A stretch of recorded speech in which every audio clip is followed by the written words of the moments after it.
Hello and welcome to over 11 hours of CSS tutorials and instruction.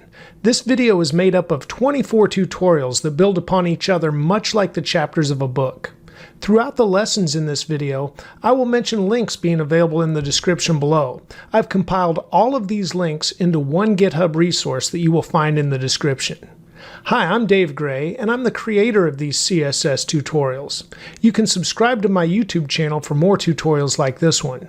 You can also follow me on Twitter, and if you're feeling generous, you can even buy me a cup of coffee. Let's get started learning CSS with Chapter 1. What is CSS? CSS is an acronym that stands for Cascading Style Sheets. So CSS is a style sheet language that's used to describe the presentation of a document. It's most known for being used with HTML, although it can be applied to other media. Like you see here, I've got XML, SVG, MathML, XHTML, and other things listed here for on paper, in speech, other media, but we will be working with HTML. Now, when we think about the difference between HTML and CSS, consider HTML as the foundation and structure. So if you think about a new building or house that is being built and you see that structure go up, that is the foundation. That's everything that holds it together. However, the CSS is the paint and the carpet and the wallpaper or anything, any decorations, anything that makes it look good. So the structure holds it all together. It's the foundation. The CSS is really what makes the appearance, that actual presentation of the building. Or in our case, we're working with documents. Okay, now before we start writing CSS, let's get the tools we need.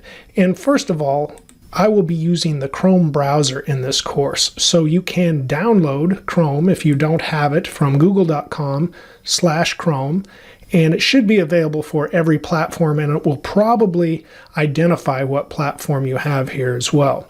After that, we're going to use an integrated development environment, really a code editor. And what we will use is Visual Studio Code. So that is at code.visualstudio.com.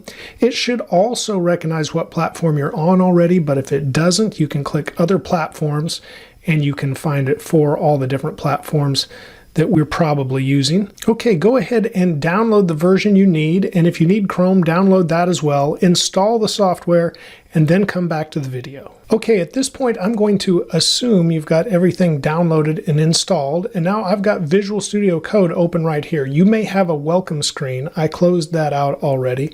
But what you need to do, if you haven't already, is create a folder on your computer for your project. For this lesson, you'll probably want to create a new folder for each lesson, or at least build upon the lesson in the same folder. Either way, you need a folder, and the first thing we want to do is create an index.html file, because once again, we will apply our CSS to HTML.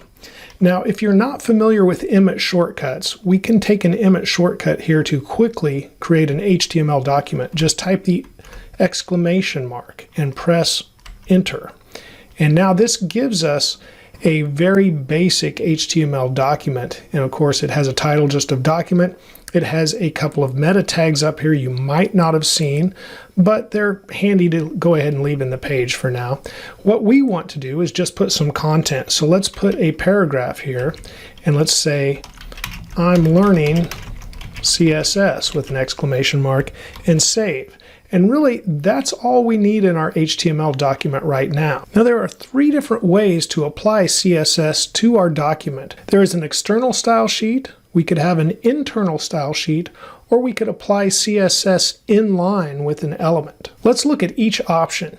And I'll start out with the external style sheet. So I want to create a link element here, and I'll press Tab, and Visual Studio Code helps us out. It already gives us the rel attribute that says it's a style sheet, and we need to link to a style sheet, but we haven't created one yet. So over here in the file tree, let's create a new directory and name it CSS. Now inside the CSS directory, let's go ahead and create a new file named style.css. And now we have our style sheet file. And inside of this, let's put a P for our paragraph element, a curly brace. Now, one return, and we'll go ahead and put a style here. This will be a rule actually, or a declaration if you will. And let's just change the color of our paragraph, and let's make it purple and end with a semicolon and save. This is a very, very simple style sheet right now. And now back in our HTML, we can go ahead and link to that style sheet by putting in the CSS directory, and you can see Visual Studio Code wants to help us out, so we'll click on that, and then it knows the style.css is in there, so we can click on that, and now that should link. You may see some older code that has a type attribute here, but Mozilla now points out that this is no longer required and is actually kind of frowned upon. So we do not want to include that, but you may see older code with it. It doesn't break the code if it's there. It's just not the modern way of doing that. So there is our link to the style sheet. And now one thing we haven't done yet is add the live server extension. So if you don't have that, click on the extension icon over here on the left, and then in the search extensions, type live server. And when those options come up, we should see one from Ritwick Day. And you want to select that. And then you want to go ahead and install.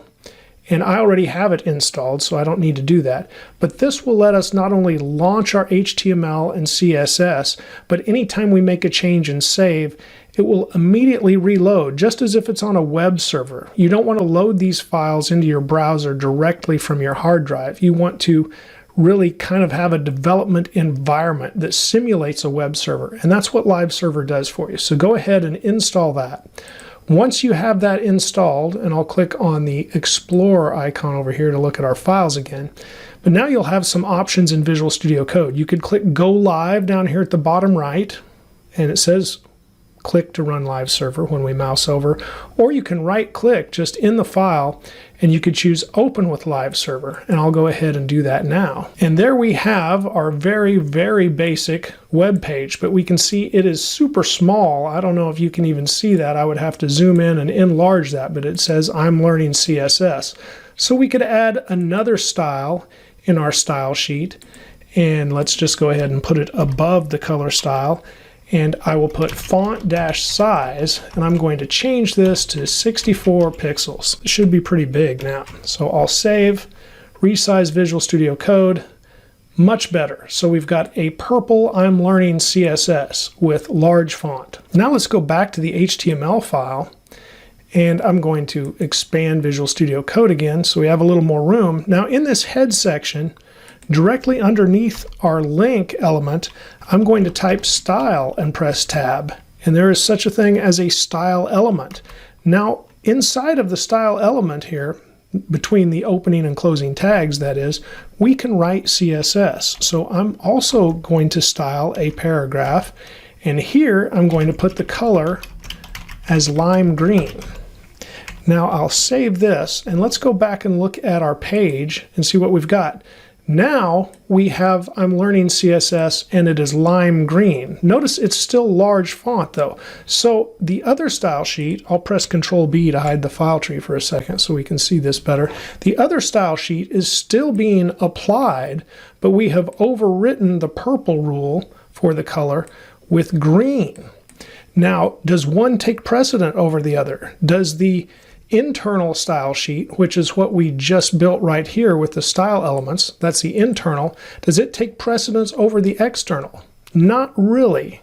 Just it's interpreted as another style sheet either way. Now normally I use external style sheets, but there is no difference as far as the browser is concerned. What is the difference is the cascade or the order in which they're read. So it read this style sheet first, and then it read this one last. So the last color that it saw for our paragraph was lime green. We can further highlight that by highlighting our link element and cutting it with Control X, and then pasting it with Control V underneath our internal style sheet. And so now our external style sheet is read last, and I will save. And now we've got a purple I'm learning CSS again. And the final way to apply CSS inside an HTML document is with inline CSS. This is really not the way to do it though. You really want to avoid inline CSS if you can. I just want to demonstrate what it is because you can use style as an attribute. And now we don't need a selector, which is what the P is up here. This is selecting the paragraph. We already know it's being applied to a paragraph. So here I'll just say color, and I'm going to say blue. I really don't need a semicolon because I don't have any other declaration here. If I had more than one, I'd have a semicolon in between.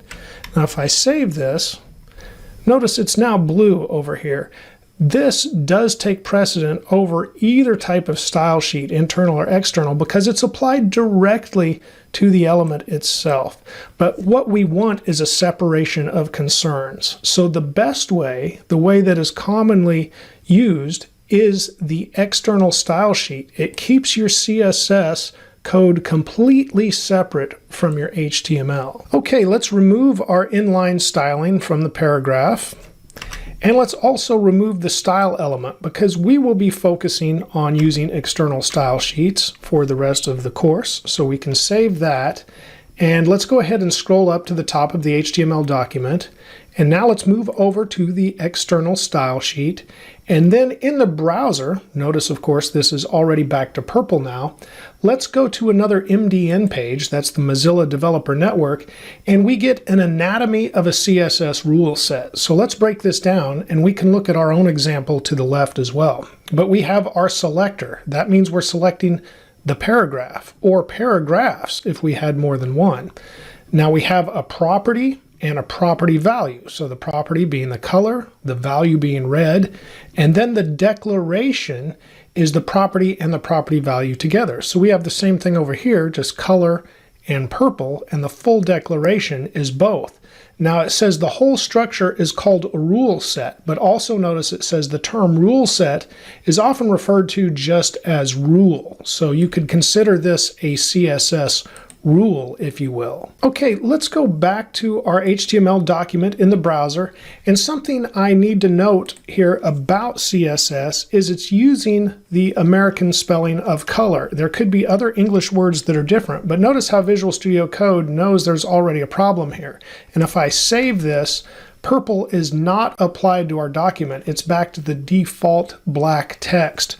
So we need to spell things with American English, I guess is the best way to put it, our dialect without the U in color, and there could be some other words as well. But notice we didn't get an error or anything. If we do put in color the wrong way, it's just ignored. And that is something about CSS. And sometimes it's hard to detect when you've done something wrong because you're not getting an error thrown like programming languages. The rule, or the declaration, I should say, not the entire rule, but this declaration is just being ignored because we didn't spell color in the way CSS expects it. So if I change that back, once again, we have purple text. Now, one way we can detect problems in our CSS is to validate our CSS files. So let's pull up a page that will do that, and we go to CSS Validation Service from W3C, that's the World Wide Web Consortium, and we want to choose File by Upload, where we can select the CSS, style.css, from our folder, and you need to choose File and then browse to the folder where your CSS is, which should be in the folder you created, and then if you created a CSS folder, it would be in there. Here's my style.css, so I'll select it and choose Open, and now we'll just click the check button. And this page will show us if there are any errors, but if there's not, you should get this congratulations, no error found message, just like I did. So I will put a link to this CSS validator in the description of the video or with the resources. And then in the next video, we're going to learn all about CSS selectors. Today we're working with CSS selectors, and there are 3 levels of selectors that are the most common. Now I've got Visual Studio Code open here on the left, and I have a blank style.css file that is linked to our HTML file, and the HTML file is open in Chrome already. I'm using the live server extension with Visual Studio Code, so we will instantly see our changes in our page. The structure of the HTML page has an H1 heading, and after that we have 3 articles. Each article has its own H2 heading and paragraph inside. So as we talk about the 3 different types of basic selectors in CSS, let's start with the most common, which is an element selector. And I'm going to select the body element. Now there is only one body element per page, but we have some very small font, and I will get into more properties for each of the declarations as we go through tutorials, but I'm going to use a few today just for examples. And I'm going to set the font size to 22 pixels and save. Now we can see this made all of our text on our page larger, and this is due to inheritance. So these other elements actually inherited from the body element, and we'll get more into inheritance in just a little bit too. But this in itself is an element selector. Now, there's only one body element per page, but say I went ahead and selected the paragraph using the paragraph selector, and now I can set the color of the text, and I'm going to set the color of the text to purple, and I'll save. And notice it changed all 3 of our paragraphs to purple. So element selectors select all of the elements of that type. So just specifying P for the paragraph element selects all paragraph elements. And now the second type of selector is a class. And so let's define a class selector, and I'm going to call this class gray. Note that a class starts with a period before whatever you name the class, and you can choose the name of the class, but make sure it makes sense, and remember you're writing code for others to read, not just yourself. Okay, inside of this I'm going to set the color to gray. That makes sense to me. Now I'll save that, and notice paragraphs 2 and 3 turn the gray color. And if we look at our HTML, which is a little crowded over here, but if I scroll down to the second paragraph here, we have a class set equal to gray on that paragraph.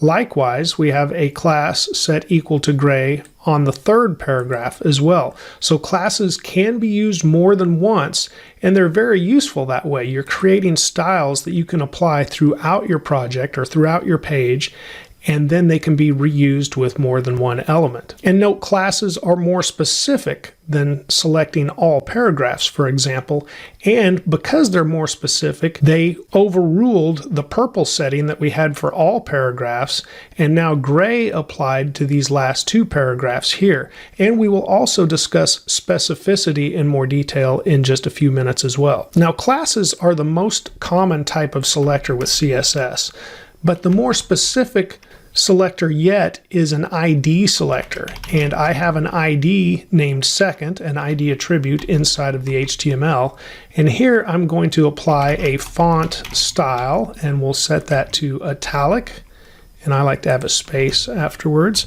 Now I'll save, and notice the second paragraph became italic as well. So it specifically addressed the second paragraph. Now, IDs should only exist once in an HTML document. They should be unique, in other words.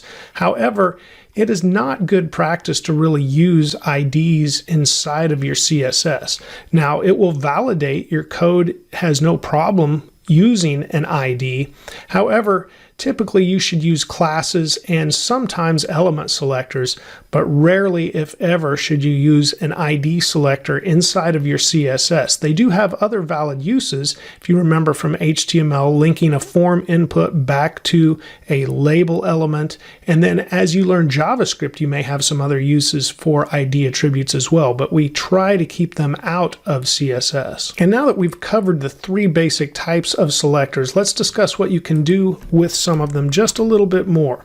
So let's have our H1 here, and let's set the color for the H1 to blue, and we'll save, and we can see it only selected the H1. We only have one H1 on our page.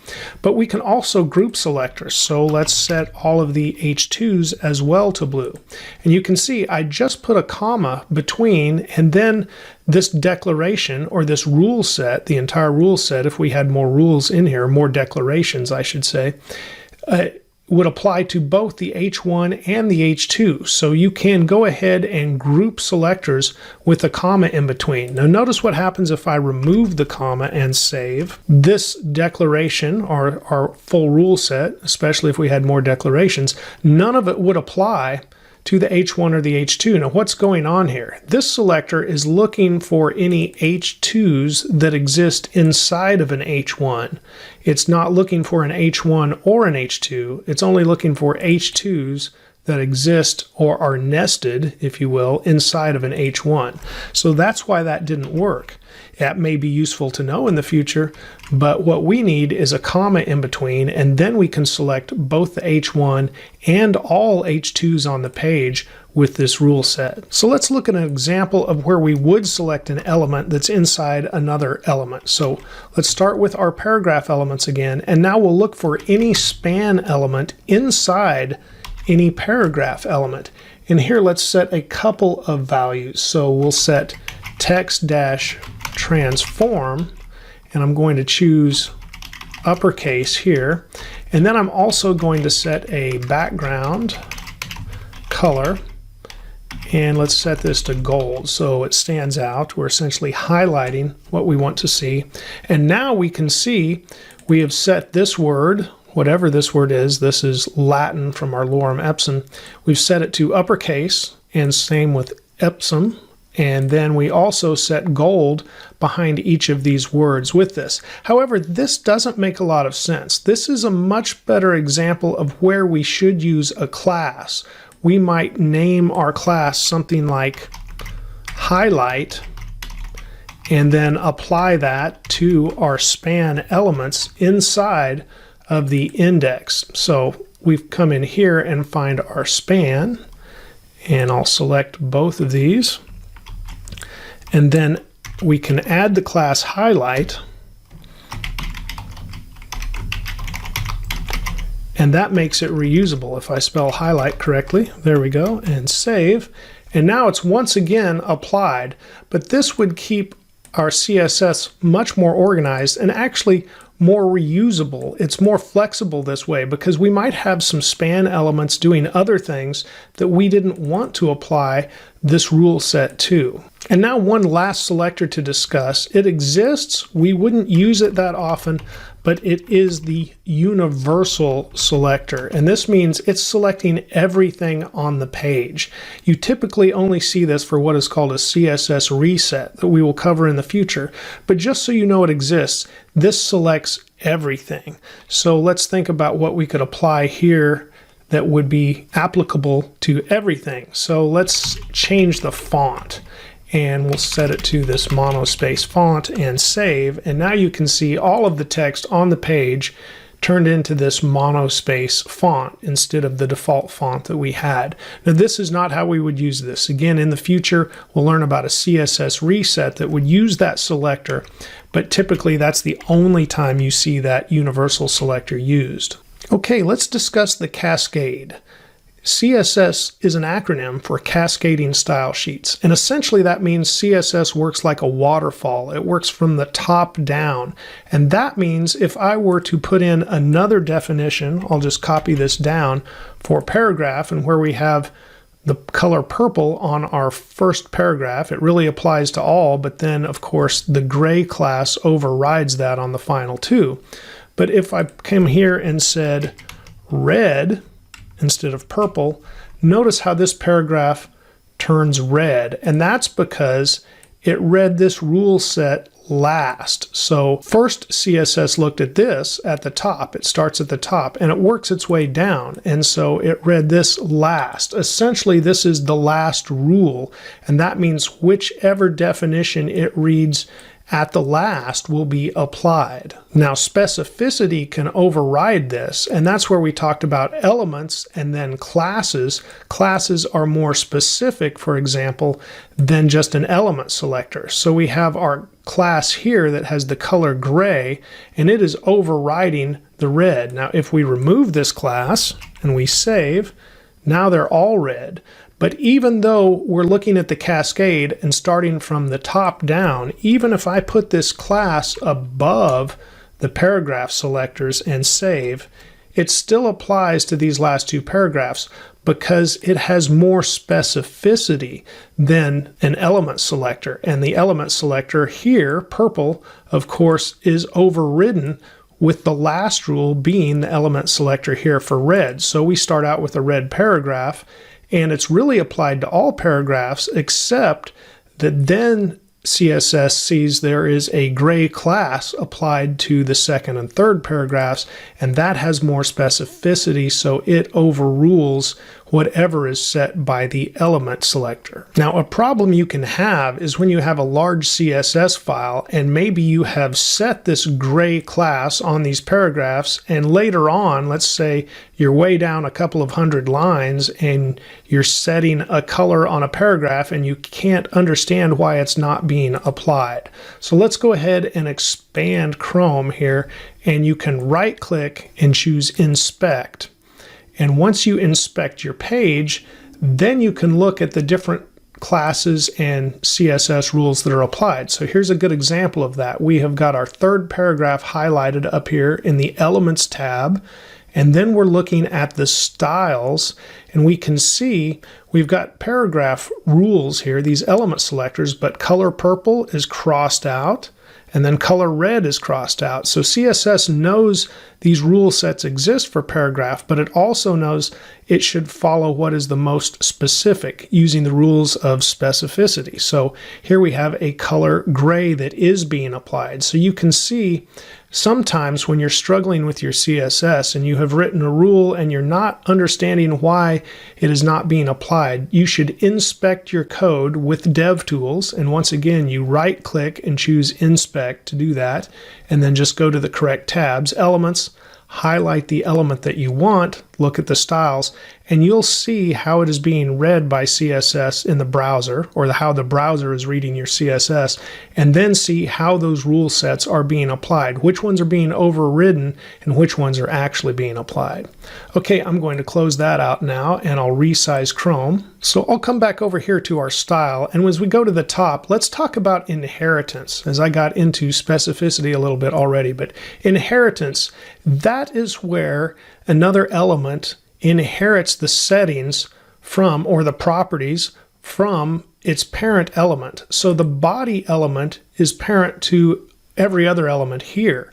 And so when we set the font size, all of these other elements inherited that font size. Now, typically anything related to font or typography is inherited, and that can include things like color, line height, alignment, all sorts of settings dealing with the font and the typography. However, any properties that are not related to those things are not inherited. And I know that'll just take a little bit of getting used to as you learn more about CSS. So for example, this font size was inherited, but another setting we could put is a border, and I'll put 3 pixels so it's easy to see, solid black. And I'll save this. Now notice the border only went around the body element. It didn't apply to all the other elements inside of the body. So that's an example of something that is not inherited. Now I'll go ahead and remove that again. Now we did briefly talk about that universal selector. Let me go back to that and show you that this is not inheritance. This is actually selecting all elements. So here, if I said a border, and I'll put 1 pixel solid red and save, notice it does apply to all elements. That's because we selected all the elements here. So setting something here with the universal selector is not going to cause inheritance really, because it's actually selecting all the elements itself. Okay, I'll remove the universal selector again, but getting back to just the inheritance overall, this can be very handy because it keeps us from writing repeated code. In other words, it keeps our code dry, which is an acronym that stands for don't repeat yourself. So we want to write less code and be more efficient, and inheritance helps us do that. Now, some things are not inherited. Like I mentioned, the border would be one of those. Also, form elements do not inherit, say, the font size and other typography settings. So it wouldn't be that unusual to see something like this that would take a button and, let's say, an input, a text area, and let me see if I'm leaving anything else out, maybe a select, anything like that, and we might see then font and set it to inherit. And that would go ahead and make those elements inherit the font settings, because just a mental note that form elements do not typically inherit those font settings. But now, to take advantage of inheritance and write dry code, we can use the body element, which appears only once per page, or we could use the HTML element, and either would work.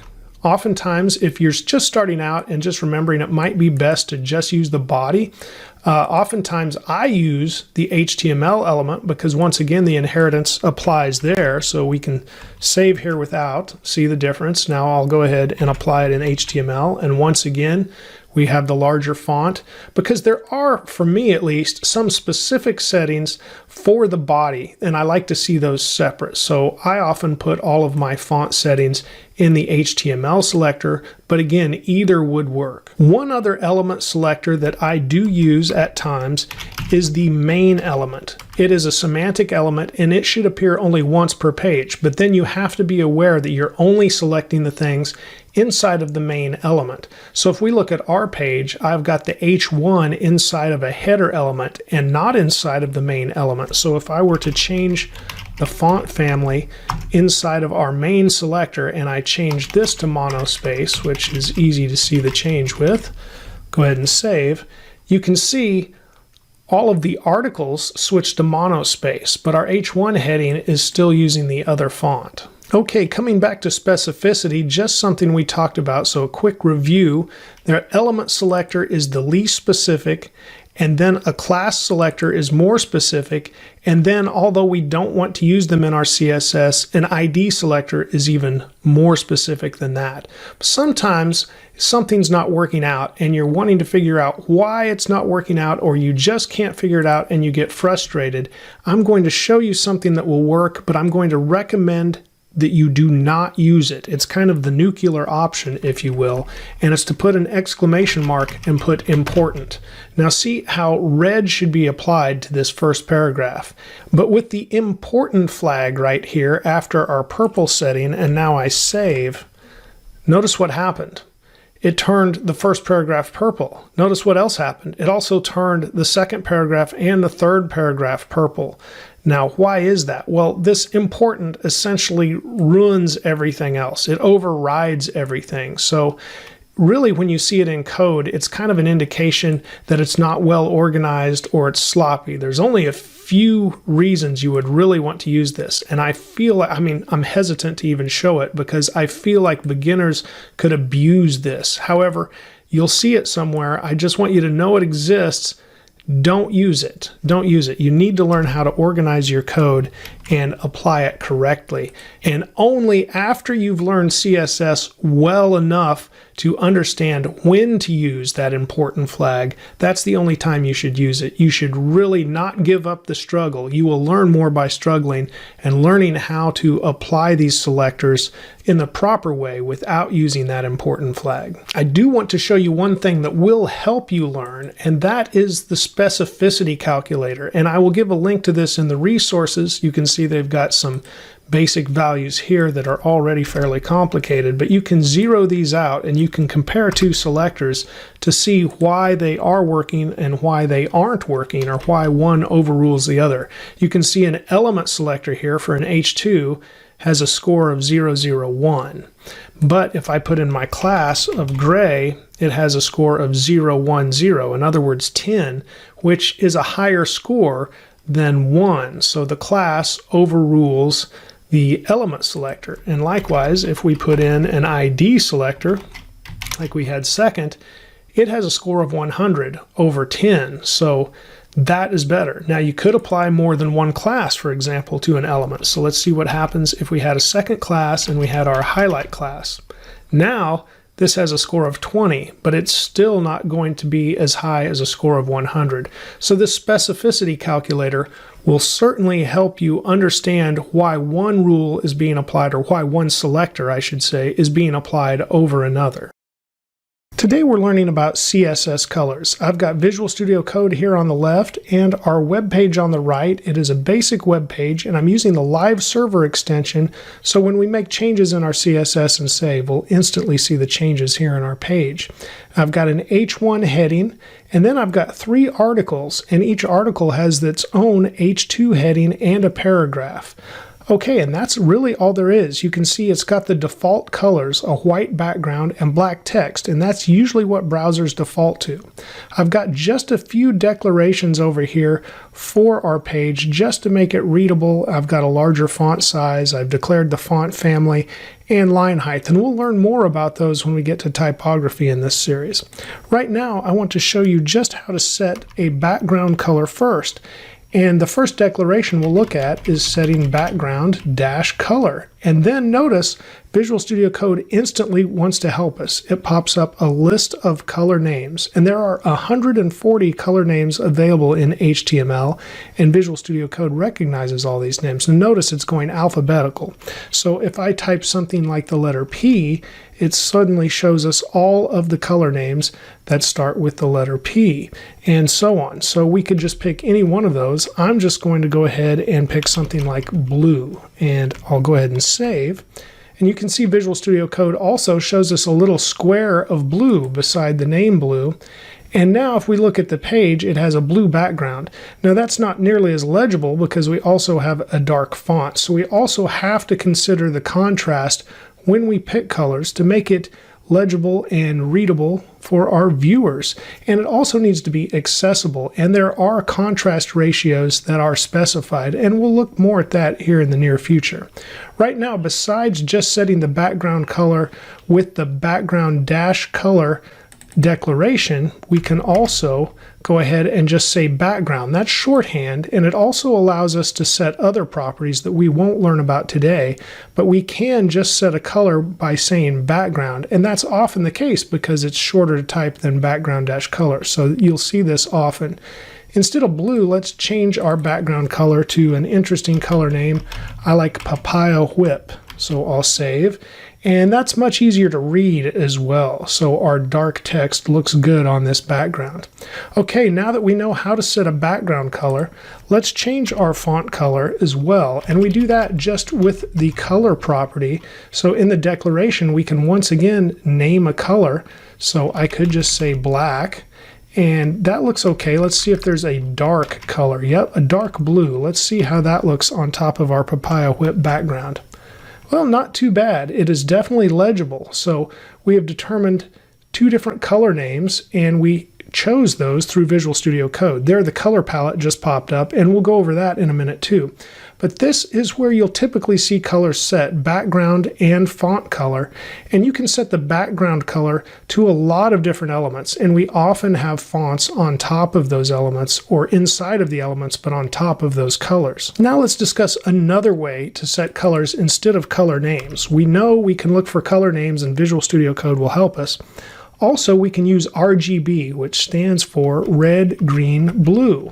And then we put parentheses, and now this takes 3 values, a red value, and the max value is 255, then a green value, and a blue value. Notice I put 0 for both of those, so this is all red, and you can see Visual Studio Code even tells us it's going to be red before we save our file. If I go ahead and save, now all of our text turned red. Likewise, I could change this and say no red, all green, and no blue, and we have green text, and that looks absolutely horrible on top of that background. Let's try blue now, and there we have blue text on top of the background, which is okay. If we wanted black, we would go back to all zeros, and likewise, if we wanted white, we would have 255 for each value. Now, as we previously learned about the cascade, we can go ahead and define a color of text on the body, but then we can override it inside of some of the elements. So let's say our paragraphs here, and we want to override that with a different color. So maybe we want a blue text for the paragraphs, and we can put that here and style all of our paragraphs now with blue text. But I don't think that looks the greatest. I'm going to go back to black, But then also there is something called RGBA, which adds an alpha channel. And that alpha channel guides the transparency. Now instead of 0 to 255, it has a value from 0 to 1. 1 is just like the alpha channel wasn't there. That's normal. And so that would be the full black color, and it matches the headings that we have on the page, so you don't see a difference. But 0 would make it completely transparent, and all of our paragraphs have now disappeared. However, we could put it at 50%, and we should see the difference. So the paragraphs are not as dark as the headings because they are 50% transparent. Now that we've looked at RGB and RGBA, let's go ahead and look at hexadecimal, which is a common way to specify colors. Here, the color palette keeps wanting to help me, so we will be using that very soon. Hexadecimal also works like RGB, and it has its own way of coding the values, though. It goes from 0 to 9 and then also uses letters A through F. And now 0, just like we learned with RGB, is the absence of color. So 6 zeros is once again black, and you'll notice our paragraph text is totally black. Likewise, the highest value, being the letter F, that is full red, green, and blue. And so now we have white paragraphs because we set those all the way to the highest value. So 2 F's in the beginning position means red, then 0 green, and 0 blue, and we should have a red paragraph. And we do. Likewise, we could say 2 zeros, 2 F's, and 2 zeros, and we get green. And finally, if we did 4 zeros and 2 F's, it should be blue.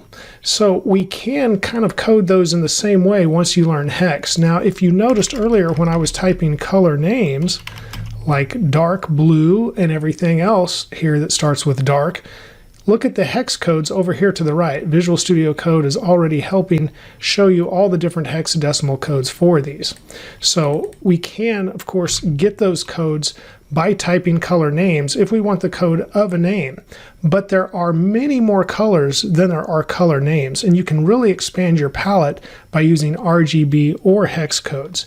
Now we can also type shorthand when the color codes match. So 2 zeros, 2 zeros, and 2 zeros is black, but it could be represented just by saying 0, 0, 0 because each pair matched. Likewise, 2 F's, 2 F's, and 2 F's is white, so we could just say F, F, F, and each single F represents a pair.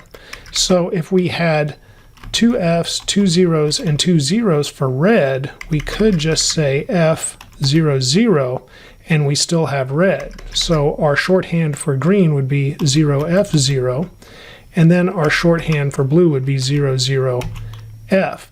But they have to be pairs. So a hex code like 80, 80, 80 doesn't have shorthand. It's gray, but the 8, 0 isn't a pair, so it's not a 0, 0 or an 8, 8. So you can't really do a shorthand for a hex code like this. So not all hex codes have shorthands, just the ones that have pairs for the red, green, and blue values. But I can save this, and we can see kind of a dark gray color here as well. So those are the ways to provide hex values. Okay, let's look at the color palette that Visual Studio Code has had popping up every now and then. All you have to do is mouse over the little color square and we get a color palette. Now when I grab the circle and drag it around, notice what it's doing. It's giving us all these different hex codes up at the top. And here, if I come all the way to the bottom right, you can see it's all black. All the way to the top right, it's red. And that's because we have our hue over here set to red as well, but we can pull this down into the blues and we can get different colors that way as well. Then we could drag this around, and if you click the bar at the top, you can switch this to HSL, which we haven't covered yet, and there's RGB as well, so you can go through those different values. I'll leave it on RGB here, and we can pull down our transparency and it immediately goes to RGBA. Notice we have that alpha channel now. So I'm pulling this down and we're setting a transparent value on there as well. So now when I leave it there and go back to Visual Studio Code, it's already changed our code to represent that RGBA value, and I can save our file. And now that is the color of our paragraphs. Now that's a little light, so I want to go back, and I probably don't want it to be that transparent. So I could bring this back up here closer to the top and save. And now we have a much darker color. We would still want to check the contrast on that. I'm not sure if there's enough contrast or not. And we'll look at a contrast checker in just a few minutes. Let's go back to the Visual Studio Code color palette. And as I talked about HSL, here I clicked again and we had hexadecimal. I'm going to take this all the way up. HSL also has HSLA, which adds the alpha channel. But HSL stands for hue, saturation, and lightness. So I'm going to pull this over here kind of to the middle, and that looks good. And there we go. And I'll take this all the way to the top, so we're back to 0 there for red. And overall, I'll maybe try this in the top corner. There we go. That's what I wanted. So we've got 0, 100%, and 50%. 50% means it's right in the middle for lightness. So there's 50% more lightness available, or there's 50% we could take away. 100% would be white, and 0% here in the third value would be black. Likewise, 100% here for saturation gives us the full color, and 0 gives us gray. If I can pull this in here, we get the color gray no matter what once we get down to 50% here. There we go. 50% is totally gray. And then if we were at 100% there on the right, that's white, and 0%, that's black. So we want to be right in the middle, which would give us the gray there. But likewise, then we don't have the saturation. So we'll come back across here to the right and try to get back up to 100% in the middle and 50% there. Oh, that went away. And now the 0 we have here for the hue, well, that's represented over here on the right with this slider. Notice at the top and the bottom we have red, and the max value here is 360. And that means this is usually a circle. It's usually represented as a color wheel. You may have heard of a color wheel before. And we can drag this all through the different hues. So we get all the different colors there, and once we get to about 360, we're back to red. It went back to 0. So you can see that takes through all the hues, all the different color ranges we could have there. So hue, saturation, and lightness. And this is worth playing around with as well.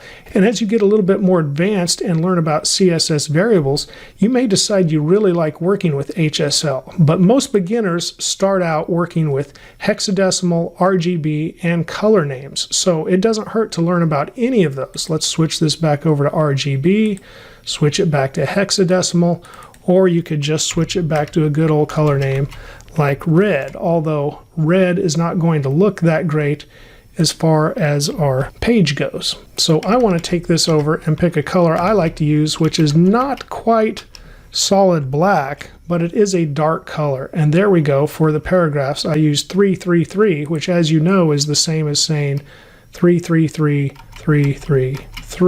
And we save, and we still have the same color. It's just that shortcut can be used for those pairs. Okay, we've covered a lot of different ways to pick colors, and we've covered the Visual Studio Code color picker here that really helps us out. But we also need to look at some tools. So let's look at the tools we've got here. Coolors.co. That's COOLORS.co.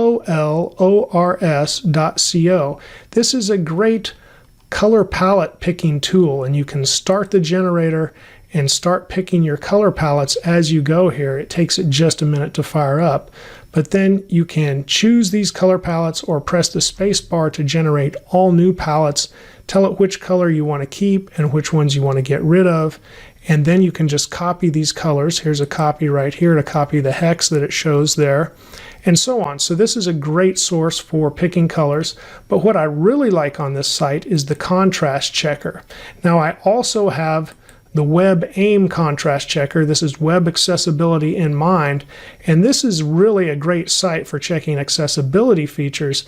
And as much as I like their checker, the one on Coolors.co is even a little bit better for me. So I've got a background I want to go with. I'm going to put this hex code in here, and now it's dark, and now I'm going to put in white for the text color, and you can see it checks out a 7.2, which is considered very good. And if we scroll down just a little bit, it talks about the Web Content Accessibility Guidelines. So a minimum is a AA, minimum contrast, and there you want to have a contrast ratio of at least 4.5 to 1 for normal text. And you can see we've got 7.42, so that is good. You want to have 3.1 or 3 to 1 for large text. And it shows here we've got 3 stars for large text as well. So we're doing good there. But a AAA requires at least 7 to 1, and we barely made the cut there we're 7.4 here, and then 4.5 to 1 for large text. So this will just grade your color contrast for you and make sure it works out. So we could go back to our code and check out another one. So let's go back to Papaya Whip, and here's the great thing about Visual Studio Code. Now I can click here, find the hex, and it changes my Papaya Whip color name to the hexadecimal code. So I'm going to put this in as the background, and then for the color I'm going to put in my hex for the 333, and it just changed it to the full hex code. But you can see this is great contrast with 11.17, and it gives the example of it here up above as well. Legibility and accessibility are very important considerations as you pick colors for your web page. Now I'm going to give links to these resources in the description below this video as well. And what I suggest you do as a beginner is just play around with the different colors, play around with the Visual Studio Code color picker or color palette here as well, and just kind of get comfortable with setting colors on your page. And of course, always come back and check the contrast ratio and make sure you're meeting those minimum requirements for web pages. Let's move on to CSS units. Units determine the size of everything in your page. Today we're going to cover the most common CSS units. On the left I have Visual Studio Code, on the right I have the Chrome browser. It has an H1 heading on the page, and we have one paragraph on our page. And we're displaying this page with the live server extension, so anytime we make a change and save our CSS file, we'll automatically see the changes over here on the page. I'm going to start out by just putting in a paragraph selector, and then I'm going to put in the font size. And after that, without even typing anything, look what Visual Studio Code gives us. A lot of suggestions. There are so many different units we could choose from. So today we'll cover only the most popular ones, as we don't need to cover all of them, just the ones that you'll see and construct your pages with most frequently. So I'm not even going to put in a definition right now. Let's just delete that and switch over to the MDN page for values and units. And we can see a chart here of absolute length units. And really the only absolute length unit we will use commonly is pixels. And you can see here is the equivalency. It's 1 pixel is equal to 1/96th of an inch. And really 1 pixel, as you might guess, means 1 pixel on your screen. We abbreviate that with px. And I say it's the only absolute value we're going to cover because, as MDN says, it's really the only value that you will commonly use as far as absolute units go. So let's switch back to our page. And now here in our CSS page, I'll once again select the paragraph, and we can set a absolute size to the font in our paragraph if we want to. The default in any browser is usually 16. So if I set it to 16, we don't see a change. But if I set it to 32, we definitely see a change. It gets twice as big. But I don't usually want to use an absolute value like pixels for a font size. And let me show you why. Normally, we have a default browser size. As I mentioned, that's usually 16 pixels. However, if I set that on the root element, font size, 16 pixels, we don't see a change here. But if I go into my settings in Chrome, which you can do with the 3 dots and then choose settings, once you launch that, you'll be on a settings page, and then you can choose appearance. You go to a font size user preference, and medium is what most are on, but there's also other choices from very small to very large. I'll choose very large. We definitely see a change on the settings page right when I do that. Back in our document, we don't see a change. It didn't change at all. I can refresh and it won't make any difference. It did not change our font size with the user settings, and that's because we took that choice away when we said, no, these absolutely must be 16 pixels here. That's our root size. But if I delete this and we just let the browser handle the default size, instantly all of our font gets bigger and our user settings take over. We don't want to take that choice away from the users, so we don't want to use an absolute font size such as a pixel setting. So I'll go ahead and delete that. So where would we want to use pixels, an absolute value? There are other settings that we might want an absolute value for. So I'll select the H1 that I have here, and I'm going to set a border on it, and I'll set it to 2 pixels. And then just so we can see it better, I'll set it to dashed and red so it really stands out, and save. And now we can see this border around our H1 element, and we have this absolute value for the pixel width. And no matter what happens to the page, on a small viewport, large viewport, whether it's a mobile device or a large desktop screen, this will remain as 2 pixels, and that's okay in this instance. Let's go back to our MDN page. And now that we've covered the only pixel size that we were going to cover, and that was down here on our pixel chart, we're going to now cover percentage. And we see that up here in a different chart. This is a numbers, links, and percentages chart here. So we're going to use percentage, and it says it represents a fraction of some other value. So 50% of something else. Percentages are always relative to another quantity. So that's a consideration as well. Now, when we set percentages, we wouldn't normally do that with a font size either. So let's set a percentage for a width on our H1. And now by default, an H1 is a block level element. And so by default, it has a width of 100%. So if we do that, we're not really changing anything. And now it's just 100% as expected. So let's go ahead and change that. It looks at the parent though. It's taking up 100% of the parent's width, or whatever was given to it. So whatever it has available to it, it took up 100%. And now this is only taking up 50%. So let's look at the parent for the H1. It is inside of a header element. So if we take this header element and we set it to a width of 50%, then we should see a difference. And yes, it's even smaller. So we're taking up only 50% of the header element, which is taking up 50% of the page. So really this H1 would be 25% of the page. Likewise, if we change this to 100 for the header, then we'll see our H1 takes up 50% of the page. So that's this thing to remember about setting a percentage for the width, is that you are putting it relative to the parent. It's only using what it has available to it.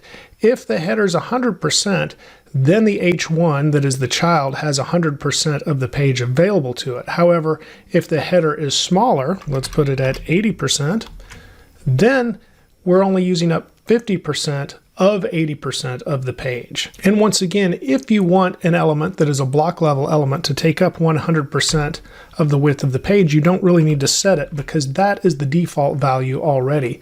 So now we're taking up half of the page by setting the H1 to 50%, because it is 50% of the full 100% width. And you may see other uses for percentages as well, but you commonly see them to set the sizing of different elements as far as the width of the page, or sometimes the height. But also we don't need to set the height because it will grow as the content grows. I'm going to go back to my settings and set it from very large back to medium, which is where most have their browser default to.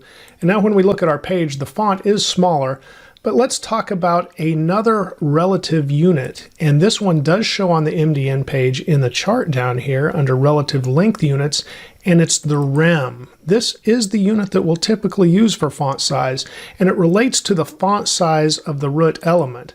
Now, I already suggested we shouldn't set a font size on the root element. So for our HTML element, we typically wouldn't set a font size in here because we want to let the browser handle that and set the default font size. So let's not do this for the HTML element. I'll just go ahead and cut this. I'm going to put it below the H1, and I'm going to set a font size for our paragraphs instead.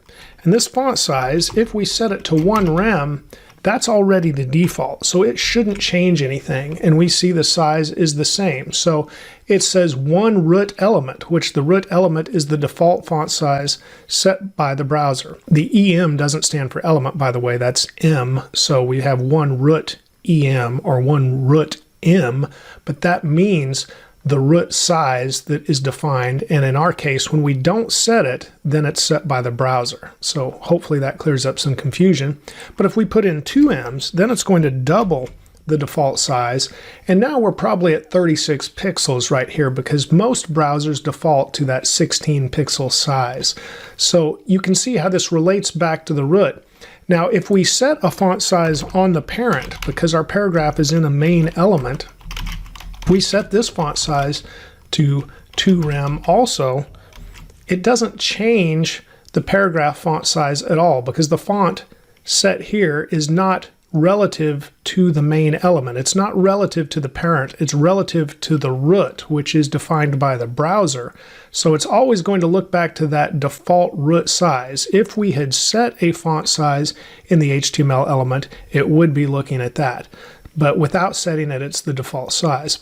So what happens though if we switch these units?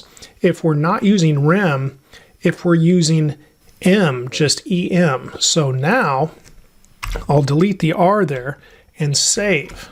Oh boy, that got a lot bigger. Well, here's the problem that we would have if we were using M's for our font size. It gets amplified. So our main element was looking at the root, so it doubled that to 32 pixels, and then using 2 M's is looking at the main element, which is the parent of the paragraph, and so then it doubled that. So now we're at 64 pixels. So that's what happens, and you can get unintended consequences if you just use M's, and that's why using the rem and always looking at the root definitely helps, because the way we can get confused, for example, is if I remove this setting on the main and I save, well now this is also looking at the root because there's no other font size saved, and so we think, okay, we're good to use just M's, but the problem is if somewhere along the way in our project, and we have many elements we're styling, we set another font size on a parent element, suddenly it's amplified when we use M's. So I'm going to switch this back to 2 rems and get closer to the size we'd want, and it's going to look at the root. So when would we use M's instead of rems? We know we want to use rems on font size. Well, when we set the font size on an element, M doesn't look at the parent, it looks at the element itself. And so we could use it for something like margin or padding, which I know we haven't covered and we will in more detail when we look at the CSS box model, but I'm going to go ahead and do that here for the H1. So if I set a font size for the H1, and let's make it bigger, let's make it 3 rem here, and we save, we instantly have a bigger font size on the H1. But now I could set the padding to 1 M, which is the equivalent of the font size of that element. So now this would also be 3 rems. So it should be a pretty good size padding. Yes, we have a lot of padding, so I probably don't want that much. Maybe I want to drop it to 0.5. And now that's more reasonable. That looks pretty good for a heading there. So we added that padding, which is inside this border. It added extra padding, and that is essentially half of 3 rems, which would be 1.5. And if we relate all this back to the default 16 pixel size, 1.5 of those would be 24 pixels, whereas 3 rems would be 48 pixels. Another instance where we may use M's instead of rems would be for the padding or margin setting on, say, a button. If we created a button, we would have text in the button. We could set the font size for that button with rem, but then we could go ahead and set the padding and or margin with the M units. Let's go back to the MDN page and look at our chart. One other relative unit I'd like to look at today is the CH. That stands for character, and we have the advanced measure width of the glyph 0, which essentially means the character 0 of the element's font. So whatever font we're using, it's the measurement of 0, and that helps us determine the character width. And that kind of comes from print, magazine, newspaper layout, and those sort of things where you only want to have a certain width based on the character size. So in this example, we have a font size here for our paragraph. I'm going to go ahead and set the width of the paragraph, and let's say we don't want any more than an estimated 40 characters per line before the line wraps in the paragraph. If we set that width, notice it now has approximately 40 characters before the line wraps. And that kind of helps us define columns if we're doing that in some type of layout. Now, we've acknowledged that the browser sets a default font size, but it actually sets a lot of different default styles as well. So let's go ahead and right-click on this H1 heading and choose Inspect, or you could press Control, Shift, and the letter I. Either way, what we're doing is opening up the DevTools. It may scrunch our page here a little bit, but that's okay. If I highlight this H1, now it is showing several things about the page. It's showing that there's a large margin. That's going to be the orange when I highlight over. It's showing the green area, and that's padding that we set. And then the blue area is the H1 itself right here. So we see all of those things in DevTools when we hover over these elements. And by the way, I'm on the Elements tab of DevTools. And then if you don't have your DevTools on the right, you can click the 3 dots here, and there's a dock side setting. Maybe it's on the bottom for you, but if you want it on the right, you can choose dock to the right just like I have here. So we can really see more about all of these elements in DevTools. What we can also see as we come down here are the styles, and then we see the H1 and the styles that I have set on the H1 element. But underneath that, we see some others as well, and it says User Agent Style Sheet. This is what the browser is setting on the H1 element by default that we don't have to. And you can see we have put in a different font size, so we have overridden the font size for the H1 element, so it has crossed that out. Everything else here, the display block and the different margins and even the font weight, are applied from that user style sheet. So those are default styles, and we can override them just like I did with the font size. And before we get into these next two relative units, we are going to override some of these. So what I want to do is start a CSS reset, which I'll talk about more in the tutorial of the CSS box model as well. But I'm going to use the selector that selects all elements again, our wildcard selector.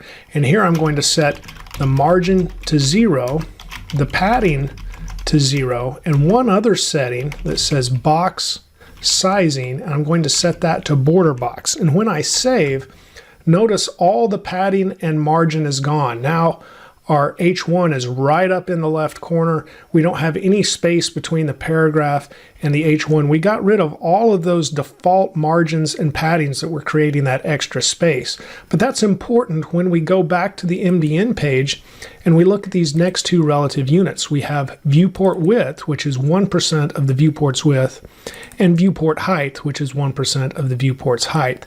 So let's look at how we could apply those.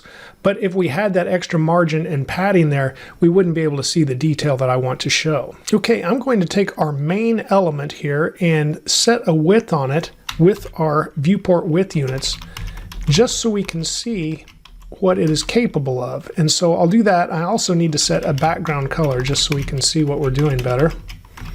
And I'll set this to, let's say, sky blue, and save.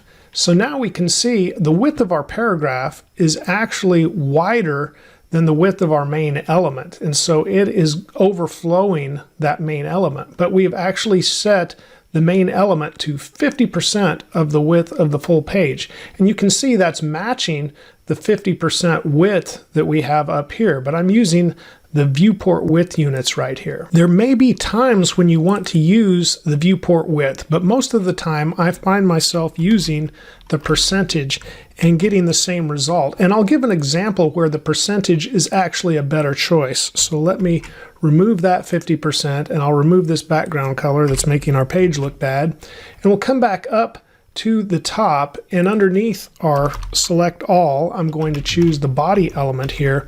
And as I'd said before, we don't need to set a width of 100%, but I'll put this in, and I'm going to set this to 100 viewport width units instead and save. Now we don't really notice a change. And I have seen this on pages, and I've even done it myself, but I figured out the problem. If we have a width of 100 viewport width units, we do have a problem when the content the vertical content outgrows the page, and I'll show you why. So I need to go back to the HTML, and in the HTML I'm going to quickly add some more content. So I'll say paragraph times 10, and we'll do this with some just sample lorem text. That's an Emmet abbreviation, so when I press tab it adds all those extra paragraphs and save. Now we've got lots of content here, and now we have a problem. And here's the problem: our scroll bar showed up on the right, which is good. We need that to see all of this content. But what also happened is we had a scroll bar show up down here on the bottom. And that is because our viewport width, when we set it to 100, as we did on the body right here, does not account for this scroll bar on the right. So as soon as this scroll bar on the right shows up, and it shows up when our content outgrows our height, so when we need to scroll to see the content is when this shows up, as it should. But then that little extra bit that we can't see creates this scroll bar so we can see it. And that's annoying, and most developers don't like that horizontal scroll bar showing up. So if you were to set the width, 100% would be much more desirable, because now we still get the scroll bar here where we can scroll up and down vertically. We do not have a scroll bar on the bottom, and we don't usually want that. But overall, as I'd mentioned before, we don't even need to set 100% width on the body, as it should default to that anyway. I'm going to jump back to the HTML and go ahead and undo all of that extra content we added and save, so we're back to our normal content for the page. Let's go back to style as well, and let's right click once again on the page, and I think I selected the paragraph here, so when DevTools opens up it should be on the paragraph, and we'll see that here in just a second. Yep, I'm on the paragraph. Now let's highlight the body. Notice the body is not the full height of the page. It only grows with the content. But sometimes we want a body element that is the full height of the page, even if we don't have enough content to do that. And we can do that with the viewport height unit. And I'm going to do that over here in our code. I'll choose the body element, but I don't want to set height because that would also limit it to 100 VH, and then we could outgrow that if our content were to outgrow. What I want to do is set the min height to 100 VH and save, and now that will still allow the body to grow with the content if it outgrows the viewport, but at the same time it's now the full page, and there could be instances where you want that. Let's move on to the CSS box model. Today you'll learn that everything in CSS is a box, but before we finish, I'll show you how to turn a box into a circle if you want to. So let's get started. On the left I have Visual Studio Code, and I have the code from the last tutorial. We'll modify that in just a second. On the right I have a basic web page, once again with an H1 header and a paragraph, and I'm using the live server extension, so any changes I make in the CSS and when I save the file will immediately show then in the web page. Okay, so everything we have over here except the H1 has got to go. So I'm going to delete everything above and below and leave the styles for the H1, and we can now save, and we see those changes. So our paragraph text has gotten smaller and everything else is pretty much the same, except we do now have the default styles from the browser again, and we'll get back to that CSS reset in just a bit. But right now we want to look at this box model, and we've already drawn a box by putting a border around our H1 element. We can see this border here defined with shorthand, and we'll get into what all of that means in just a second too. But what I want to do first is drag our Visual Studio Code over as far as I possibly can and give us some more room in the browser, because we're going to open up DevTools. So once you do that, you can press Shift Alt, or I'm sorry, not Shift Alt, it is Control Shift, I believe, and the letter I to open DevTools. And if that's not working, then you should be able to, no, that is going to work. It just took a second here on my computer. And if that doesn't work, you could right click and choose Inspect as well. Once you have it open, You may not have your DevTools on the right, and if you don't, you can click the three dots and choose where it is docked. I like to have mine on the right. And then you can select any of the elements in the HTML here, and you see it flashing over on the web page because it highlights what element you've selected. And I am in the Elements tab that you can choose as well. After that, I am going to select that H1. So it's inside of our header element here. And after I select it, I've got H1. And notice the colors changed on the web page.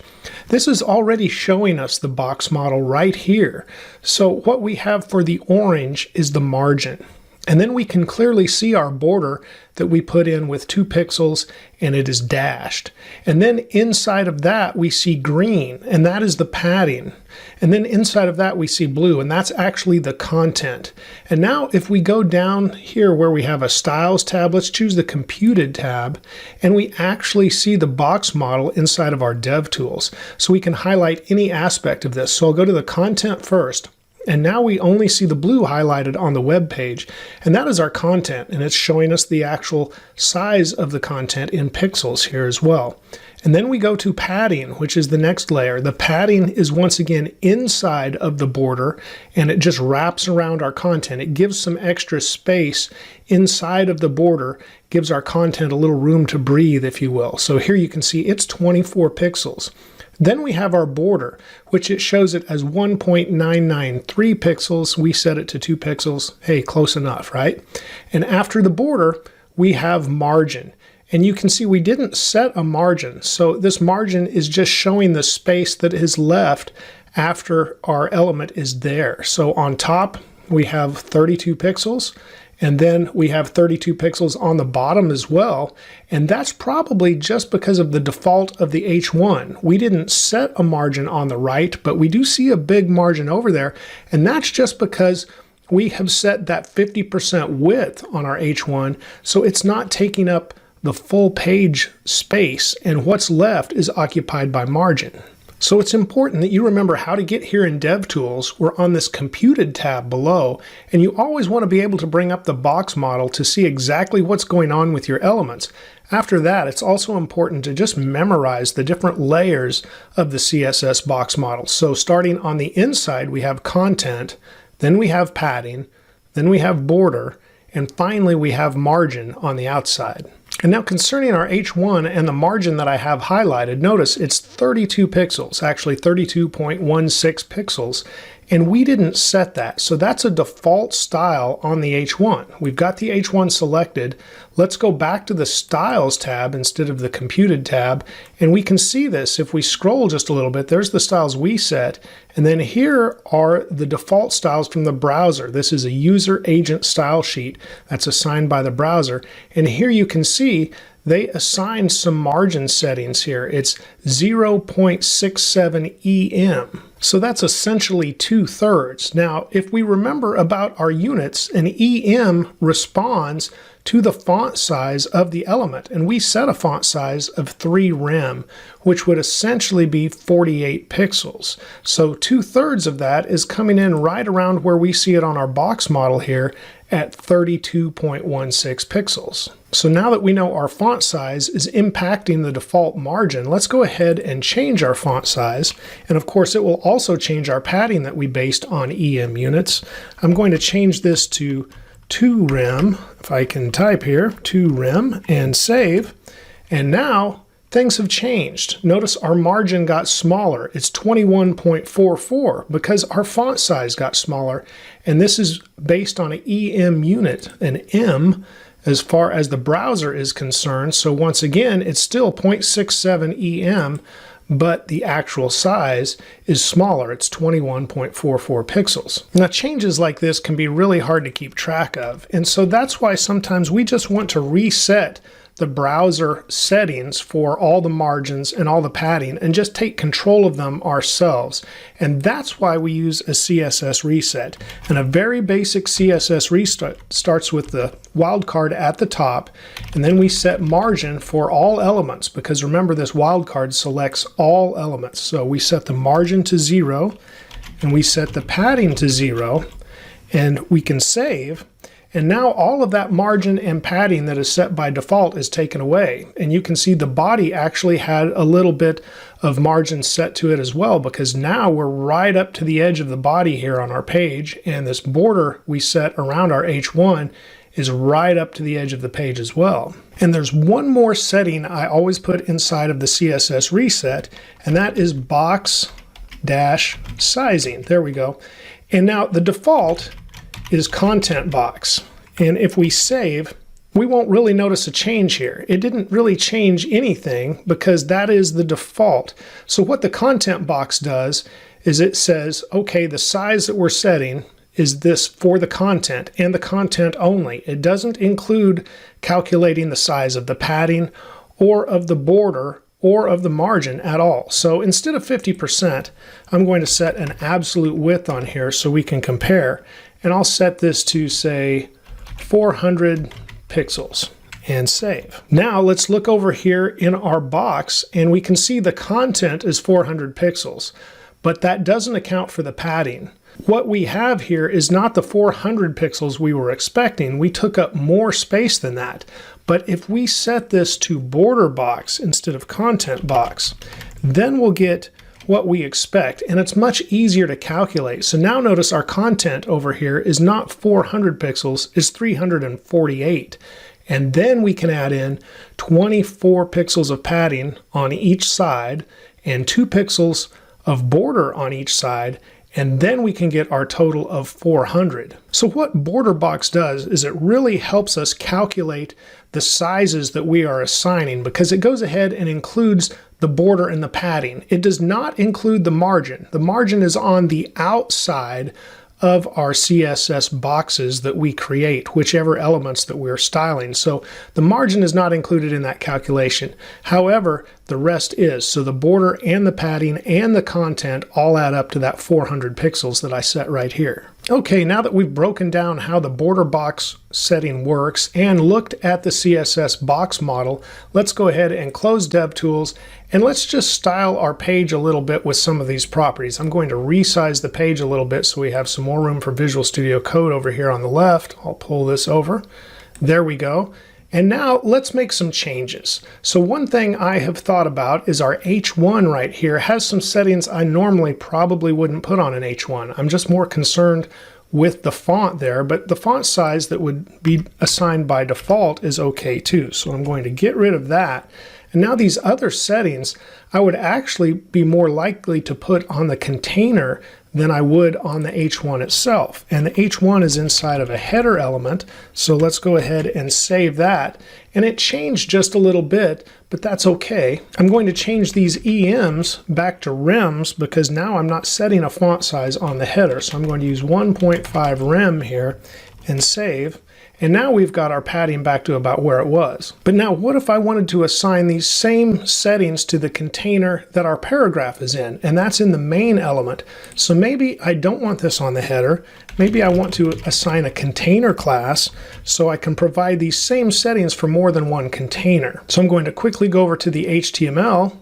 And in the HTML, we'll set a class called container on each of these elements. So we have the header element, and we'll set the class equal to container. And I've got one extra quote there. There we go.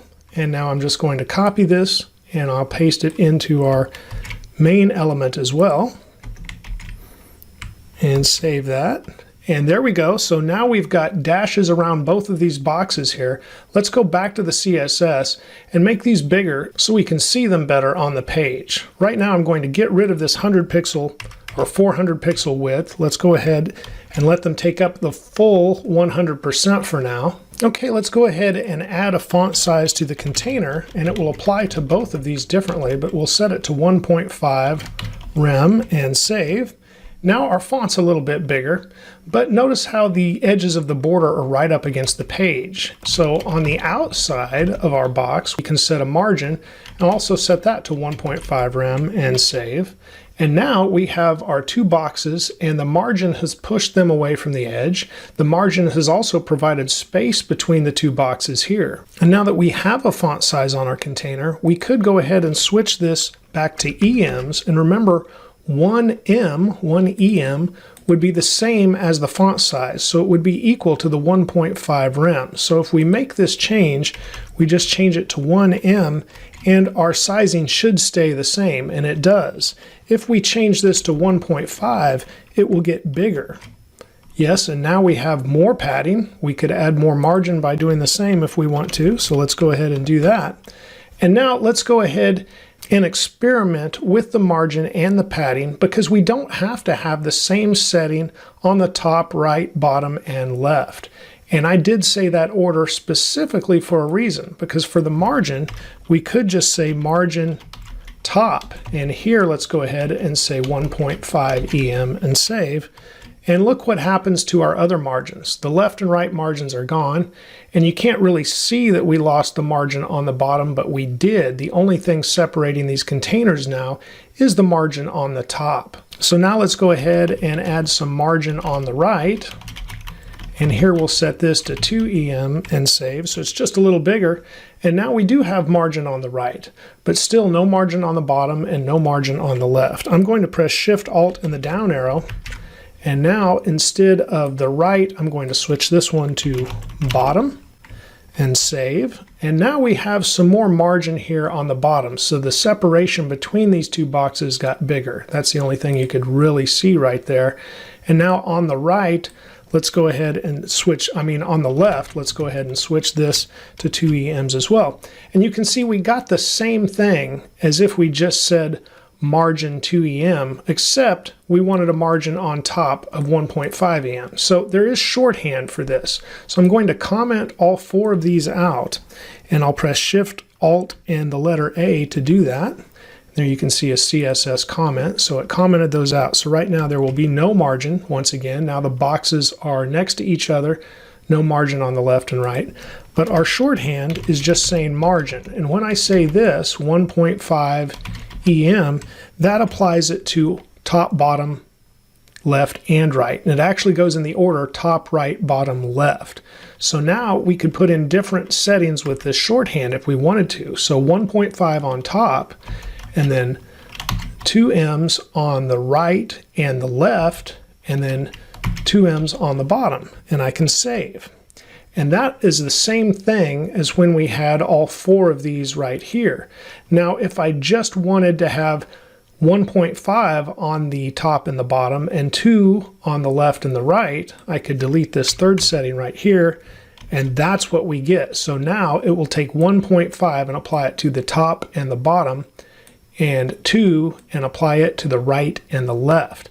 However, you can provide all 4 settings. So we could go 3 and 4, and then we would have the shorthand. Notice the left margin, the final value here, is much larger, twice as large actually as the right margin, and then the bottom is definitely larger than the top margin, because here you can see only the top margin as it applies to the first container, and now you can see the top margin and the bottom margin here combined to create the space between the 2 boxes. Now this same idea for shorthand also applies to padding. So I will copy these, actually cut them, and just go back to the 1 setting for margin. So that looks a little bit more normal again. But now let's apply the same thing to the padding, and we'll see how that changes. So now we have a much larger left padding of 4, twice as much as we have on the right. And then we have a larger bottom than we do on top. This is easier to see because it's inside of our container. And remember, if you're ever having a hard time seeing all of this different white space, I guess I dragged Visual Studio Code. I meant to grab the edge of Chrome here. I'll pull this over, right click, choose Inspect, open up the Dev Tools again, and we can see all of this hidden white space much clearer when we look at the box model. So once again in Dev Tools, choosing the Computed tab, but we also need to highlight what we're going to look at. So I'm going to choose this main container, and now we can see the space as it's applied here. So here's the content, here's the padding, and see we have 48 pixels on the right, but 96 on the left, twice as much. We have 36 on top, but 72 on the bottom, which is twice as much also. So we can definitely see that our padding settings over here, once I drag this over, are being applied as we specified them in this shorthand. Okay, back to Visual Studio Code. I'm going to resize Chrome once again so we can see our code better. Dragging this over, dragging Visual Studio Code back over here. There we go. And we can do the same thing you might expect with border. Actually, first worth discussing, you can just delete the 2 pixels, and then when we save, it actually gets a little thicker because the default is more like 3 pixels for the size here. I'm going to delete this odd sizing for the padding that I use just to indicate the different sides for the padding, and we'll go back to kind of a normal look here. We've got 2 containers and they have equal padding and equal margin around them. These settings also apply to the individual border sides, so that means we can say border-top, and here we could say 5 pixels solid, and then I'll go ahead and press Shift Alt and the down arrow, and then instead of border top, I'll go ahead and say border right, and I'll say 10 pixels, and here I'll say dotted, and save. And now we can see we had some major changes here, and we didn't specify a color, so these settings were to override what we had set with shorthand above, and so the default color is black, but we have a dotted right and we have a solid top. So we could have specified different colors here as well. So we could say green, and then of course over here we could say something different like yellow, and save. And now, ooh, that is ugly. That definitely changed our borders though. So I'll switch that to blue and save our eyes just a little bit. And if we wanted to specify these individually, we could even say border top width, and then we wouldn't specify the solid or green here. So you can break out each individual setting as well. And so now you can see we just changed the width of the top one. Likewise, instead of width, there's also border top. Let me switch that. There we go, style. And this is where we're specifying dotted or anything else. Here's ridge is another value. We'll save that. And so now the top is a little bit different. It looks pretty much like the solid setting does. And then of course there would be border top color. And we could turn this to any color we want. So I'll choose blue here as well. And now we have a dashed blue line across the top of our border. So many settings for the border when you break them out individually. We had border top, but then we also specified border top width, border top style, border top color, and then of course you can do that instead of for top, you could do right, bottom, and left as well.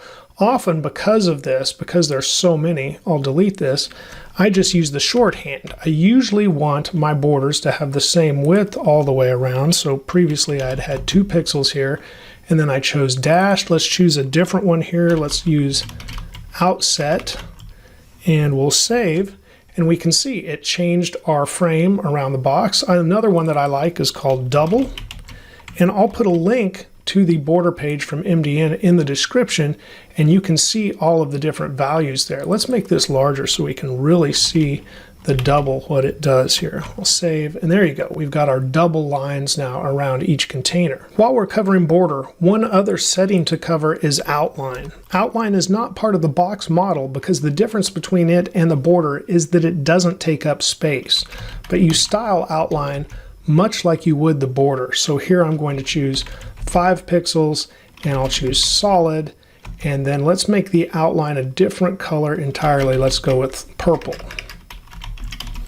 And if I save this, now we can see purple wrapping outside of our border. But again, the outline is not calculated because it doesn't take up space, so it's not calculated into that box model equation. Another property that the outline has that is very handy is outline-offset. So instead of being right up against our box, we can say we want the offset to be 5 pixels, and save, and see how we pushed it now 5 pixels further out from our border. So it's offset 5 pixels from the rest of our box. And something worth considering sometimes is using a negative value. So if I put in negative 10 pixels, we'll now see the outline is inside of our box here. And so let's go ahead and change this some more so we get it a little further inside, maybe even 20 pixels, and save.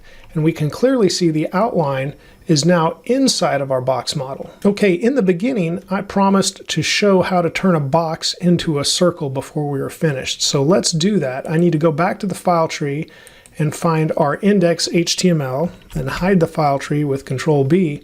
And I just want to put a div down here. I'm going to keep it in the side of the main element, so I'll just type div, and then I want to give this div a class and set this equal to, there we go, to circle. I still didn't spell circle right. I'm having a rough time today. Save. There we've got a div with the class of circle. Okay, we can close the HTML, and now let's style our circle class.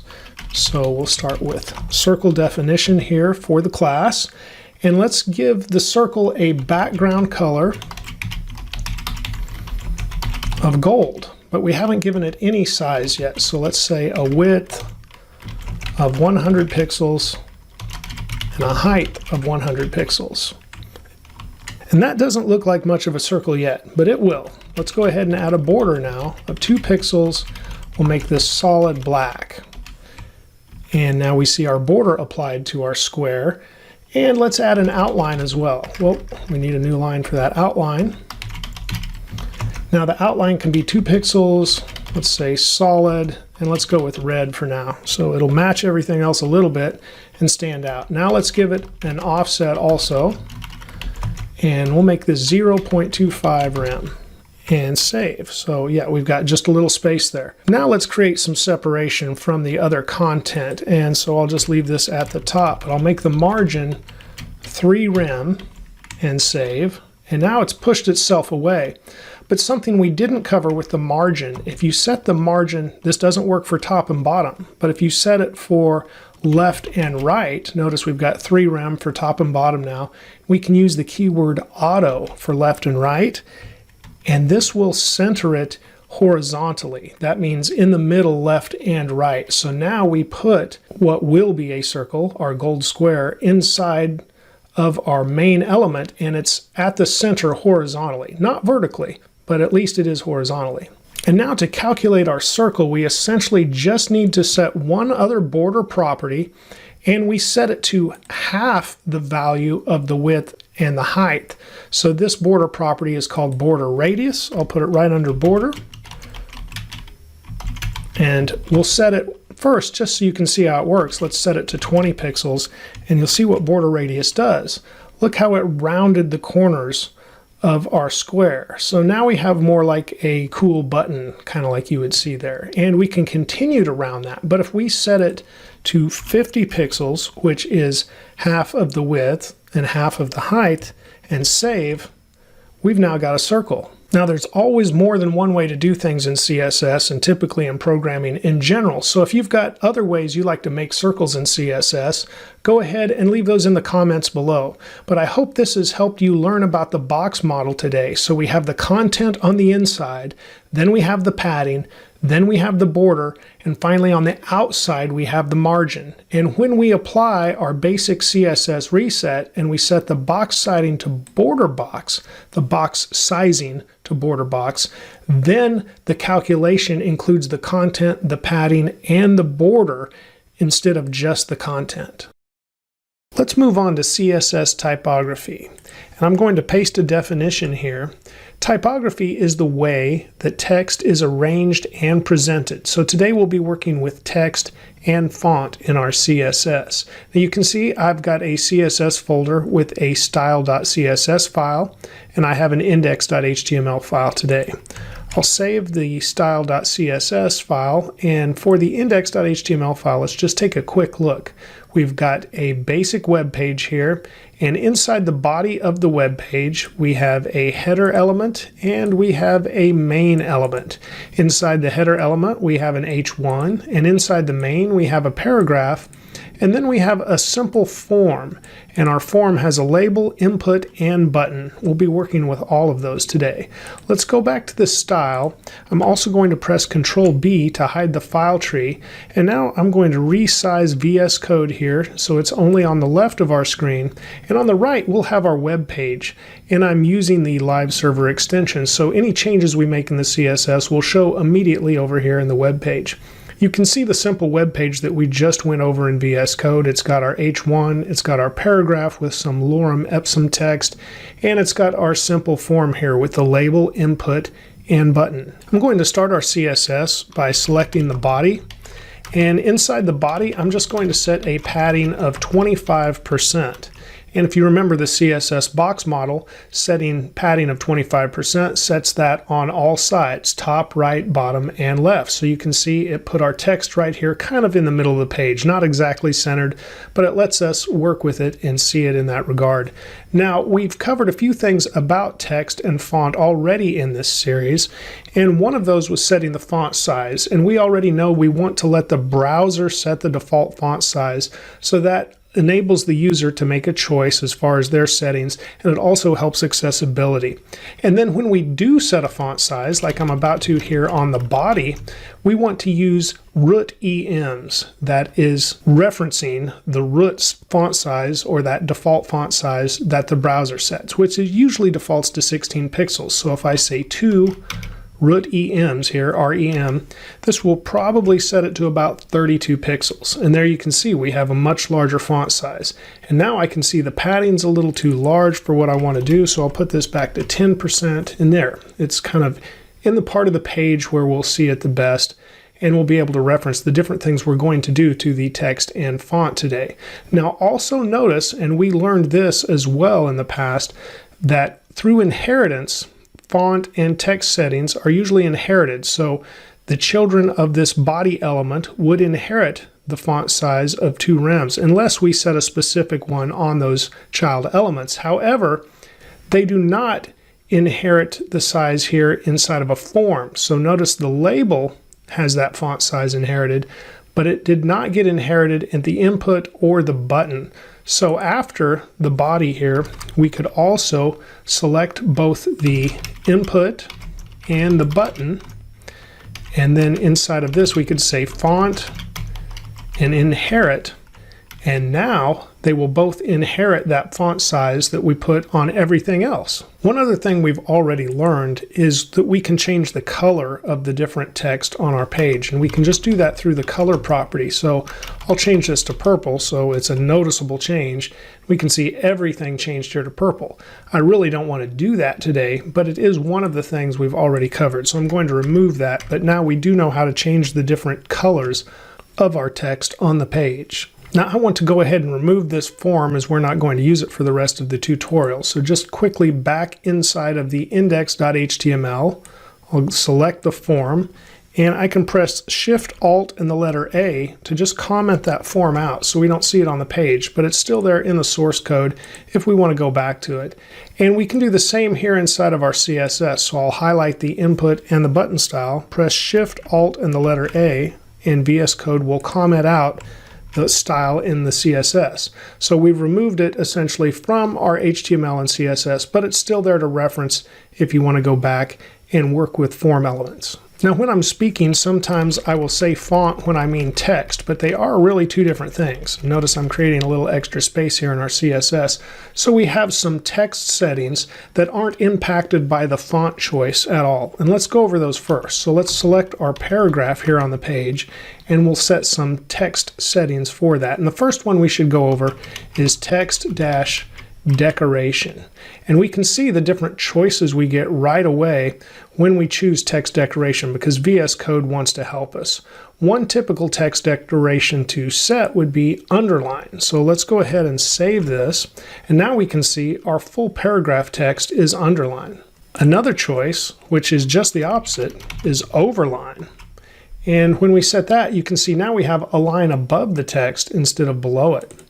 And then there's also line dash through, and if we save that, it does exactly what you expect it to. It puts a line through the text.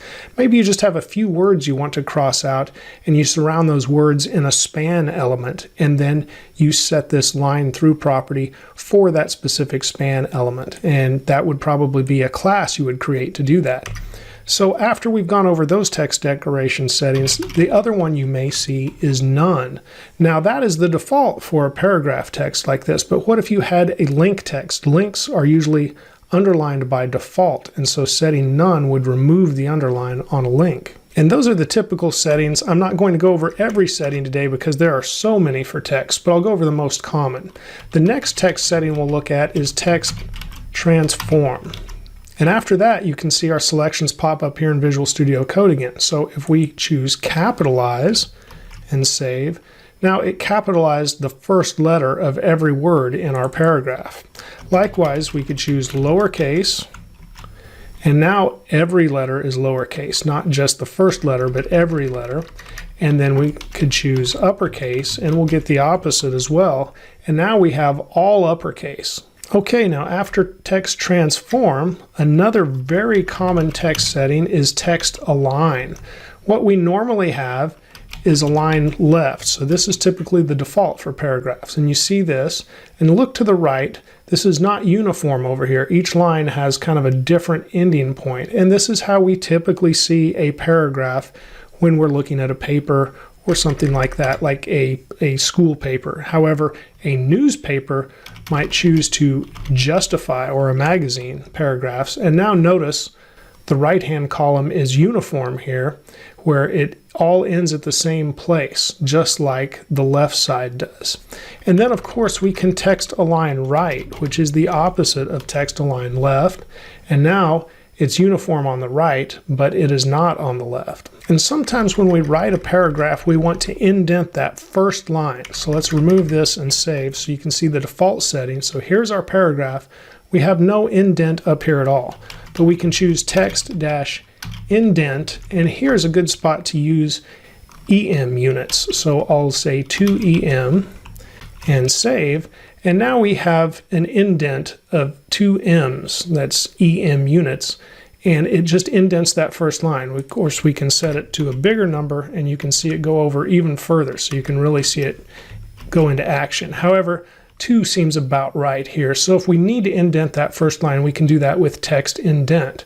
And of course, there are more text settings that you can pull up as well, and refer to MDN, the Mozilla Developer Network, where they have great documentation for all of these. Another way to find out about text properties besides MDN is to just type text, and then you can see Visual Studio Code start to make suggestions here for some other settings you may want to look up, but I've gone over the ones that I believe are the most commonly used. Okay, I'm going to save again so we get back to the default for our paragraph, and there's a few other properties that impact typography that do not start with text or font. So let's quickly go over those. And one is line height. Line height accepts units just like we went over in our unit and sizes tutorial. So we could use different percentages and things like that. However, it also just accepts a number, and the default is usually right around 1.2. So we probably won't see much of a change to our paragraph when I set the line height to 1.2. However, it starts to look much better around 1.4 or 1.5. So I'll go with 1.5, and I think that really increases the readability of our paragraph. Not that I can read Latin, but just the line height increase here made a big difference. So I'll go ahead and cut this and save, and you can compare. See how it looks much more crowded, and it's a little more jumbled to my eyes at least, but if I paste this in and save, that would make it much more readable, especially at a distance, and on a screen sometimes my eyes get weary, so I believe that helps. Okay, I'm going to leave line height there because I believe that does help the readability, but I'm also going to add letter dash spacing, and this does exactly what you'd think it would do. It increases the space between the letters of the word. So if we put in, let's go with 1M and save, it really spaces those letters out, doesn't it? We probably don't want to stick with that unless we're going for some kind of special effect. Maybe down to 0.25. Well, it's definitely more readable, but it looks kind of weird to me still. Maybe 0.1. And you may see text like that somewhere, sometime in a heading or something to draw attention to. That looks like it may work, but I wouldn't use letter spacing too often because it seems normal to me when it's just at the normal setting presented by the browser. And in addition to letter spacing, there is word spacing. So let's go with 2M there, and notice the difference. It really spaced those words out. So we could come back maybe 0.5. And yes, we've got some extra space between the words. Once again, it's an effect more to me than it does anything to really increase the readability. However, maybe if we got to a much smaller size, maybe it would help. Let's see. Well, it's noticeable still. I don't know if I like it better, but it is an option. So we have letter spacing and word spacing. But I do believe increasing the line height just a little bit from the default that's around 1.2 to more like 1.4 or 1.5, depending on the text you're working with, could really help that readability. Okay, moving on to some font properties now that actually start with the word font. And I can put in a dash, and let me do that again. Put in a dash, and Visual Studio Code starts to suggest some things. The first one it does is font size, which we've already gone over. Let's skip font family for now and go to font weight. So for the font weight, that's essentially whether it's bold or not. And normal, or the default, is right around 400. So if I save this, we won't notice much of a change. Well, I noticed a bit of a change. Let's see what 300 is like. And yeah, maybe normal was more like 300 for this particular font, but overall, 300 to 400 is kind of normal. Let's go back and see what Visual Studio Code offers for values that we could choose from. So now you see we've got 100 through 900, 900 being very bold and 100 being not bold at all. And then there's also just some words we could choose: bold, bolder, lighter, and then of course normal. So let's go with normal and see what that looks like. Well, normal looks more like what we had at 400 there. Let's go with lighter and save. And it's not too light, but it's noticeably lighter than it was. Let's go with bolder. And that's very bold. We can definitely see the difference there. So 100 would be very light, and 900 would be very bold. And if you don't set the font weight, you can expect it to be somewhere right around what normal was to begin with. Now let's look at font dash style. And if we set font style, we're setting possibly the italic setting. And if we save, that's exactly what you would expect. We have italic text. There's also oblique, which essentially is a stronger italic. It just has a little bit more emphasis there. And as you might expect, after learning about font weight, it also has a normal setting. So that is the default, and it's basically that without setting a font style as well. Okay, now we get to the big settings, something we typically set not on an individual paragraph unless we want to change the font specifically for the paragraph, but let's set this on the overall body of the page. And this is the font family property. Notice Visual Studio Code is providing lots of suggestions here that we'll go over in just a minute, but there are some main generic families, and one is serif. And if I save, it's pretty much what the browser default already was. And this is the type of font family that we see in academic papers, newspapers, papers you'd see in school overall. However, on the web, it's much more popular to use the sans serif family. If I save that, you can definitely see the change here. And this text is more like you would see on many popular web pages, even though there may be variations of. Then another generic family is monospace. Oops, I didn't spell that right. I need monospace. There we go. And if I save that, you can see monospace has the same spacing for every character. So this looks much more like an old typewriter or something like that, where it gives each character equal spacing. Then there is also the cursive family. And that looks a little different as well. You may have seen fonts like that before. And I believe there's the fantasy family. Save that, yes, and that also looks different. Here, I would possibly think about using just a little bit of letter spacing. It looks a little crowded to me. But overall, those are the generic families. But those are usually used as a fallback because we have more specific fonts that make some changes. So when Visual Studio Code was suggesting these font family values, let's go with this first one we see here, Courier New, and then Courier, And I'm going to press Alt-Z so the code wraps over here on the left. So you can see this full font family setting. So Courier New is the first choice. And then the second choice is a fallback. So if our computer, whether it's Windows, Mac, or whatever, and they do have different fonts installed, if our computer doesn't have Courier New, then it's going to look for Courier. And finally, after that, it's going to look for monospace. So it doesn't necessarily use all three. It uses the first choice if available. If not, it uses the second choice, and if not, the third. Also notice that Courier New has a space in it, and anytime the font name has a space in it, you need to put quotes around the name to handle that spacing. The names that don't have a space do not need any quotes at all. So let's save this, and here we are using Courier New, I believe, on the page, which looks a little different. Now let's choose something else from a different font family. So we had the monospace family right there. Let's go with Arial, and you can see Visual Studio Code instantly suggests a full font stack, which is what these are when you have multiple choices. This suggests Arial, then Helvetica, and then finally the sans serif generic family. So let's save that. And this is a font you see much more often on the web overall, and Arial is fairly commonly installed on both Mac and Windows, and probably Linux, any other type of computer. Okay, after that, maybe Verdania is another one in that sans serif family you would see, and here this font stack has 4 choices actually. Verdania, Geneva, Tahoma, and then eventually sans serif. Also notice that sans serif does not need quotes around it because it has a dash. It does not have any spaces.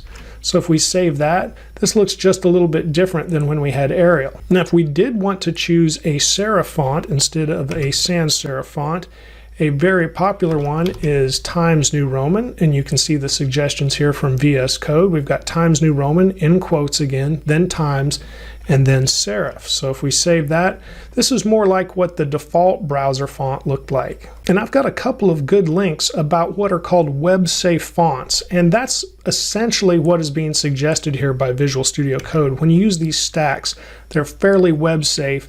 They don't need to be installed from an external source. Typically, the computers would already have these available to the browser. I'm going to switch this back to Arial, choose that and save, and I'll leave the page like this now. Okay, I'm going to grab the browser and take it to full screen now.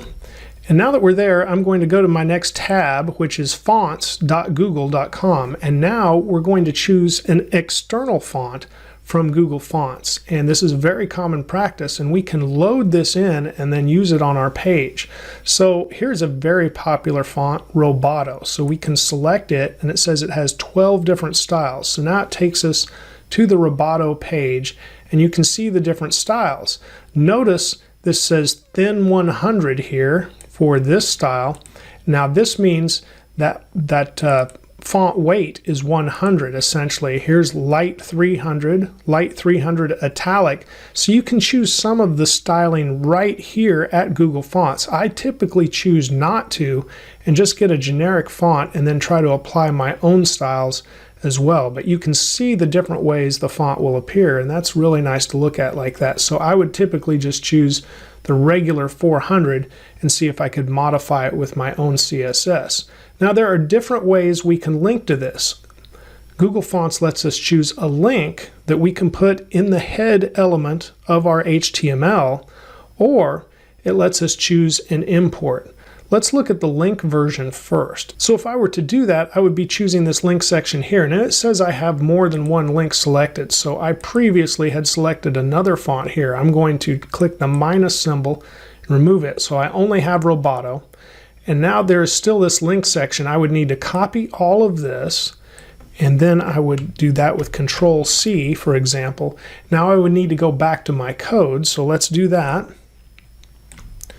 And here inside of the code, I'm going to need to go to the HTML, and then let's make this take up the full screen for a little bit.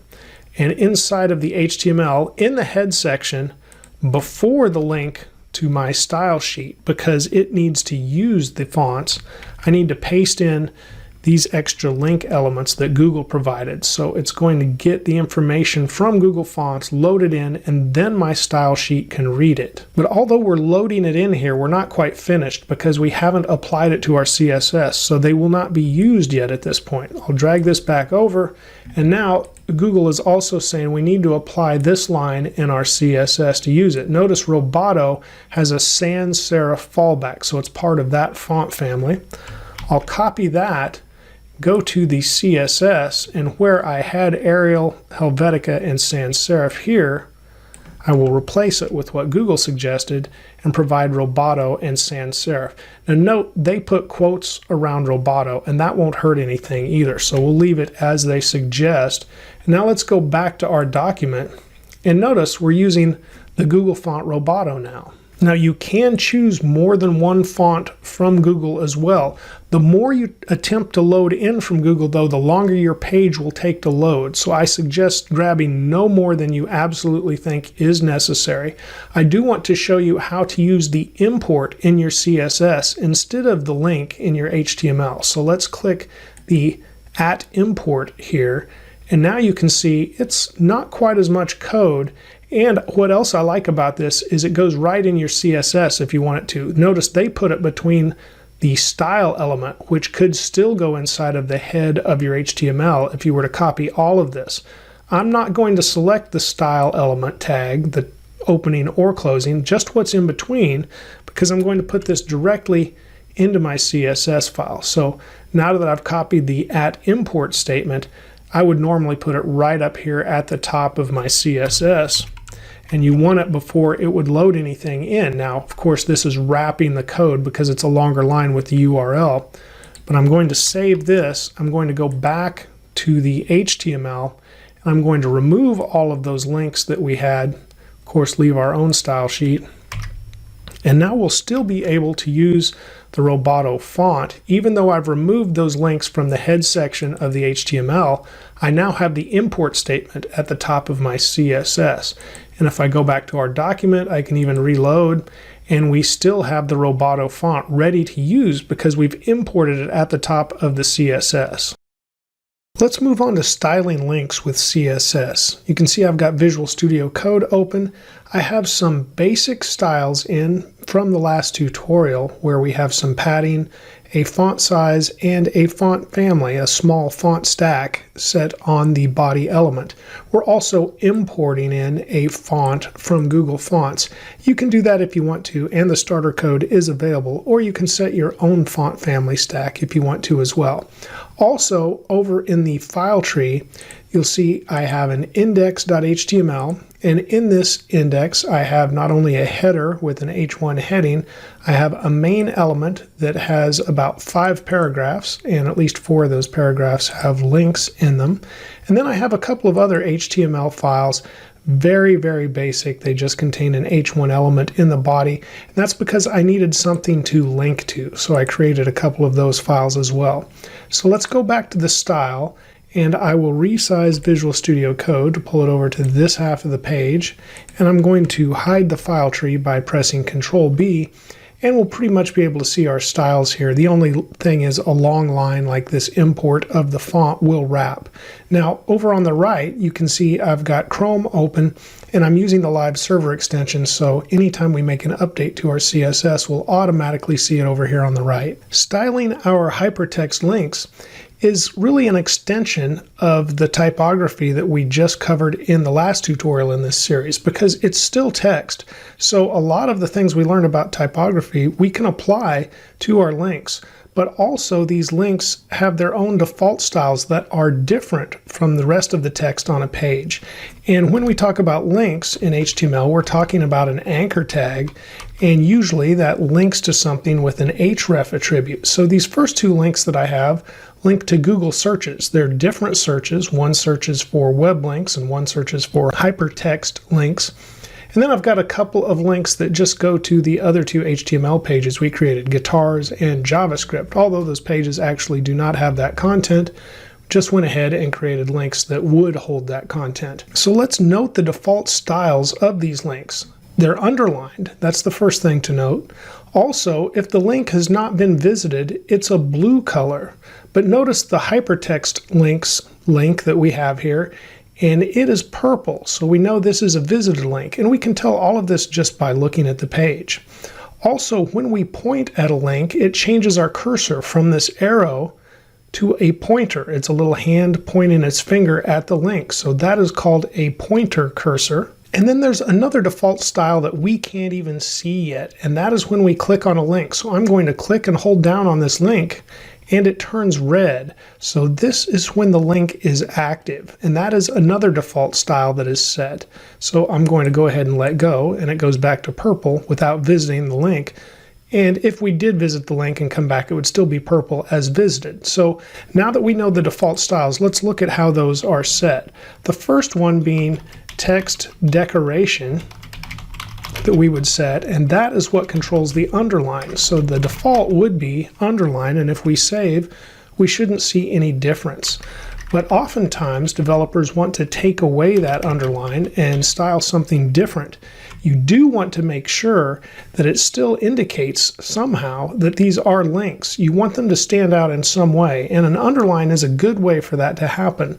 But if you want to take that away, you can, but you have to do something else to make the link stand out. Okay, we also mentioned the cursor, so we can set a cursor, but really cursors have semantic values, and I'll see what Visual Studio Code pulls up. There's lots of different choices here, but let's look, for example, at a not allowed cursor, and it has a semantic value. It tells us something just when we see it. So when I point at JavaScript, you can see we get the little icon that says this is not allowed, and we know what that means. So really we don't want to change that from a pointer most of the time. There is not really a reason to do that. So let's keep that as pointer, but I'll leave that here so you know the cursor can be set to different values. And of course the starting color before the link has been clicked is just set by color, and here we see blue is the default color. And I believe that is the actual default color and not some variant of blue. Let me save again and see if I see a difference.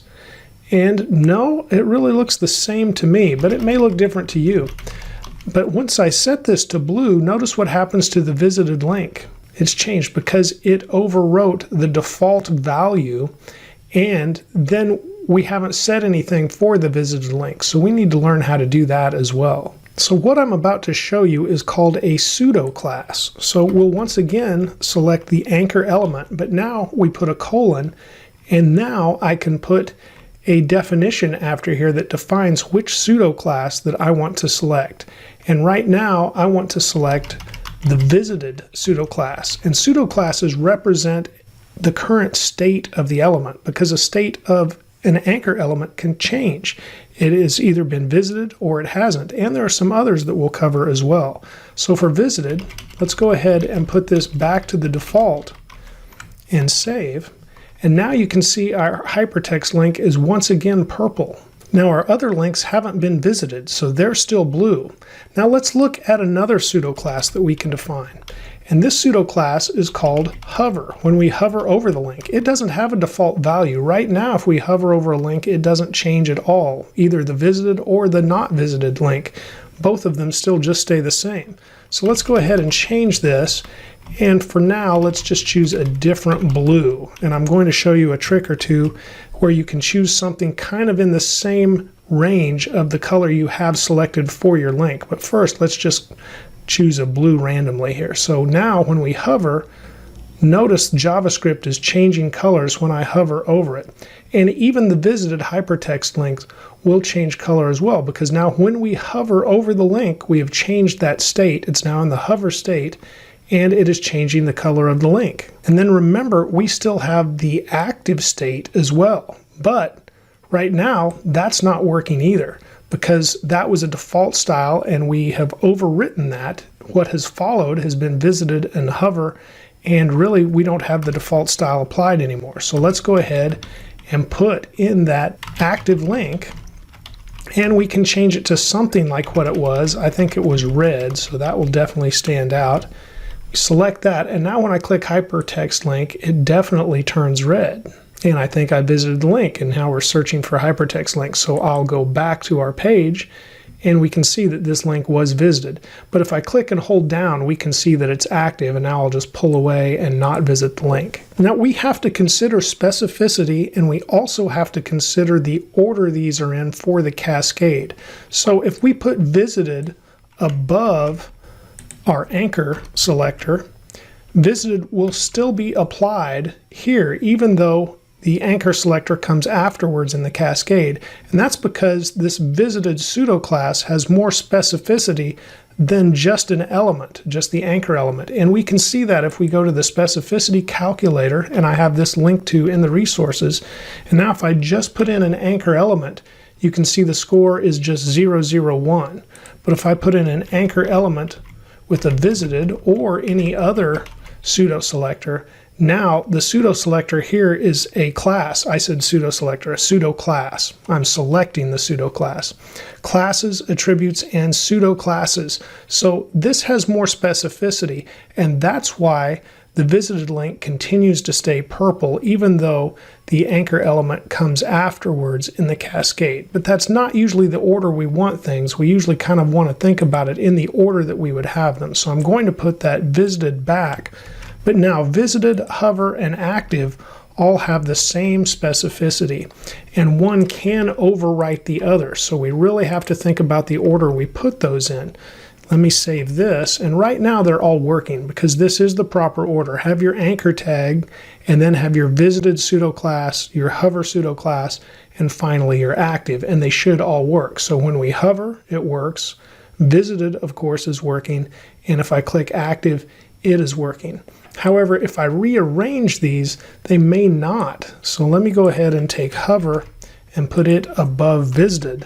And so now visited comes after in the cascade, and when I hover, that still works. It hasn't been visited, but let's check our visited link. The hover doesn't work anymore. So it's important to have these in the correct order. I'll take hover and put it back where it belongs in this order. So you want your anchor tag, then your pseudo class of visited, then your pseudo class of hover, and finally your pseudo class of active.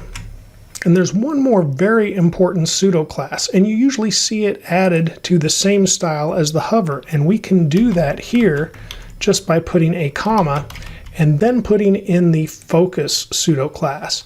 And this really makes your page more accessible, because if a visitor or a user of your page is using a screen reader and instead of using a mouse they are tabbing through your page, notice that right now we've selected the first link here and it has the outline around it. I am tabbing through the links, and by doing that, when it has focus, it is changing the color of the link just like we did with the hover, and that's important to make your page accessible as well.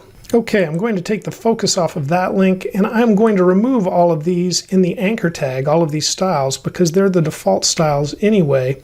And what I do want to put in here is a different color.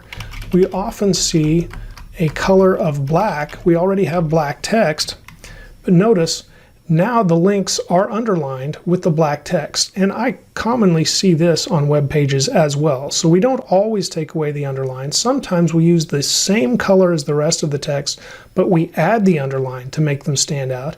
Notice you can still have a hover, you could still have a visited color if you want to, but oftentimes you don't see a visited color either, so we can just comment that out and leave it in the code.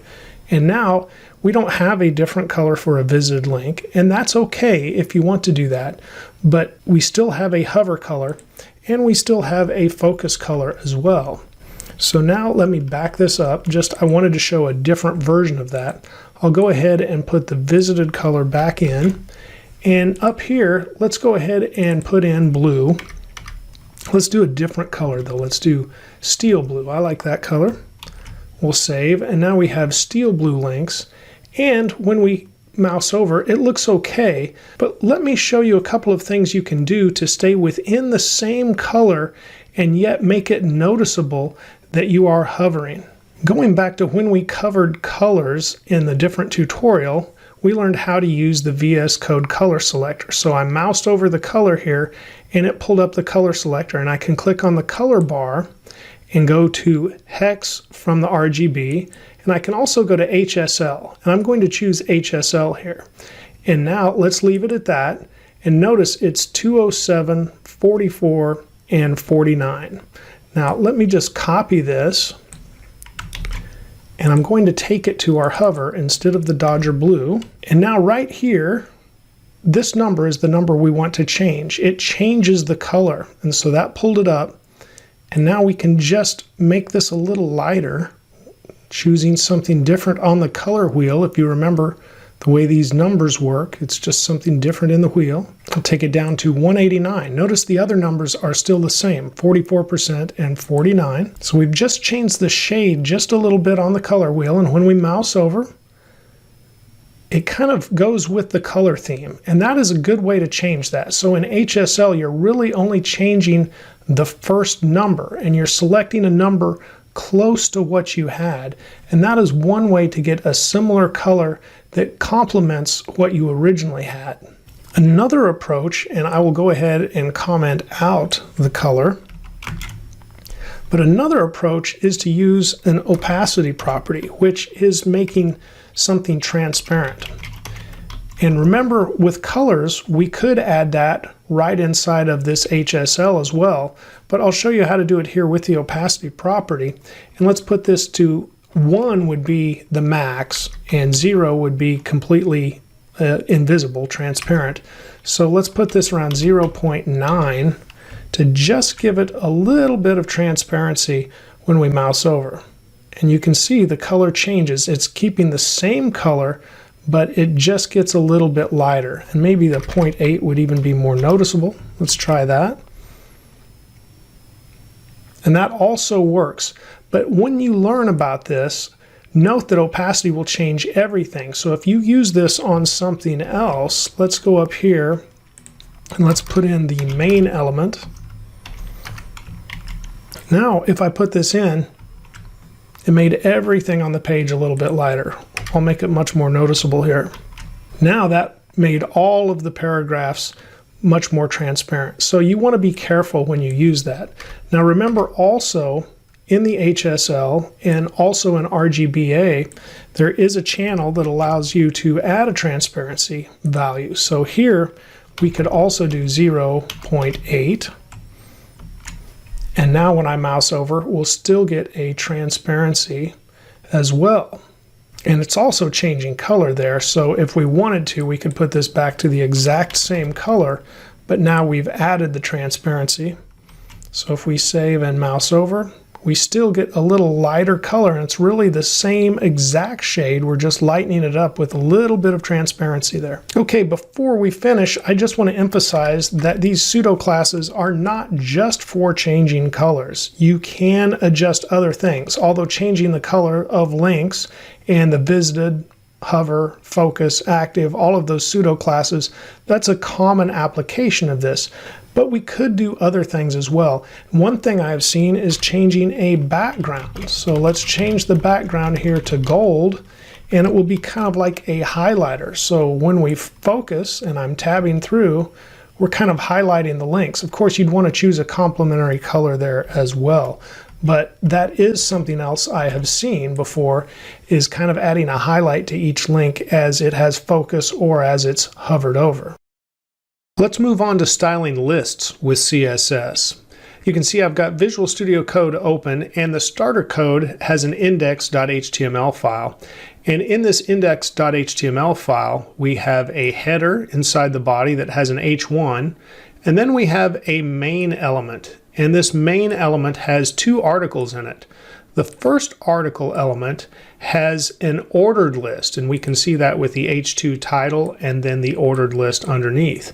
The second article has an unordered list, and we can see that with the H2 title and the unordered list. So the only difference between these two lists is the beginning element, the OL or the UL, OL being ordered list and UL being unordered list. So I wanted to take a look at the HTML first. The CSS that we're starting out with just has a couple of basic things. An import from Google Fonts, where we're using the Roboto font that you see here, and then just a little bit of padding and setting the font size to 2 rems in the body. So the default for the browser is probably 16 pixels, so when we double that with 2 rems, we're now at 32 pixels for anything in the body. Let me pull Visual Studio Code over to the left side of the screen, and here in Chrome we can see this page. And so we have our ordered list here on top, our unordered list underneath. You can see the ordered list has ordinal numbers here, 1, 2, 3. The unordered list just has bullet points.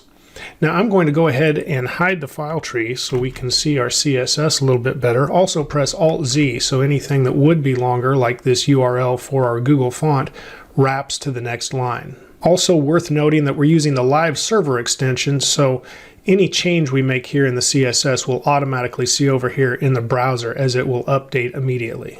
Let's style the ordered list first, and the first property we want to look at for the ordered list is list-style-type.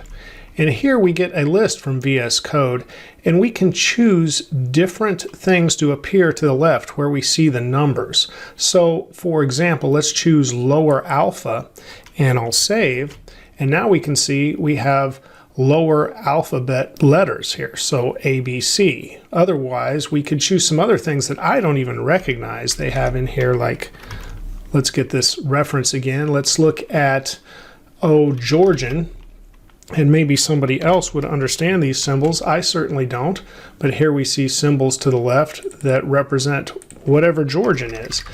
Usually the default here is decimal. And so if I save that, we're back to our numbers. That's the default value. You could also see, I believe it said decimal leading 0. There we go. So if we chose that, we would get a 0 in front of each of the numbers. So you've got lots of choices to make. And by the way, list style type and all of the properties we'll look at can apply to unordered lists as well. We're just looking at this first with the ordered list. So I'm going to go ahead and choose something here that will make this look like an unordered list at first. So let's look at bullet. I believe it was bullet. Let me check the selection. And did I see bullet here? Not bullet, it's disk. There we go. I call it bullet points, but they're actually disks is what they're referred to. So this looks just like our unordered list now. So the only way we could tell that this is an ordered list is to actually look at the HTML code at this point. So we can make one look like the other. Another choice I often see is circle. But because it's an ordered list, let's stick with something that is in order. So I believe I saw an upper Roman. Let's choose that one and save. And so now we see Roman numerals 1, 2, and 3. Now while we're mostly focusing on the CSS primarily, let's go to the HTML quickly, and there's a couple of attributes we can add that will change how our list appears. One is the start attribute. So let's tell this to start at 3, and when I save, now you can see we get the numbers 3, 4, and 5.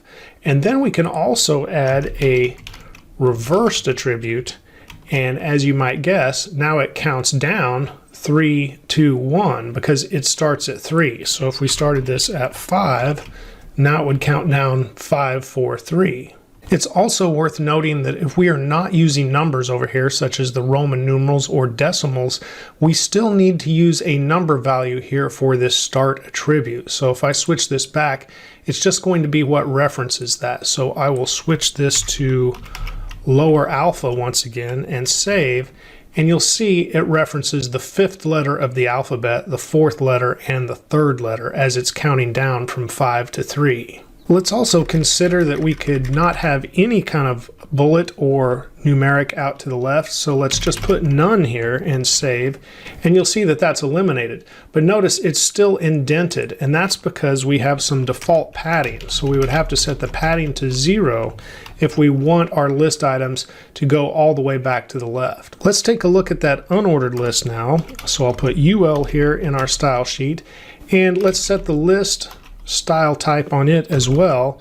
I'm going to set that to square instead of the disks, and if we save, we can see we have square bullet points now. Now the next list property to look at is list style position. But first, let's look at an issue that might get caused with list style position. So in our unordered list, if I set the text align to center and save, notice what happens to the bullet points. I've centered the text, but the bullet points are still to the left.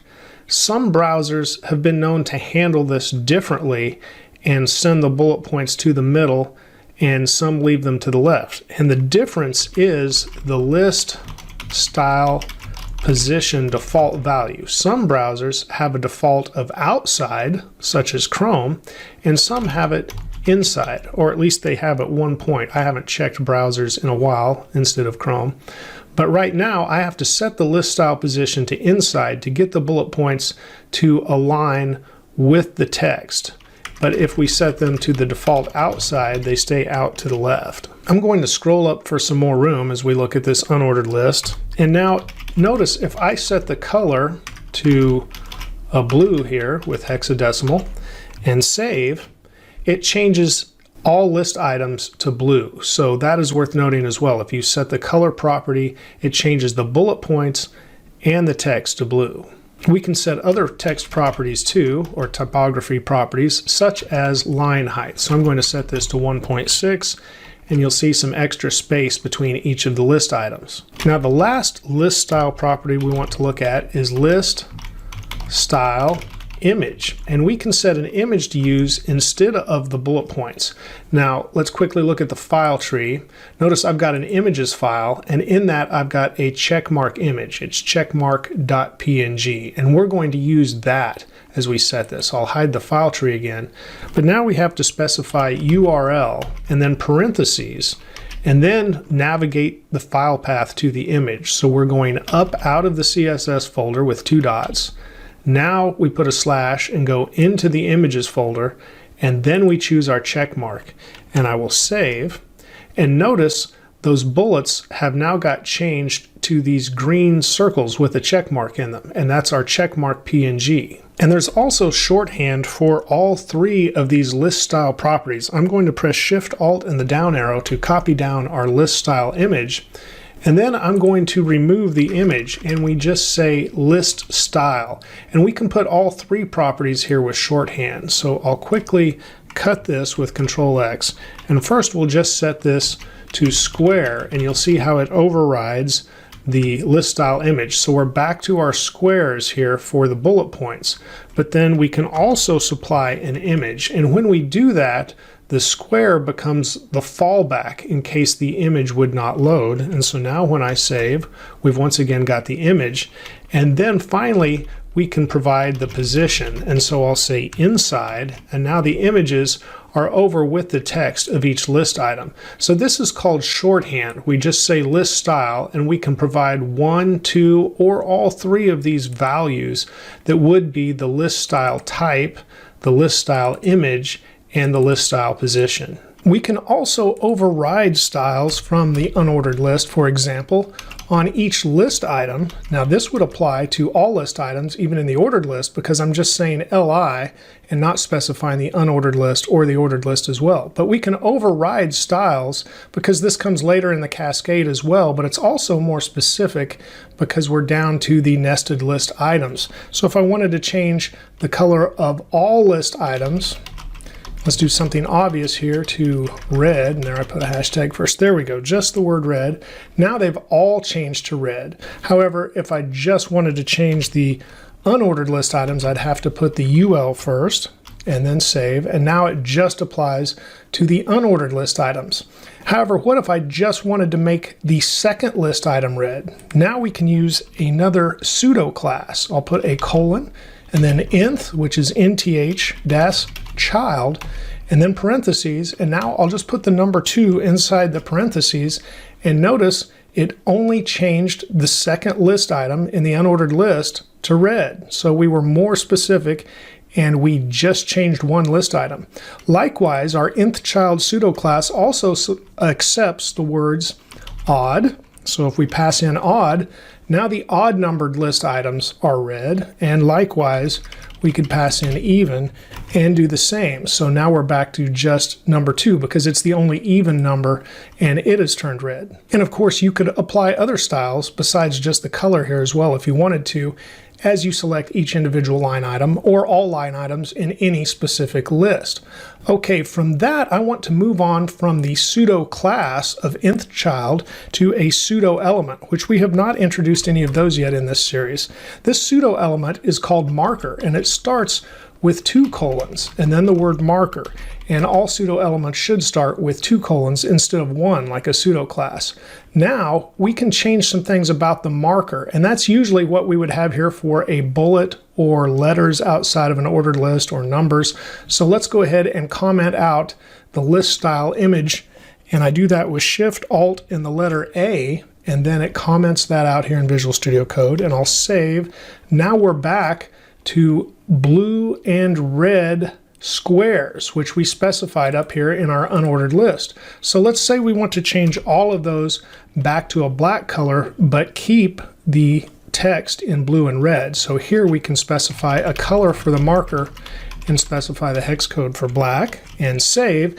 And now you can see once again we have black squares out here as markers. I'm going to scroll up for some more room because there's a few other properties we can add here as well. And I'm going to change this to red actually because we'll highlight something like we would on a sale page. I'll change the font family of the markers, and here I'll put fantasy, and might change the size a little bit, but they're currently still squares.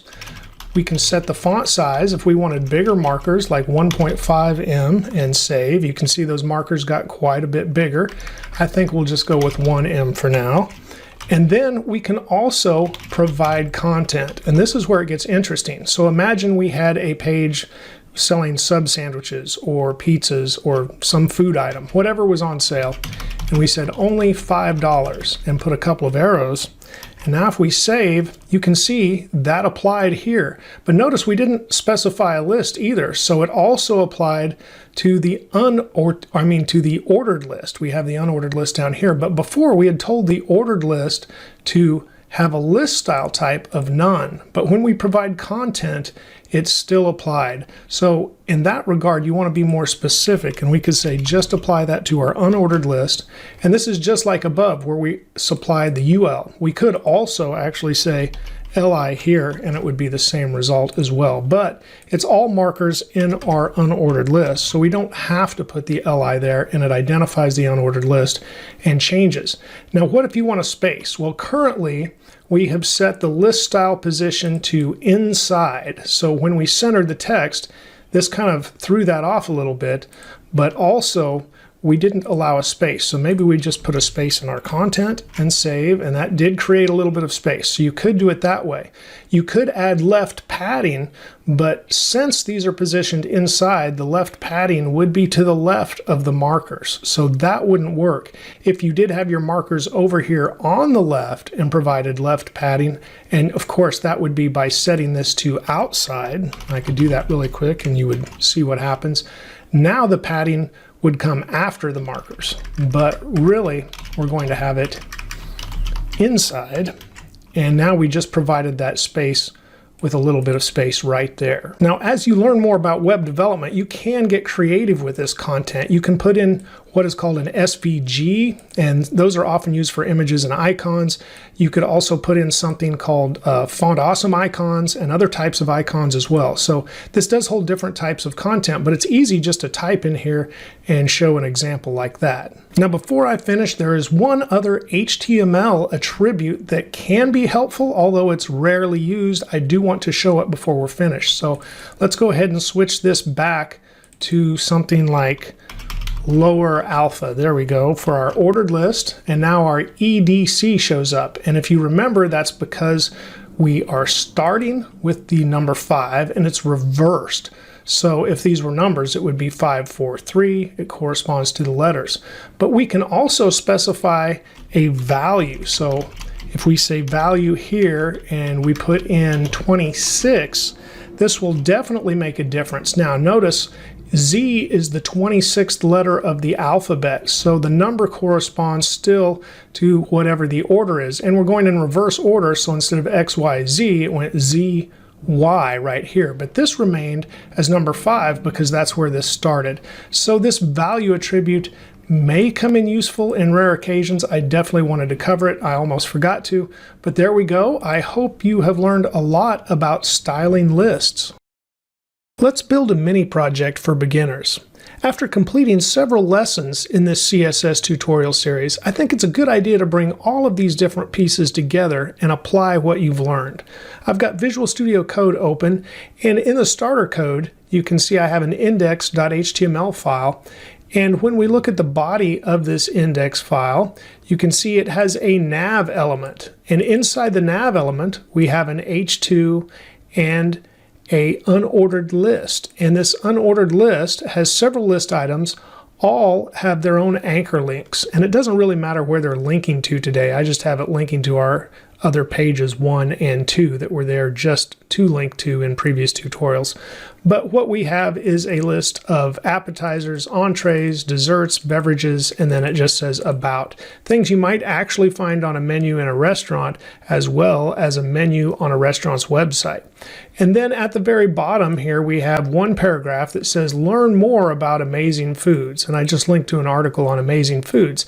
That's because we want to have one link that is not in the list so we can select it separately or avoid selecting it if we want to. So what I'm going to do now is drag Visual Studio Code to the left, and we can see Chrome on the right. I'm using the live server extension, so we'll immediately see any changes. And here's our basic page. Really no styles applied yet. I'll press Control B to hide the file tree and click on the style.css. And you can see we're importing the Roboto font from Google Fonts like we learned how to do in the typography chapter, but we're not even using it yet. So really no styles applied to the index.html. So let's start now. And if you remember from the box model chapter, we covered a small CSS reset. So the first thing I'm going to do is apply that reset. So a margin of 0, padding of 0, and then we'll set box sizing to border box. And when we save, this will eliminate some default styles, and now we can see everything is way up here in the corner. So any of that default padding and margin is gone. Now let's select the body, and we'll add a few styles to it that will be inherited throughout the page. However, the first one will not be. It just applies to the body, and that's to put just a little bit of a margin there. I actually want rem. And that way when we save, it pushes the text away from the top and the left just a little bit. Okay, after that, we're going to go ahead and set the font family. So we start using that Roboto font, and we'll set it to Roboto with a fallback of sans serif. And we can save that change, and instantly we see the font change over there to the right. After that, I want to go ahead and align the text for everything on this page to the center. Normally, we might put that just inside of one area we were building, but in this case, in this example, everything on the page will be centered for our menu.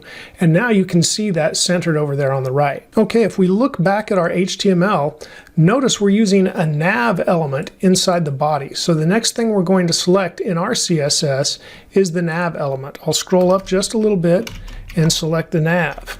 Let's put a border around the nav. So we'll say border 2 pixels solid, and then we'll choose 333, which is just a little bit lighter shade of black instead of 000. So if we save that, you can see the border around our nav now.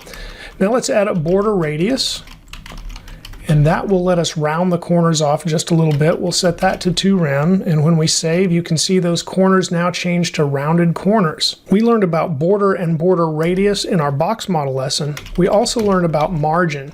I'll set the margin for the top of the nav to 0. I'm going to set the margin for the left and the right to auto, which will center it if our page is wide enough and it needs to be in the center. And that means the margin will eat up the space that's left on the left and the right. And then we'll also have a margin on the bottom of 1 rem. Now we won't notice that auto spacing because right now the nav is a block level element, so it has 100% width except for the little bit of margin that we provided on the body here. So we have some space.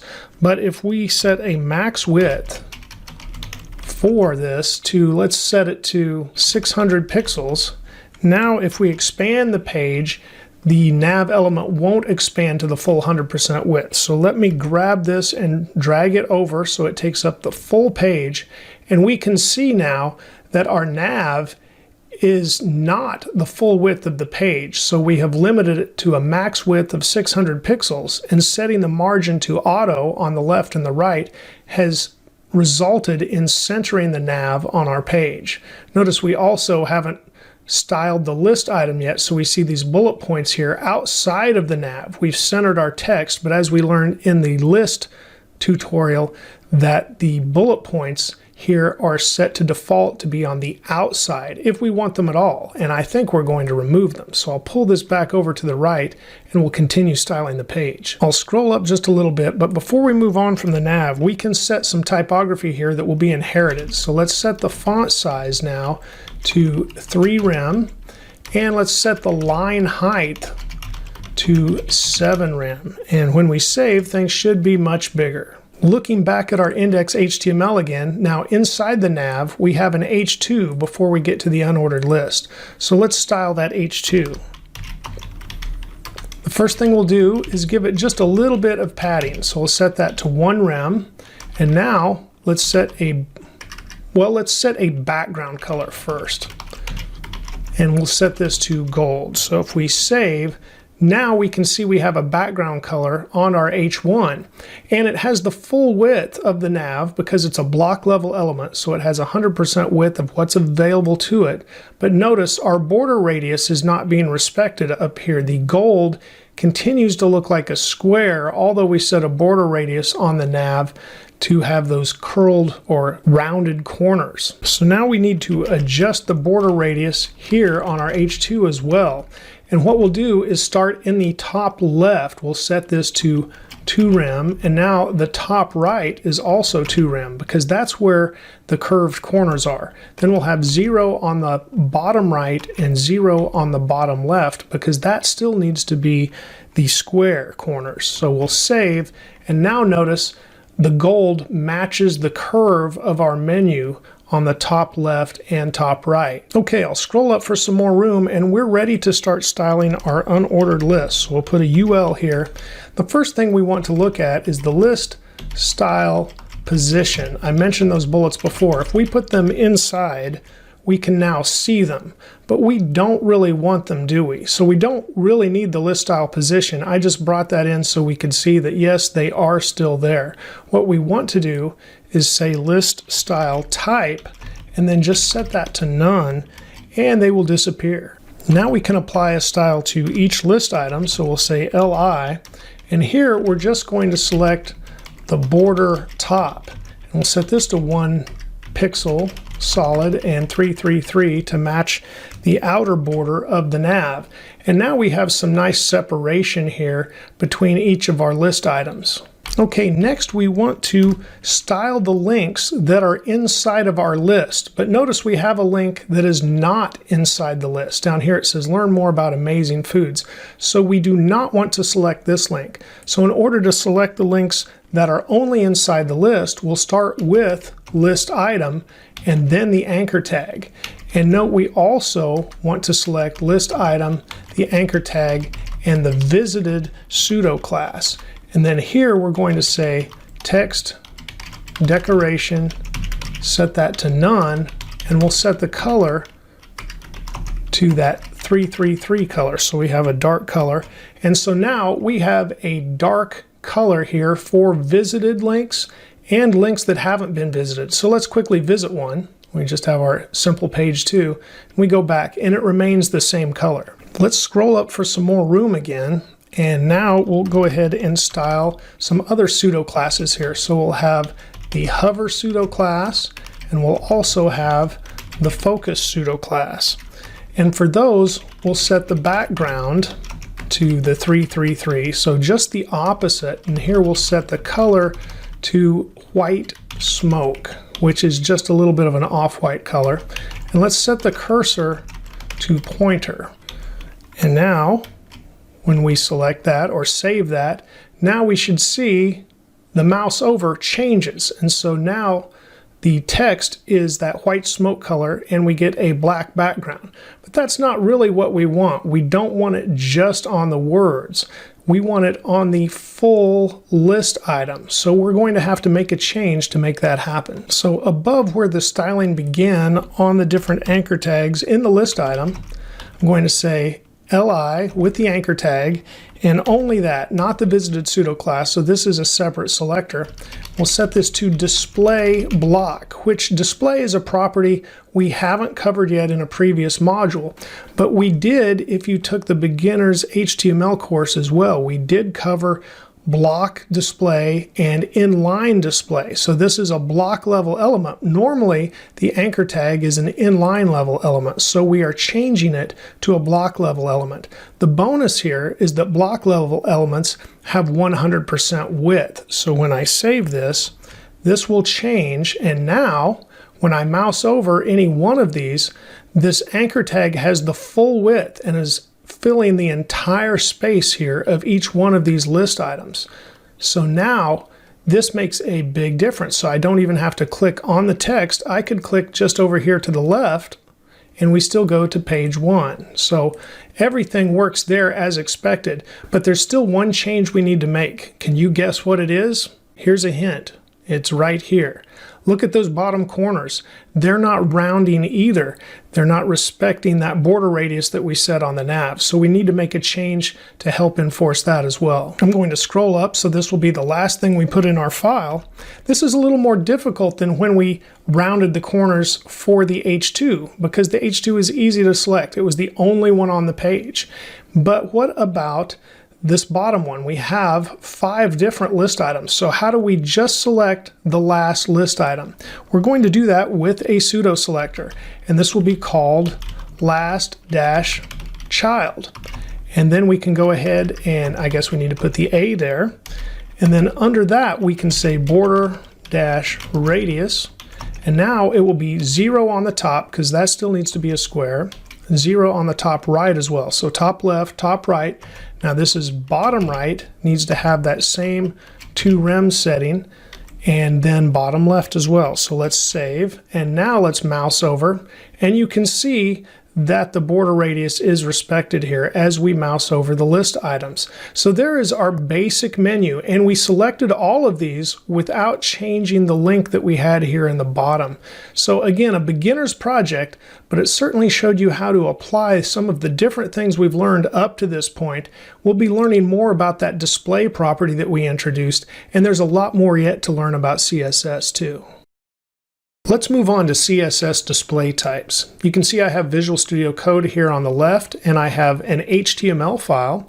And in the HTML file, I have a body element, a main element then that is surrounding the other elements. And inside this main element, I have 2 paragraphs.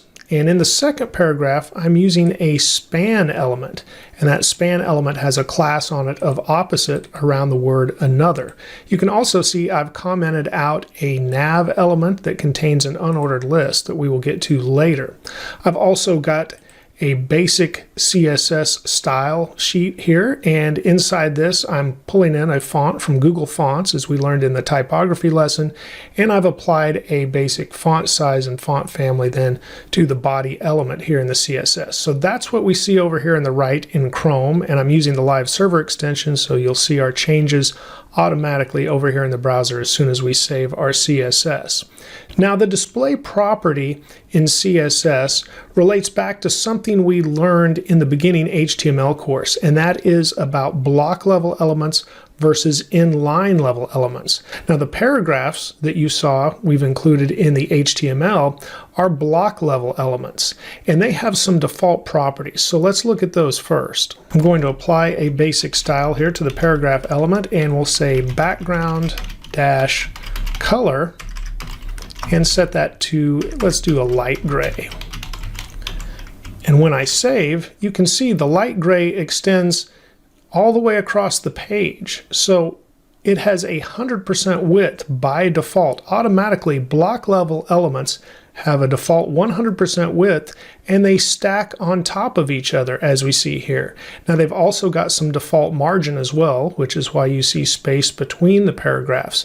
But this is important to know. So every time we use another block level element, it doesn't have to be a paragraph, it could be any element that is a block element, then they will stack on top of each other. Now, when I say 100% width, I mean of what is available to them. It's not always 100% of the viewport here that we see. So let's look at an example of that, and that's why I have a main element that the paragraphs are inside of. The main element is also a block level element.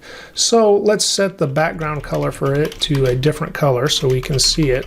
Get something kind of ugly that stands out here just for this example. So let's go with aqua. If we set that, you can see we are covering part of the main element with the paragraphs, but the part that you can see where there is margin, it turned aqua. So now we could take away this background color and you can see aqua across the whole thing. So now that we've done that, let's also go ahead and change the width of the main element. So let's set it to a width of 50%. And now you can see the paragraphs do not extend all the way across our page. They are limited to their container, their parent element, which is the main element. So they do have a 100% width default setting, but it's a width of what they are given. So I say they have 100% width of what they are given. It's not necessarily 100% of the page. And of course we could return this background color once again so we could see exactly how much room they're taking up, and let's say light gray again and save, and once again we see they're taking up 100% of that main element. With block level elements we can also apply margin and padding and height or anything like that to all four sides. So let's say margin, and I'll say 100 pixels on the top and bottom and 50 pixels on each side, and if we save, that definitely changed everything because now this has a 100 pixel margin up here, and then we've added extra margin in between the paragraphs, and then you don't even see the margin that's underneath as well. But we can do that to block level elements, but this is where some of the change comes in when we switch over to an inline level element. So I'm going to remove that, and let's remove the main styles as well. So we're back to spanning the full page. And remember, I put a span element around the word another, which is an inline level element. And that doesn't cause a new line break. So let's go ahead and style that opposite class that was applied to that span element. Just to make it stand out, we'll start with a different background color. And I'll make this a flat black. And then we'll use a color that is not quite full white smoke. And now you can see we've styled this element and it is just surrounding the word another. So our span element has a class of opposite, and we changed the color for the background and the text. But let's see what we can and can't do with an inline element. And so now let's go ahead and try to put a margin on the top of 100 pixels. And you can see nothing changes. We can't apply a top or bottom margin to a inline element. Likewise, we'll try a different one. Let's go with height, 200 pixels. It doesn't change. Once again, height cannot be applied. And padding applies just a little differently. So let's look at that, and let's go with one rem. And it looks like everything is as expected here, where we have a one rem padding, top, bottom, left, and right. However, if we go ahead and increase that, let's say 4 rem, look what happens. It overlaps the above paragraph, and we probably wouldn't want that. So now let's apply the display property. And we've talked about this being already as a default inline. And then, of course, paragraphs default to block, and many other elements as well, like the main element we talked about. However, there is another option, and that is inline dash block. And let's see what happens when we apply that to our opposite class. Now our padding is still applied, but it's not overlapping the other paragraph, so it is now respecting the top and the bottom. Likewise, if we come back and apply that margin, and let's just say margin dash top. It could be bottom as well, but we'll just put 100 pixels for the top. And that worked as well. Now you can see we have extra space here. And again, this is applying just to that span element, so not to the full paragraph itself.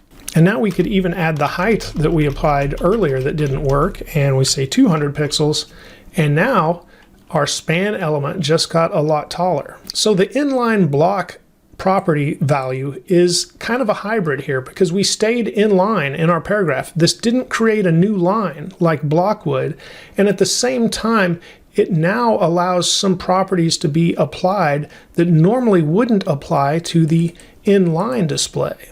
So to quickly recap, block level elements stack on top of each other and always create a new line. Inline elements do not stack on top of each other and do not create a new line. Block level elements automatically have a 100% width of whatever they are given. If they're not inside of something that is limiting their width, they will be the full width of the page. Inline level elements only take up the width of their content, of course, unless we put extra padding on them, and then it has a little bit more width here because of that padding. And then when we switch to inline block, we get kind of a hybrid here where we can keep the content in line, but we can go ahead and apply a top and bottom margin or a height and other things that typically only block level elements have. So when would inline block be handy? This could be handy if we were trying to turn a link into a button, and sometimes people do style links as buttons, and then you could of course have a row of those. And likewise, it could be something like turning a list into a row instead of a vertical list, so it would be horizontal. So let's look at an example of that, and I'm going to go back to the index.html, going to select our paragraphs and press Shift Alt and the letter A to comment those out, and then select our nav element with the unordered list in it. Once again, Shift Alt and the letter A to uncomment that, and now I'll save. And now we see a basic list with 3 links over here to the right. They say intro, portfolio, and projects, something that we might use as a menu on a portfolio website. So here we have the nav element and then an unordered list and 3 list items inside. And then of course each list item is an anchor link, so a hypertext link, and those are inline elements. However, the list items themselves are block level elements, and each one is taking up 100% width of what they are given right now. Let's go back to the CSS and apply some styles here. So I'm going to select these styles, the paragraph and the opposite class, and go ahead and delete those and save once again so we can start fresh. And now let's apply something to the unordered list first. And we'll start with a list style type, and then we'll say none, and that removes those bullets that we have. After that, you can see we're still moved over to the right, so we do have some default padding on the list. So let's say padding dash left, and we'll just set that to 0, and then we'll save again. And then after that, let's go ahead and say text dash align right. Whoa, what happened to my CSS? I've got an extra line in there. You can see what happened now. So we know we have 100% width, and if we change the background color here, we can really see that in action. So let's say background color, let's go back to our light gray, and you can see we've got 100% width going on once again. And when we sent the text align right, we sent all of our links, all of our list items over to the right. And finally, let's apply a margin of 0 to the unordered list as well. And now you can see it pulled it up closer to the top of the page. We could actually apply a CSS reset as well. So let's do that. And that will put everything flush with the edges of the page. So we have margin of 0, padding of 0, and then box sizing we'll set to border box and save. And you could refer back to our box model module where we covered all of this and setting a basic CSS reset. But now you can see we are flush with the edges of the browser, and our links are once again all to the right. Now let's go ahead and change this background color, and let's just change it to black and save. And now we don't see the links as well, but we'll change that in just a little bit. For the list items, let's change those now, and we'll say display inline dash block instead of their default of block. And now when we save, you can see they are all side by side in horizontal order instead of top to bottom as they would be with the block display. Now let's apply some margin between each one of them. And what we can do here, instead of saying top, right, bottom, left, as we typically would with the shorthand for margin, we can just say margin inline. And this will just apply to the left and the right. So I'll say 0.5 rem, and let's see how that looks. Now that looks okay. And we need a little bit of extra space maybe over here on the right. So let's change the padding setting here. We had padding left of 0 for the unordered list, and that's okay, but maybe we just want to apply a little padding all the way around. So maybe 0.5 rem everywhere on the unordered list, top, bottom, right, and left. Oh, and that is just set to padding dash left right now. So let's go ahead and make that shorthand for padding and apply it to all 4 areas, top, right, bottom, and left. Now that looks a little bit better. So what we need to do now is just apply some color and maybe some hover styles for our links. So let's say link and then the anchor tag. So this will only apply to anchor tags inside of the list item. I said link, list item in the anchor tag. And now we'll say color. We'll make them white, and then we'll have a text decoration of none. And when we save, we now see the words in white with no underlines. After that, let's scroll for a little more room, and we'll say list item, anchor tag, hover pseudo class, and once again, list item, anchor tag, focus pseudo class. And for that, let's just change the text decoration. Instead of the color, let's just go back to the underline style. So when we hover over, they now show as links. Now there are other display values that we could use, and we're going to have separate modules on the display type of flex and the display type of grid. And when we do that, we'll learn how to complete our menu bar that might have something over here on the left as well. But before we go, there's one other value I do want to cover, and instead of inline block, or just inline, you might have a value of none. And look what happens. All the list items just disappeared. So let's go ahead and change that back so they show up. And maybe we want our entire bar to disappear. And right now that is an unordered list.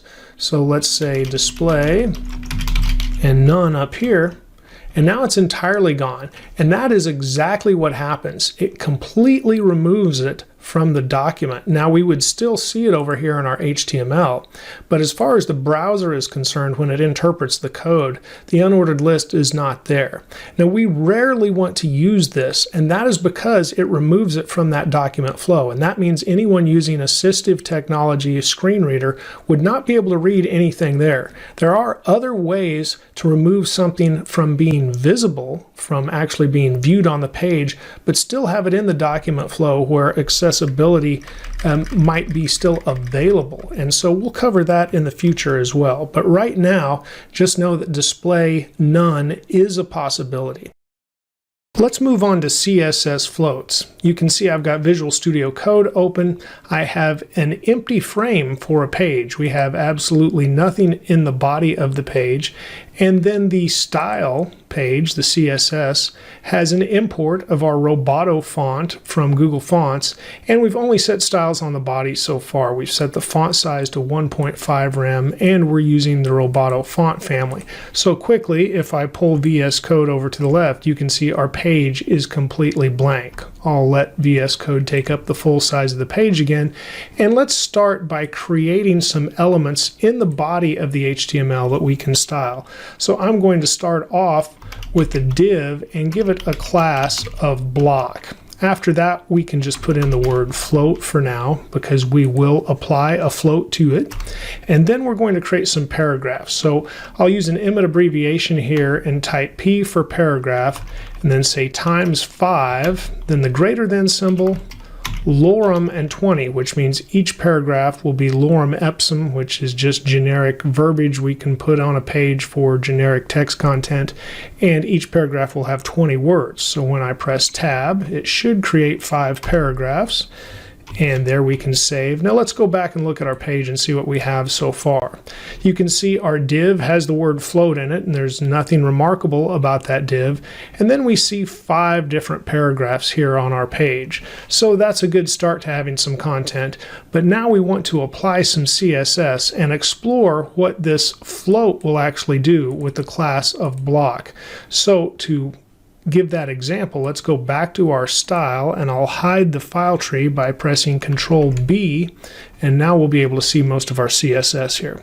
So let's style this block class that we created for that div. I'm going to apply a width first, and I'm going to set it to 30 viewport width units.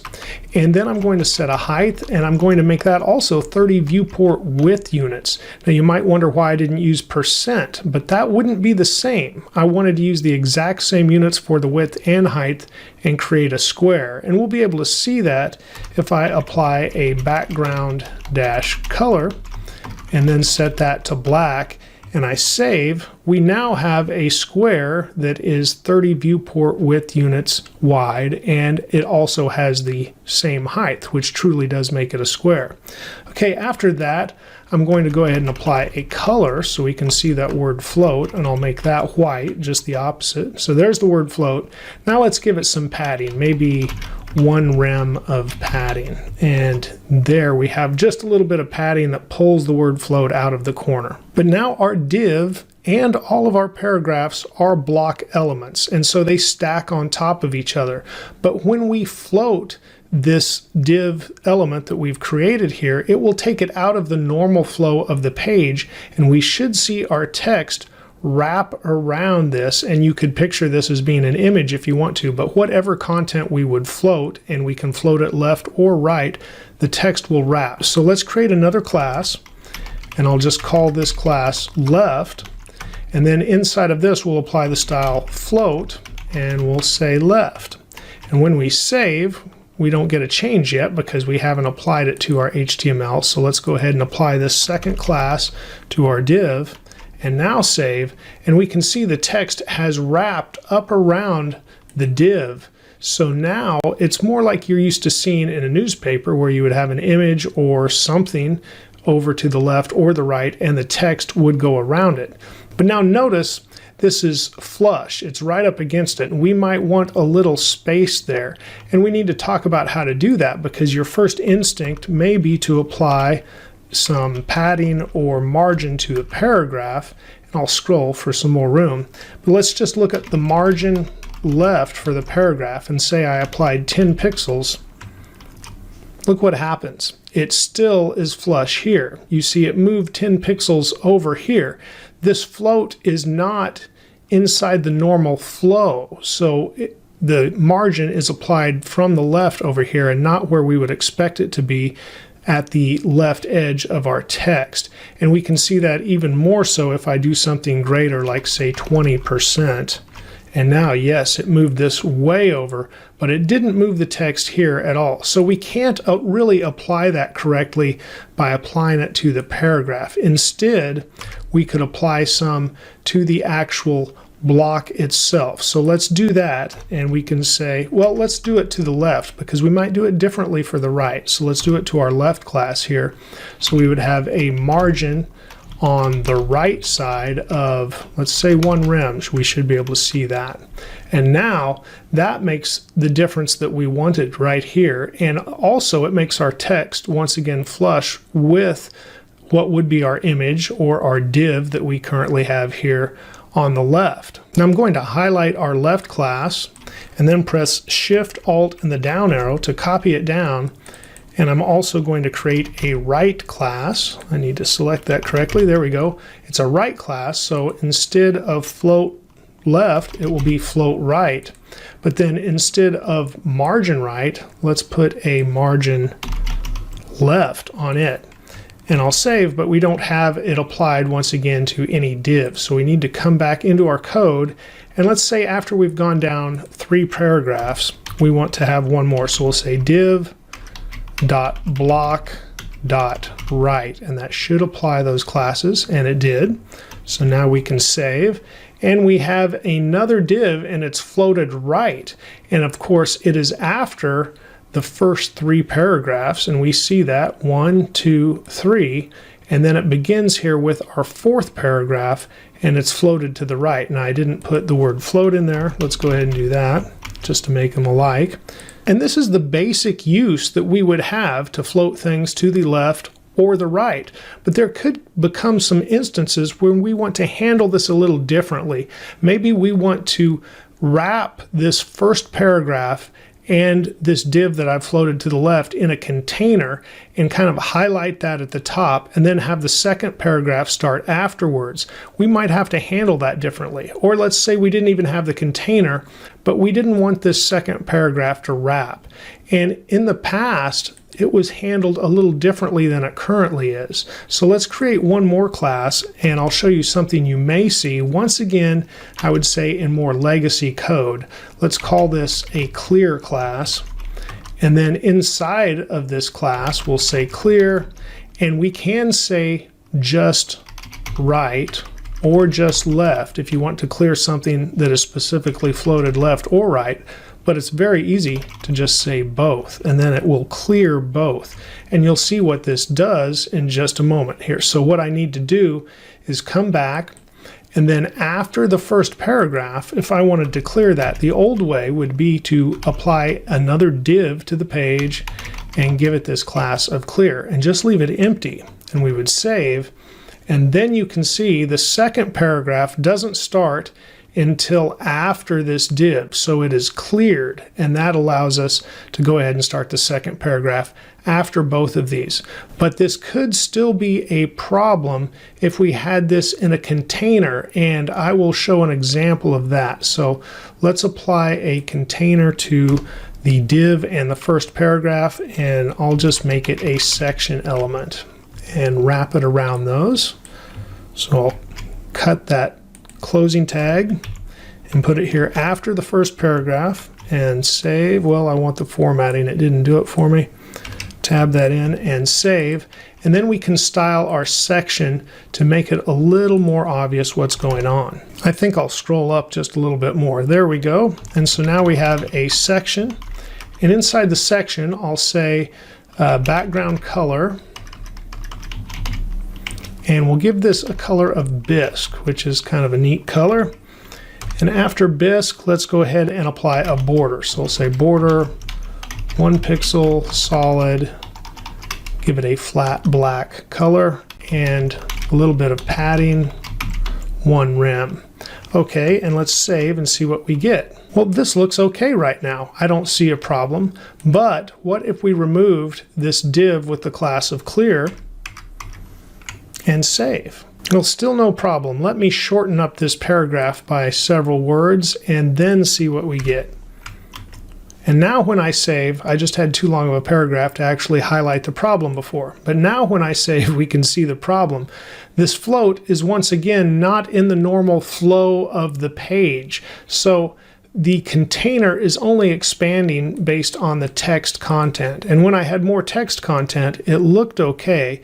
But you can really highlight the problem if you don't have enough text content to push the container down. So we can definitely see a problem that needs to be rectified, and that is because we don't want the container to just go halfway. We want it to go ahead and contain the full item, the full element that we have floated left or right. So we think, why not go ahead and put that div back in place that had clear? Well, let's try that and see what happens. I've got the clear div there now, and you can see it clears the paragraph, but it doesn't help the container. So let's once again remove that div. I'll just press Ctrl Z to undo those changes and Ctrl S to save. So now the paragraph is coming back up, and I will show 2 different ways to fix this. One past approach that you may see in code is to set the overflow to auto. But this is in more legacy code once again, but notice it does work, so I wanted to show that. Overflow auto is a possibility to go ahead and get the container element to extend all the way down and contain the full element that is floated either left or right. However, the correct current way, as noted by MDN, is to say display and then say flow-root. And if we save that, we once again have fixed the problem. So if I remove that, save, we have the problem. I'll put the display flow root back in, and the problem is fixed. So this is considered the current modern way to fix this problem. In the past, floats were also used to create columns on a page, but that was because there was no other method available. And now with modern CSS, we do have other methods available, including display flex and display grid that I will be covering very soon in future modules. But right now, just remember floats are used to float things to the left and the right, really any element that you want to, and you can wrap text around it. And then you can also use floats inside of a container if you want to, but remember to apply display flow root to the container so the container contains the full floated element and doesn't shrink based on the text content alone. Let's move on to CSS columns. You can see I've got Visual Studio Code open here with just an empty frame of a page. Once again, I've got the title of CSS columns, nothing in the body of the HTML at this point. And if we look at the style.css, you can see I'm once again importing in the Roboto font from the Google Fonts. And then I also have a couple of styles on the body. We're applying the Roboto font with the font family, and we've set the font size to 1.5 rem. And that's it so far. So let's go back to the HTML. And the first thing I want to do is create 5 paragraphs. So I'm going to use an Emmet abbreviation. I'll type P times 5, and then I'll just say lorem 20 and press tab, and we should have 5 paragraphs now. So I'll save that much. I'll go ahead and press Control B so we can see a little more. I'm not going to wrap the lines, as it would just clutter and of course wrap each one of these lines down just a little bit. I don't need to do that right now. What I do want to do now is add a section that will be a container for the first 4 paragraphs. So we'll take this section, and after the 4th paragraph, we'll put the closing element right there, the closing tag, and we can save. It didn't auto format for me, so I'm going to select these and press tab so it comes over. And now I've got the first 4 paragraphs inside of this section element as a container, and then the final paragraph is outside of the section element. And I'm also going to apply a class here. Let's call this class columns. I want it inside the quotes. And now we're finished with the basic HTML so far. So now let's move on to the CSS. I'll click the file tree again, go to style.css. Now, with all of this saved, I guess we could quickly look at it in the browser, and we just see our 5 paragraphs over here. So we're going to make some changes now, and I'll drag VS Code back over to fill the full screen as we apply the columns. Okay, let's create our columns class. So dot columns, and inside this class I'm going to set a column dash count, and let's set it to 4 columns so far and save. And now let's go look at our code or our browser, and look what we have here in the browser. Now I've spread it out a little bit, so the first 4 paragraphs are in 4 columns, and we can see of course this 5th paragraph that's not inside of that section element that has the class columns is not split into columns at all, but it automatically split the first 4, and just as it would resize here, as luck would have it with the browser, there's actually 1 paragraph per column right now. However, I'm going to right click and choose inspect so we can open DevTools and resize this, and notice what happens here. We can scrunch it down, and now it's not necessarily 1 paragraph per column. It just adapts to whatever the screen size is. Now we can change this as well. So I'm going to go back to VS Code, and then we'll make a change here. Instead of this column count being just 4, let's go ahead and add a column width as well. So let's tell it that our column width should essentially never be less than 250 pixels per column. So that should change things a little bit. Now you can see we only have 2 columns. Even though we told it 4, it's going to adhere to that width and never go below that. Now, once it it can support 3 columns of 250 pixels, then it switches to 3, and it will go up to 4 columns if that's available to it. However, if not, it will stick with 3. Let me see if I can squeeze this just a little more to get all 4 columns to show. Now we're back to our 4 columns, but as we resize the browser width, it only supports what it can for the 250 pixels. And once it can't support that, it should condense down to just 1 column. So that makes it very flexible as far as the design goes, because if it can only support 1 column, it will never make it smaller than that 250 pixels we set. But if it can support 2, it does, all the way up to the column number that we specified, which was 4. I'm going to pull VS Code back up, and there's shorthand for this, so we don't always have to type column-count and column-width. We can just say columns, and there we could specify 4 250 pixels, and it would be the same. So I'm going to comment these out, and now save, and we shouldn't really see any changes in our page because that should mean the same thing, just in shorthand.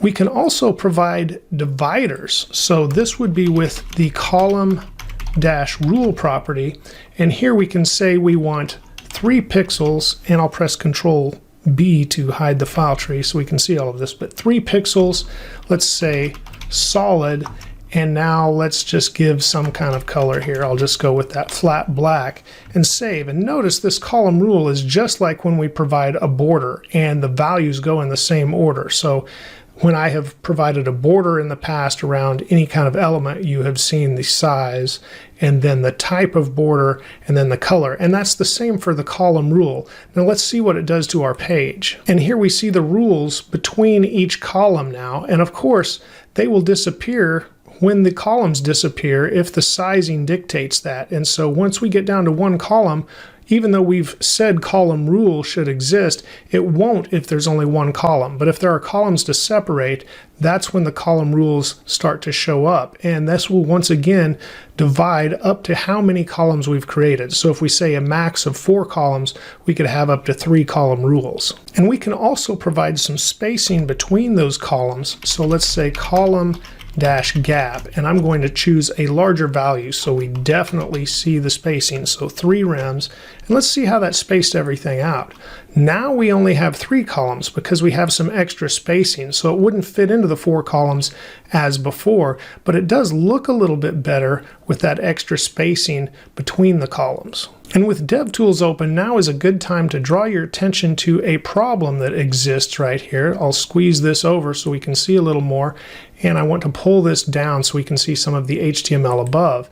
Now, as we get into our columns section, and you can see it highlighted on the page as I highlight the elements here in DevTools, notice we have margin at the top and the bottom of each paragraph. We didn't use a CSS reset so far, so those margins have not been set to 0.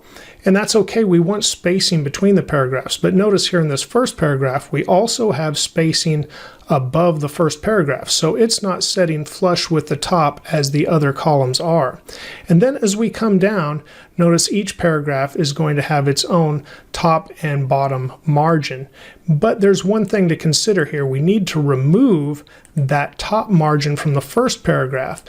But let's see if we can just remove it from all of the paragraphs and what happens. Notice our margin spacing between the paragraphs, as we see between the first and the second, for example, just is the spacing for that one margin essentially. So here we see it again between the third and the second, we just see that top spacing, but if I highlight the second, we just see the bottom spacing, and they seem to overlap. Let's also discuss what's going on there. So we'll go back to the code, and I'm going to set another rule here, and we want to say just our paragraphs that are inside the columns container. So we'll say the columns class and then P, and let's say margin-top, and set that to 0 and save. Now we go back to the browser, and our first paragraph is flush at the top with the others. But notice our spacing between the paragraphs did not change. And that's a good thing. It automatically happens in CSS, and I don't believe I've discussed this before, but that is margin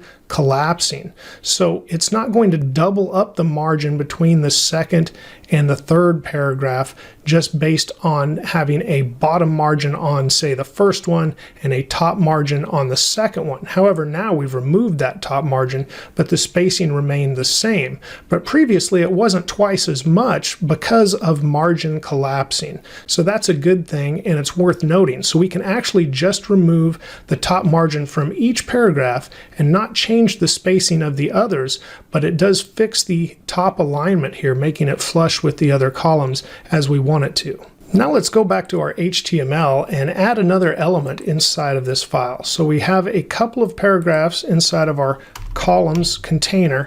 Now let's add an H2. And inside the H2, let's just say next topic, just some kind of generic header here. And we can save that. Now let's go to our style CSS and let's go ahead and style that header as well. We'll once again be specific, so we'll say columns and then any H2 inside of our columns container. Let's set the margin top to 0, just like we did for the paragraph, so there's not an issue there.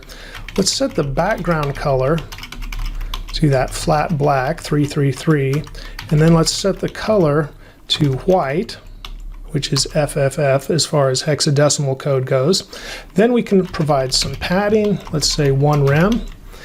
And let's save, and let's take a look now at our web page, and we have our next topic right here. But let's see what happens as we resize.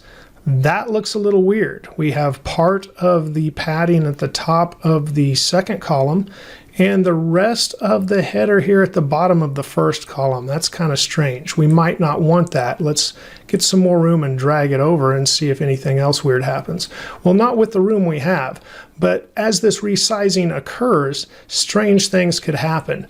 But we can prevent some of those strange things by applying another property inside of our H2. So now let's say break dash inside, and we'll say avoid. We'll save that, come back to the page, and now as we get to our 2 columns, we notice it's on the second column, which may not be the best thing that we want. We might want that at the top of the second column, but it's not splitting the header into 2 different pieces with part of it at the top and then part of it to the right. And once we get down to 1 column, it's just the 1 header there. Now we can apply one other property. Let's bring VS Code back up, and here we could say break dash before, and we'll set this to column. And there's good and bad with this, so let's look at this overall. So now notice we're at the top of the second column, and that's fine. And as we scroll and we have 2 columns, now we're at the top of the second column again, which is what we want, instead of being at the bottom of this second column as we were before. The problem comes when we want to size down to 1 column. Notice what happens. Instead, everything shrinks and we got 3 columns. And that's not maybe what you would expect, but this break before actually forces a column break, so it forces there to be more than 1 column, and the browser is trying to fit all of that in, which is why it shrinks. So probably not a great idea to use this break before column property if you know you're going to be shrinking your page down to that 1 column. However, the break inside with the avoid will keep your header that you might create or something else from being split between the 2 columns. Now let's go back to our HTML, and here's the HTML file. I'm going to remove this header for now. I'll leave it in the code so you can see it there, but we've just commented it out. But what I do want to provide is a quote. So let's provide a quote that we would have, maybe something we would be highlighting on the page. So here's 1 more paragraph, and inside this paragraph I'm going to say, "Where's my rug?" and then man, which is of course from the movie The Big Lebowski. And then we can say that was from the dude who is the author of that quote. Now let's provide some things here that will make this stand out a little more. So we can say class equals quote, and we'll style this class. And here, let's go ahead and fill the page right now as we see this code so we can see the full quote here. But then there's some other things we want to apply as well. So I'll save this much, and actually, just as I filled the page, I want to go back to the browser, And now on the browser, we'll go ahead and open up this page. It's unicode-table.com, and it lets us look up other characters like HTML entities that you may have learned about when you were going through my HTML course or one like it. But there's also Unicode characters, and there's different ways to provide these different characters. So it says popular character sets. We want quotation marks, kind of the fancy ones. So let's just go to this page full of quotation marks, and you can see we want these opening quotation marks right here, the left one. I'll click on that. It gives us several different codes we can use in our page. So here's the HTML code for this opening quotation mark. There's also an HTML entity here, so we could probably use either one. I'm just going to select this ampersand # 8220 and the semicolon, and that's going to be our opening quotation mark. So I'll pull Visual Studio Code back up, and inside of our quote right here, it looks like I've got an extra quotation mark there for the class. Okay, our class quote is correct. Now I'm going to paste in that code, and now we should have that opening quotation mark here to go along with our quote. Likewise, if we go back to the page, you can see they're saying with this symbol these are often used. Let's click on this other quotation mark, and oh, it just took us back to quotation marks. So here was the opening one. Now let's get the closing one. So we'll click on this, scroll down, and as you might have guessed, it's just the next number. Instead of 8220, it's 8221. I'll go ahead and select all of that again. We'll go back to VS Code, and inside of VS Code, I'm going to expand this just a little bit so we can get to the end of the quote.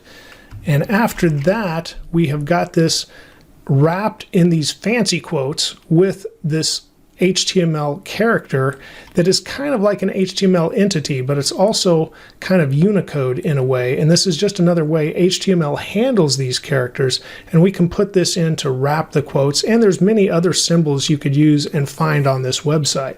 And one of those symbols that we want to put right here beside our author is a long hyphen. So let's see if we can search for that above. I'll type in long hyphen, and we'll see what comes up.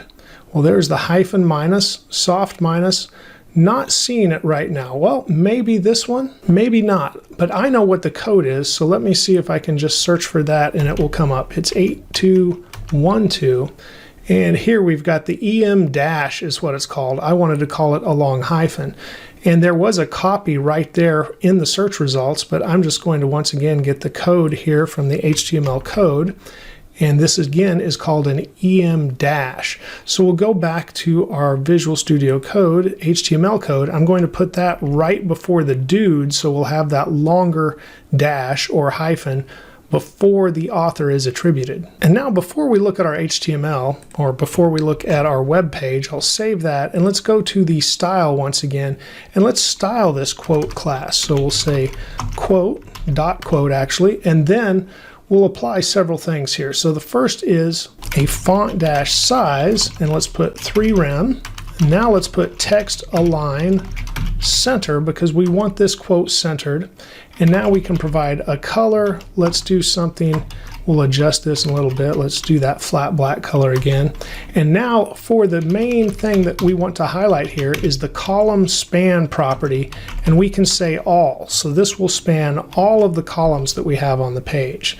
Okay, now let's go back and look at our web page, and we see our big quote, and it's spanning all 3 of the columns, and we have kind of our fancy quote symbols here that are wrapped around it as well, and we have our EM dash or long hyphen after, or actually before, the author. And this is kind of like you might see in a magazine as well, where they highlight a quote as you're reading the article. But something doesn't look quite right, does it? We've got all this space underneath, but no space on top. That's because this is a paragraph that's inside of our section container. And remember, we set the margin top to 0 for all of those. So let's go back to our code. And now that we're inside of this quote class, let's set the margin dash top to 2 rem and go back and take a look. And I think you'll be surprised at what we see. There's absolutely no change. So what's going on? Well, let's once again look at our code and see the problem. What we have here is columns the class columns, and then an element, columns P, where we set the margin top to 0. That is more specific than just having a class. So let's go ahead and look at our specificity calculator, and we can see how this is calculated. So I'll put our first one here at the top, and that is columns, which gives it a score of 10 as a class, and then P as an element. So it's got a score of 11. And as you might guess, if we were down here and just said quote, we only have a score of 10. So even though quote comes after this column's P definition in the cascade, it's not as specific. So that margin is not applying. What we could do is say dot columns dot quote, and then notice we have a score of 20. So that would work. Let's go back and apply that in our code, and I bet we see the margin change. So instead of just quote, we'll say columns quote, save, go back to our page, and now we have a margin on top as expected. So there's another learning experience about specificity. Now let's resize the page a little bit, and we're going to see something else we might not like. I don't like how this breaks our author down to the next line. We've got the on one line with his long dash, and then dude on the second line. So we want to be able to control that break. We definitely don't want the long dash on the first line and then the author on the second. Eventually it kind of catches up, but those breaks in between aren't what we want, and we can fix that with CSS. Back in VS Code, let's go back to our HTML first, and let's wrap our author in a span element, which is an inline element. And let's give this a class equal to no wrap. And of course now we'll need to take, I'm going to wrap the code here with Alt-Z, because we'll need to take this closing span and put it after dude right here. So now we can save that, and our HTML is taken care of. Now we just need to style our no wrap class. So underneath our columns quote, let's put no wrap. Inside of no wrap, we're going to use the white dash space property and set that to no wrap. And so now when we go back to our browser and we resize, our quote should not break the dude. Our author should always stay on the same line, including that long dash. And that's exactly what happened. It all went down to the second line at the same time. So we're no longer breaking the dude with his long dash into separate lines. And that's the way we want to style that. So overall, I hope this tutorial has helped you learn how to apply columns to your content on a web page the simple way, really without even using Flexbox or Grid, which will be covered in upcoming modules as well. Today we're going to discuss the CSS position property. You can see on the left I've got Visual Studio Code, on the right I've got Chrome, and we're using the live server extension, so any changes we make in our HTML or CSS today should immediately show up over here in the browser.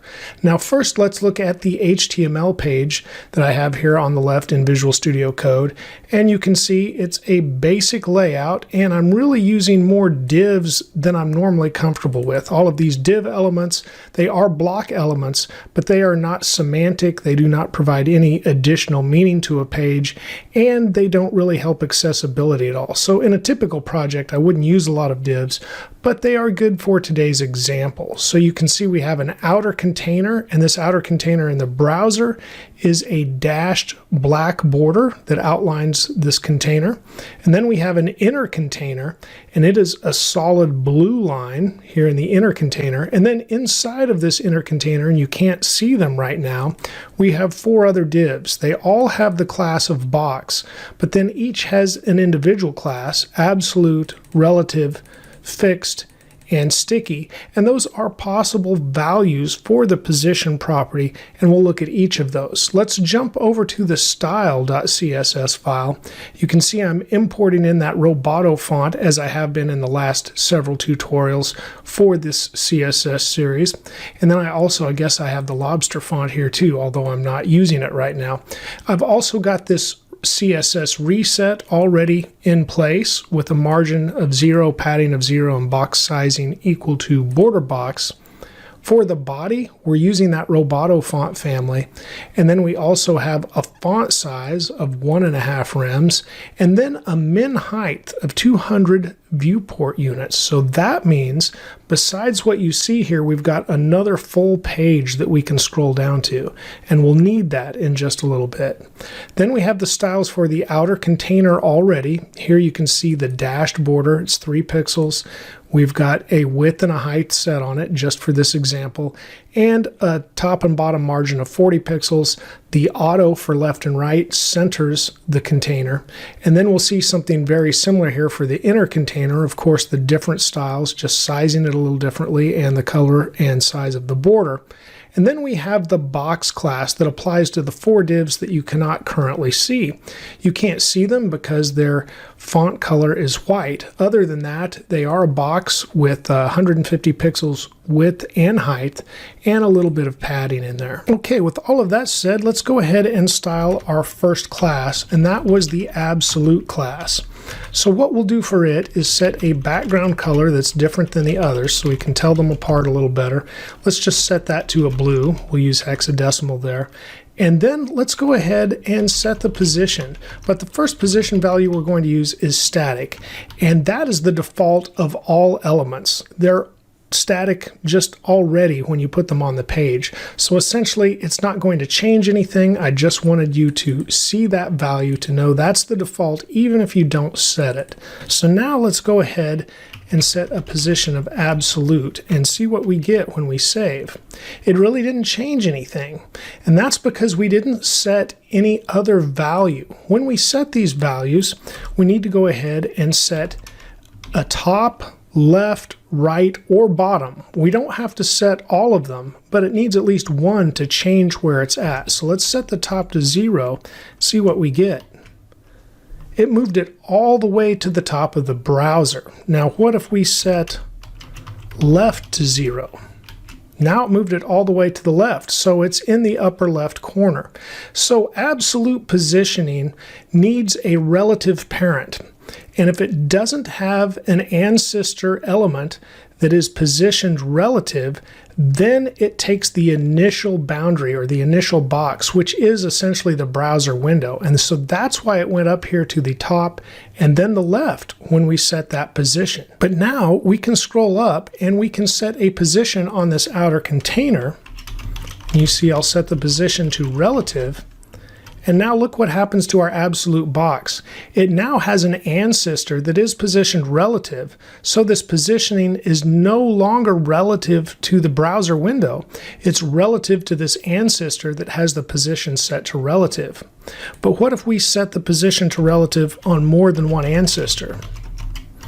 We'll do that here if I could spell relative again, and I'll save, and now you can see this is back where we started inside the inner container, and that is because it picks the ancestor that is closest to it. And so our box started inside of this inner container. So with the outer container set to relative and the inner container set to relative, it picks the closest one, the nearest one, and that is the inner container. So we're back here. Now, as you might have guessed, the zeros are essentially the default choices there. So if we save, we don't really see a change from position absolute with the top and left 0 to where they are now. Of course, if we change which ancestor it was relative to, we would see a change as it would move to whichever ancestor it was relative to. However, we can put in other values. So let's do something like 100 pixels. And then we could also do left 50 pixels and see what happens. And now it moved, it's once again absolutely positioned, but it's relative to this inner container, and it moved down 100 pixels and it moved to the right, essentially 50 pixels from the left. That's how you want to read that, and you would say from the top. So that's a good way to read those, from the top, from the left. So let's once again change the position relative and put it on the outer container only and save, and now we can see the same thing. We have moved 100 pixels and 50 pixels as we set right here. Okay, I'm going to switch these values back to 0 to get our absolute box out of the way. And now we'll look at the next box, which is the relative one that we have inside the inner container. So here we'll say relative for the relative class. Let's set a different background color. Let's go with red on this one. And then after that, we can save that much and we see it already. After that, we're going to say position relative, and we already know that won't change anything by just setting that much. But now if I were to say top and here say 100 pixels and then say left and here I could say 100 pixels also, it's going to move 100 pixels from the top and 100 pixels from the left. So much like we saw the absolute do when it was relative to its parent container. And now relative here means it's going to be relative to its parent container already without having to define that relative on the parent. So inside of here, by setting it relative, it's always going to be relative to its parent container. Let's scroll up for some more room and let's change that top by a few more pixels, maybe 300 pixels, and get our relative block out of the way as well. And now we can pick our fixed class. And here let's give this a background color of green. If I did it with hex, I don't like the bright color I get there. So if I say green, I get a darker green color. So that's what I'm going with. Position is going to be fixed. And here, well, not absolute, we just want fixed. And then here, we're going to say, well, let's just not put anything yet, and we'll save. And there we can see our fixed box. But now let's say something like top, and this will be 100 pixels. And if I save, notice, now it just moved 100 pixels from the top, and we can confirm that by removing our position relative here to make sure it's not responding to this outer container. And if we save, now we have our absolute up here in the corner, but the fix stayed exactly where it was. So it's only 100 pixels from the top. And then after that, what will happen is it will just stay right there, even if we scroll. So that's what it means to be in a fixed position. So I scroll, and that's why we have that 200 viewport unit height, so I could scroll down to a second page. Our fixed block is staying in a fixed position the entire time. And so it's out of the flow of the page, just like our other blocks are, but it is never moving, even when we scroll the page. And this is a good time to point out that the fixed block is over the absolute block right now. That is decided by what element comes first and what element comes last in the HTML. So if we go back to the HTML and I took this fixed div and I put it before the absolute div, and now I save, absolute's on top. But that's not always convenient when we're working with pages to go and change the structure of the HTML. So we can also do this with CSS. If we want that absolute block on top, we would just come over here and change the z-index. You might call that Z, but I call it Z, the z-index. And the default value is 0, so that's not going to change anything. But if we give it a higher value, and we don't need to go 10 or 20 or 100 higher, we can just go 1 higher and save, and now our absolute block is on top of the fixed block. But I can scroll and the absolute block goes away, our fixed block is still there. Okay, we've got one more left, and that is sticky. Sticky is just a little different than fixed. And that's because it will stay in its normal flow until it reaches a spot that you have defined. So here we're going to say background color, and let's just make this black. And then we'll say position sticky, and we can save. And there it is. And now we haven't put any spot, essentially, say a top, where it would stick. So right now if we scroll, it just scrolls right off the page. But we could say top 0 and save, And now let's see what happens when we scroll. I scroll, our sticky block stays at 0 momentarily, but it's running out of the container. Notice when the container that it is in reaches the end and begins to scroll off the page, then the sticky block goes ahead and scrolls off the page, unlike the fixed. So now when we scroll back down, it stays. And so maybe we could push that down a little further or something, but overall, or I could make this a little longer, but overall you see it stick at the top and then it moves again when the container catches up to it and scrolls off the page. Okay, it's good to see all these examples, but it's better to even put some of them to use, and you will see how they're used in page construction. So I've got a quick example coming up for that. Before we do that, I want to go back to something we talked about a few lessons ago, and that's how to make something disappear. We covered display none, and we covered the opacity, where we could make something fade all the way down to being not only see-through, but completely disappearing. But I said both of those were not good for accessibility. Display none completely removes it from the page. A screen reader would not read what we were doing. Opacity makes it invisible, and it might not be the best way to do what we're talking about. But what if we had something that needed to still be part of the document, but we wanted it off the page?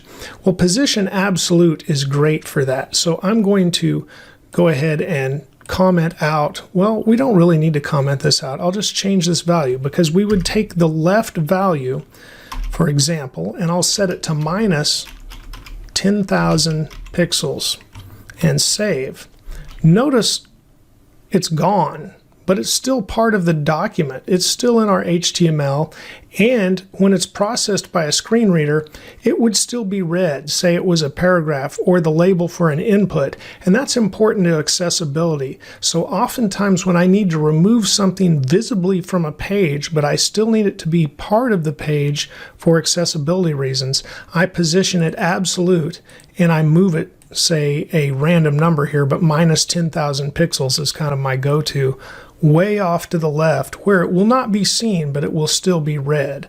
So I'll change this back, but overall just remember that trick for taking something off of the page. Okay, now let's move on to our second example. So what I'm going to do is grab everything we see here from line 13 down to line 28, if I can get to the right spot, line 28, and comment that out. I do that with Shift, Alt, and the letter A in Visual Studio Code. Now I'm going to grab the rest of the HTML I have here and uncomment it, and I do that the same way, Shift, Alt, and the letter A. And now you can see I have a button element with a class of social, and it just has this little rocket emoji on it. After that, I've got some sections, 1, 2, 3 sections. Each one has an ID, 1, 2, and 3. Inside each section there is a header with a class of blue, header 1, a header with a class of red, header 2, and a header with a class of green, which is header 3. Then you can see each one has an H2 heading inside of it, just to have a little bit of text, 1, 2, and 3 as well. And then there is a footer, and inside the footer we have anchor links to those different parts of the page, 1, 2, and 3. If you remember from learning basic HTML, you don't just have to link away from a page, you can link to different parts of a page with that anchor link, and we're linking back to each ID for each section. So I'm going to save this now, and we see the basic HTML over here to the right. Now I'm going to jump back to the CSS. I'll leave all of this here because it won't hurt anything, but I'm going to put in a dividing line and a reminder for you that will be available in the source code that says remember how to make things disappear that we just talked about. Now after that we can apply some new styles to what we now have in our HTML, but I'll leave these old styles in there as well as leaving in the commented out divs from the first part of this tutorial. Okay, now we're going to take each section element and we're going to set the height of each section to 100 viewport units. So now you can see on the first page we have header 1, and the rocket is here too. Then we have a second page with header 2 and a third page with header 3. And eventually we have a footer with 3 links in it as well. Okay, let's scroll up a little bit. And then after this section, we can go ahead and define a, let's say, a blue class, because we need one for each color that we had. This would be background color, and I'm going to choose blue here. Now, at the end of this line, I can press Shift Alt and the down arrow to copy down a couple of times. And then I'm going to change this one to red, and I'll change this hex color to red. And then this last one will be green. And I'm going to change this to the keyword green because I like that green just a little bit better. So now I'll save, and we can see the header colors have changed for each page. After that, let's put in some styles for the header and the footer. They can share these styles. So we have header, comma, footer, and it will apply to both. So I'll say color, and we'll set the text to white. Then we'll set the text align to center. Then let's set the height of the header and the footer both to 100 pixels, and let's pick a big font size. So let's go with like 5 rems here and save. And we can see that got very big for each one. Okay, time to scroll just a little bit more, and now a couple of styles just for the header. We'll say position. This will be sticky, or I should say headers, because there is more than one header element. And then the top will be 0. And so that is set for all 3 header elements that we have on the page now. Now we'll set some style for the footer. Say background-color. And let's make this one black. Now let's set the position to fixed. And this will give us something to talk about and compare to sticky. And we'll set the bottom to 0, and we'll see what we get with that. Okay, so what we have so far is header 1. Now we still have this rocket button above, and then it's stopping at the top. Notice we scrolled. Now the word 1 disappeared, but header 1 stops at the top. Here comes header 2. Now it stops at the top, and the text scrolled on up, and now here's header 3. Now our bottom here, it looks like we got maybe a little bit of a large font issue there. So let's pull this font size 5 out of the definition for both, and let's just put it here in the header. If we save, now we get more what I wanted to see down here. And notice, since we used position fixed, it pulled it out of the normal flow of the page. What would normally be a block element and span the full width here is not spanning the full width now. So what we would need to do if we were going to use position fixed is set the width to 100%, and then our footer would work. But there is a fix also. Even though it's not really going to scroll or move, that we just always want it to be in place, we could just set this to position sticky and set bottom to 0, and it's always going to be there. So now let's just set a little bit larger font for the footer as well. So let's say font size maybe 3 rems, and all the links will stay. Okay, that looks good. So 1, 2, 3 links, and we have each of our pages as well. You can see how this is coming together already as an example. Let's scroll down just a little bit more, and under the footer I'm going to put a visited pseudo class here for the links, and say that's going to be white. So our links there in the footer change to white, much easier to see. And now our rocket here at the top, our social link. So for that, we'll set the background color once again, and here let's use a royal blue. After that, we'll set the color to white. And let's say a font size, because it's a button and it will not already just inherit everything that we would normally inherit in paragraphs when we set that font size at the top of the page. So here we're just going to say inherit, so it catches up to the font size of everything else. Padding of 1 rem again. Now we'll set a position of fixed, and we want this to stay in the same place all the time. So let's say 30% from the top, and then the left is going to just be 0. Now this looks more like a social button, and maybe you're used to seeing several buttons over here for different social media, but it should stay in place as we scroll. So let's check it out. And it sure is. It's staying right there as we scroll past each one of our pages. So we have header 1, 2, and 3. Now if we wanted it always on top, we could go ahead and set that Z index and set that to 1. And now when we scroll, we should see it on top of each header as it goes by. And we do. So an ugly example, but an example nonetheless, where each page section, say this is a single page application or a SPA, if you will, each page section has its own header, and Sticky allows those to scroll up and then stay in place until the content for that particular section is gone. And then we have our social media button over here with the rocket to the left. And at the bottom, I showed you how to use fixed or sticky, and you've got links to each section. Okay, now let's check out these links. So if I click 3, it instantly shows 3. 2, we're at section 2. 1, we're at section 1. There's one more thing we can do that will make that look just a little cooler if we want to when we are choosing those different sections of our single page application. And we need to put this back up here. I'll put it at the top of this new example, but it needs to go in the root element. This won't work in the body element, but we can set the scroll dash behavior to smooth. And if we save that, now let's click number 3. And notice how we get that little scroll action. That's kind of nice.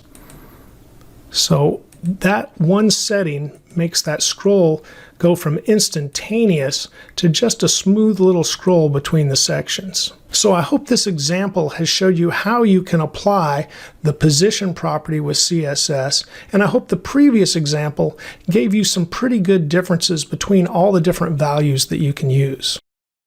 Let's move on to CSS Flexbox fundamentals. We'll be learning the CSS properties that you'll use most frequently when working with Flexbox. You can see I've got Visual Studio Code here on the left, and it's in a smaller window today. I've got a larger browser window here on the right. And I'll quickly look at the HTML file as well that we're starting out with, and this will be available in the source code that you can download. But we've just got 6 divs right here, and all of them have a class box, and then they each have their own number, as we see on the page 1, 2, 3, 4, 5, and 6. Divs are block elements, and so they're spanning the full width of the container, and they're stacked on top of each other. And you can see we have a main element with the class container as well.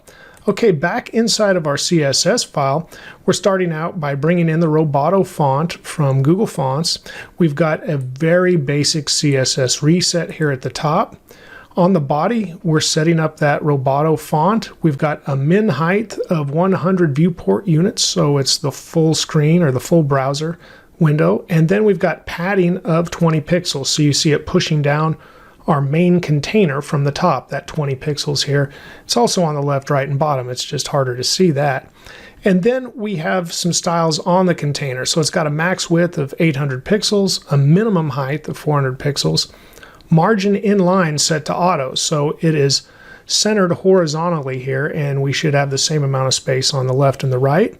We've also got a black border going around the main container, but you really can't see that right now because the contents are black as well. And then the boxes, they have a min width and min height of 100 pixels. And remember, the boxes are the 6 divs. It's got a background color of black, a color of white that we see on the numbers. Font size is 2 rems, so the numbers are a little bigger, and just a little bit of padding of 0.5 rem. And that's what we're starting out with for our code. But we're going to apply flex. And the area that we'll apply that to first is the container. We'll make our container a flex container. And as soon as we apply flex, I need to spell display properly, things will change on the page. So I will save. And now we see some big differences over here. We've got 1, 2, 3, 4, 5, 6 going horizontally instead of vertically, and they're not stacked on top of each other. So the divs are a min width of 100 pixels, so they're about 100 pixels wide each, and then their height is filling out the full 400 pixels we have for min height on our container. You can now see the border over here on the right side of the container at least. but they are now considered to be flex items. And so they're starting out at the position flex start, and that's where they default to in this alignment. So they're just all over here to the left. So let's look at how we can align these horizontally first. We're going to do that with the justify content property, and the place they're starting is called flex start. So we'll say flex start. And yes, I'm already wrapping the code. I pressed Alt-Z in Visual Studio Code to do that. So we don't see any change. But what if we switch this to flex end and save? Well, now they're all over to the right instead of being all the way over to the left. Likewise, we can set this to flex center, and now they're all in the center. You know, let's go ahead and add another property here called gap. And we'll set this to 1 rem, and now look at what happens. We get a 1 rem gap between each flex item, so that helps us see each individual one just a little bit better. Now, continuing with the justify content, there's some other good values worth looking into. Center is often used, but there's also space around. And now look at that. Now, this isn't used as often, and maybe you can see why. We've got some space between each one, but look, the space at the edges before the end and beginning of the container aren't quite as big. And also, if we remove the gap now at this point, we should still see that space around evenly space everything out, except at the beginning and the end. So what if we did the other one that we saw space between? Well, now there's no space at the beginning and no space at the end, but it's evenly spaced between all of the flex items. And then there is a little newer value that is much better to use. I think it was probably requested, and that is space evenly. So not only between the items, but also at the beginning and the end, we have evenly spaced the items throughout the container. Okay, I'm going to change this min height on our boxes to a height of 100 pixels so we can clearly see each box and some space in a vertical way, because now we're going to align the items vertically as well. So we use justify content for horizontal, as things are currently set to a row, and that's why we use justify content for the horizontal. Now let's go ahead and align the items. So this would be the other axis, and that's going to be vertically. So if we align the items to flex start, they're where they are by default, right at the top. But likewise, we can say flex end, and now all of the items are at the bottom. As you might guess, we could say flex or align items center, and now they're centered vertically as well. Now, we don't have the other options with align items like space around, space between, because if you think about it, it's only one item at a time when we're aligning the items. Horizontally here, we had 6 items in this row, but if we look vertically, we've just got 1 item for each alignment. So that's why we don't have the space options. Now we can change the direction as well. So let's look at flex direction, and by default, we're in a row. So we could say column. And now if we save, we've got all of our blocks stacked once again as a column. And remember, I removed that gap that we had, so there's no longer a space between them. And they're also taking up the full height of our container. Remember, our container has a min height of 400 pixels, but we've got at least 600 pixels worth of divs right here. So they're filling this up, so there's no extra space to space out as well. Now, if we go ahead and change something, let's change the align items, and we'll see if you think we're going to get what we get. I will save, and now everything's to the left because our align items became the horizontal alignment. Again, just 1 item at a time instead of all 6. All 6 are now on the vertical alignment. So by having flex end, they will all go to the right. And of course, we were back at center, and that put everything in the center. So if we change our justify content, we might not see much of a difference right now because we're taking up all that space. So if I said flex start, for example, it didn't really change. And that's because we're eating up all of the space of the container already. So there's no real change to notice when we have this set with 600 pixels inside of a container where we're taking up all of the space. But if we change this to row, now we'll see our center where they're all together, once again with no gap whatsoever. If we wanted a gap, we could put our gap property back in and say 1 rem, and now we have that 1 rem gap between each one of these, but they're centered. Now, of course, if we change this back to space evenly, we might not want that gap property at all. Now, since we have the flex direction property in here, there's more that we can do than just row or column. What about row reverse? And if I save, notice now 6 that was to the far right is now to the left. We reversed the order of the elements here. So row reverse is an option, and as you might guess, column reverse is also an option. Now let's look at one other property here. I can leave the row reversed for this for now, but what I need to do is drag this all the way over to take up the full screen and open up DevTools.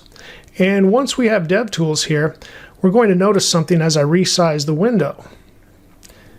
The Flexbox row, our row of boxes, it's really not changing, it's outgrowing. It's not resizing or shrinking to stay inside of the container or the page. So that is considered an overflow. So there is a setting for that. Let me bring up Visual Studio Code again. And the setting that we could use is called flex-wrap.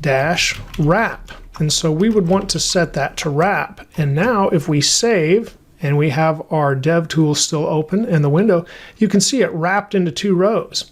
And we have it reversed. Now you might be surprised at this because 6 isn't at the top now, but our rows have reversed. So 3 is to the far left and 1 is to the right. 6 is to the far left of row 2 and 4 is to the right. Now we could change this back, of course, to row. See everything in the order that we would normally see it in, 1, 2, 3, 4, 5, 6. And then there's also shorthand that we could use instead of flex direction and flex wrap. And that would just be called flex flow. So let me just select both of these, and now we'll have flex flow. And then the first is the direction, so we'll say row. The second value is wrap. And now by default, you noticed our row did not wrap. So the default value is no wrap, but we want it to wrap. So we'll set that. And now nothing should change about the page the way we had it. Let's see if I can resize just a little more here. And yep, we've got wrapping of the rows as it needs to. And it will even get down to just 1 column.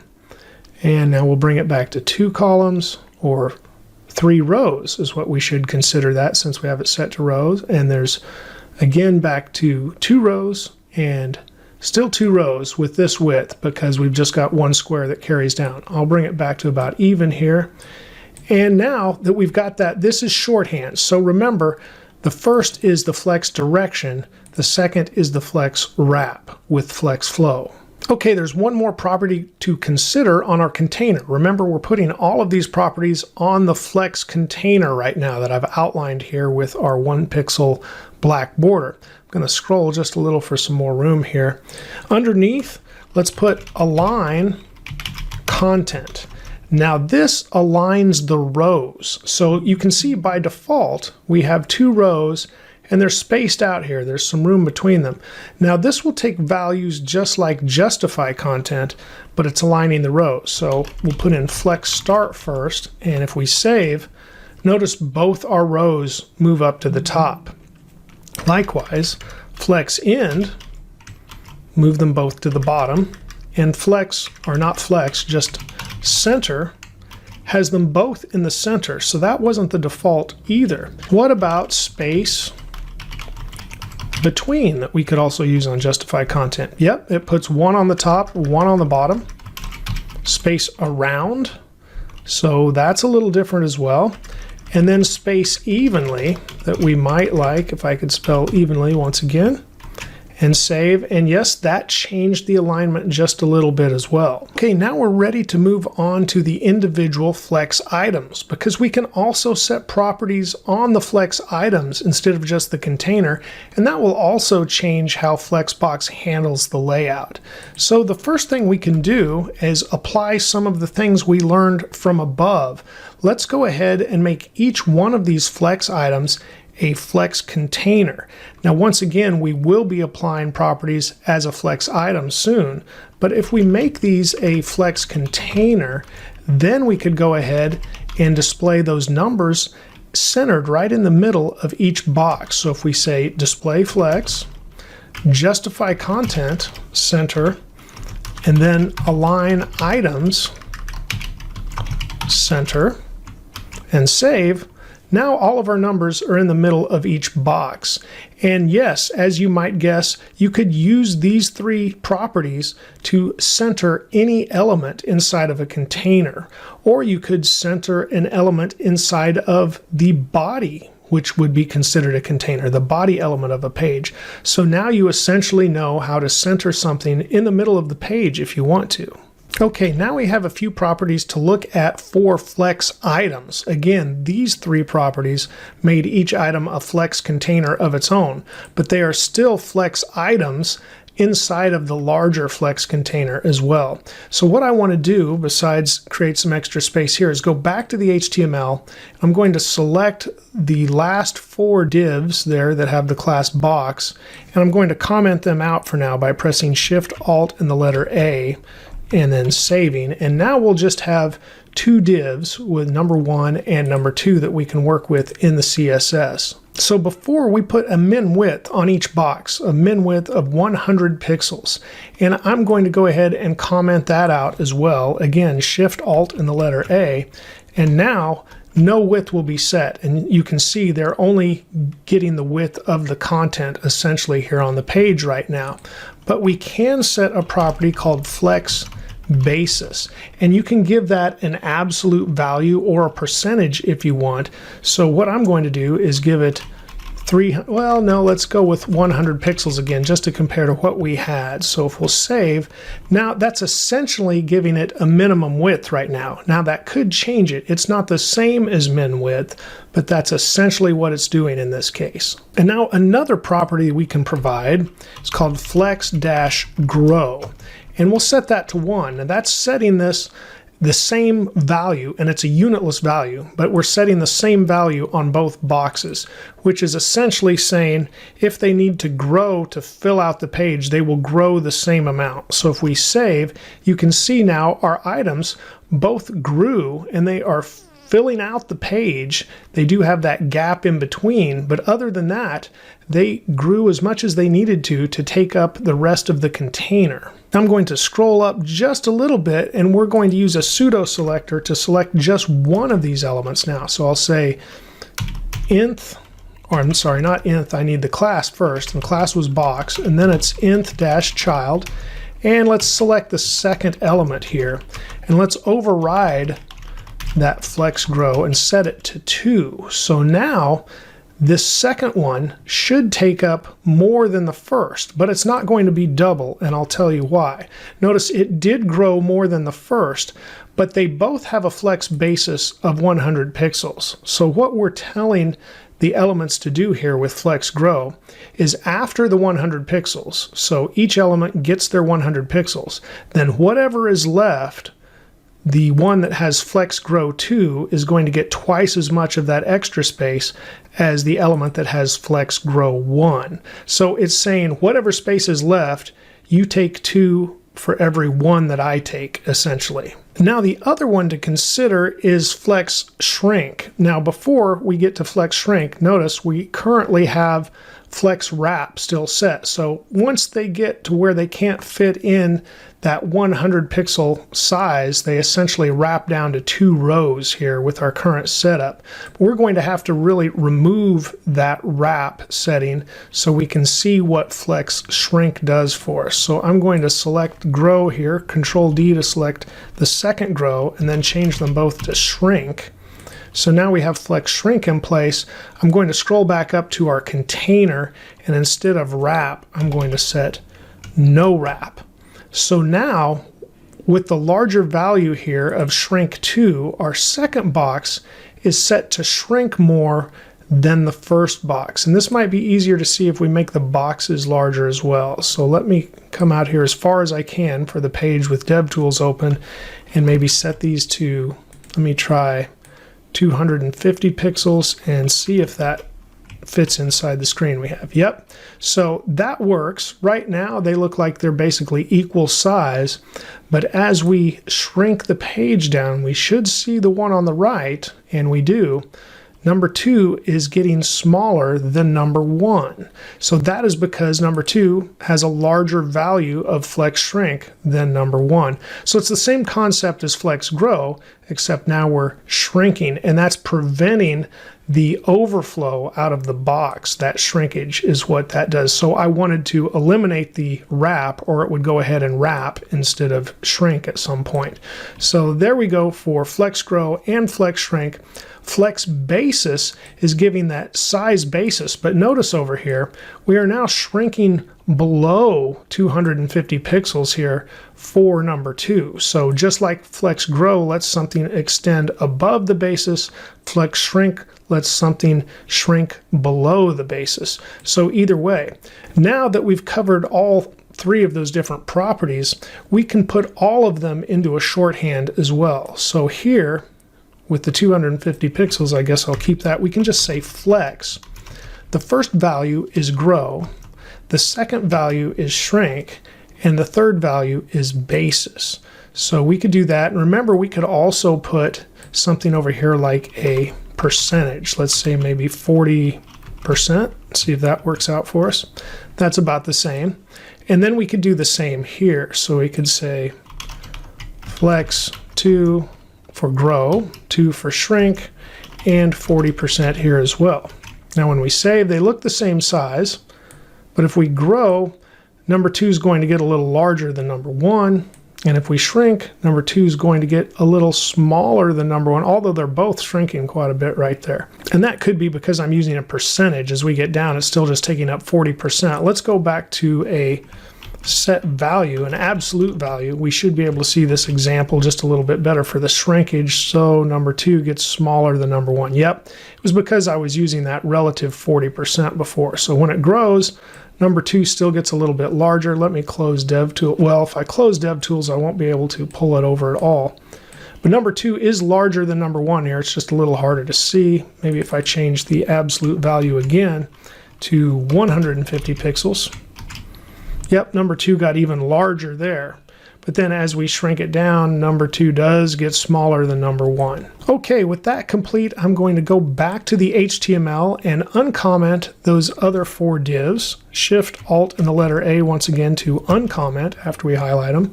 Now you can see number 2 shrank more than the other divs because we have it set up to shrink more if it needs to, right here with our nth child.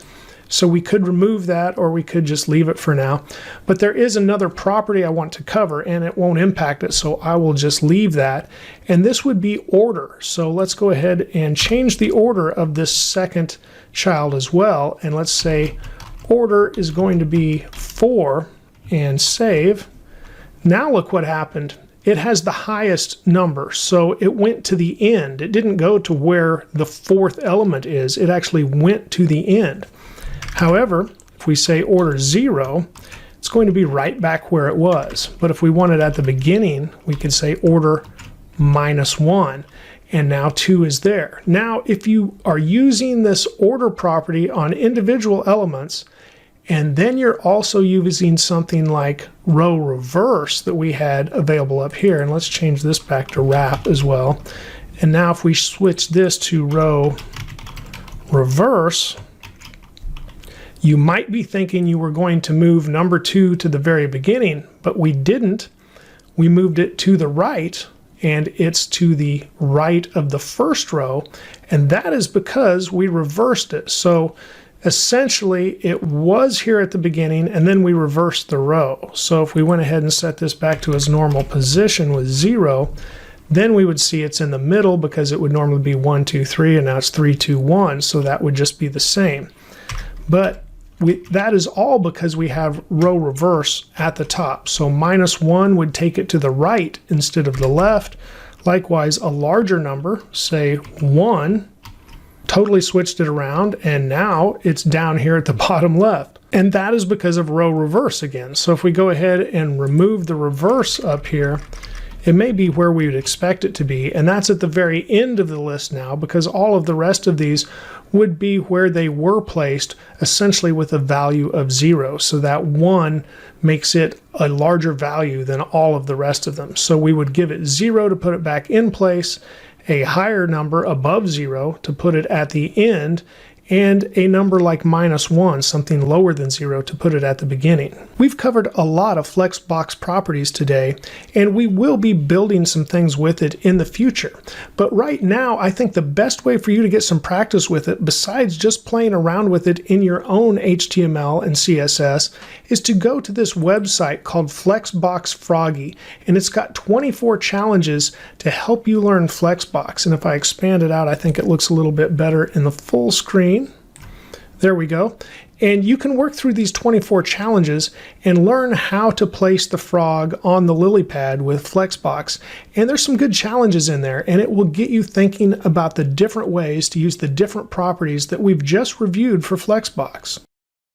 Let's learn about CSS grid layout fundamentals. We'll be learning the CSS properties that you will use most frequently when working with grids. So for starter code, we've got HTML here, and inside the body we have a main element with the class of container, and we have 6 divs labeled box 1, 2, 3, 4, 5, and 6 by their content. They all have the same class box. If we look at the style that is currently applied, you can see we're importing in the Roboto font from Google Fonts. We have a basic CSS reset. Inside the body, we are just setting the Roboto font and setting the body to a min height of 100 viewport units. And then we have the box class for those divs, background color of black, a white font color, and font size 2 rem, padding of 0.5 rem. And that's all we have to start. So I'll drag VS Code over to the left, and we're using the Live Server Visual Studio Code extension, so any changes we make to the CSS we should see immediately here in Chrome on the web page. So here are our 6 divs.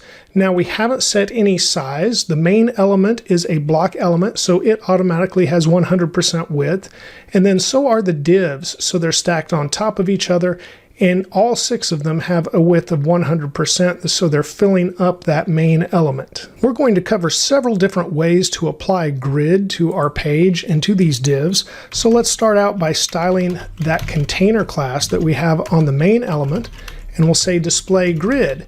Now instantly when we do this and save, we don't see a change, but all of these divs instantly become grid items now within the grid.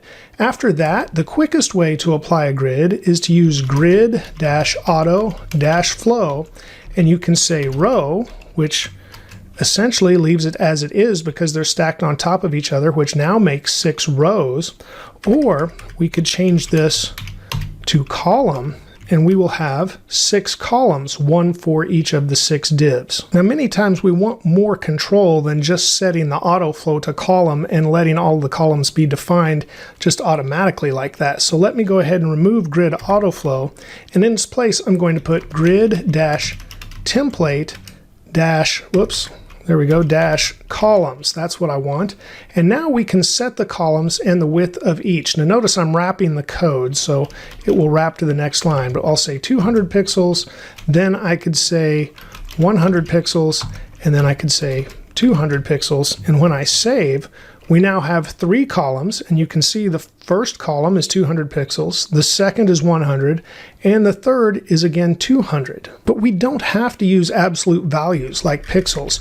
We can use fraction units, which is a unit that's specifically used with CSS grids. So let's say we've got 2 fractions for the first column, and then 1 fraction for the second, and 1 fraction for the third. Now when we save, you can see it used all of the available space, but it made the first column twice as big as it did the second or the third column. And we can also mix, so we could say 200 pixels and then 1 fraction, 1 fraction, and you see our first column's 200 pixels, then the next two columns, since they're equal, both have 1 fraction apiece, they're splitting the available width that is remaining, and so they're eating up all of that, so it still has a 100% width for the row, but the 5 and 6 here, or the 2 and 3, are much wider than what we see for the 1 and the 4. And now something very useful, instead of specifying every column, especially if many of the columns have the same value, you can use a shortcut for that. And so we're going to say repeat. I could spell repeat, and let's say we have 4 columns and each one is 1 fraction. And now when we save, you can see we have 4 equal columns, each being 1 fraction. And then when we get to the second row that is automatically created by grid, we've got 2 columns here because we only had 6 total grid items. So a grid can have empty space, and that's what we have here to the right. Now, while this value does not always have to be equal, it does have to be a pattern. So we could say, instead of just 1 fraction, let's say we start with 1 fraction, and then the next column is 2 fractions, and instead of repeating 4, let's just repeat this twice because it's going to repeat this pattern. So with this pattern, we're going to have 4 columns because we've defined 2 different columns here with the pattern. So when I save, you can see the first column is 1 fraction, the second column is twice as big, 2 fractions, the third column, again 1 fraction, and the fourth column, following that pattern, is twice as big with 2 fractions. Now, while we've defined our columns here, we really haven't applied anything to the rows. So everything about the rows is currently implicitly created by CSS Grid. We haven't explicitly defined anything for those rows. But let's go ahead and do that. And to do that, we'll use grid-auto-rows, and let's say 200 pixels to start out. And you can see now each row became 200 pixels tall. But once again, we're not locked into just using 200 pixels here with grid auto rows. So we could say min max, which is a function, and this lets us say the minimum first. So we'll say a minimum of, let's say, 150 pixels tall, and then we'll say auto for the max, so it could allow it to be taller. So now both rows are essentially 150 pixels tall, but we have auto here. So if our container was taller, right now we've got 150 and 150, so that would be a total of 300. But if our container was taller, this auto would let it grow. So let's set a height, or let's set a min height. I like that better. Let's set a min height of 400 pixels. And save, and now you can see they got taller. They should be 200 each, so 200 height on the first row, 200 height on the second row, and that's because of this auto. But they will not get smaller than 150 pixels a piece per row. Now, while I'm giving this example of grid template rows and grid template columns, and grid auto rows, you should know that the opposite also exists. So you could have grid template rows, and you could have grid auto columns. So I'm giving one example, and I'll let you play around with the opposite of those. Now, what else we have are gaps between the rows or between the columns. So we could define a row dash gap, and we could set that to 1em and save, and you can see we now have that gap between the rows. Likewise, there is a column dash gap, so instead we could say column gap and save, and now we have 1em as a gap between each of the columns. Now, these spaces are essentially called gutters. That's the space between the cells. So it could be a column gap, a row gap, or we could just define it as gap. And as you might guess, gap combines both, and it will define the row first. So if we say row 1em, and just to show the difference, we could say 0.5em for the column and save, and you can see the column gap is smaller. So you can define each of those separately. Many times we want them all to be the same, and we just leave it all at one size. And while I've got EM there, I kind of want to make that rem instead, so I know I'm going back to my default font size there. Okay, now let's look at the individual grid items, which we have applied the class of box to all of them. So let's use pseudo selectors to just select the ones we want to change. And I'll start off with the box class, and then I'll use the pseudo selector first-child. And after first child, I'm going to set the background color first. So background color, there we go. And I'll make this blue. We can save and make sure we have selected the correct grid item, that first child. And after that, let's go ahead and define how many columns this child takes up. And this is based on the lines of the grid, which I will explain after I set this definition. So let's say grid dash column. Yeah, there we go, column. Then we say dash start, and we'll start at 1. And then we'll say grid dash column dash end, and let's end at 4. And now if I save, well, that looks way different, doesn't it? So what we have done, the first line is here on the left-hand side of the grid. The second line is here when we get to the second column. The third line is here when we get to the third column. And the fourth line is over here after the third column and before the fourth column. And so you can see we told it to start at the first line and end at the fourth line. So it really spans the first 3 columns. We can do the same with the row. So let's say grid dash row dash start, and we'll go ahead and start again at 1. Then we'll say grid dash row dash end, and let's end at 3 and save and see what happens. When that happens, we took up 2 rows. So the starting line was at the top, and then the second line was between the first and second row, and the third line is between the second and third row. So when we told it to stop at line 3, it stops before the third row. Now we can see this better with DevTools. So I'm going to drag our page over so it takes up the full window, and then I'm going to press Control Shift and the letter I to get to DevTools. And then I want to go to Elements, I believe. Yep. And I'm going to drag this up. And no, we don't need the console. Let's look at layout. There we go. So I don't need to drag that up. I need to bring this down. Maybe I can close that. There we go. So now we're in layout here, not styles, not computed, but layout. And we can scroll up and we can overlay the grid on our main container and look at it in the browser. So now we see this, and the lines are labeled. So you can see 1, 2, 3, 4. Likewise, at the top we have 1, and then 2, and then 3 coming down. So for the row we start at 1 and we end at 3. For the column we start at 1 and end at 4. And you can always do this in Chrome DevTools. Just make sure you open it up, go down to this second area here, and not styles, not computed, but choose layout, and then you can go to grid overlays. And there are some other things that you can apply as well. It should default to show line numbers, and that's what you definitely want when you see the overlays.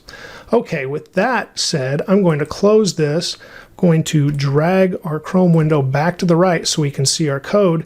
And let's apply just a little bit more to this grid. I'm going to scroll up for just a little more room, and I'm going to show you what I do instead of typing all of these out, because this gets to be a little bit much. So instead of grid column start and end and grid row start and end, I would type grid dash column, and then I would specify start at the first line, then put a slash and end at the fourth. And if I save, you can see that's what happens. Likewise, I can do that with grid-row and say start at the first line, end at the third line, and save. And we're back to where we were with fewer properties, as long as you understand that these are shorthand, and this essentially is the starting number and the ending number for both of these properties. Let's go ahead and select one more of these grid items. So I'll once again use the box class, and now I'll use nth-child, and we'll select the second item. Now for the second item, we'll change the background color once again, and I'll make this one purple so it stands out. And we save, we can see that it is now up in the top right. After that, we'll come down to the next line, and let's put our grid dash column, and let's say it starts at the first line but ends at the fifth, and that should make it span the entire row or the entire container, if you will. So when I save, that made a big change right there. Then let's use grid row, say grid dash row. Let's have it start at the third line and end at the fourth line. And when I save, you can see that made some changes too. Now, instead of 3 and 4 being below it, they came back up here by default in the grid. So again, that's implicit. The grid is calculating where to put everything that we do not explicitly tell it to. And now, just like Flexbox, where something that was a flex item could also be a flex container, we can do that with grid too. So we can nest a grid inside of a grid item. So I'm going to take this first child and put display and set that to grid. And now inside of that, I'm going to say align dash content, and just to change it up here, I'm going to say end to begin with, and we save, and look what it did. It took the number 1 down here to the bottom, so it aligned the content to the end. As you might guess, you could choose center, and you could have start as well. So what I'm going to do is say center, and then after center, I'm also going to say justify content, and we could say for that it could be start. And if we save, you can see that's to the left and end all the way to the right. And if we say center, it should be right in the middle. So now we have centered both vertically and horizontally. So that's how you can center with grid, but we can shorten this up by using the place content shorthand. And then we could say both properties. So we could say end and center, and I'll get rid of these other two, and you'll see what happens. The first one is the align content, so it's at the bottom, but then horizontally it's centered because that is the justify content, and this is the align content. But if we just put one value, it takes that value for both. So we can just say place content center and center anything we want to inside of a grid. So now we've looked at how you can quickly use AutoFlow to create a grid, or how you can place grid template columns and rows and then assign different starting and ending points to put the grid items basically anywhere you want them in the grid. But there is another way to set up grids too, and that is with named grid items and grid template areas. So let's do that now, but we'll continue to keep this on our page as part of the page. So I'm going to go back to the HTML, and I'm going to drag Visual Studio Code back over to the full window to start out. Okay, we want to add a header element first, and it's going to have 2 classes. We'll give it a header class and then just an EL class for element. I'll put an H1 element inside the header, and I'll just say header for that. After that, we'll have our main element. Then we'll have an aside element that is going to have a sidebar class and also the EL class. Inside the aside element, I'm going to use an H2, and we'll just say sidebar inside this H2. We'll do much the same for the footer. So a footer element with a class of footer and a class of EL for element. And then inside of that, we'll use H2 and we'll say footer as well. So let's save our HTML, and you can see we've now outlined more of a traditional page with a header, a main area, an aside, and a footer. I'm going to jump back to the style page and drag Visual Studio Code back over to the left. And now you can see this on the page. We've got a header at the top, a sidebar, and a footer. They're not much to look at. You can just see the text, not really an outline of the elements at all. They are block elements, so they are expanding 100% across the page right now. I'm going to scroll all the way back up, and we're going to make the body element of the page a grid container. So we'll start out by saying display grid. And then we'll say grid dash template dash columns, and let's set this to repeat, and we'll have 9 columns, and we'll use 1 fraction for each column. So let's save that, and boy, did we see some changes on the page. This is going to drastically change from here though as well. So now let's say grid-auto-rows, and we'll say 75 pixels, and then we'll say auto, and then we'll say 75 pixels again. And let's save, and that didn't change too much, but it will here in the near future, because we're going to say grid-template-areas. Now this is where we can define names of our items on the page, but we're also going to have to apply these to each item. But we're going to call our header HD. So I'm going to tab in just a little bit, and this would be HD. Now we have 9 columns, and this is where we can really visualize our grid. And I may need to pull Visual Studio Code back over to get some more room, but I'm going to type HD 9 times, once for each column. So there's 2, 3, 4, 5, 6, 7, 8, 9. Yep, I'm going to go ahead and bring Visual Studio Code back over. And then once we have the full page, we'll be able to visualize this better. And then we'll come back and look at our browser afterwards. So now we've got main, which will be named MN. I'm going to use it. And we're putting it in for each column, but when I get to the last 2, I'm going to put an SB for sidebar that will be to the right of the main element. And then, as you might guess, at the bottom, oh, we need quotes first. I'm going to put FT for footer. And now this is kind of visualizing how our page is going to look. This is going to be the header. This is going to be the main area. The SB will be the sidebar, and then the footer will be across the bottom. But with all of this, it won't apply yet because we haven't defined those areas. We haven't really named them on the items yet. I'm going to save this much, and now let's scroll down and define the rest of this. So after the body definition, let's go ahead and define that EL that we applied, the class that we applied to these new elements, and we'll give them a background color of Rebecca purple. It's just a little bit different than the other purple we used. A color of white. We'll set each one of these to a display its grid, and we'll just center the content that we put in, which were essentially the labels. Okay, after that we need to go ahead and identify each class that we applied. So we'll have our header, and this is where we can define our name. So we'll just say grid-area, set that to HD, is what we have in our template for the header. Okay, so now let's do the same for the sidebar. So we'll say .sidebar because we have a class for that. This will be grid-area. This will be SB, but let's go ahead and color the sidebar as well. So background color here is going to be blue. And then we also have a footer. So we'll say .footer for the class. And here we'll say grid-area, set that to FT. So now we should be good, except we haven't named our main area yet. So you can see everything else in the grid. So let's just come down to our container, and that is the main element. And here we'll put grid-area, and we'll name it MN for main, and save. Now let's go ahead and pull Visual Studio Code back to the left and see what we have. Well, that looks pretty good. We've got our header across the top. We've got our sidebar on the right.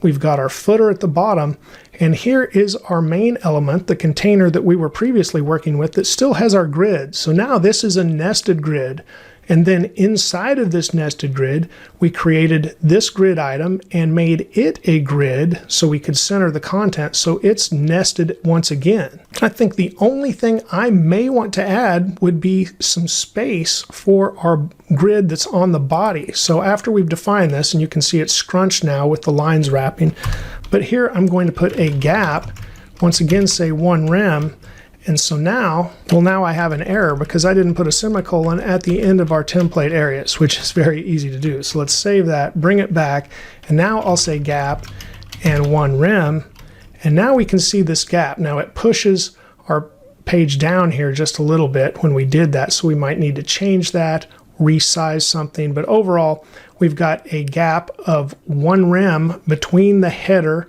and the main element and the sidebar. Once again, we see that gap between the sidebar and main element and footer, And then we see that right here with the column as well. So let me drag this over to take up the rest of the page. And once again, I'm going to press Control, Shift, and I to open up DevTools. We're going to look at the layout, scroll up, and do the overlay here. So we want to overlay the body now. And now we see the body has 9 columns, and we can see each one of these columns defined. But here's the only one that we really see the gap on for the column, which is right here around line number 8. Now we do see the gap here around line number 2 for the row, and then once again around, I can see a line number down here, but right here as well. No, not right here. Here it is, line number 3 down here between the footer and the main element as well. So we had a similar sized gap here inside of our nested grid, which was throwing me off. So we could change that as well. We could change pretty much anything we want to. So for that, let me go ahead, close the DevTools just to get everything to fit a little bit better. Let's bring this back, change our gap to 0.5 rem, and let's also go ahead and change the size we're using here from 75, and I'll select both of those, to 50 pixels. And yeah, it's fitting on the page a little bit better. There's no scroll up or down now. And we might even just want to have a column gap instead of a row gap. So if we save and do that, you can see now we've got a small footer, a small header, and we have this small column gap here. And it doesn't match the column gap inside our nested grid. So there could be other styles we want to change and play around with. But overall, I hope this has helped you see how grid can be applied in many different ways and give you a good start. And much like Flexbox Froggy that I recommended at the end of the Flexbox module, let's go ahead and look at Grid Garden, which is a game that will help you learn how to use CSS Grid as well. I'll link to this in the description. It's at cssgridgarden.com. But once again, 28 different challenges here that will help you master CSS Grid, or at least learn a lot more about it. Let's learn about styling images with CSS. We'll be looking at foreground images and background images today. Foreground images are the images on the page, and as you might expect, background images are in the background. So let's look at our starter code. We have a basic HTML page here with nothing in the body right now. And then for the style.css file, we're importing a font from Google, and I have changed this from Roboto that I've used in previous lessons to Nanito. I believe that's how that's pronounced, and you can see it is used right here.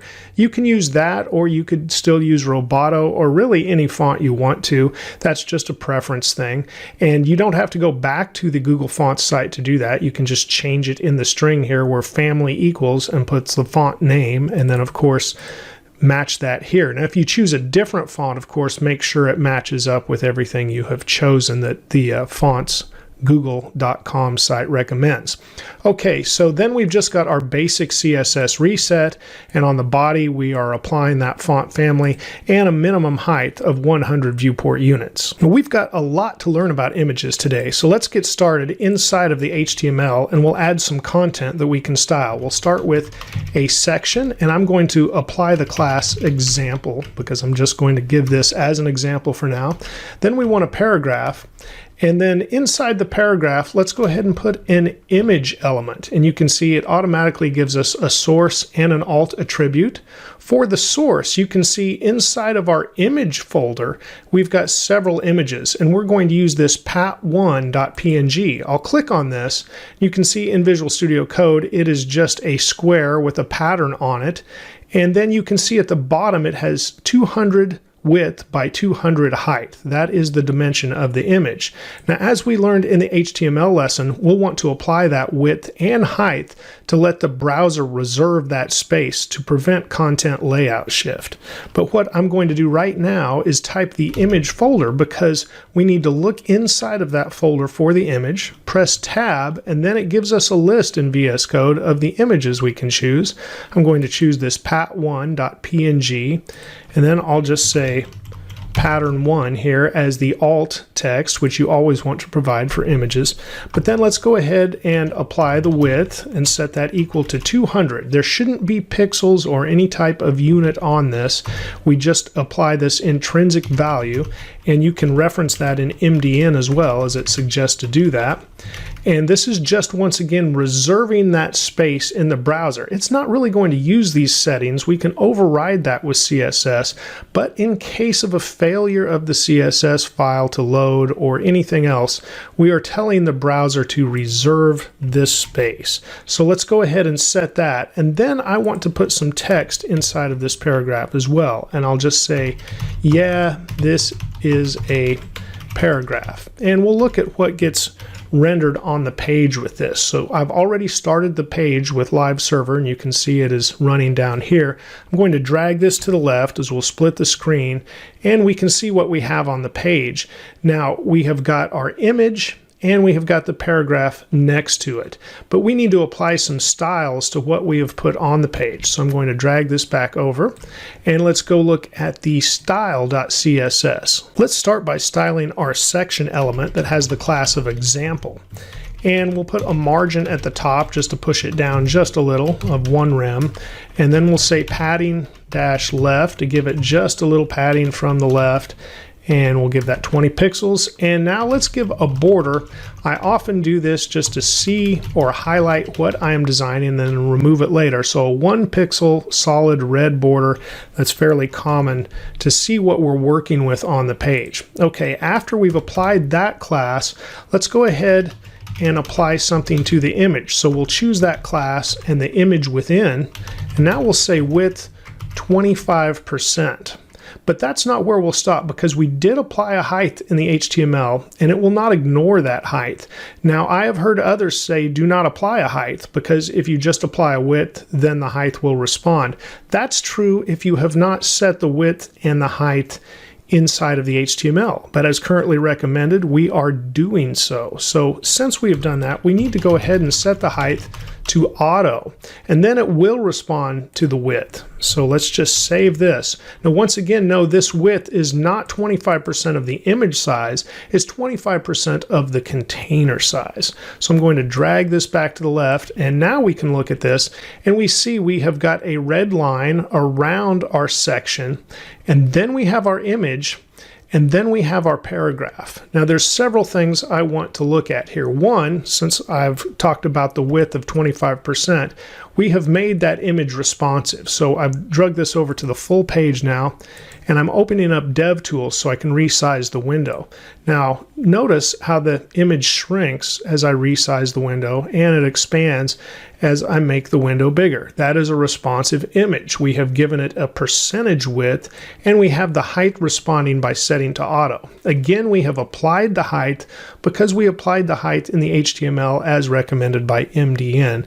And the way to make it responsive then is apply the height of auto in your CSS, as it will respond to the percentage of the width that you set.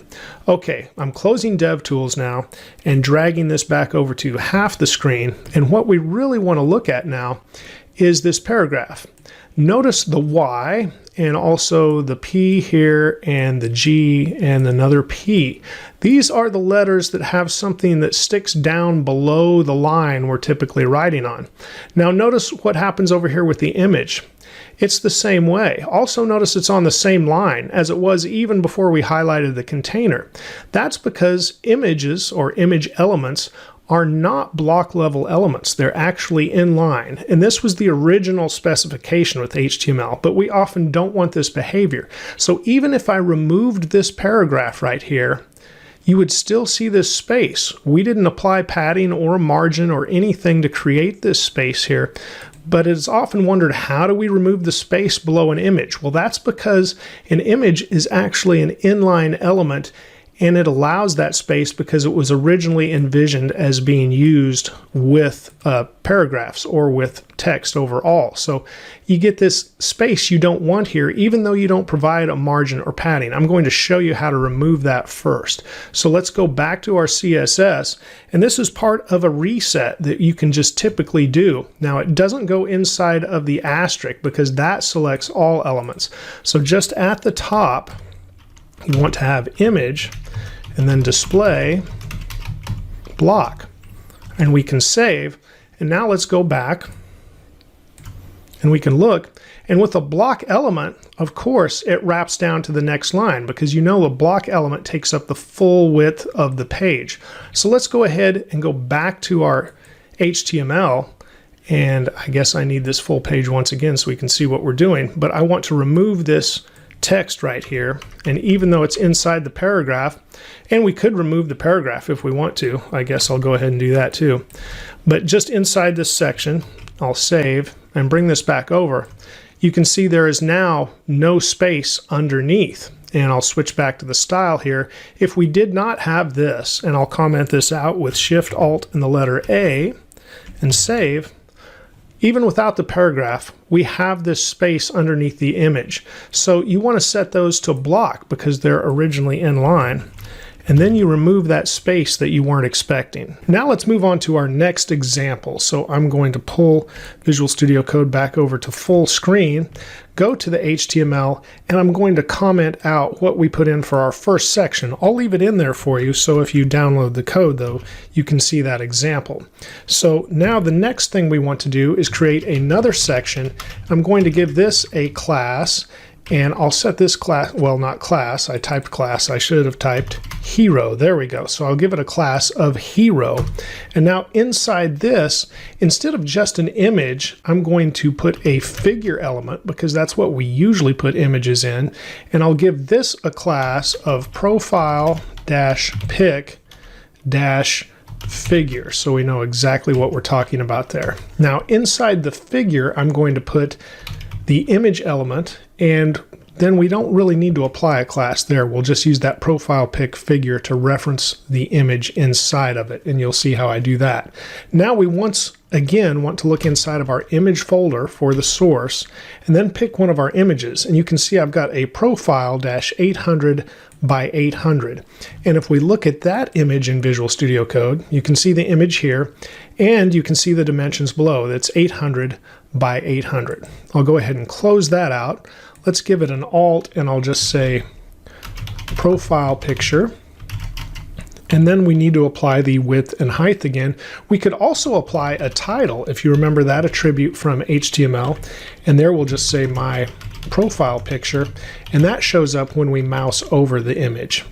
Okay, after that, let's apply the width, and that would be 800. And then let's apply the height, and that's also going to be 800. I'm going to press Alt-Z to wrap the code. That way we see it without scrolling over to the right like it was. Now, if you remember the figure element, we also need a fig caption element. So let's add that.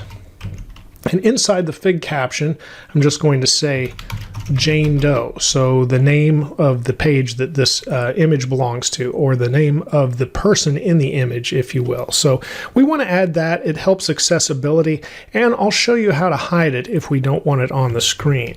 So let's save that much, and now we can look at our page and see what we've got so far. It's pretty big. It's filling up the whole page, isn't it? So we can definitely change that with CSS. I'm going to hide the file tree by pressing Control-B, and we can make our changes here. I'll make them below the body, but above the previous example. Let's start with the profile-pic-figure class. And there we'll just say a width of 35%. And that would be the width of the page it's referring to, because that is currently the container. Actually, it's that hero that we created, so that section, and it should be the width of the page. So after that, let's go ahead and apply the next to the profile pic figure and then the image within. And here, let's give the image a width of 100% because it's in a container, and the height, once again, auto. And this does make it responsive. We've got a percentage for the width and the height set to auto. Remember, we set the width and height once again in the HTML to avoid that content layout shift. Okay, now we've got min width. Let's set that to 100 pixels. We just don't want the image to get any smaller than that when it does shrink. And then let's put a border around it. So let's say border 5 pixels, double gray. So it's not just one solid line, it should be 2. And now let's go ahead and save first. And you can see what we've got. Here is our fig caption. We're only taking up 35% of the width of the full page right now because that section container element is 100%, and so the figure is 35, and then the image fills out 100% of that figure that is 35% of the page. Then we've got this double line around the image, and you can see the fig caption underneath. One more thing I want to do to our image though is make it round. And since we have a square image, this wouldn't work if we had a rectangle, but with a square we can do this. And let's say border radius, say 50%. And when we save, we now have our profile image in a circle. Let's go back to the HTML and add just a little bit more inside of our hero section that we have right here. So after the figure, I want to add an H1 to the page. I'm going to give this a class of H1 as well. Inside the H1, I'm going to go ahead and give a span element and give a class of no wrap, because I won't want what's inside the span to wrap. If you remember, a span element is an inline element. I'm going to say hello, and then I'm going to paste in a little wave emoji here. So I'll just paste this over. And you can get those wave emojis from different places. I use emojipedia.com, I believe, to get that one. After that, I'm going to provide another span element, and once again, give the no wrap class. And here I'm just going to say, I'm Jane, as that's who's in our picture, and now we can instantly see that on the page as well. So we've got our H1, we've got a couple of no wrap classes here, and we've got the H1 class on the H1 element. Let's go back to the CSS now. Okay, let's start below the body but above our profile pic figure class. And if you remember, we have a hero class. And that is the container, that is that section element. Let's put a border on the bottom only so we can see it. We'll say 2 pixels, solid. We'll give that a color of black. When we save, we can see that change instantly. Let's add a few more styles to our hero. Let's give some padding here of 20 pixels to push everything a little bit away from the edges. There we go. And now let's give this a display of flex. And by default, flex is a row, so we'll already have our content in a row then instead of stacked on top of each other. Now let's say justify dash content, and let's say flex start here. And then after we put that at the start, let's align the items to center. And after we align the items to center, let's apply a gap between the items of about 30 pixels and save. And that's what we've got now. We've got our image over here on the left, and we've got the hello, I'm Jane on the right. Now let's go below the hero section and add our H1 class.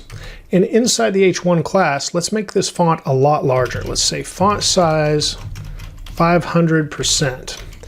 And we'll save and see how big that gets. Nice and big, that works. Okay, what I'd like to do though is make the page full screen once again and look at DevTools so we can resize the page and see some things. Right now, even though we put those classes on, we haven't defined those yet, so we're getting the text to wrap in some strange ways that aren't always the way we want here. But notice our image is shrinking nicely, but it stops at the 100 pixel minimum width that we left it, and we still have that fig caption on there that we'll want to remove as well. So just checking out the resizability of everything at this point.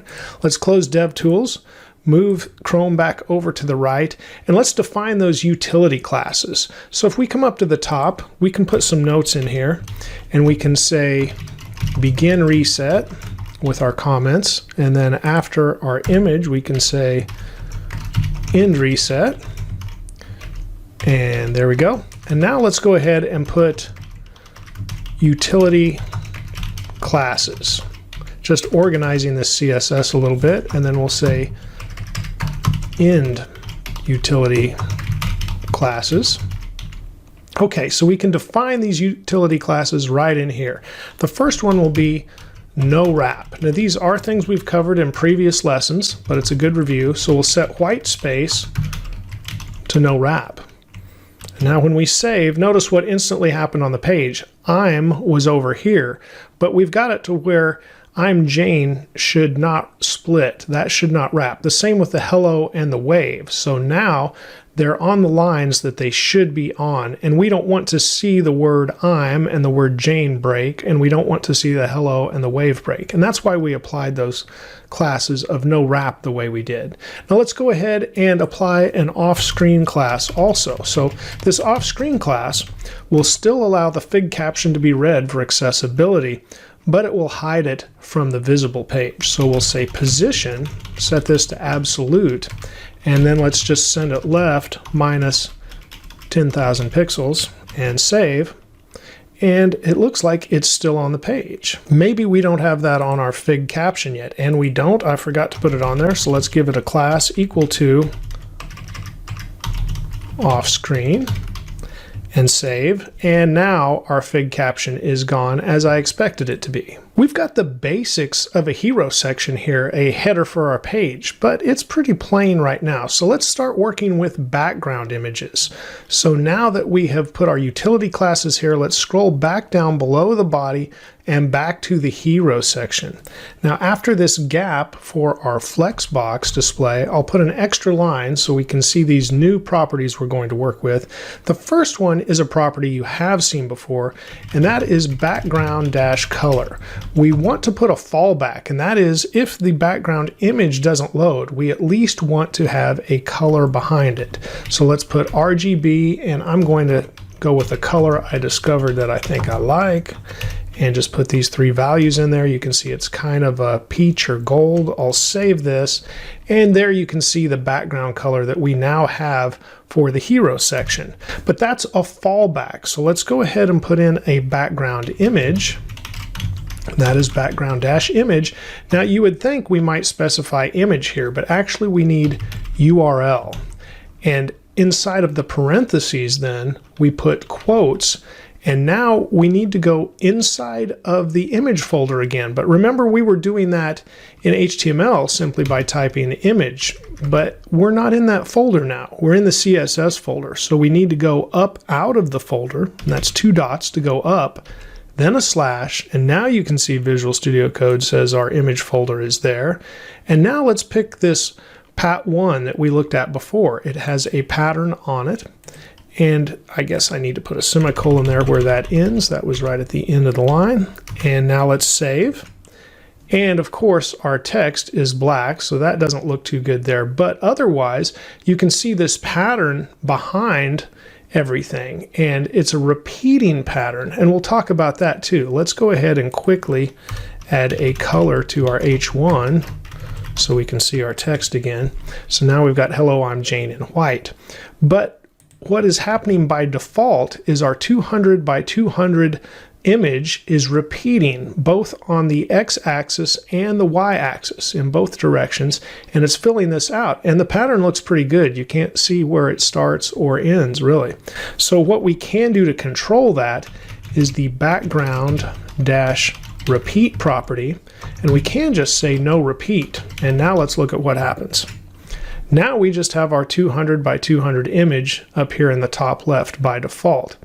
Likewise, we've already seen what happens with the default repeat value, and it repeats everywhere, but we can just say repeat Y for the y-axis, and it just stays all on the up and down, essentially the y-axis, or repeat X, and it's all on the x-axis, which would be horizontal or across. Let's just leave it to repeat for now. Even though that's the default, I'll just leave that property in there. And let's change out this image. Let's look at another pattern that I have saved in there, which is Pat2. We can save that. Now our white font doesn't look as good on top of it, and it's always important. We want to emphasize this. The font is the most important thing, so you have to work with that to be visible, because if it's not, the background image is essentially that. It's just background. It's not really what's important. You can see the lines if you look closely to see how this image repeats just a little bit more often. So if we set this to no repeat, I believe it's once again 200 by 200 or something like that. You can see the image by itself there. And if I save, you can see it repeat across. Now, if you have a transparent image, and I set up a transparency of this image as well, and you save, you can see now this kind of looks cool because we have some of that color that's underneath coming through the image. And I'm not going to show how to create transparencies in this tutorial. That would be more like a Photoshop or other image editing tutorial.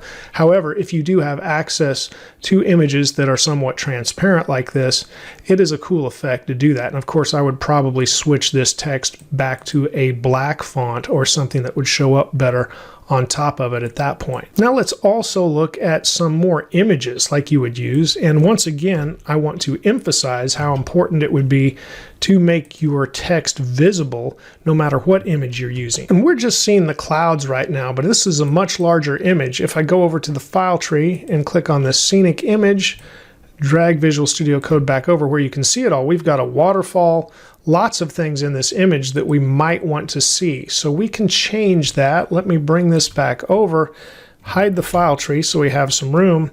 Underneath our background repeat, let's put in background-size and set this to cover.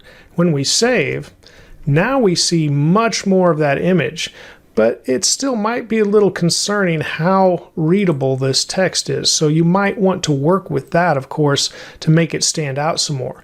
But that does look good. Now let's drag this over as well. And if we open this up, you can see it's definitely bigger here and looks different. Let's open up DevTools. And once I have DevTools open, you can see how the image resizes with that cover setting.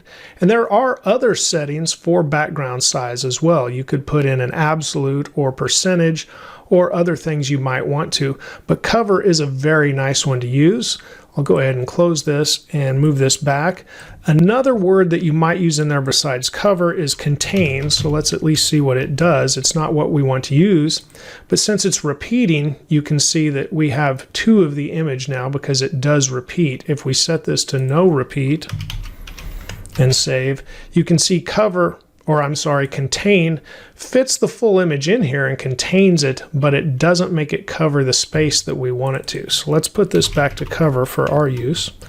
And we can leave the no repeat there as well because that's what we want. But let's say we showed this to Jane and she's not quite liking it. Of course, the text isn't popping out and she wants to be more about discovering things, not just about an image of some cool scenery. So we're going to change this scenic image and let's change it to an image of a map. And you can see it's a rather large image, which is something else I didn't discuss.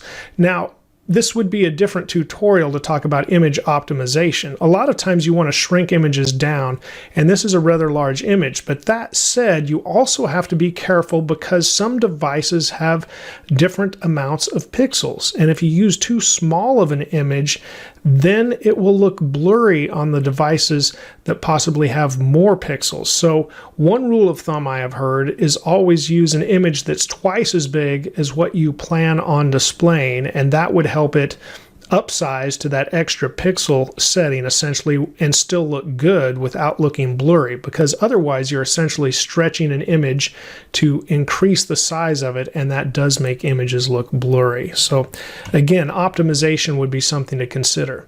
But Jane likes this image a bit better. It gives maps and she's talking about exploring and taking pictures. And so here we've got a background image with maps on it, but still the font isn't popping out quite as much as we want. So there's some things we can do there. Let's go back to the CSS, and I need to scroll back over here a little bit. We can add some more to our H1. So this color, the white looks good. I mean, it does pop out a little bit, but let's do something that's not quite white. Let's give Alice Blue a try, which is kind of a different white. You can see it's not quite the same white, but it does look white. It doesn't really look blue to me, at least. And after that, we can apply a text shadow to make it pop off the page just a bit. This is applied to the x-axis, so we'll say 2 pixels, y-axis 2 pixels, and then there is a blur value, and that makes the shadow not as crisp, but a little blurry. So I'll put that at 5 pixels, and then we say what color we want the shadow, and we'll just make it black. When we save, you can see that text pops off the page just a little more. So that's something you can do to help your text stand out as well. Don't abuse it though. You can do way too much with that. But of course it's set to preference. And then after that, we could put a background color. So let's talk about that. If we put in background color and we just set it to black, that's not going to look that great, but let's go ahead and do it for the moment. And now, if you remember from our color lesson, we can click on this square, open this up. I'm going to go over to HSL, and then I'll drag the transparency down here. And I'm thinking maybe let's go to 40% and see what we get. If we leave that and now we save, well, now we can see the image because it's a transparent color, and that helps a little bit. Now we could add, and again, this is to preference, complete preference here. We could go ahead and add some padding. So let's do that and try it out. We'll say padding, and let's go 0.25 rem.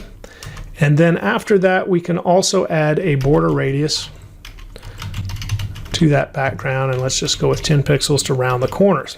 And so now you see this kind of contained here, but I don't know if I like that or not. But there is another trick we can do that kind of applies the same thing, but it does it more broadly so you don't really see this box around there. So I'm going to comment these out, but once again, leave them in the code for you because that is to preference. Now let's jump back to our HTML. And what I'm going to do is put a container around our hero section. And here I'm going to use a div, and I'll just say class of container. And I'll take that closing div, Control X to cut it out, come down to the bottom of the section, paste it in with Control V and save. And now we have a container around our code. I guess I could highlight this and tab it over to make it a little more uniform. There we go. And now that we have the container, we can style that container. So we'll go back to our CSS. And again, this is a workaround only if you're trying to make the text a little more legible. You want a little more control and to get that separation between the background and the text. So this is nothing that is required. It's just something that you might want to know how to do. And what we're going to do is essentially create a filter or a mask by having this extra layer. So it's just a little bit more of an advanced concept, but it's not too difficult to do. I'm going to take everything we have here for the background of the hero section, and I'm going to put it in the container.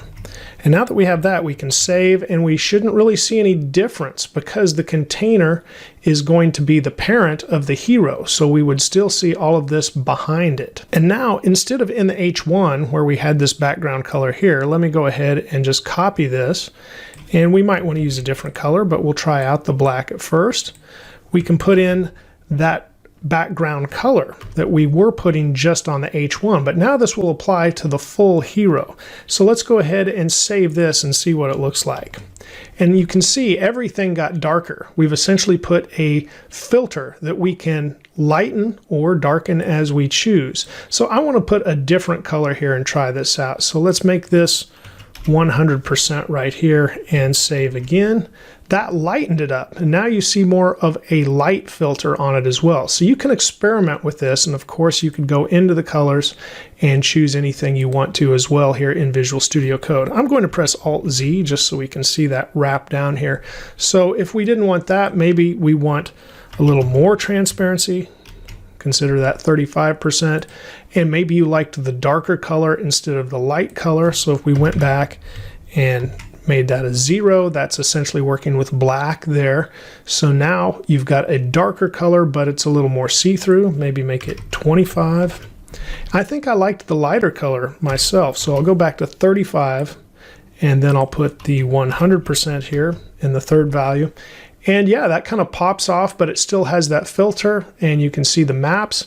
I like how that looks just personally, but you could change any way you want to. Maybe you'd want to make the double circle around Jane here in black instead of gray now that we'd have a darker color, and that's something you could do as well. But we've made a nice hero section overall. Now let's talk about one other property that I didn't bring up for the background yet, and this would be background position. I'm going to put it after the repeat, and it's background dash position. There we go.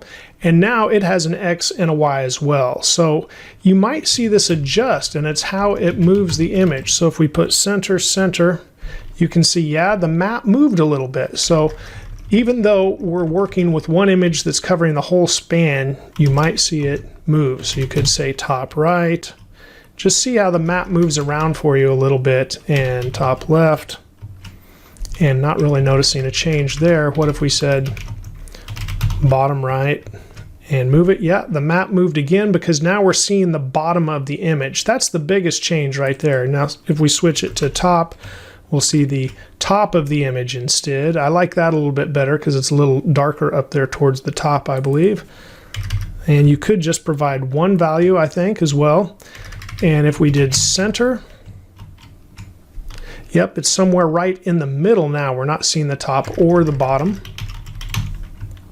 But if we went back to playing around with a smaller 200 by 200 pixel image, you would actually see that one image move around the page as well. So this is just something worth checking out to see what part of the image you want to display for the background. So I'm just going to leave this as top now because that makes it a little darker and looks okay to me. It's time to move on to another example. I'm once again going to leave this CSS in the code. I'll just come to the HTML. I'm going to bring this back to full page, and I will comment out what we currently have here as well and leave it in the code for you. Again, pressing Shift, Alt, and the letter A to make that comment after I selected all of that. And so now we're ready to add something new to the page. So we'll come back over here so we can see the page again, and it should be blank, and it is. Let's add something to the body itself. Let's start with our fallback background color. So we'll say background color. Oh, that just said background, which is shorthand. We'll get it to in a minute. But we've got our background color, and just so we know it's changed, let's go to this Alice blue again, which isn't quite the same as the white default. And now you can see it's a different shade here. And after that, let's provide an image. So we'll say background dash image. And here we'll say URL once again, and inside the URL we need quotes, and remember we're in the CSS, so we go up out of the CSS folder and then into the image folder. And now I'm going to go ahead and, well, you know what, instead of this image at first, let's do a linear gradient first, and then we'll see how we can put an image on top of that. So let's go with linear gradient, and let's talk about this. This is how we can switch from one color to another. So I'll apply the first color, steel blue, it's a color that I like, and the second color, let's go with white. And when I save, we'll see the default behavior. It's starting at steel blue at the top and going to white at the bottom of the page. And we could put other colors in here as well. So if we wanted purple in the middle, we can provide purple as well. And now when we look, it goes from steel blue to purple to white. So you can use pretty much as many colors as you want to, and you could have a veritable rainbow, I should say, going from top to bottom, or, as we'll find out here, any direction you want. So I'm going to say to left and save, and you can see it's white on the left and it's blue on the right. So it starts at the right and it goes to left. We could do the opposite of that, to right, and there you got blue on the left to white on the right. You could go to bottom, which is essentially the default, or you could go to top as well. So nice changes there. I'm going to go to, well, let's go to left and leave it like that. So now we have this background, and imagine we were typing paragraphs over here on the left, and we stop somewhere and it gets darker over here on the right, and that would work for us. Now let's look at how we can apply a second background image, and you can apply more than two if you want to, but I'm just going to do an example with two. So now I'll say URL, provide the parentheses here, a comma after that, so we clearly have our two images defined, and I want to go ahead and space this over if it will, and I may need to go ahead and drag this to the full page, and now we've definitely got some space there. So let me remove those spaces, I just wasn't seeing them before. Bring this down to another line, and I like to have the images lined up like this when I set it, so, or a gradient and an image, if you will. So now I'll put in the quotes. We need to go up out of the CSS folder into the image folder, and now I'm going to pick bubbles. So we have a bubbles background image and a linear gradient both. Let's save and drag this back over to see what we've got. Well, now we have bubbles all over the page, and that may not be what we want as well. This isn't responding like I want it to when I drag this back over, so I'm going to put these back to back. So we just, it's one long line essentially is what this is for the background image. We supply the first one, and then a comma, and then the second one. And a gradient qualifies as a background image as well. So now when we define our background repeat, we can put in a value for both of these images. So the first one I want to repeat on the y-axis. That's our bubbles. They're going to go from top to bottom, but not left to right. Then we put a comma, and the second one, the gradient, I'll just put no repeat. And when we save, now we only have bubbles on the left. But we can change this as well. So let's go ahead and put in a background position. So we'll say background dash position, and now we'll say we want them on the right, and let's use the center. So now when we save, there we go. Our bubbles are on the right and they show up much better. This is a transparent image that I have over here. So if we just look at the image and I pull this over, you can see it here in Visual Studio Code. It's originally 300 by 300. It has a transparent background with white bubbles.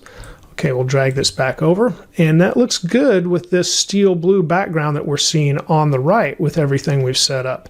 I can't see the code too well. I'm going to press Control B to hide that. So our background position has moved the bubbles much like we want them to be. But the bubbles still look a little too big. So let's say background dash size, and now this first one will be for the bubbles. So this stacks in this order. The bubbles go on top of the gradient, so they come first in the background image, and the gradient comes second. Likewise with repeat Y applies to the bubbles, no repeat to the gradient. Background size, 20% for the bubbles, and then we'll put auto for the gradient. When we save, we have smaller bubbles now over on the far right. Now we've wrapped up our example of linear gradients, which are fun to play around with, and also layering background images. So we've got one more example to look at today, and once again I'm going to comment out previous code we were using. As you can see, we don't have any other in the HTML, but I'll add a little here, and then I'll comment out some of what we have in the CSS just so we don't have that bubbly background for this new example. So I'm going to provide another section, and I'll give this a class. Well, this doesn't need a class, but just inside the section, let's go with a paragraph that has a class of clip. And now inside this paragraph, I'm just going to type Jane's name and save, and we can see her name up here in the top right for now. Let's go back to this style. Once again, I'll comment out this background that we currently see here. I'll leave the background color, but everything else, but I'll leave it in the code for you. Again, Shift Alt and the letter A to comment that out. And if I save, that should all be gone. We still have Jane's name. So now I'll scroll down here all the way to the bottom below our first example, and I'll provide this clip class. And there's several things we want to do here. We want to give this a very heavy font weight. So I'm going to give it 800. We save that, you can see it's very bold now, but it's still very small. So let's make this big. We'll say font size, let's go with 18 rem. We want to fill the page for the most part, and I think that will do it. After that, let's say text align and set this to center. And now we've centered Jane's name as well. Okay, after that, let's provide a background, and we could just say background once again with this shorthand, or we could say background image. So I'm going to go ahead and say image. We'll provide URL, and now we go up into the image folder, and then let's take that scenic image that we previously had and save. And now of course we see the clouds. We haven't changed the position or anything else of the image, but we'll do some of that here. Let's at least change the size. So background size is going to be 100%. And now we can see that full image behind Jane's name. So now let's go ahead and text dash transform, set Jane's name to uppercase, and it's really filling out the page now. Now the property I want to talk about is background clip. So let's look this up at caniuse.com because there's something specific about it. Background dash clip. We'll select that, and you see background dash clip text, and it says a non-standard method of clipping a background image to the foreground text. So it says unprefixed is only supported by about 19% of browsers, but there is a prefix that we need to use with this. So we can see the support for Edge, not Explorer, and we're not really going to worry about Explorer ever, probably. But for Chrome, you see the little yellow here, and it says supported with prefix WebKit. Firefox doesn't need that, but just about everybody else does. So we need to use that prefix when we apply this property. So what we're going to do is say dash WebKit dash background dash clip, and now we'll say text. Now this won't do everything that we want, but it did take the background away here in Chrome as expected.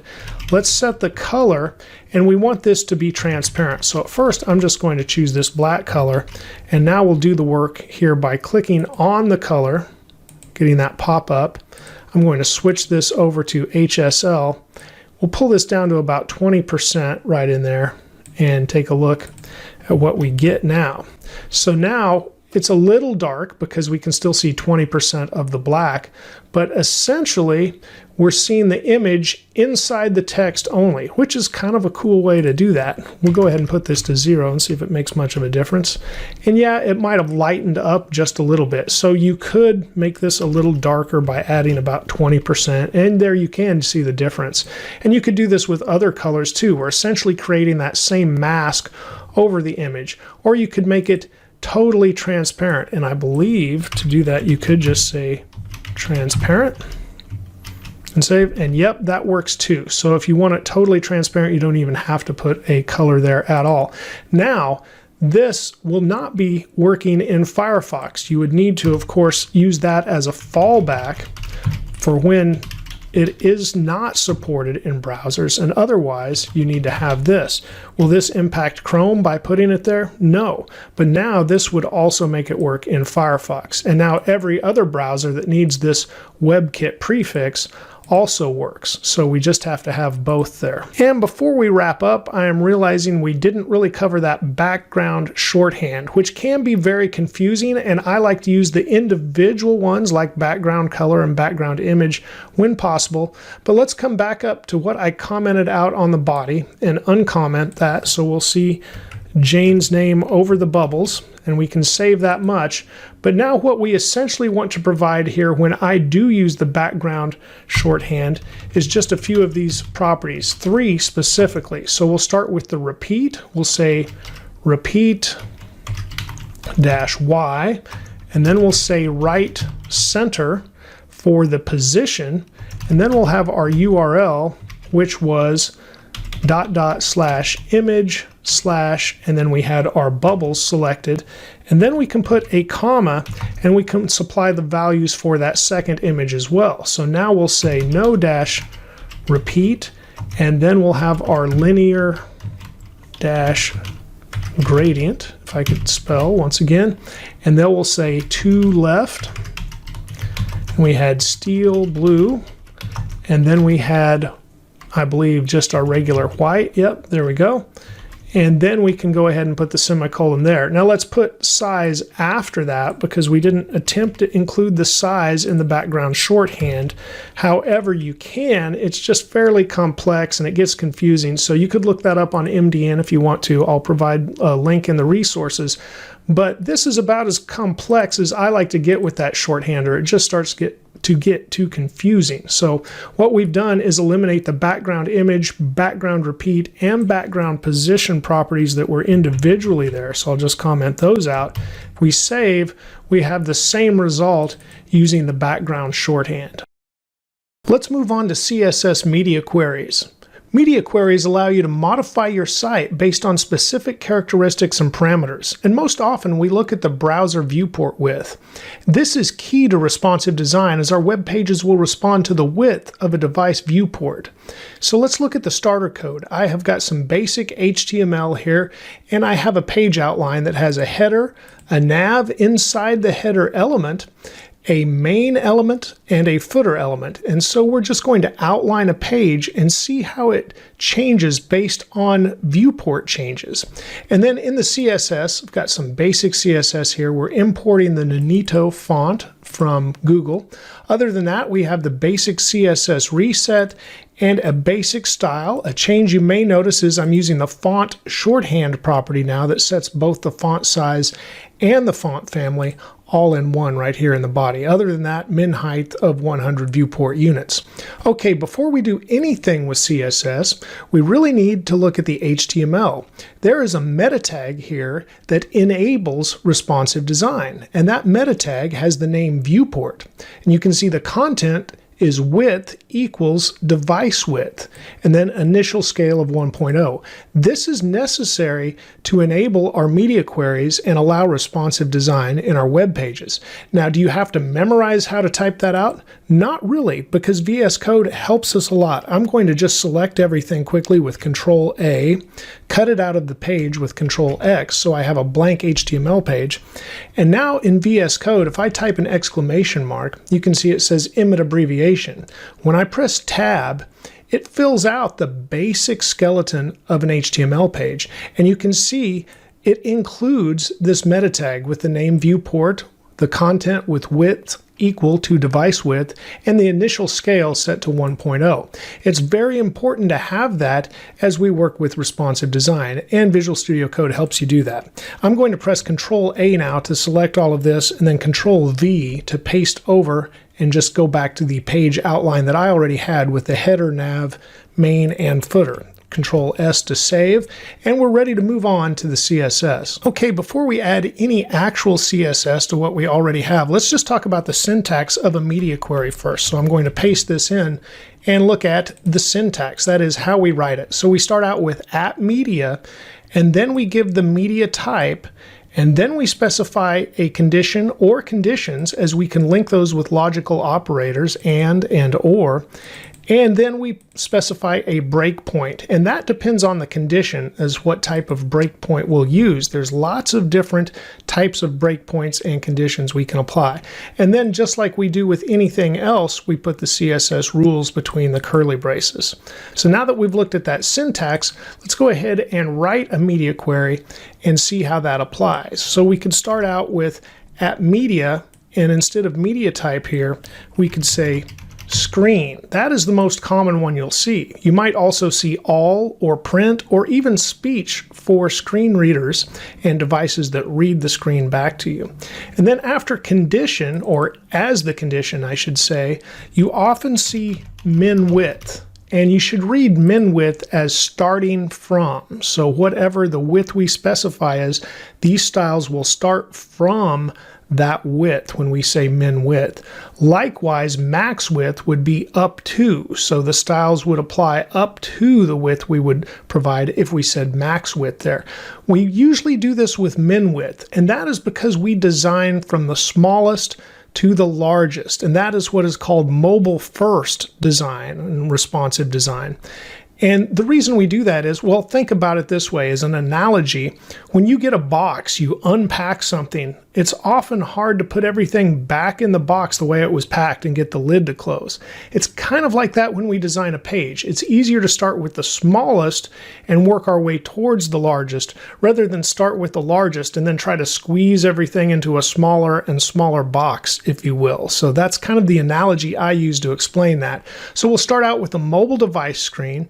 Usually that's a one-column design, and we can spread things out as we go. So for this first min width, for the breakpoint, let's say I would put, and remember this is starting from, so I would put something like, let's go with 481 pixels. So all of our styles before this media query would be applied until we got to 481 pixels. And then they would still be applied unless we were to overwrite them, because the cascade still works. So here we could change something maybe about the body, maybe the font, maybe a background color, and that's what we'll experiment with today because it's so easy to see those background color changes. And then we can overwrite the previous style we had. Other styles, if we do not overwrite those, they will still apply if they were applied before the media query. Now, as always, I'll give a link to the MDN references in the description below, but let's talk about some of the other conditions and breakpoints we could have, although, as I've said, min width and max width with pixels as a breakpoint is very common. But you could also have something like orientation. and then you would set that to possibly landscape, which would be kind of turning your phone to the horizontal instead of the vertical orientation, something like that. There's also something like min-aspect-ratio. And there you can actually set a ratio. And there are many different sizes of phone. So while landscape would actually apply to anything that was wider than it was tall, here we could set something more like specific, like 16 by 9 or say 7 by 4, something like that. Then when the aspect ratio reached that size, so the width would be 7 and the height would be 4 in that ratio, or 16 by 9, or whatever we put, that is when that would apply. Now remember, we can also put more than one rule here, and we'll look at that very soon as well. So how do we decide what breakpoints to apply and what values to use? Well, there are some common ones, and we can also look at some CSS frameworks and see what they have applied, because they have probably researched that and worked with it a little bit more than we have. So let's look at what some others have done. I'm going to open up the file tree here. You can see I have a notes.md that I'm going to include in this repository. .md means markdown, so it's a markdown file. When I click on this, you'll see the outline here, but I'm using an extension, and if you want to get that extension, it's called Markdown All-in-One. You can search for that in the Visual Studio Code extensions area, and then you can install it if you want to use that as well. So when you have Markdown All-in-One, then you can go ahead and preview the markdown, and that's what I'm going to do with Control Shift and the letter V. And now I've got a markdown preview, and this is how GitHub would read our markdown. So I've provided a table here. So some common media query breakpoints. You can see mobile devices are often considered to be 481 pixels width or less. And then from 481 to 768, usually iPads, tablets, 769 to 1024, small screens and laptops, 1025 to 1200, desktops and large screens, and 1201 and greater extra large screens and TVs. Now that's just kind of a common general guideline. Of course, there are no standards, so you can set these how you want, but let's look at what the Bootstrap CSS framework does. And I tend to like these, and I guess maybe I'm just used to these, but 576 instead of 481, as we saw referenced above, is considered extra small. And then anything greater than 576 is small, 768 and above is medium, 992 is large, 1200 is extra large, and then they have a second extra large, which is double XL, at 1400. Now, Tailwind is another CSS framework that is very popular now in recent times, and you can see they've also differed somewhat. They consider the extra small to be less than 640. Maybe that's because in recent years our devices have seemed to have grown into larger sizes. After that, 640 and above is small. Now we meet up and agree at 768, and that is where the iPad is usually at, the traditional iPad. And then we've got 1024 here, which is a little different than 992 as far as Bootstrap was concerned, then 1280 and 1536. So you can see even professional opinions vary, and you can set your breakpoints how you want to as your page needs to respond. So it can respond to the content. You can work with your content and set the breakpoints according to that. You could target specific devices or just use some general guidelines as well. Let's go back to the CSS now and start to write some code, and we'll see how this applies. Okay, I'm going to drag Visual Studio Code to the left, and we can see our page on the right. It currently has very little applied as far as styles, just our CSS reset and our basic body styles right here. And then we have our media query. I'm going to hide the file tree with Control B so we have a little more room to write code. I'll go ahead and remove this media query for now, just so we can start out with our basic page first. And remember, we're designing for the smallest screen first, and we'll work our way up. So we'll just put in some basic styles here. The easiest thing to see as we're learning about media queries is to change the background color. And let's do that by first setting a background color here on the body. I'm going to set it to 475569. kind of a nice grayish color. If we save that, we can see that doesn't highlight our lettering as well, but we'll change this, of course, as we change media queries. And now after that, we can change a little bit about how this displays, as we learned in the last lesson about images. So we'll set background image. And now instead of linear gradient that we learned about before, there's one other one I would like to show, and that's called a radial gradient. And now this starts in the center and works its way out instead of top to bottom, bottom to top, left to right, or right to left, or any direction that we would send a linear gradient. This will always start from the center. I'm going to use white smoke as the first color, and then we'll use that color that we specified as the fallback background color for the second color.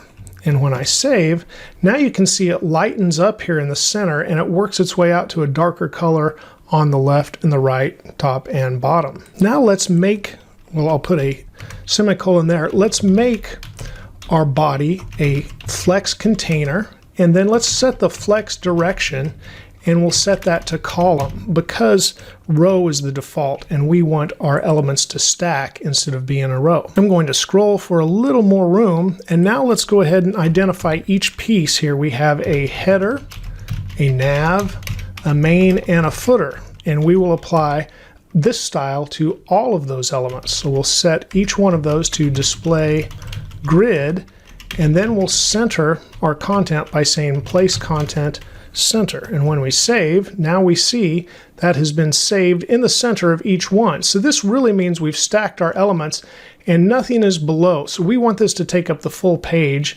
and we'll take that on here very shortly. So I'll scroll for some more room here on the left, and now I'm going to put a style on just the header and the footer, and here we'll say position sticky, as we want these at the top and the bottom. Let's identify these with a different background color, and here we'll say 1E293B. There we go, a little darker, but then let's give the font the color of white smoke as well.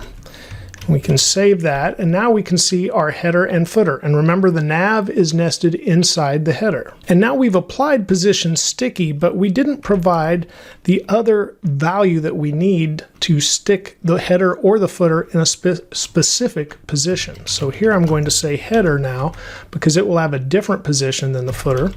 We'll say top 0. And now that is in the same place. But after that, we can come down below and say footer, and here we'll say bottom 0 and save. And now, right now, it looks like it's in the same position because we haven't expanded the page, but the footer will be stuck to the bottom and the header will be stuck to the top. And we can see the difference in that. I'll scroll for a little more room. And in our main element, and it is a flex item right now, as it's inside the body that is a flex container, we can say flex-grow. Set that to a value of 1, and now the main element has grown to fill out whatever space was available. Now before we move on to a media query, let's go ahead and style the nav just a little bit more to make it stand out. So let's give it a background dash color, set that equal to white. After that, we'll set its color or font color to black. Let's give it just a little bit of padding here, 0.5 rem, and let's give it a border bottom, and let's set this a little thicker, 2 pixels, solid black, and let's see what we get. Well, that looks good, except we don't quite have the width we want yet. We can easily solve this by going back to where we placed the grid on each of these elements, the header, nav, main, and footer. We've got it centered, but we don't have block elements at this point that are 100% width. So let's add grid-template columns and set that to 100%. Now when we center, those are actually give them 100% width, and we've centered them, and you can see main is centered here vertically, but it's not horizontally now, but the elements do have 100% width, and this is text content, pardon me. So we just need to say text align center, and now we get everything where we want it, but we actually have 100% width for each of those elements once again. And now we have our basic page layout. So let's go ahead and add a media query now that will change things up a little bit. So underneath our footer, we first want to indicate that's what we're doing. So I'll put a comment, and here let's say small. That's where we'll start out with our media query. I'll say at media, and then we'll use screen, and I'll say min width, and here we'll say 576 pixels. So the styles we have put in are valid up to 576 pixels, and they will still be valid if we do not overwrite them here. So now let's go ahead and style the body here.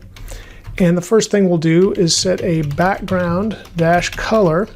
Let's just set it to green, something we'll definitely notice a change on. And then we can go ahead and use that same background image style that we're using with a radial gradient. And inside there, we'll start out with white smoke once again, and then we'll just switch to green. Okay, besides the body, let's do one other thing. Let's take the nav and let's just set the display to none so it will disappear. And now look what happened. We're already past that 576 width, so we see those changes instantly. We no longer have a nav on the page, and now our background for the body is main. Now we still have our background color on the header and footer that we set because we did not overwrite those with a new style here. So that is what has changed based on that width.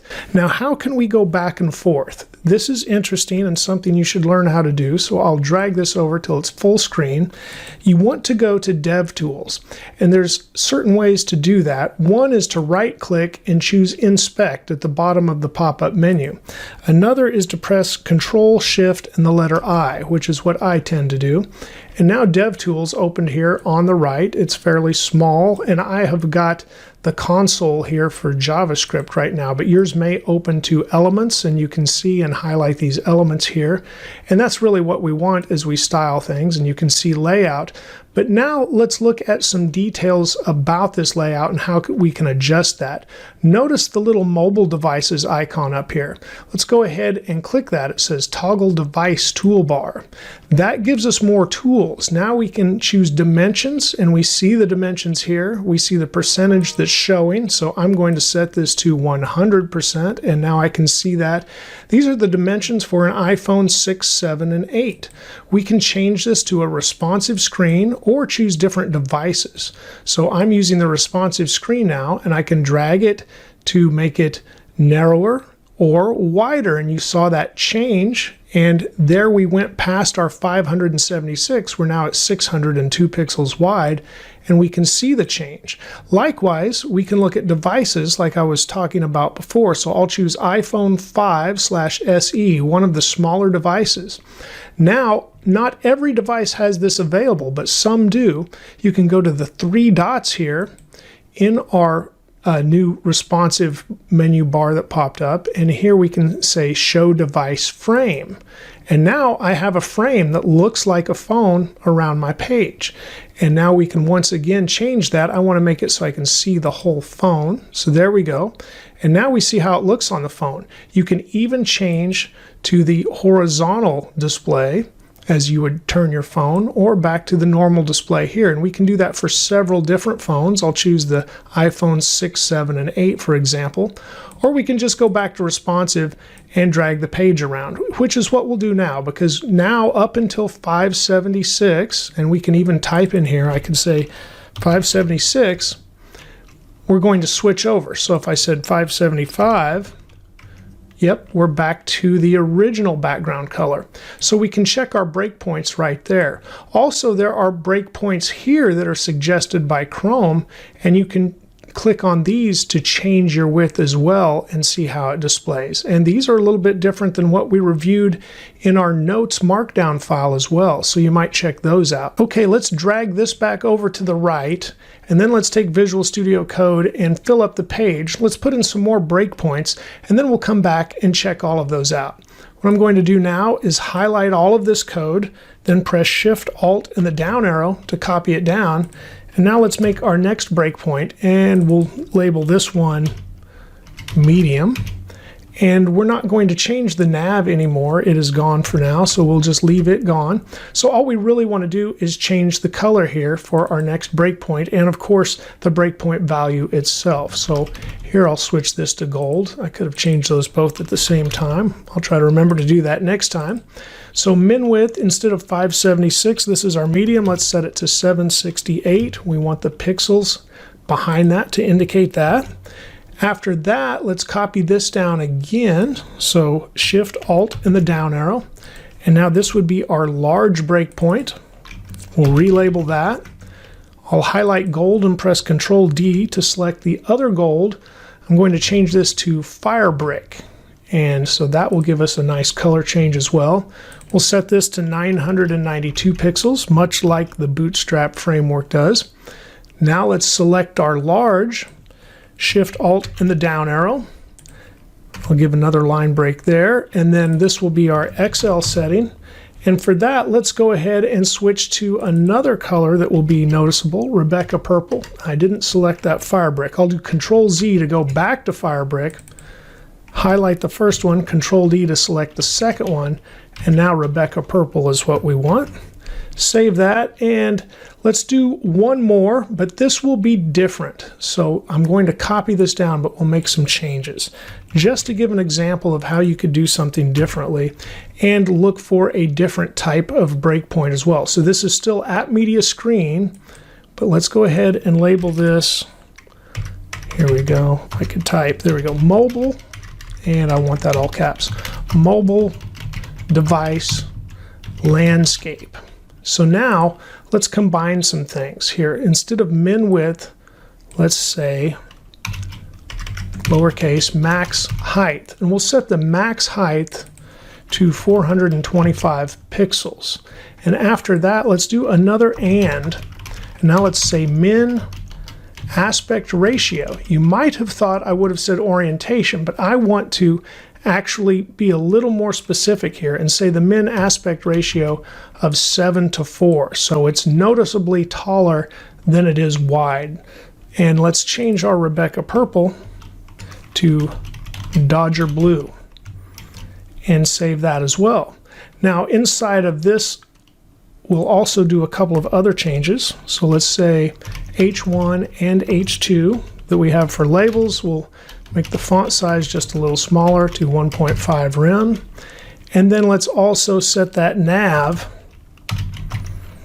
to display none. And we need to do that again because we didn't hit our other min width when we hit our max height here. So that's a little different, but we'd just be looking at a different size. So we need to go ahead and switch that to display none, or I believe it would show once again. So now that we've made those changes, let's drag Visual Studio Code over and see if they all take place in our page. So we'll drag Chrome back over. We'll start down here at the smallest, and there we have our original color. We get a little wider, we've got green. A little wider yet, we have gold. A little wider yet, we have Rebecca Purple. It seems like maybe we skipped over the Fire Brick. So let's see what happened there. We'll bring this back over and look at our Fire Brick, and maybe all it takes is one typo to get something wrong. Maybe I did something wrong. And I sure did. I did not change the min width for the Rebecca Purple for the XL. So we had 992 here and 992 here again. So this essentially was overriding this. So we wanted to change this 992 here and set it to 1200 pixels. And now we should see all of the changes we expected. And here's purple. There is our Fire Brick color. Gold, green, and back to normal there. So we might see those changes in different devices as well. So let's go ahead and check that. We'll see our iPhone, and we can choose maybe a larger setting here. That's too large. Let's go with 75%. There's the iPhone. Let's go with the iPad. And yes, it's gold. Let's go with the iPad Pro. Yes, that's the Fire Brick size, and you can see a device frame is not available for it. And then we could even switch up to say, well, let's go back to a small phone first. There is that iPhone 5 SE. Now let's go ahead and change the orientation And now we get our Dodger blue color as we switched, because the aspect ratio and the max height were both met. It met both of those conditions. And now you can see how those media queries apply, and we can change the page based on what the device is, the viewing orientation. And of course, you're not going to have someone that typically changes their screen size as they're working with your application. So you don't really need to worry about these smooth transitions in between changes, and that's because nobody will be changing their device or really their screen size as they use the application. So you just need to make sure it appears as you want it to at each separate breakpoint. Today we'll use CSS to apply responsive web design as we create profile cards for the staff of a small company. It's time for another CSS mini project, and we'll be applying many of the concepts we've learned from previous lessons in this CSS for Beginners tutorial series. Let's look at our finished project first. This is our end goal. I've already got DevTools open. I'm already showing the toolbar at the top, and you can click the little mobile icon at the top of Chrome DevTools to toggle that device toolbar. And if you click the three dots, you can also show or hide the device frame if it's available. And it is available for the iPhone 5/SE, which is currently probably the smallest mobile device we would design for as of the making of this tutorial at least. And it's got 320 pixels width, 568 high, and you can see the project right here, and we can scroll through the cards for each employee. Now if we choose this drop menu and choose responsive, there you can see the page definitely changes. We can see all employees at once, and we see the new width and height at the top.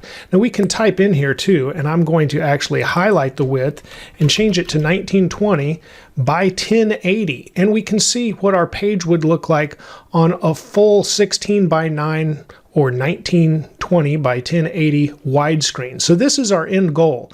I can grab the side now and squeeze the page back, and we can see how it adapts to each width all the way back to our 320 pixels. Of course, we've got more height than we did in the iPhone right now, but we can see how it adapts to all of these different sizes and changes as I drag it all the way back to above 1920 now. So now let's look at the code. Our starter code today is the finished code from the last lesson that we had on media queries, but don't worry if you don't have that, you can download it in the description, or I won't move so fast that you can't follow along and add the other styles. I will cover all of the styles. And as we see in the file tree over here, we've got a notes.md. In the last lesson we discussed breakpoints, and I included those. That's a markdown file. We have our index.html, but I've also added an image folder, img, and we see three different profile pictures here. So those are also available for download with the source code from GitHub. And here's our CSS once again. Let's make our changes to the HTML first, because we need to add more here. So let's switch the title first from CSS Media Queries to CSS Mini-Project, and then put a colon, and we'll put let's do profile cards. Okay, now that we've changed our title, we can change more of the content. So instead of saying header here, we're going to say our staff. And then inside of the nav, we're going to put some other details instead of that H2. So let's just put links here, and we'll have an A with an href attribute, and we automatically get that in there. Now this is going to be an anchor tag. We can put the hashtag, and I'll put profile1, and we'll match that to an ID later. And here let's just put the first employee's name, so we'll say Joe. We're making a nav menu here. The next one we'll do the same, and actually I'll just go to this line and press Shift Alt and the down arrow to copy down twice, and that will save some time for sure. Okay, after I get rid of that line, I'm going to switch the profile to 2 and the next one to 3. And then after Joe, I believe we have Matt, and then we have Jane. So now we have our nav menu and our title for our staff page. Let's move on to the main element, and we can remove this H2 as well. And now we're going to add an article. And this article element will have an ID equal to profile of 1. And now inside the article we can put several things, but first let's also add a class and set that equal to card. There we go. Now inside the article, let's add a figure. And if you completed my HTML for Beginners course, you know we'll probably put an image inside the figure as well as a figure caption. So let's start with the image. And now we have a source attribute and an alt attribute. So for the source, we're going to look in the image folder, then put a slash, and now VS Code gives us the options of what we have in here. And we'll pick the profile picture. Now we'll also put the employee's name under the alt attribute. So there's Joe Coder. But then if you also remember our discussion in the images lesson, we need to put a width and a height. And this prevents a code layout shift, or I should say a page layout shift, or I believe the proper term is content layout shift. But as long as you get the concept that it already reserves that space in the browser, essentially. And I've got links to that in the description with all of the other resource links. Okay, so we have a width equal 500, and we're also going to have a height equal to 500. There we go. We need that on all images. Now let's go ahead and add the fig caption. And this fig caption is once again just going to be the employee's name. So now we have Joe Coder in the fig caption. And then underneath our figure is where we want to put, actually not underneath just the figure, this fig caption goes in. That's what I was doing wrong. The fig caption goes in the figure. There we go. Now underneath the figure, we're going to have a paragraph. But inside the paragraph, we want to use another element we haven't talked about before. We talked about how to add quotes with HTML entities and Unicode, but we didn't talk about how to add quotes just with the quote element itself. So I'd like to add that to this series, and hopefully your knowledge that you can also add quote symbols with the quote element. So here we put I code stuff. This is basically Joe's statement about what he does. Very simplified, but there we go for Joe. Okay, now that we've got the profile card HTML here, I'm going to highlight this and I'm going to copy it down twice with Shift Alt and the down arrow. So now we just need to make some changes for each one of these. So now it will be profile 2. We've changed both of those. The images are all the same, but the next one is going to be for Matt Designer. So let's highlight everywhere we had Joe Coder here. So 1, and then Control D to select the next one. We can put Matt Designer, and imagine instead of I code stuff, he's going to say I design stuff. And then the final employee, profile number 3, and really I can highlight 1 and press Control D to highlight it again and switch that to a 3 instead of Joe Coder. So I highlight that, Control D again. This is going to be Jane Devrel, for short for developer relations, of course, but we just put it as somebody's last name for what they do. And after that, here we want to put I teach stuff. Again, all oversimplifications of every job, but we just have a small example. Now I have Prettier enabled also, and notice it just wrapped all of these attributes down to different lines. If you don't like that, you don't have to use Prettier, or you can go to your VS Code extensions and you can search for Prettier, and then you can click on Prettier and install that, and it does some auto formatting, and I happen to have it enabled as I'm making this video. So that when I saved, that is why you saw that auto formatting. It put each one of these attributes on a separate line, which is fine too. It still works out the same. Okay, we're finished with our main content. Let's just move down to the footer, where we're not going to say footer here, and we're not going to have an H2. So let's just put a paragraph, and inside this paragraph, now we'll use an HTML entity. We'll put and copy. It's an ampersand, the word copy, and then a semicolon, and that's the copyright symbol. And then we'll just say Acme Co. If you're a fan of the old Looney Tunes, this is the company that made all of the stuff for the Coyote. And now we've completed our HTML. So let's shift over to the CSS, and then I'm going to press Control B to hide the file tree. And then I'm going to drag VS Code over to the left half of the page, and we'll look at our page here on the right. Now we can see we've added some content, but it is not conforming at all to the size of the screen we have. We need to make some changes in the CSS to apply this correctly to our page. I'm going to press Alt-Z to wrap the code so we can see it all on the window. So if the line is too long, it wraps down to the next line, such as this import from Google Fonts, where we have the Nanito font here, we have our basic reset with a margin of 0, padding of 0, and box sizing, border box. And now I'm going to add to this reset. Something that we covered in the image lesson was adding an image reset where we need it to say display block, and that removes the little space that is by default under images because they are inline elements.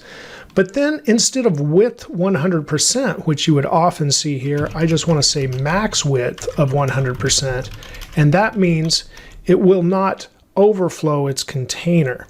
And at the same time, we need to add a height of auto. Now you'll see many say do not add a height to images. However, we're doing this because we added a height in the HTML to prevent that content layout shift. And that is the new approach. So I recommend following that at this point. And if you don't add the height, it will stick with the height assigned in the HTML, which would be the original 500 pixels. So this height auto then will adjust according to the width as well.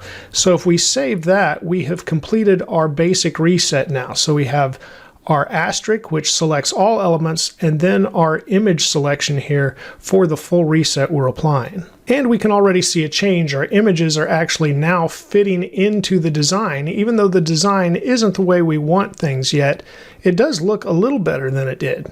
Okay, we'll scroll for some more room, and I'm going to select this general styles comment, and I want to make another comment in between. And instead of general styles here, I'm going to keep it all caps, and I'll type utility classes. And after that, I'm going to add a utility class, and it's going to be called no wrap. And then inside the no wrap class, we'll choose the white space property. It's white dash space, and there we'll say no wrap. I'm going to use this because Jane has a last name that has a space in it, and we don't want her name to break in half if the text wraps. So let's go back to the HTML, and here's Jane's name in the fig caption, and we'll put a span element with a class of no wrap. And now we still need to scroll over, or I could wrap the code, but since we're only doing this one thing, I'll just scroll. I'm going to collect the closing span that was automatically added and put it after the end of her last name. We'll save that, and you won't really notice a change, but now if the text wraps, it will not break her last name in two. Okay, back to the style CSS. Now we're going to move on to the general styles section, and here we have the font shorthand, which adds a font size and a font family all in one. Then we have a min height of 100 viewport units. We'll keep all of that. I'll get rid of this blank line. We have a fallback background color, and then we have a background image set with a radial gradient, which starts in the center at white smoke and works its way out to this darker color. And then we have display flex and flex direction column, and that is what stacks our header on top of the main, on top of the footer, and keeps it in that order. Okay, after that we have a section where we applied grid to the header, nav, main, and footer, and we're just going to delete that. So if you are following along with the starter code, go ahead and remove that. If you're following along without it, well, you don't need to do anything there. Now we have the header and the footer positioned sticky because we have the header at the top, the footer at the bottom, and we want them to stay there, especially if the page scrolls. And then a background color of a darker color, and then white smoke for the font color. But what else we would like to add here is a text-align and put center. So we'll go ahead and add that so we can center this text. Okay, just below we have the header with a top of 0, and that keeps the header at the top. Notice we also have a footer down here with a bottom of 0. In between we have the nav and the main. So for the nav we're going to keep the background color of white. We can remove this color of black for the font color. The padding at 1/2 rem, that's fine.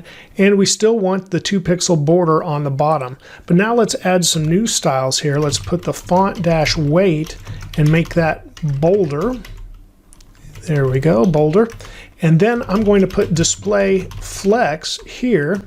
And then we'll say justify content, and we'll space dash evenly to spread out the employee names in this nav menu. And now you can see they are in bold and they are spaced out evenly here in our nav menu. I'm going to scroll up just a little bit more, and after the nav and before the main, we're going to style these links. So let's add nav and then A for the anchor element, and also nav and then A with the visited pseudo class for after a link has been visited. And let's just shift that color back to the black color that we had before. So when we save, we should see those change to black now.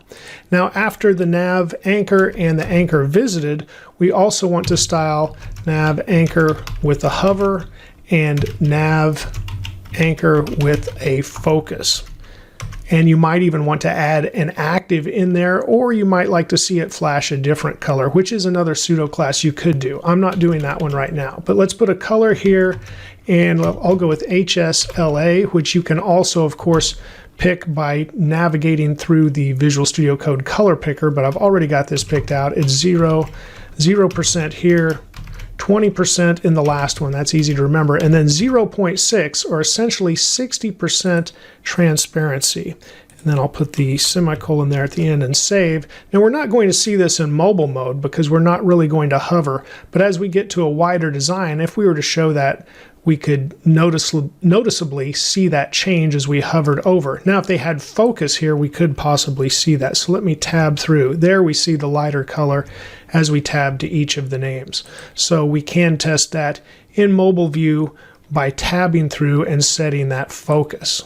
Okay, we're ready to style the main element now, so I will scroll up for that. We want to keep that flex grow so it does fill out the page no matter what, but after flex grow we can add a few more things here. So let's put display of flex once again, and then we'll have a flex dash direction, and we'll set that to column, and then we're going to align dash items, and we'll set that to center. Now let's put a gap, which is shorthand essentially for column and row gap.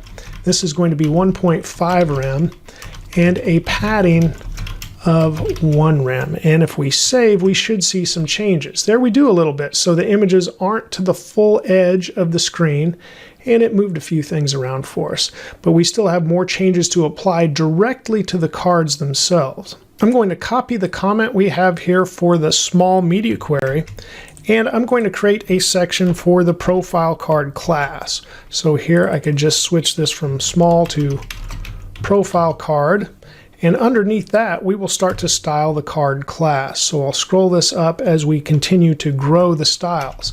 And here it would be a card class. Now inside this class, one thing I'm going to put is scroll dash margin dash top. And you would have to experiment with this to get the right size. I've played around with it a little bit, and I believe 8 rem is the right size. What this does is when we scroll to Joe or Matt or Jane, when that is scrolled, then it pushes down from the top so it doesn't scroll underneath the header. So you want to have a little margin on the top from the scroll, and this property will do that. After that, let's set a width, and we're going to use the min function. Now the min function says, hey, at a minimum, use this width, and we'll set it to 100% so it can grow to 100% width of the container. But it also takes a max, so it says do not grow any larger than, and we'll put 350 pixels here. So we'll fill out whatever the container is up to 350 pixels, and we can specify all of that in one line for the width if we use the min function. After that, let's go ahead and put another background color for this area of the page, which will be the cards. I'm going to go with CBD5E1 that I'd previously picked out, more of a gray or a lighter gray. And then we can go ahead and put a border, and I'll go 2 pixels solid black, and then let's add a border dash radius, and we'll go 15 pixels here. Let's save that much and see the change. There's some definite change there. Now let's add a padding of 1 rem all the way around, and that changed that up a little bit, so now we have some space in there once again. Now let's add a display of flex for the card itself. The flex direction is going to be column once again, and then we'll also say align items. There it is, and we'll choose center. and save. Now, something you may notice right away is the employee name didn't center. That's because it's inside the figure. So this paragraph is outside and it became a flex item. However, the fig caption did not become a flex item because it's inside the figure, which is the flex item. So we'll still need to make a change for that. So underneath the card now, we can select the card class and the figure element within. We'll also set it to flex. And then we'll set the flex flow, and that will be columns, so that's column direction. And then it's also the flex wrap property, and we'll set it to no wrap. And if we save, we don't really see a change at this point, but it will be good to have that there. Okay, then let's set the card image element itself.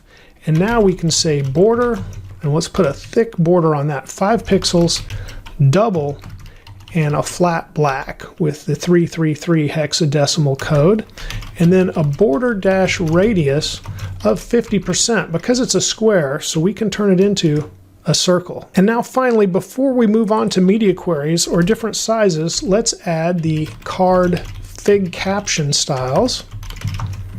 And for the fig caption, we're going to say font dash weight and put bolder.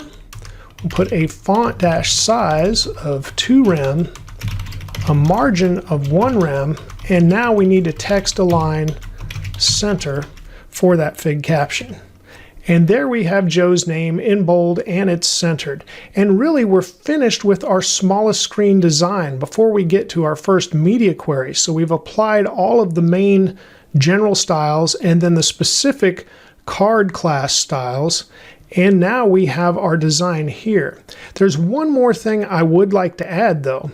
Because right now, if I click on Joe, of course he's right there, if I click on Jane, it just jumps to her automatically. And if you remember, I believe it was our Flexbox lesson, we allowed that to scroll and just have a nice little feature. And we need to add that actually under General Styles, but it will be under the HTML element. And there we should put scroll behavior. There it is. And we'll put smooth. Then we can just leave that all on one line, but I would like to put a space between the HTML and the body styles. Oh, and then of course, using Prettier, it auto-formatted it for me. So now with that scroll behavior of smooth, and if I click on Joe, it just scrolls to Joe. And we've got that scroll margin top set, so he didn't stop underneath the header.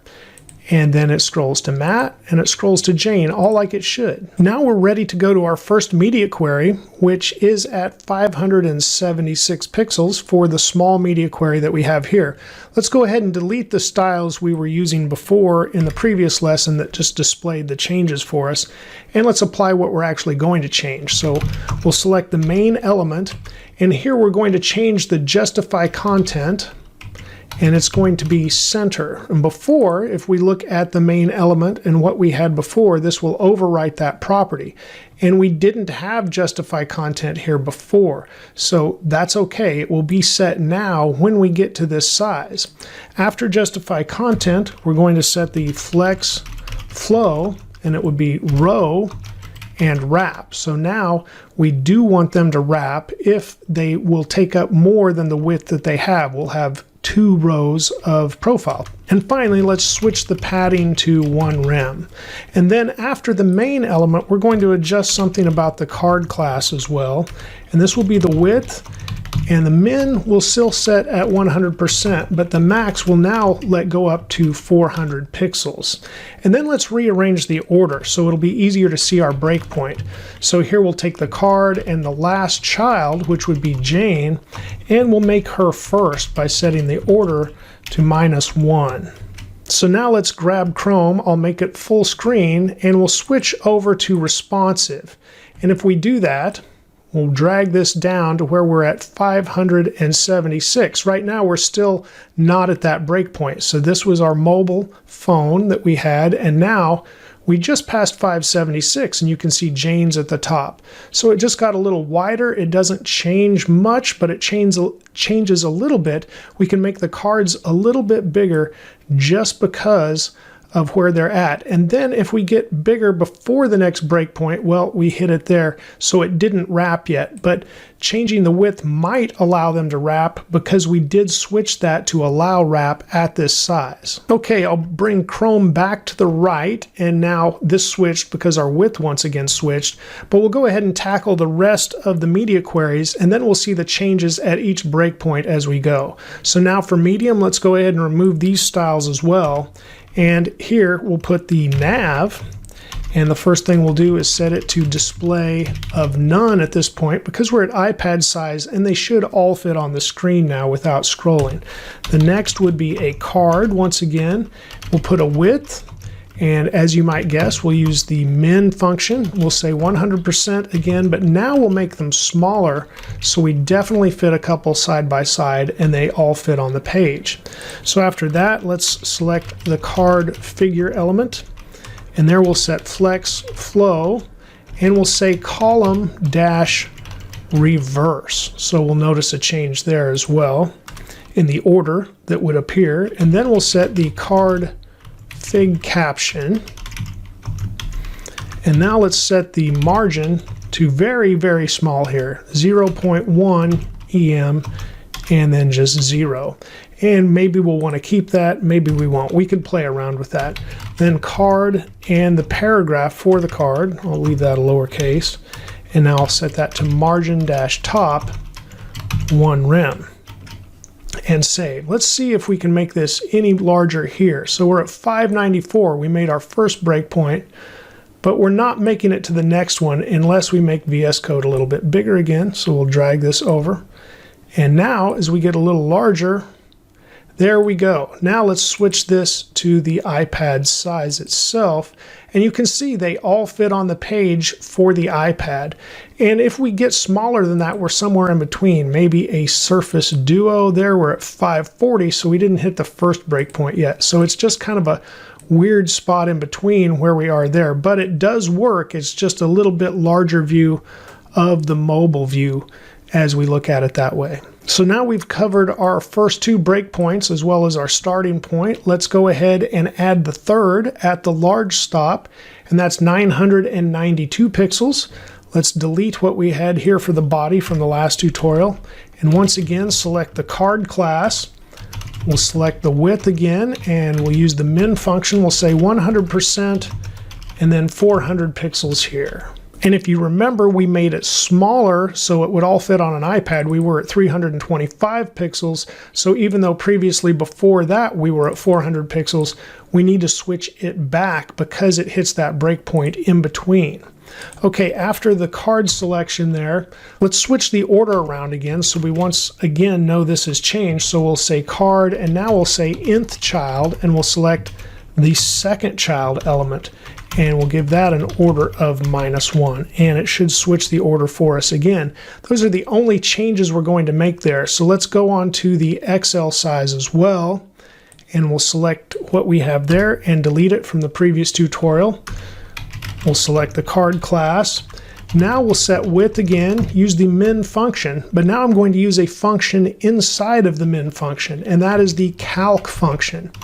Calc function is great because it lets us mix other units together, or different units together, I should say. So I'm going to set the width of each card to 33% minus 1 rem. And then we'll have a max of 500 pixels because that is the size the images are, and we don't want the images to get any larger than their original size or they'll start to get blurry. So we'll leave that as the max, but this will allow them to grow dynamically with a percentage value. So let's stop there and save our file. I'll once again take this to the larger screen. Now something else we can do is click the 3 dots here and say show media queries. So now we can see our media queries here. So there's 576, 768. We're only seeing the width. We're not seeing a good height. 992, and finally 1200. So now let's switch this to some sizes we might normally see, such as 1920 by 1080. And then I'll just make this smaller and smaller as we go. Notice we have got Joe's name and Jane's name and Matt's name all on top of their cards now because of that column reverse that we did. So that was a nice change to let us know we have made something different. Now this is using the percentage size that we used with that calc function. So notice how they just gradually get smaller until we're at the next breakpoint, which is 1200. There we go. Now this is at 50%, so it looks a little tiny here, but overall, we're squeezing it down because of these two. But overall, we can see what is happening. And so now they're stacked on top of each other with 2 rows. And now they're stacked on top of each other again, and we're kind of in that larger iPad size, getting a little smaller. Now we're at that larger mobile size, and now we're down to finally underneath 576, which becomes definitely a mobile device. So we really have identified several devices or sizes along the way that we could target, and you could specifically target more than that. One we haven't talked about yet, though, is taking something like an iPhone. I'll go ahead and remove these media queries now. I'll hide them. And turning it horizontal. Right now, this isn't going to work. So let's make some changes for this as well. I'll leave the phone like this and drag VS Code back, and we can make some changes for our final breakpoint, which is the mobile device landscape. Scrolling all the way up here, let's look at this breakpoint. You can see we're selecting a max height of 425 pixels and a minimum aspect ratio of 7:4. So the width would be 7 units and the height would be 4 in comparison. So let's select everything we have here now, except this display none for the nav. We want to keep that. And let's go ahead and put an H1 here with a font-size 1.5 rem. And we can leave that all on one line, but when we save, it will get formatted if we're using Prettier, like I am, that Prettier code extension, or VS Code extension. Now I'll go ahead and put some styles on the main element. We'll go with Flex Flow, which will set the direction to row, and then no wrap, so we should have only one row. Then Justify Content, we'll set this to space evenly. And after that, let's align items. And let's set this to stretch to give them all the same height in case the content would make them different heights. And then we can go ahead and style the card just a little bit. So under here, I'll type the card class, and I'm going to put a width, use the min function, and no, instead of 100% width right away, I'll use that calc function again. I'll say 33%, this time minus 0.25 rem instead of 1 rem. And we'll put the max for any card at 200 pixels. Okay, then we can set something more specific on the card. Let's do the fig caption. Looks like I need to scroll up for some room here, so I'll do that as well. And for the fig caption, let's put the font size 1.25 rem. And then let's go ahead and select the paragraph below. And we could put these on the same line, actually. So let's just go ahead and put a comma here and put .card paragraph. And we're going to go ahead and set that same style on both and save. Okay, now that we've made those changes, let's drag this back over. And then we'll turn our phone horizontally. And we fit all of the cards right in here together, which is nice. Let's see if we could do that in a different size as well. Maybe the iPhone Plus. Yes, it works as well too. It may not work as well in the smallest screen. I have a feeling these will be just a little taller than we would want probably. Let's see. Yeah, they're a little taller, but it's not too bad. You might expect to have to scroll when you have one of the smaller phones, so that wouldn't be really a breaking thing to me, but you could work with that if you really wanted to target this specific device. But overall, for most phones, I believe this would work well in the horizontal mode. So there's some nice changes. You can go back through and tweak a few things. One thing I want to check is that very, very small margin that we set. And let me find what size that was on again, because I wondered if we even needed that or if I was just playing around with that back when I was working with the code.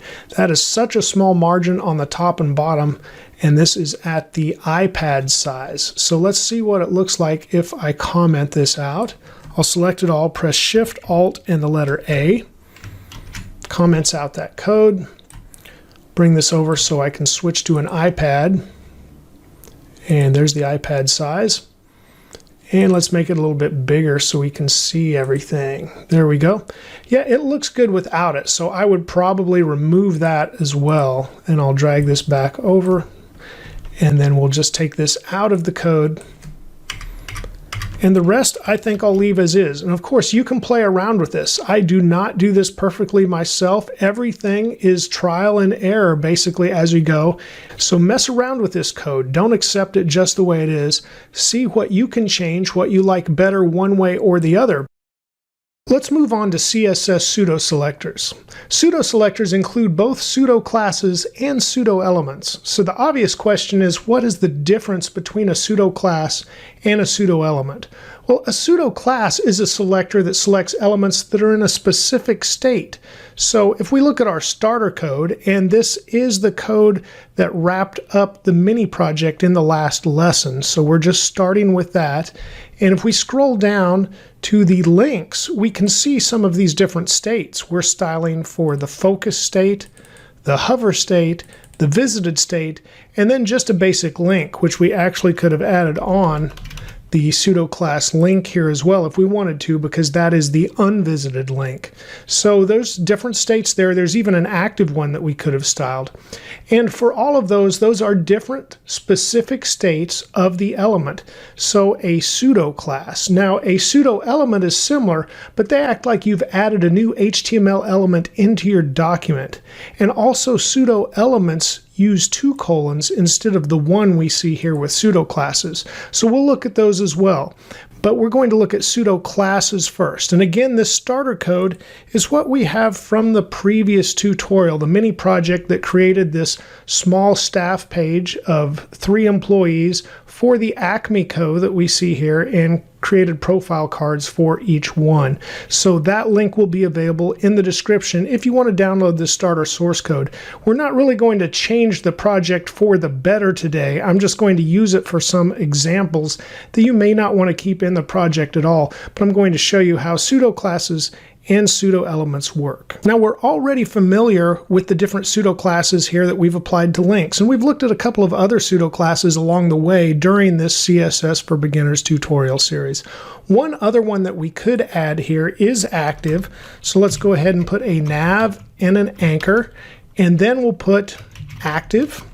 And let's just style this so we can really tell the difference. So we'll say red, so it'll just really stand out. Now this should be when we hold down on the button on the link, and then it turns red. I have my mouse button for the click held down right now.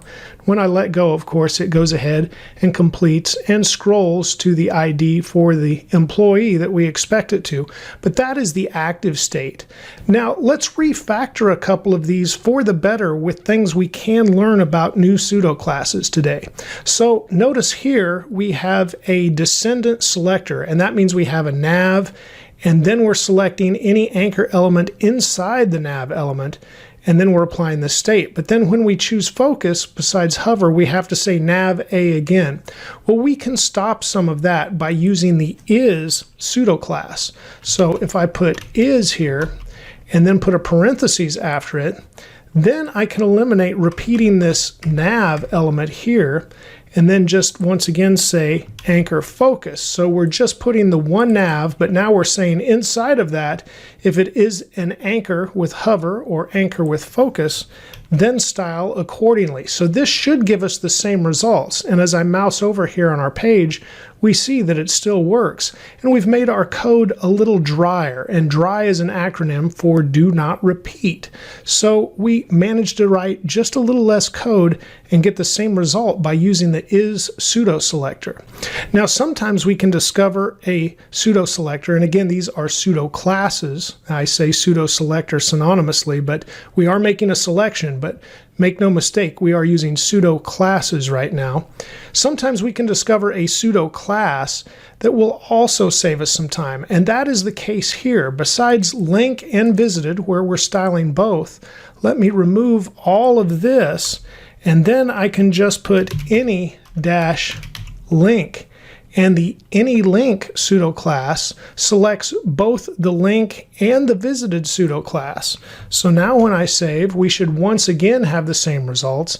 Now this is unvisited, or if we click Jane, now we visited Jane, and she still has the styling that we expect that we had previously in the project, but we have once again made our code just a little drier by learning more about pseudo classes. Now, just for an example, I'm going to scroll up where we have our header and footer right here, and we're choosing both of those in a list of elements essentially to apply the same styles. Now, I will not make this code drier by applying this, but I just want to show the example.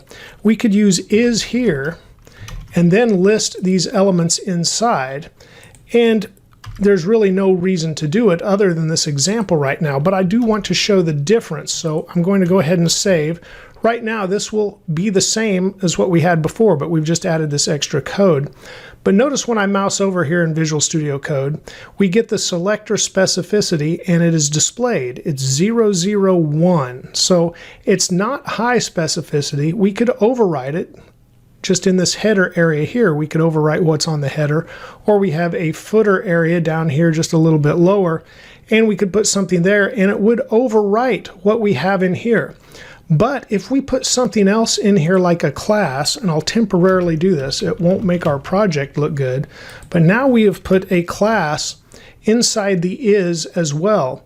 And notice our specificity selector is going to pop up and it's changed. Instead of 001, now it's a whole level higher. It is 010. So it has higher specificity. And now if I were to put a different color here in the header, for example, so I will go ahead and do that. And I'll just give it red so we would definitely notice and save.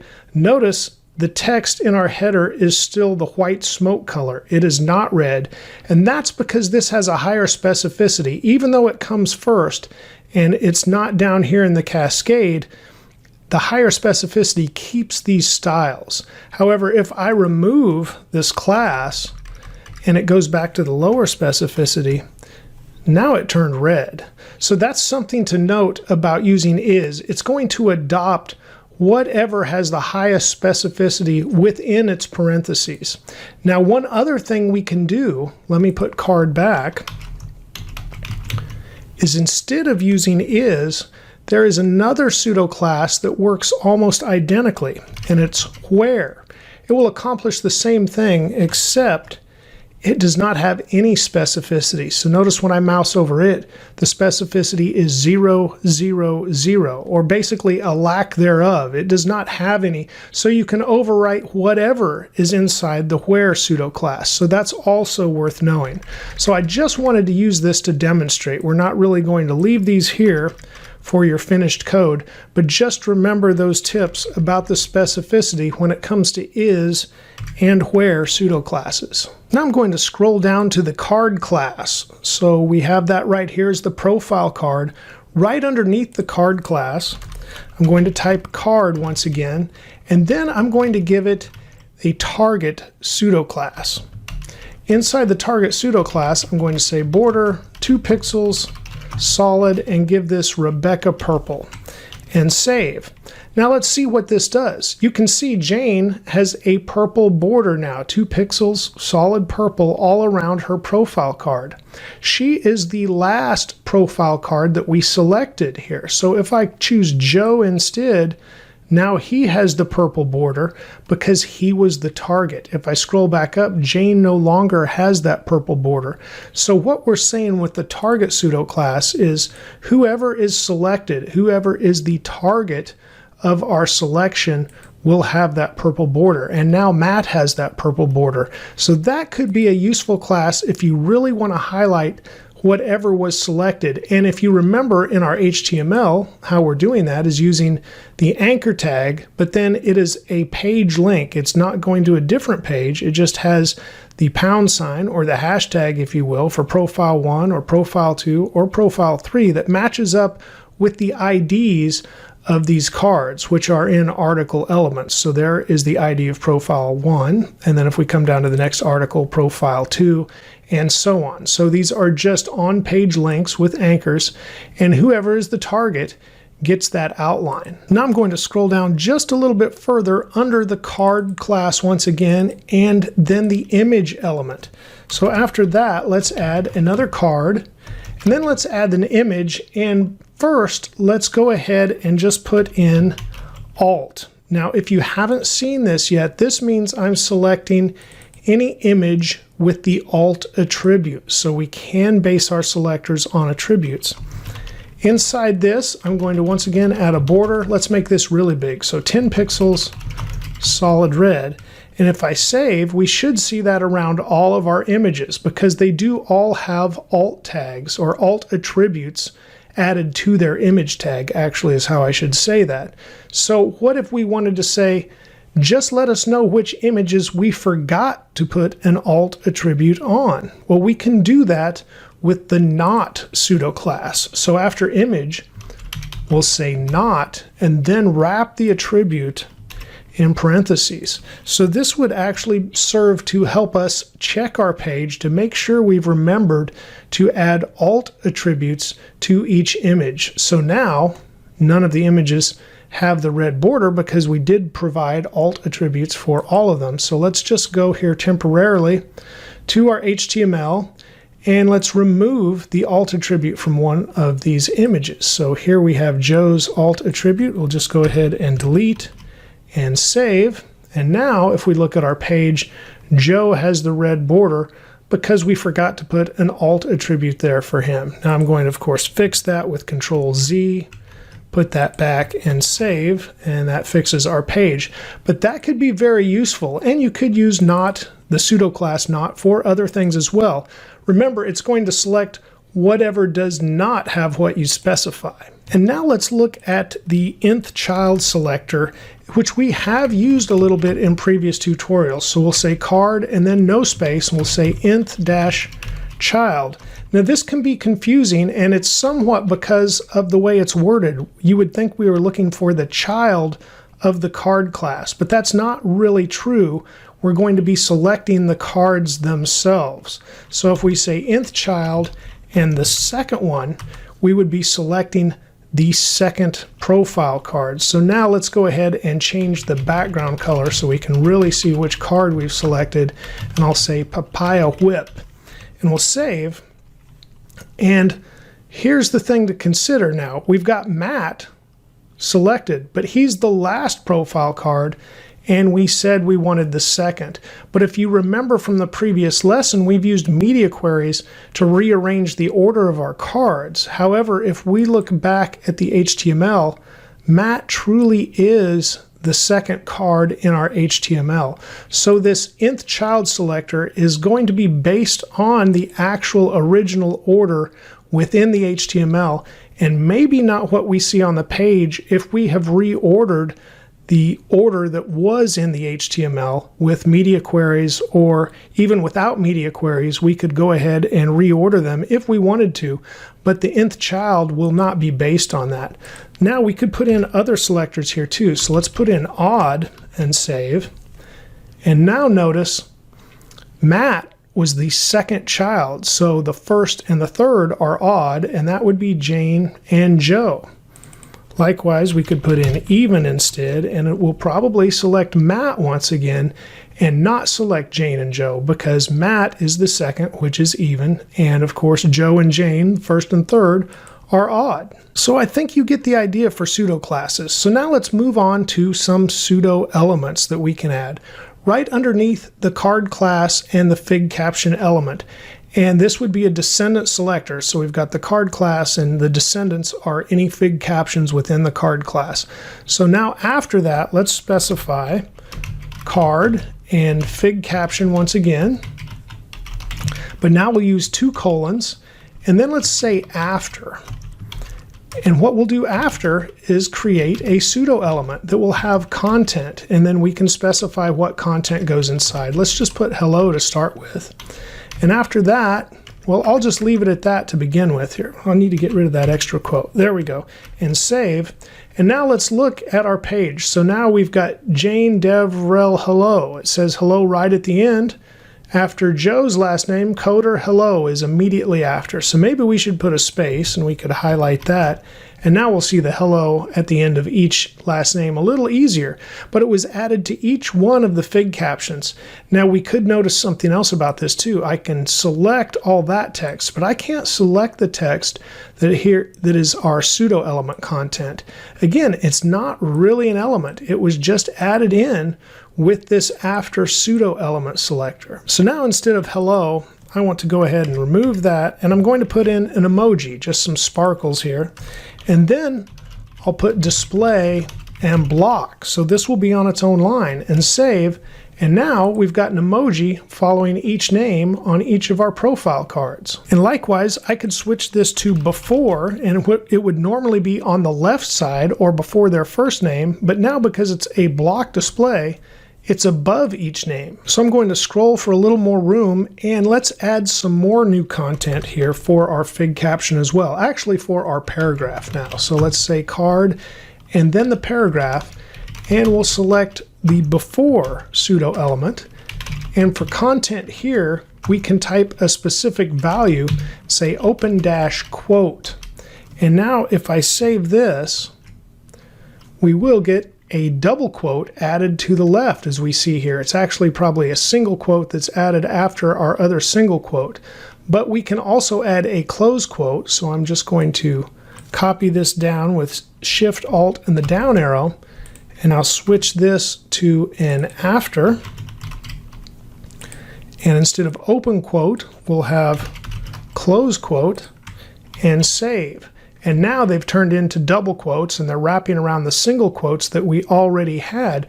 But we've added quotes here without having that quote element that we were relying on here inside of our HTML. Notice inside of each paragraph we have the Q element, which is a quote that we were using for quotes. So we could remove those, because one handy thing here is we can style these however we want to. So let's look at an example of that. We could say font-size. I'll put it 3 EM, so that's going to rely on whatever the font size is of the paragraph element to get the EM size. And then let's say position absolute. If you remember when we learned about positions, we'll say top, and we can make this a minus, so minus 0.25 EM, and then left minus 0.5 EM. Now something else to remember about position absolute, it always needs its parent to have position relative. So here we need to select the paragraph itself and give it position relative. We can save that, and notice our quote on the left got a lot larger. So we were able to really style this quote separately from the rest of the paragraph. Now let's do something similar for the after quote. So once again, give it a font size of 3 EM, position absolute, give it the same top as well, so that would be minus 0.25 EM, but now we'll say right minus 0.5 EM and save. And now we have matching closing quotes on the right. Again, we're adding these as pseudo elements. So let's go back to our HTML quickly and remove those other quotes that we had. So that would be the Q element. I'll highlight that, press Control D twice to get the other two, hit backspace, and now I'll select the closing Q, Control D twice to get the other two, backspace, and save. So we removed those other quotes that we had, and now we have our big quotes in place of those. And we can see they've applied to each one of the profile cards with our pseudo elements. Just a couple of more pseudo elements to look at before we're finished. So for the fig caption, let's once again say card and then fig caption, 2 colons, and now let's say first dash letter. And here inside of this we'll say font dash size. Once again go to 3, let's say rem here because we're applying it directly to that letter, and we should get a larger letter to start out with, but we don't. And why don't we? That's because this got larger itself. Let me go ahead and comment that out and save. And now notice our emoji is back to a smaller size. So this first letter actually applied to the emoji. So let me uncomment that and save, and you'll see the emoji get larger again. So what happens if we put this after instead of before? Now the first letter of each name got larger. So that's something to consider too. If you use the first letter pseudo element, it's going to apply to the before pseudo element if the before pseudo element exists. Now, instead of just the first letter, you could also choose first line, if I remember correctly. And yes, we just made the whole name larger by choosing the first line. Let's move on to CSS variables. CSS variables are very, very useful. Imagine a large project, if you will, and we have a hexadecimal color code, as you see here for our body element. And I've had to use this code twice just inside of this body element. But imagine in a large project where we have had to apply this color code many times throughout the project. And then our boss says he wants to change that color in the project. We would need to go through and find every instance of this hexadecimal code and change it. But when we use CSS variables, we would only need to change this hexadecimal code in one place, and that's what makes them so useful. Let's see how this is accomplished. And you can see we just have a basic page here with a header, nav, main area, and a footer. And we're going to refactor some of this using CSS variables. So let's start out by putting in a comment for our variables. So I'm just going to copy this reset comment, and right underneath it, I'll paste it and change this text to variables. And now we're going to put our variables inside of a pseudo class that you may not have seen yet, and that is the root pseudo class. Everything inherits from that. That is referencing the document root. So the HTML tag would even inherit from this root pseudo class. So we put it at the top. And now we can define variables inside that will apply everywhere in the project. We're going to start out with color, because if you do not use variables for anything else in CSS, it makes much sense to use them for colors. Now we start out by naming a variable, and they all start with two hyphens or two dashes, if you will. Now you can name them in upper or lower case. I prefer uppercase. I am a developer, and overall we usually name static values in JavaScript and other programming languages with uppercase. They're referred to as constants. So I kind of like to see them in uppercase, and that tells me as a developer the definition for this variable is probably near the top of the file as a constant. And so that's how I remember it. You do not have to do it that way, but I'm going to use all uppercase today for these variable names. So for our background color, let's just pull what we have inside of our project already. We have this hexadecimal code. I will copy, and then I'll put in the hashtag and put in the code. And now we have created a variable for the background color. Now to apply this in the rest of our CSS, instead of the code here, we're going to use a small function that's available in CSS called var, and then parentheses, and then we put in our variable name.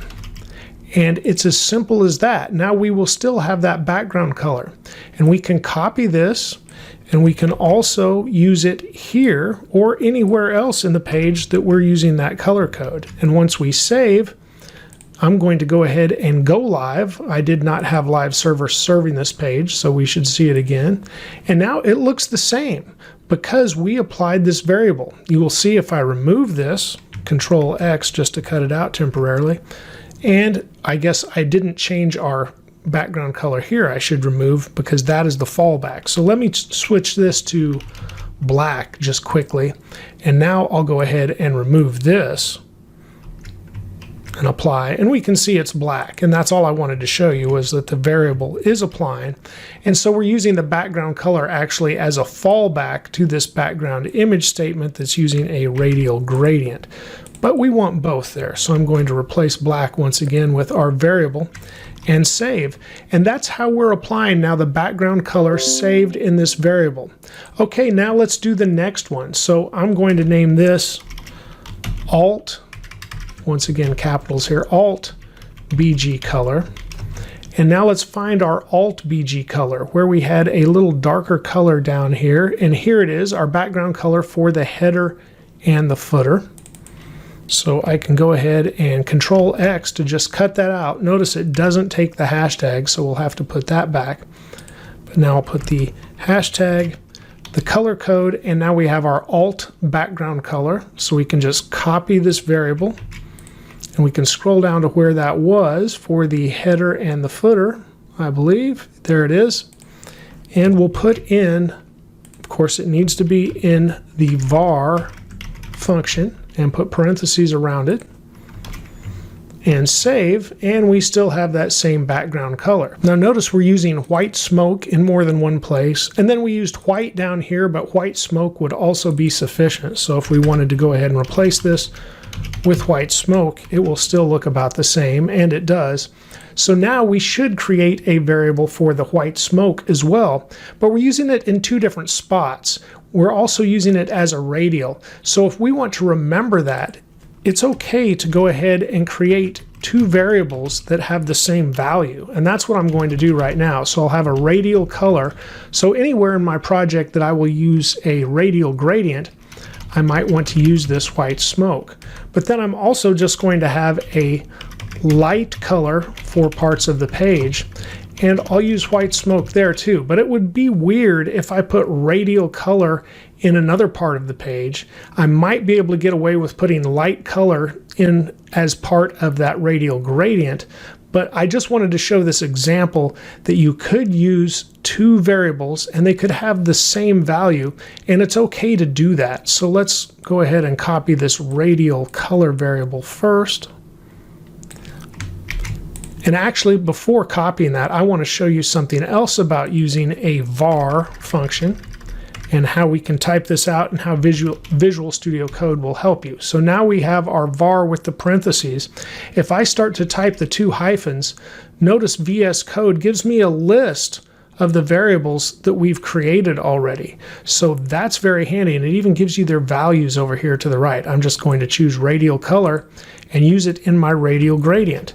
And once again, nothing is changing. So if we're making the conversions right and refactoring our page, we shouldn't see changes. It should continue to remain as it is over here. Now let's go ahead and replace any area that has white smoke. And I can press Control F and just search for white smoke. And it says there's three of four. So we have 4 actual instances. So now I'm going to say var parentheses dash dash and choose light color, and that will also be our white smoke value. So now I can select white smoke, press Control D to select the other instances, but notice 2 of the instances are the value that we have in our variables, so we don't want to replace those. So let's just find the one that we do want to replace, which is the background for the nav. And now paste that in and save. Our project continues to look good. And now you can see we're also using the color black here for text in the nav, for the bottom border for the nav, and maybe in other places in the project as well. So let's go ahead and create one more variable, and that will just be our dark color for our color theme. And that's what I'll name it. And here we'll just put in the hexadecimal code for black. And now that we have that, we can find other places that are using that code and replace it. So we'll once again do Control F. I'll paste in that value, and it says 2 of 3. So these are the only 2 actually. The third one would be our variable above. So we need that, then type var, now dash dash, and it is our dark color. Now I'll copy this and simply replace the code down here with that. And we have replaced it as well. Now notice for the border, we still have 2 pixels solid, and then we're just providing the var for the color value. We can also use CSS variables for far more than just colors. So let's scroll back up to the top and look in our body element, and we see a font property here first, and this is a shorthand because we're supplying not only the font size, but we're also supplying the font family. So let's define a couple of variables, and we can use both in the same definition here. So as we come up to the top again, inside of our root, I'm going to put slash, and here I'm going to put font for our comment. And now for the first variable, I'll do 2 dashes and FF for font family.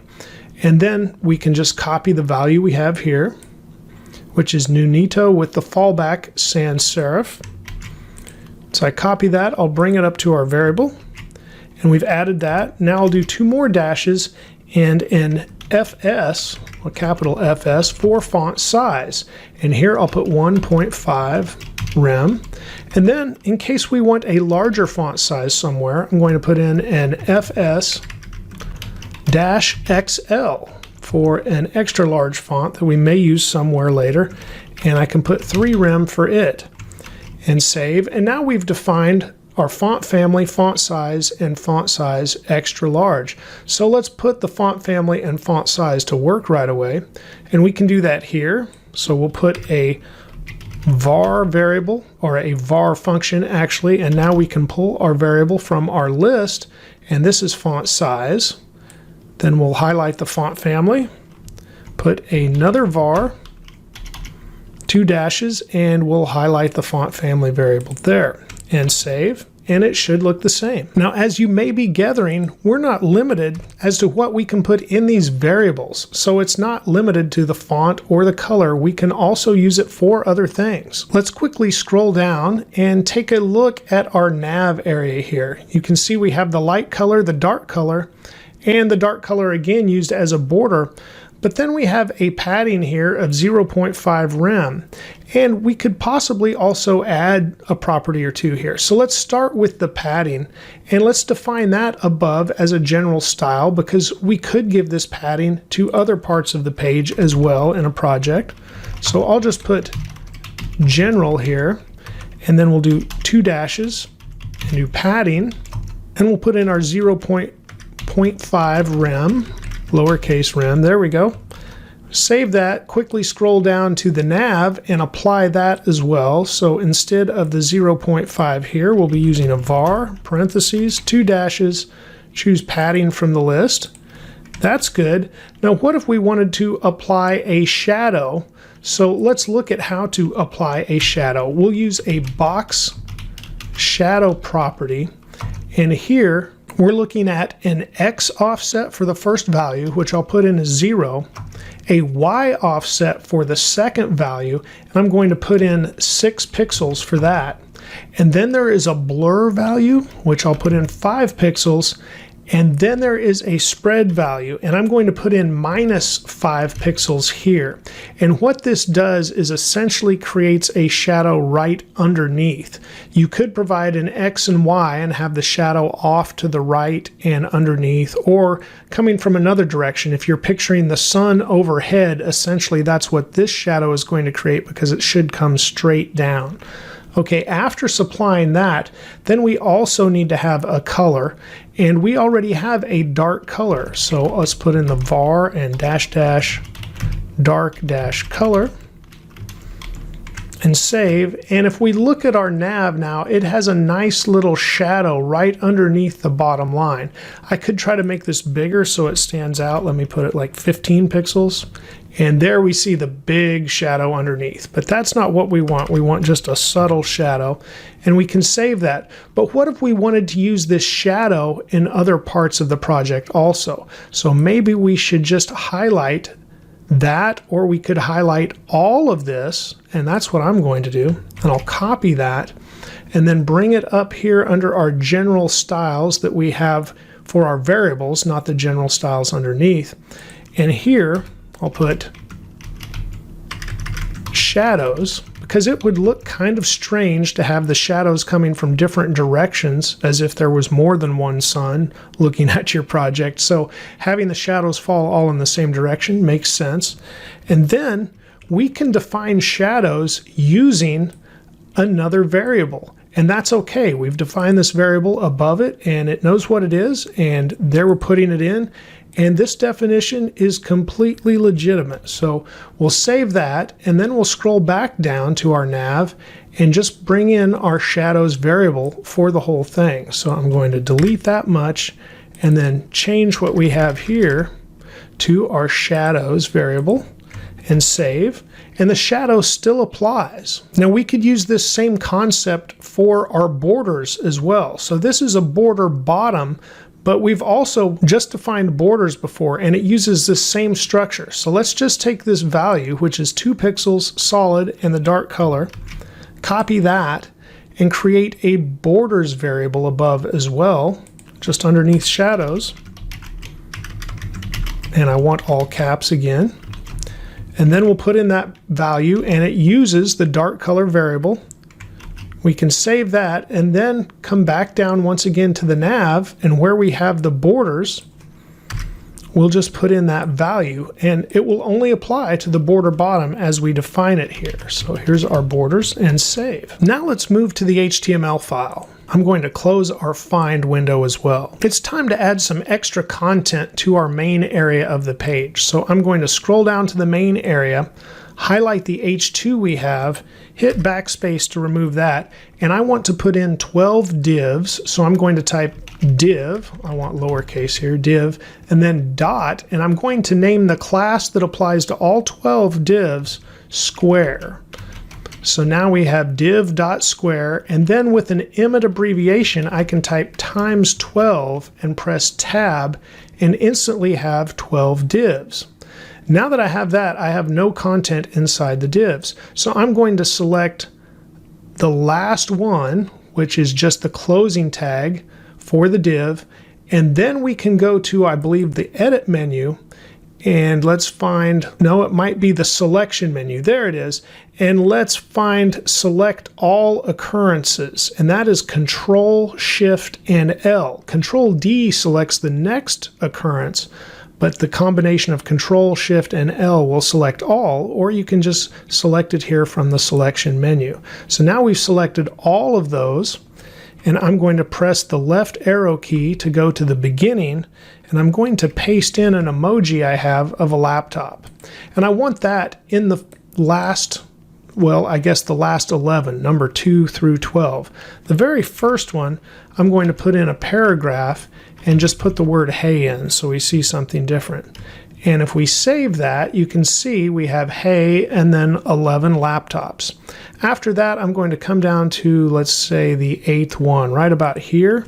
And I'm also going to put in square dash dash, not important, let's do highlight, because we just might want to apply another class to one of these divs. And you can see I have my code wrapping, so this line wraps down to the next line.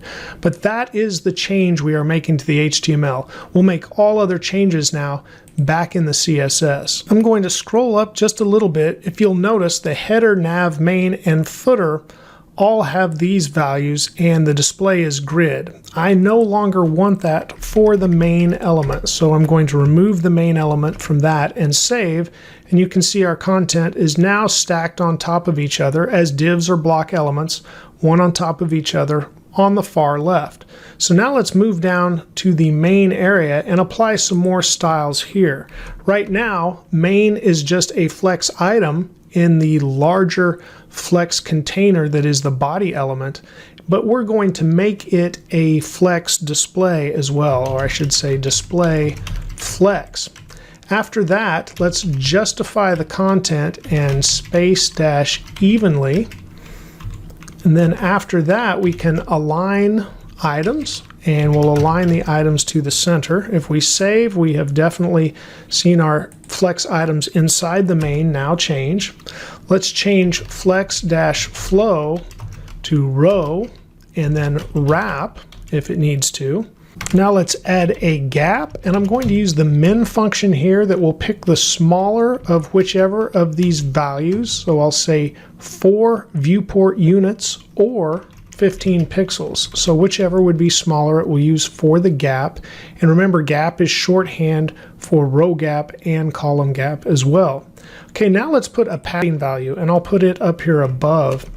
And I'll just say padding, and I want 10 pixels on the top and bottom, but 0 on the left and right. And this is different than the padding variable we applied. You could have other parts of your project that have different padding, but if you know there's a value you will reuse more than once, then it's also a good time to declare a variable for that.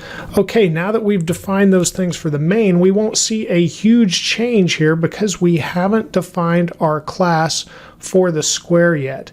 Now, what we have done previously is take the code that I had and extract those values into variables, and I often do that when I'm designing something. However, now I know what variables I want to use, so I'm just going to write them at the top for the square, and then we will come down and define the class for the square. But just know this is a little backwards. Typically, I would probably define them first and then extract them like we previously did for these other variables. Okay, for the square, we have a couple of variables to create, and the first one is going to be dash dash square. We'll start all of them out with that, and let's do the background color. Here I'm going to choose Papaya Whip, and that's kind of a cool name for a color. After that, we will go with square once again, and then dash, not a space, just a dash, and size. Now we're going to have the same height and width when we create a square. I'm going to use the max function now, and this will pick the larger of these two values, either 150 pixels or 20 viewport units. So it will continue to grow as the page window gets bigger. Okay, with our variables now defined, I want to come down to the class, and let me highlight an area here. We had general styles. I'll take this comment as well, so we can comment before we begin the square. And if there were other features for our app, this is the area that I would put them, and I might say features right here. You also might comment each individual feature if you wanted to. I'll just say features for now, and we'll put in our square class. So we'll start out with a background dash color. Here we can use our var, 2 dashes, and we want to pick square background color. After that, we're going to have a width, and that would be a var, 2 dashes, and it looks like we have enough variables now we need to scroll, which is okay. We'll choose square size. Now I'm going to do Shift Alt and the down arrow because we want the same value for the height of the squares as well. Okay, after the width and the height, let's create a border. We've already got a variable for that, so we'll stick with the same border that we had previously defined. And after that border, we want a border dash radius. Here we have not defined anything, so we'll just go with 15 pixels. Then let's use a display of grid, and let's place that content in the center, so this will center our content. Let's save what we have so far. Well, that's a big difference. So now we have our squares, we have the content in each one centered, and we have a different color background as well. Just a couple more properties now for the square. So let's define a font dash size, use our var again, and now we defined an extra large font size. Let's use that. And when we save, our emojis get larger, and so does the text. Okay, let's apply a box shadow here too. I need lowercase, there we go, box shadow. And let's once again use a variable we created for shadows. And there it is, and if we save, we'll get a little shadow under each square also. Now, if you remember, inside of our HTML, we also added this square highlight class. So let's go ahead and create it also. And underneath our features, I'll type square dash dash highlight, again in lowercase. And now I want to show an example of when you might redefine a variable. So we want to apply this square background color, and imagine we had all of these squares, and now we just want to overwrite one rather than having to go in and change different things about our definition for square. So this will only apply to the class square highlight, and we can change the value of this variable. So let's choose background color once again, and let's make this cornflower blue.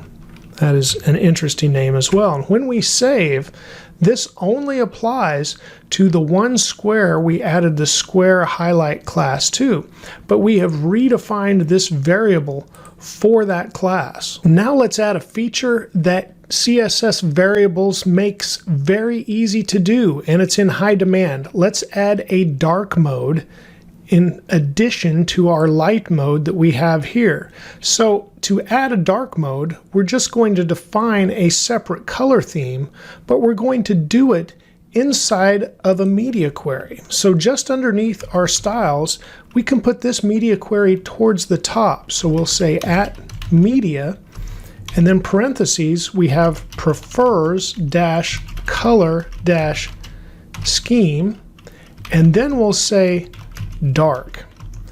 And then inside of this media query, let's put our root pseudo class once again. And now we can define our dark mode inside of this class. So for the BG color, and notice we're using the same variable names that we did here. So we don't have to go and change those anywhere else in our code. So we're just redefining these variables. We'll put black for the background color. Then for the alt-BG color, let's put a flat black. And then for the radial color, we'll go ahead and put in kind of a gray. Let's see if we can lighten this up any. I don't know if it will take the caps. Yep, it will. So let's try to lighten up the gray just a little bit, but we still want a gray color. Something like that. So we'll just go with that for now, and we'll see how it looks. After that, let's put in the square background color. And here let's go with more like a purple, and then we'll try to lighten it up. So after we get the purple, let's come over here towards the light and something in that range. And I'm just kind of guessing, but we'll see what we get. So when we save, it switches to the dark mode. And that's because I prefer the dark mode and have my system set that way. And I'll show you how to do that. Now, if you do not prefer the dark mode, this won't go into effect. So if I just put prefers light here, just some other value, it doesn't really matter. I could put prefers Dave for all that, for anything else that would change. Essentially, it's going to ignore what's inside of here. So prefers light, and we're back to this because we prefer the dark mode, and we're already using the opposite of that. So again, like I said, I could put my name here. It doesn't make a difference. But if we put prefers dark, then it does switch to this dark mode. So now, just to show you, let's look inside. I'm on Windows. Let's look inside of the settings. I right-click on the desktop and choose Personalize, and then I go to Colors, and it says Choose Your Color. So if I actually did prefer light mode, then the dark doesn't apply, and you can see how it even changes my window here. But I am going to set it back to dark, and our web page responds. So that is how you set up a custom dark mode with your CSS as well. So you've got your @media, prefers color scheme, and dark, and then just define your dark mode theme inside of here by overriding the other color variable values that you've already defined. Today we're going to look at CSS functions. Our starter code is much like the ending code for the last lesson. However, let's quickly look at the HTML, and as you can see our page over here on the right, I have added an H2 heading, a paragraph, and then a link inside of a section element that is inside of the main element. And I have commented out the divs we previously had in the last lesson, but we will come back to those, so I wanted to leave those in. Our CSS remains the same from the last lesson, and we can look at some functions we have already used in previous lessons. If we just scroll down, there are color functions, and we can see here inside of our prefers color scheme, this is one change I've already made because I wanted the light theme to show up. But if you remember, if we put dark here, I need lowercase or prefer lowercase. If I save, I get dark mode because my system preferences are for dark mode. But you can switch this to light, and then this dark mode will not apply. So let's look at this. We've got RGB, which is a function.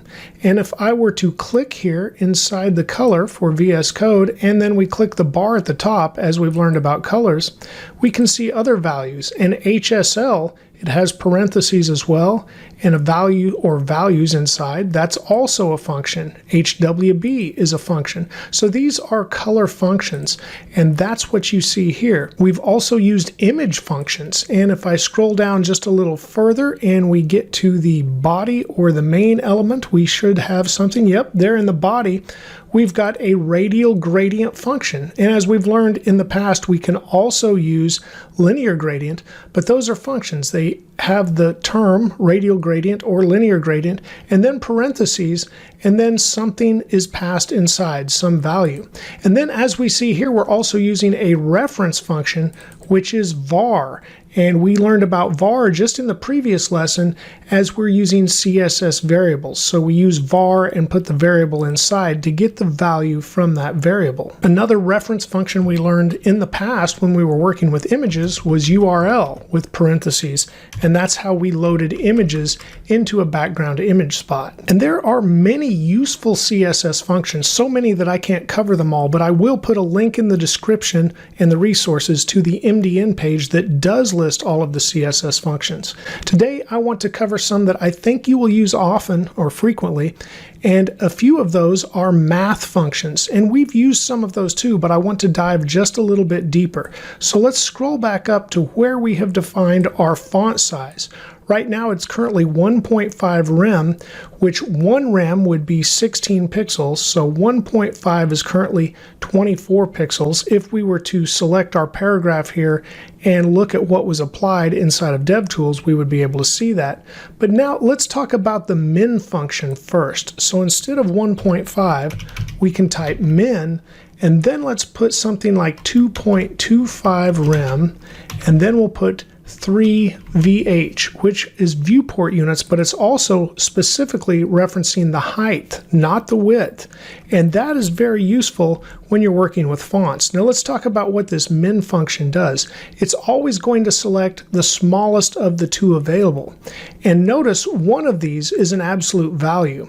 So it wouldn't make sense to put in 2.75 rem or something like that here for the second value, because it would then always select the smallest. So we've put in one absolute value and one value that will change based on the height of the page. So let's save this, and then we don't see a whole lot changing here right now, but we will when we look at the height of the page. So I will bring this over to take up the full page, and then let's inspect to open the DevTools. You could also do Control Shift and the letter I, whichever you prefer.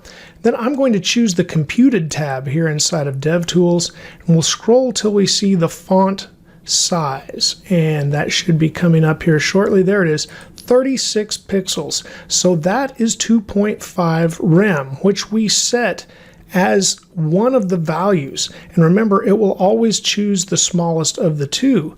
The second value was 3 viewport units of height. So if we start to shrink the page, we'll notice our font is shrinking. Now let's look at the font size again, and I'll have to scroll, but it's 28.632. And you can always tell it's being calculated when you get a decimal afterwards, because we're not usually going to enter that in ourselves. So the font size is changing. Now the 3 viewport units of height are smaller than the 2.5 rem, so it's choosing that instead. But then what we should consider is the absolute value is actually a maximum. It will never get larger than that 2.5 rem. So if we scroll back, at some point it should stop growing, and we noticed it stopped growing now. If we come back to 2.5 rem, we have 36 pixels. And I said 2.5 rem. I believe this is actually 2.25 rem, which would be 2 rem would be 32 pixels, and then 0.25 would be another 4 for 36. Let's look back at our code. When I close DevTools, pull this over, and we can verify. Yes, 2.25 rem, and then 3 viewport units of height. I'm going to quickly scroll down to the main element because having this centered is just bothering me a little bit. So I'll scroll down and make some changes here. So we won't keep what we have right here. Let's comment all of this out that we were using previously in the last lesson with those divs. And now instead, let's say display flex, and then we'll say flex flow, and we'll make it a column and say no wrap. and then justify content, and there we'll say flex-start. And we can save, and now it is all pulled up towards the top.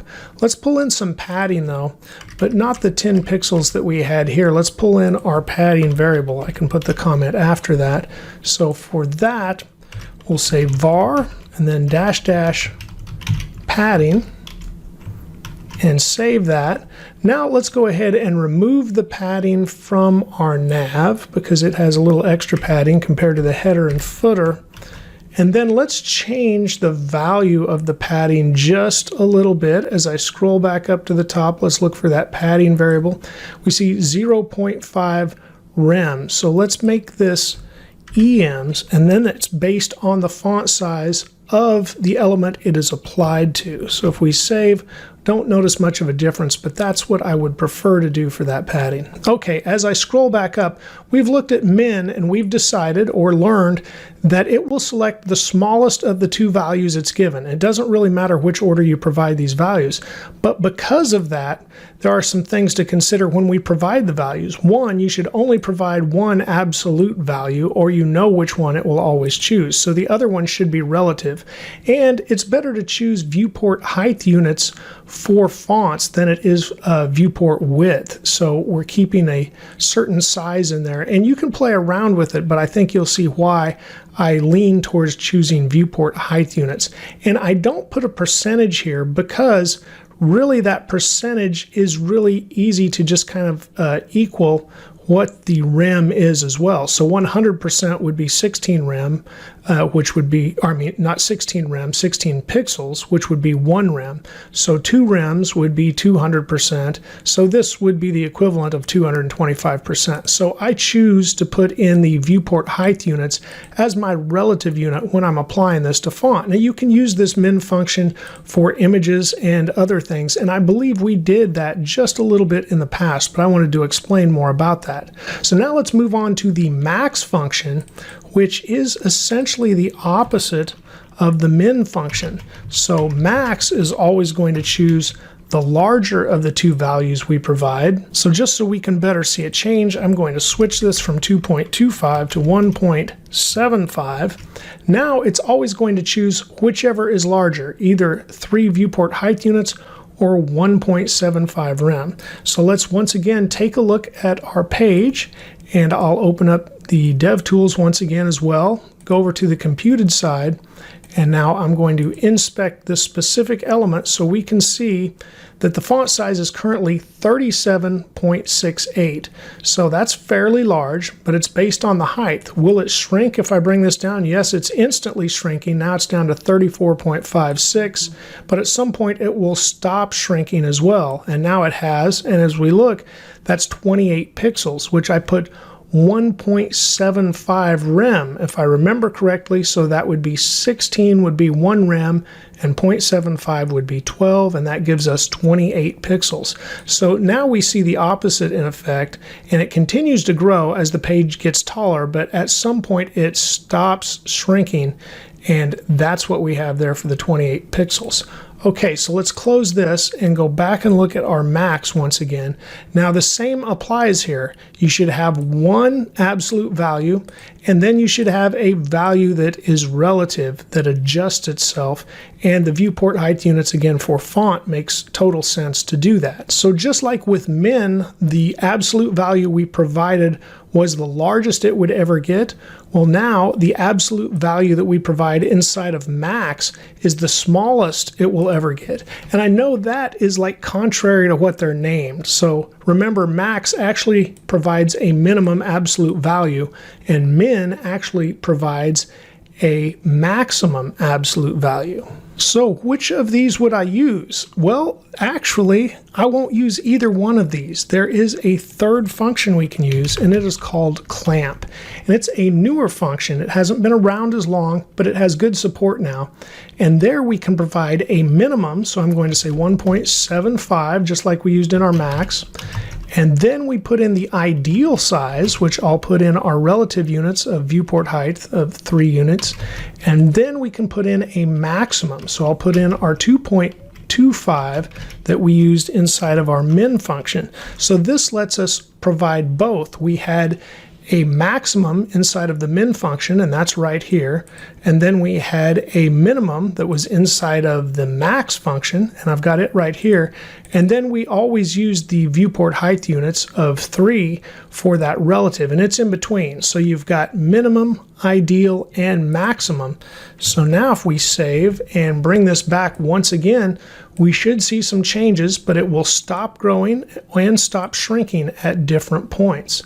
Okay, so we're on the paragraph. We'll inspect that specifically, go to the computed tab, and now we'll look at the font size is currently 35.376. So that is somewhere in between. Now we can shrink this down, and we're noticing the font size is shrinking, but it stops shrinking now at 28 pixels. Now we can bring this back up, and I believe we said 2.25, so 36 pixels would be the largest it would get, and we achieved that now. So if we scroll back down, there it starts to shrink. So Clamp works with both the minimum and maximum, and we'll choose an ideal size in between when necessary. Let's close DevTools again and bring the browser back over to the right. And now let's go ahead and apply Clamp to one more variable that we can create here. And I'm going to create a font size -SM for small. And here I'll change this to 1.25, and then instead of 3, I'll use 2 viewport units, and then instead of 2.25, I'm going to make this 1, well there I've still got the 2, 1.5 rem for the maximum, and save. So now we have a small size as well. Now let's add just a little more content to see how this can apply. So I'm scrolling back down to the main area, and we'll take our padding that we have inside the main. I'm going to cut that out with Control X. And underneath main, I'm going to style that section that we have. So I want lowercase though. Main section. Inside the section, I'm going to say flex-grow, set that to 1, and then I'll put in our padding. And then we're going to add an aside variable underneath that section. I said variable, a aside element underneath that section element in our HTML. So I'm going to say main aside.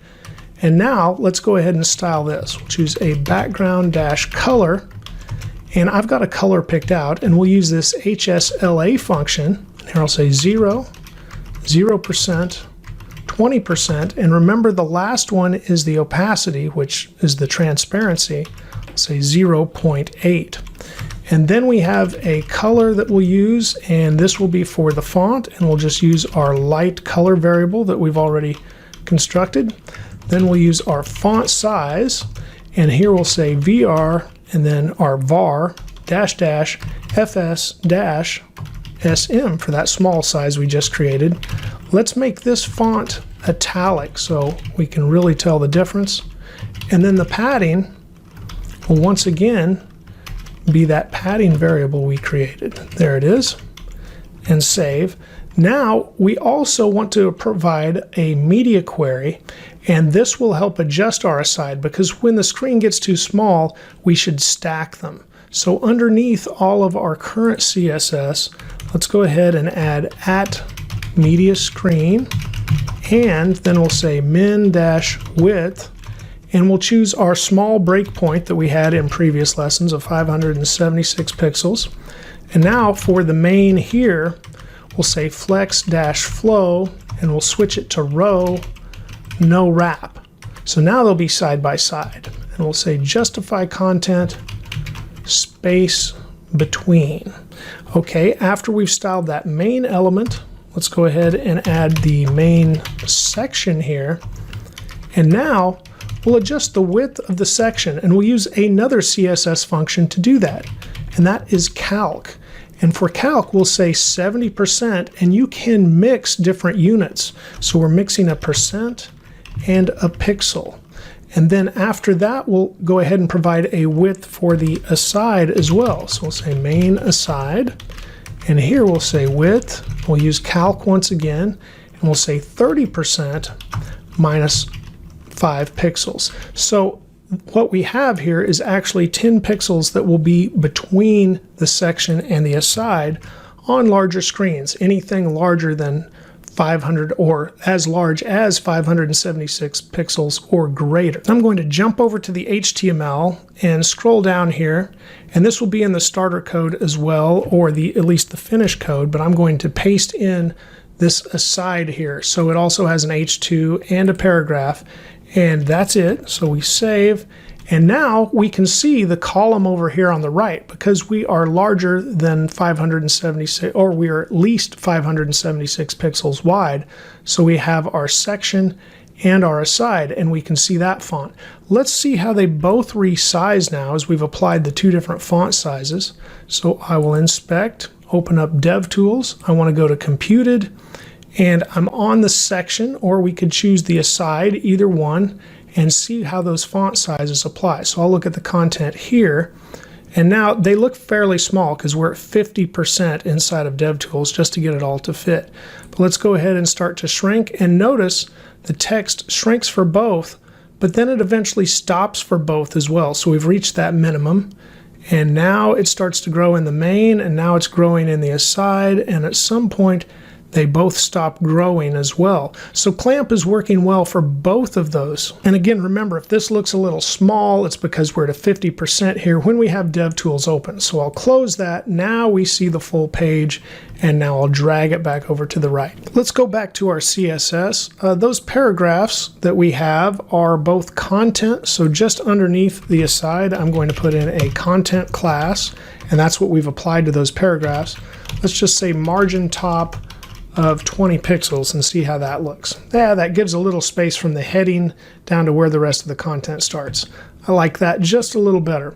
Okay, now what about this Google link here? Let's talk about that. So just underneath the footer, we'll go ahead and style this. And as we learned in our Pseudo lesson, we can choose any link, and that should apply to both the non-visited and visited links. So let's color this fire brick. That will look a little better on the colors that we have. But after that, let's go ahead and look at the hover and the focus. So we'll say anchor hover, comma, and then we'll also have anchor focus. And then inside of those, we'll apply a filter. And there are filter functions.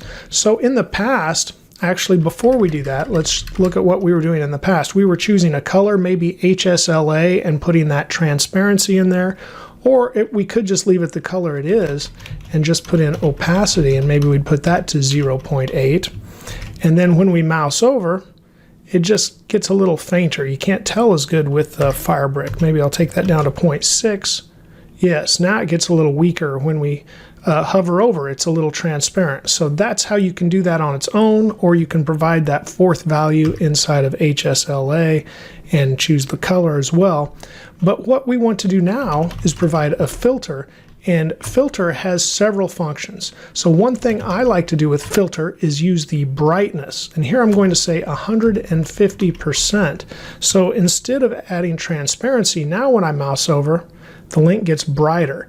I actually really like that. I just wasn't able to do it earlier in the lessons. So I frequently do that for the hover focus. I like the filter brightness. Now something else you can do that is a cool effect, instead of brightness, is choose hue rotate. And you'll always get a complementary color if you say 180 degrees. So if we save that, let's see what is 180 degrees difference in the color wheel, if you think about colors, than Firebrick. And it's this kind of teal or green. I don't know if I like that one there, so some will have better luck than others, and you could play around with the degrees with that as well. Myself, I'll probably go back to brightness, so I'm just going to Control Z to undo till I'm back to that brightness, and I like how that works. Okay, one more function to work with while we're working with these paragraphs. Let's jump to the HTML again, and inside of our aside, we have this lorem text, and notice we provided a span element that is an inline element, and it's wrapping around it, and then it has a class of tooltip, and then it also has an attribute that is data-tooltip, and we can really provide custom attributes as long as they all start with data-, and then we can name it whatever we want. So we named this data-tooltip, and it says this is Latin. So now let's make a custom tooltip that will show when we hover over lorem inside of our aside over here. So we should see it right up here in the top right. Let's jump back to the CSS, and then just underneath the, well, let's do it underneath the content. There we are. So now let's put in a tooltip class, and inside this tooltip we'll say border-bottom, so this will indicate that a tooltip exists.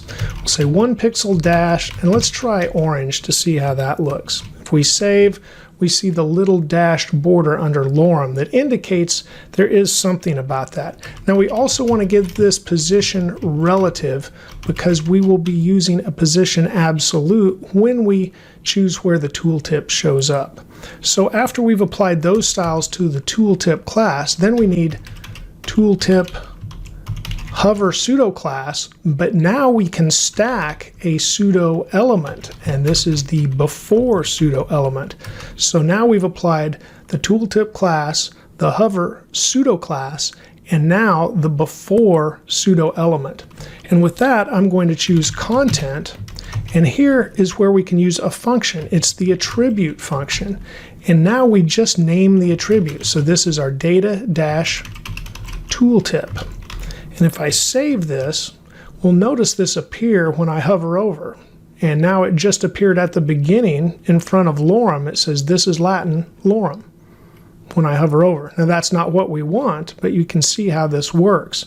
Okay, let's go ahead and style the rest. So we'll say position absolute. Let's put the position at -20 pixels, which should put it up on top. If we save now and I mouse over, it shows at top, but now it's all scrunched and it comes down in there. So to get it to avoid wrapping on each of those words, we can say white dash space and then say no wrap. Now if we save and look, now it says this is Latin up above. Okay, from there, let's give this a background color. And now we could use our var and say dark color, there it is, which was black if I remember correctly. And after that we can give it padding, and here we could say var and give it our padding as well. So there we go. And then finally let's give it a border dash radius of 15 pixels and save. Now when we mouse over lorem, we get a This is Latin tooltip that pops up. We've learned a lot about CSS functions with these paragraphs and this layout, but now it's time to go back to grid and learn about some of the grid functions. So first I'll go to the HTML and I'm going to select both our section and our aside element inside of the main element. I'll hold down Shift and click, and now I'll press Shift Alt and the letter A to comment that all out. And now I'm going to select the divs from the previous lesson. Once again, hold down Shift Alt and the letter A to uncomment those. And now we should have those back on the page. When we save, we should definitely see a difference. But we need to make some changes to the CSS also. Back in the CSS file, I'll need to scroll up to the main section, and we can comment out the flex flow, or display flex flow, and justify content. And now we will uncomment what we previously had here. But now we'll change some of this, and we'll actually just delete these 3 middle rows as well.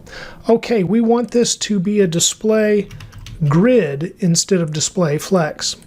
After that, we're going to apply grid-template columns, and now we can use a grid function. And we used this when we learned about grid in a lesson, and that is the repeat function. So we're going to say repeat this 4 times, so that will give us 4 columns.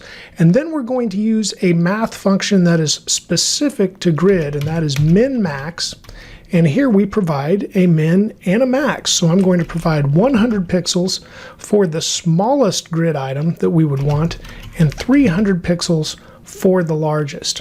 Now after that, I also want to adjust this gap. I did this in a previous tutorial as well, but 4 viewport width units are almost always going to be bigger than 15 pixels, so min's probably always going to select 15 pixels here. So I will change this to 2, and then I will also switch this to 20 pixels, and it should probably adjust now based on that. And after I save, you can see the changes on the page over here on the right, but we will resize the page and look at some more changes there as well. But the reason we're not seeing the grid adapt to the page the way I would like it to is because we still have in a size for the squares. We had in a width and height previously. So let's select both of those lines, Shift Alt and the letter A to comment those out and save once again. And now we see the grid is filling up the entire space that is available. And I think we should probably provide just a little bit of padding inside that main element as well. So let's scroll back up to where we were, and just above here, the display grid, and below the flex grow, let's say padding, and let's provide the padding that we have already defined. And now once we save, we should see it give just a little space, and that looks better, and it should adapt to all sizes. So let's go ahead and drag this over and see how everything has applied. Now it did adapt to this size, so we see all 12 grid items, and you can see once they've reached that 300 width, then the gap here between the columns is going to get larger as the page has to adapt, but it kept whatever gap we had defined between the rows. Now as we resize, we'll see that change. So I'm once again going to right click and choose Inspect. Remember, you can also get into DevTools by choosing Control Shift and the letter I all at the same time, or pressing those all at the same time. Okay, now that we're here, I will select one item and inspect. So we've got a div square highlighted, and we can see it has a width of 300 pixels as I mouse over that, but we can also go to Computed, scroll down, and see that width as well. Now let's resize, and as we get in here to a size where they're not, the grid items themselves aren't changing. Right now it's the space between the columns, but as we squeeze them in, now they're changing, and now we can see that width here is changing as well. So if we scroll down, it should be that same number. Well, it's close, 251.8 right now. And as we continue to squeeze, and it keeps scrolling on me, but as we continue to squeeze, it will go down until they are 100 pixels, and we're getting close, I think. And let's take a look now. And now we're at 105, so we're very, very close. And now the page starts to shift, as we'd have to put in a media query to get it to adapt after that, because they will no longer shrink in any way. They, at this point, when the page starts to break, essentially, is when they have stopped adjusting. So they are at 100 pixels right there. And if I bring this down, we should now see that 100 pixels. And if we bring it out, they begin to grow. So now 250 pixels a piece, all the way up to 300. Now notice our grid gap that we defined, and it stays what we defined it as until they stop growing. And after they stop growing, then they start to separate the columns because it needs to fill out the page. But as they are scrunched in, it keeps that space between the rows and the columns, because remember, the gap property is both a grid gap and a row gap value. It's a shorthand. So we can see how all of that works together. So we provided the min max, we used repeat as well, and then we used min once again on the gap property.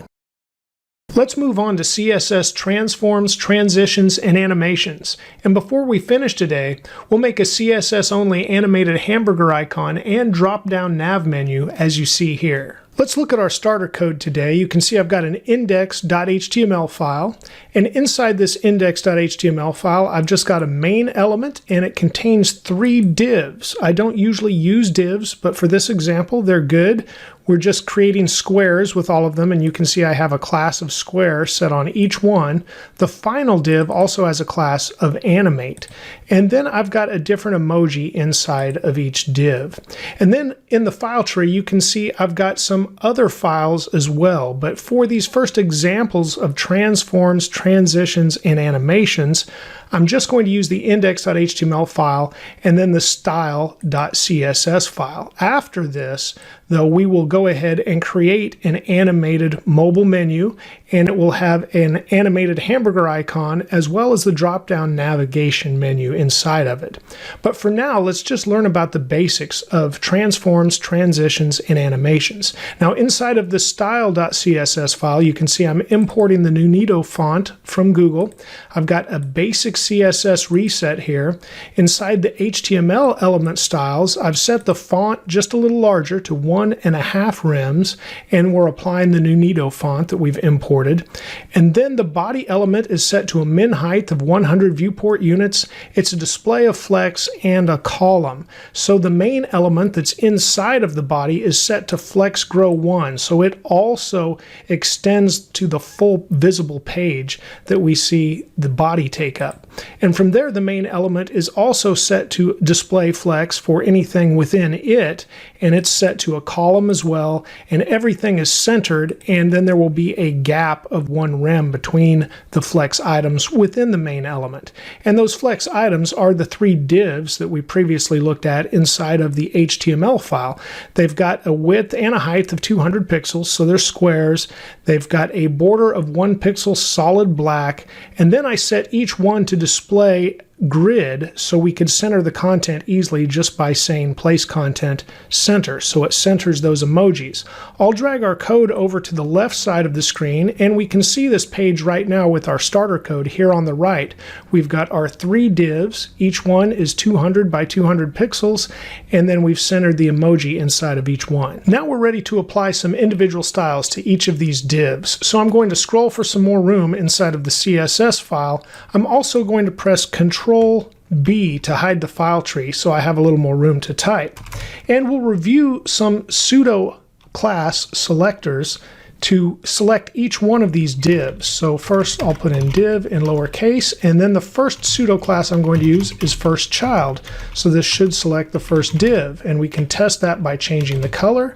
Change the background color to Dodger Blue and save, and using the live server extension it updates automatically when we save, and we can see that first div gets a background color of Dodger Blue. So I'm going to highlight this div selector and press Shift Alt and the down arrow twice so I get it twice more inside of our code, and then I can just change this to nth child, and then we need a parentheses, and I'll put in the number 2, and now I'll switch the second div to yellow, and then finally we can use last child for the last div, and we just need 1 S, there we go, and I'll change this one to lime green. So now let's save and see if the colors change, and they do. So we've successfully selected all 3 of these divs individually now. The first property we'll look at is transform. So inside of the first child I'll select that and use transform, and then what we'll put in for a value first is translate X. You can see we have different choices here that Visual Studio Code gives us.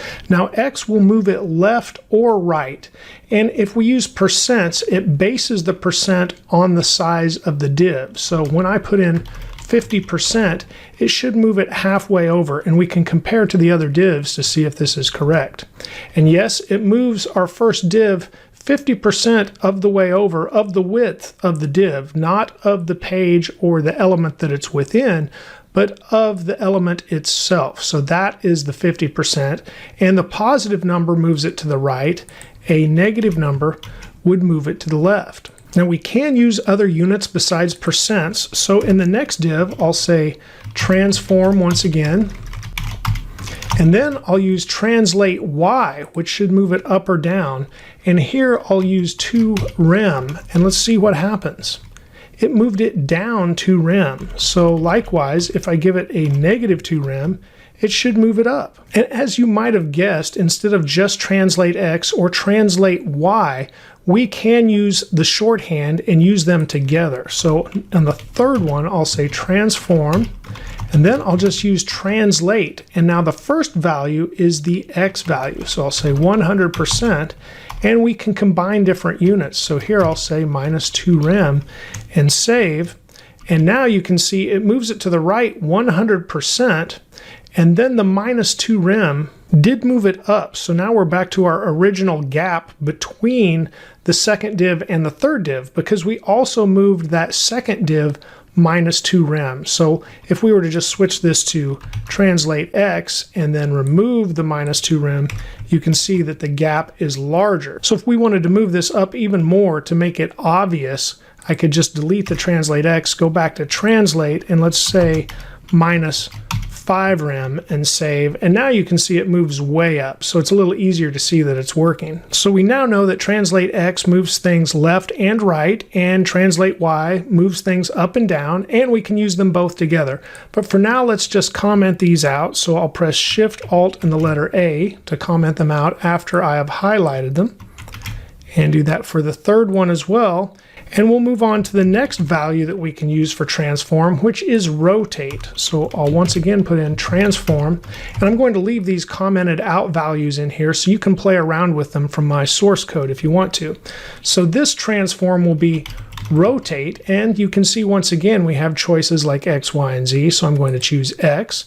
And now let's say rotate 180 degrees, and this will of course apply to the first one, and when I save, these other changes will revert because we've commented them out too. So there we have now rotated 180 degrees. Let's do a smaller rotation and you can see what happens as well. So something looks a little strange about this box, doesn't it? That's because it's rotating from the top backwards. So it's kind of like a pizza box if you consider it that way. This bottom part is coming towards you and the top part is moving away from you as far as that rotation. And that means once we get to 90 degrees, it disappears because you are now at eye level with that flat top, or the card. Consider this a card as well instead of just a pizza box, and you're flipping it over from the top. And so once we go 180 degrees, it is flipped all the way over, and now notice the rocket is pointing to the bottom right instead of the top right, and that's because that card has been flipped over from top to bottom. So as you might guess then, if we apply transform and then rotate Y, let's choose that out of our list here. And now if we set this to, say, 45 degrees, so we can see what's happening first, it will be just the opposite. So this now looks a little skinnier because we're flipping it, I believe, from left to right. Let's go ahead and do the 180. And yes, now the flame is just the opposite. So we took the right side and made it the left side, but it's flipped over. So imagine having the same image on both sides, but it's the opposite of that. So we're flipping this side to this side, and then of course what was here over to this side. So we're seeing this from the back as if the image was burned all the way through. And so left to right would be the way to consider Y as far as the rotation, and top to bottom would be the way to consider X for the rotation. And now let's apply one more down here to our final div. So we'll say transform, and now we'll use rotate Z. And let's go ahead and choose 90 degrees with rotate Z and see what happens. It didn't disappear, did it? It turned. So we did have our taco facing the normal way, and now it is turned over here. So this might be clockwise. Let's see what happens if we do 180. Yes, and now it's upside down. So that's actually what this is doing, is rotating clockwise with a positive number. A negative number, of course, would take it counterclockwise. It's worth noting that although we can use rotate Z, it is just the same as if we just said rotate. So if I save this, we won't see a change. Likewise, if we make it 135 degrees, it'll move on around. And yes, we did see the change now. You can tell it rotated because of the taco has a different position here in the middle. But we could put this some odd number as well, and it won't have such a perfect rotation to see the change. So there we once again go. It does rotate the full box, not just the emoji. Okay, I'll once again comment these out, but leave them in the code. So if you do download the source code, you can see these in there. And we're going to move on to the next possible transformation, and that's going to be scale. It's very useful at times. I meant for this to be on the same line here for the comment.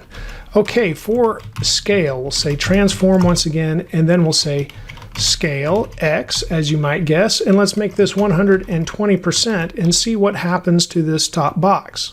It got bigger, but only to the left and the right, as with X, which is a lot like the translate X, but now it just grew to 120% of the size, but it only expanded on the horizontal plane here to the left and the right, not up and down at all. So as you might guess, if we apply the opposite to this second div, transform Y, a transform, and then we need actually scale Y, there we go. Put that at 120%. We'll see the growth goes to the top and the bottom, and it doesn't expand on the left and the right at all. And finally, if we look at this last child, and now I'm going to scroll for just a little room, I'll put in transform once again, and here I'll just put scale. And like translate, we can put in both the X and the Y value. So I'll say 50% X and 50% Y and save. And we can see instead of growing, it actually shrank because it's just half the size that it was. Now, before we finish with transform, there is one more possible thing to cover with it, and I'll comment all of these out as well. And what we want to do there, it's called skew. Oops, I selected that below. There it is. And now one more to select before we move on to transform skew. So now, once again, on this first div, we'll say transform, and we'll say skew X. And with that, we'll say minus 10 degrees, and let's see what happens. And you can see now we've got a leaning box instead of the normal box that we had. And that's kind of cool sometimes when you want to get that effect. Now let's do the opposite with Y. So transform, and then we'll say skew, if I could spell skew correctly. And here we'll once again say a degree, but let's choose a different value, maybe minus 10 degrees instead of 10. No, we said minus 10 before. Maybe I should go 10 degrees. Let me go ahead and try that. And yeah, we can see we get the opposite if we use a positive number instead of the negative. But we skewed this Y also. So it's leaning a little differently than this one here on the top, where the sides tilted. Now the top lines tilted, the top and the bottom actually, instead of the left and the right. And finally, as we did with scale and translate, we can provide both in the same. So transform, and now we'll just say skew instead of skew X or Y. And here I'll say minus 10 degrees. And now I'll stick with minus 10 degrees here as well.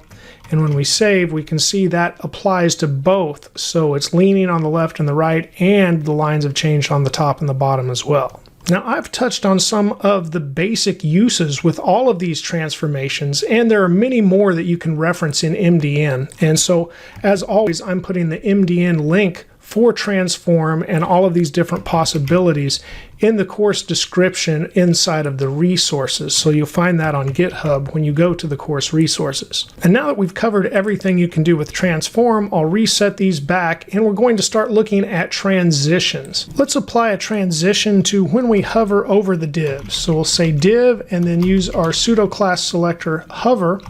And then inside of this, we'll change the background color when we hover over. That will be easy to tell. And let's use the color midnight blue.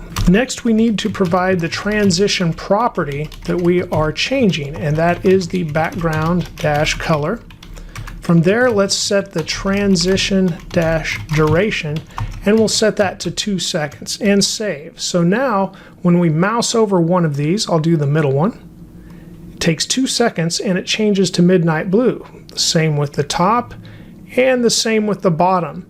Now we can also provide a transition dash delay. There it is. Let's set this to just a half second. We don't want to wait too long. And now when I mouse over, it doesn't change immediately, but then it starts to. So it waits that half second first. Now this is important to know. If you put two transitions together, that transition delay does not go between the transitions. It's just before it starts. So we have a half second delay, and then it goes ahead and does the 2 second transition to midnight blue. Now I mentioned having a second transition or a second transform that we're providing here. So let's go ahead and do one other pseudo selector. I'll say div, hover again, but now we'll only apply this to the last child. Actually, I need to say last child first and then hover. There we go. Now for this, I'll say transform, and we'll just rotate, and let's rotate 180 degrees. So this would just apply to the last one, but we don't have a transition applied to that yet either. But we can up here if we want to in these same lines. So after background color, I can just put a comma and say transform. And then during the duration, if I want that to be a different duration, I can just say 3 seconds here.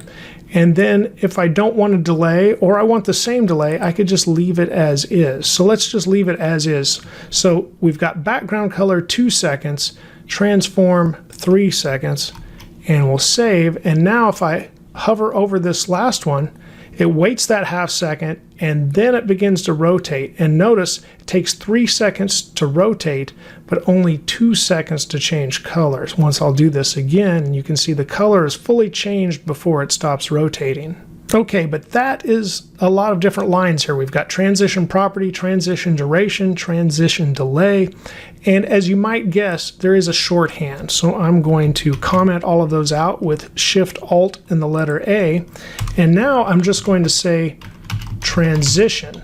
And here I can say all of the transitions instead of any specific one. I'll say I want them all to last 2 seconds and all of them to have a half-second delay. And I can save that and handle it all in one line. So now when I mouse over, it just takes 2 seconds and it finishes. These still apply the same, just a 2-second switch to the color. Now we can also provide a timing function here, and there are some definitions or other ones that are already defined essentially that we can put in here. So the default is ease, but we could also put in some others. Let's go ahead and set this up by saying transition, and now let's see, timing function. This is what we would be looking for. A lot of different values that could go in here, but the default is ease. But once I start typing ease, you can also see there's ease in and out, or just ease out. Now what this means, and I usually can't tell much of a difference between ease and ease in and out, but it starts slow and then it speeds up, and then once again it slows down at the end. So I'll just choose ease even though that's the default, and let's go ahead and look at this now. Well, we can see more in the rotation. So it starts slow, it speeds up, and it ends slow. Now the opposite of that would be to say linear. So it does everything at an even pace, and now you can see it just, there's not a huge difference, but there's a little bit of difference. So you can provide this function, and if you do so, you can provide it right here after how long the transition will take. So right here is where we might say linear, and of course move this comment over here and save. And now this should still apply the linear. See, it's not as fast as the ease. I kind of like the ease, or let's try ease in and out and see if we notice much of a change. I don't usually, but let's see what we get. It does speed up and slows back down. So I do like that a little bit better personally than linear, but both are available. And remember, if you don't apply one, ease on its own is the default. So even if we didn't say ease in and out or linear or anything, and we just left it as this, it would apply the ease timing function as is. Now we've learned about transform and transitions that can help us make a little more impact with the transformations. Let's scroll for some more room and now learn about animations. That's just a little different. So I'm going to go ahead and start defining the class animate. If you remember, we applied this class to this last div inside of the HTML. So for animate, the first thing we need to do is name our animation. So we should have animation dash name, and here I'm just going to name this slide. Then an animation dash duration, and I'll give this 5 seconds. An animation, let's spell that correctly again, timing function, and thank goodness Visual Studio Code helps me spell. Here I'll say ease in and out. So you can see this is a lot like a transition so far, but you will notice a difference as well. And we can provide an animation delay. Let's delay this by 1 second. That's just a little bit longer. We can also give an animation iteration count. So I'm going to have it repeat this animation 5 times. Now let's go ahead and just go with those properties for now, but this in itself won't apply the animation. We need to define keyframes for the animation. So we say at keyframes, and then we need to have an identifier here, and the identifier is the animation name slide. So now inside of this, we'll say at 0%, essentially at the beginning of the animation, we will transform, and then we'll translate X And here inside of translate X, I'll just say 0. So we're starting at square one. We're not doing anything right when it begins. But then at 33%, or 1/3 of the way through, we'll once again say transform. And now I'll say translate X. And we'll move this 600 pixels to the right. So this will probably go way off the screen. And then we'll rotate 180 degrees. And notice there's no comma between those, which is strange, but that's the way it likes it in CSS. So we'll just leave it like that. After that, I'm going to highlight this and do Shift Alt and the down arrow. We'll change this 33 to a 66. So now we're 2/3 of the way through. And now I'll switch this to a -600 pixels and a -180 degrees. So we're applying more than one thing here. Again, no comma. And then finally we'll get to 100%. And at 100%, I'm going to go ahead and say transform, and our translate X once again will be back to the 0 position. And after that, let's change the background color when we get to the final position to Rebecca Purple. And there will be a reason we want to see this and how it changes. So notice now it started animating right when I saved. It didn't wait for a hover. It's an animation. And let me go ahead and pull this over to the full screen so we can see the full animation. And there's at least 3. Now notice it changes back to green when the animation starts again, and that's something else to discuss. But let's go ahead and let it finish the 5 times, and you can see it's going the 600 pixels in each direction. It's rotating as we want it to, and it changes colors at the end. But then it changes back to green, and it's back in that starting state. So since we have a smaller screen over here, let's maybe change these to 300. It'll probably still make it to the edge or beyond of the screen, but we'll leave it at that. And then let's go ahead and add some more animation properties above. And the next one that I want to add is the animation direction. Now the default here is just normal, but that's not exactly what we have to choose. So let's get those back up here, and there's alternate, reverse, reverse. Let's say alternate. So that means it's going to go forward the first time, and then it's going to reverse the next time. So when I save this, it will start again. Had that 1 second delay. Yeah, it went a little to the left, a little to the right, and then it stops. Now it went to the left instead of the right first, back to the right, and stops, and so on. So now we've seen those changes. The next property to look at is animation fill mode. So we'll say animation fill mode. And now what happens here is we are talking about the actual ending state. So the default is backwards, as you see Visual Studio Code brings up, and that means it goes back to the original state. It now has that green background again. But if we say forwards, when it stops, it should now go to that other state. And I'm going to shorten this up. So here we'll save it. So it goes forward once and then backwards once, and then we'll be at the ending state. So there was our forward. Now we go backward.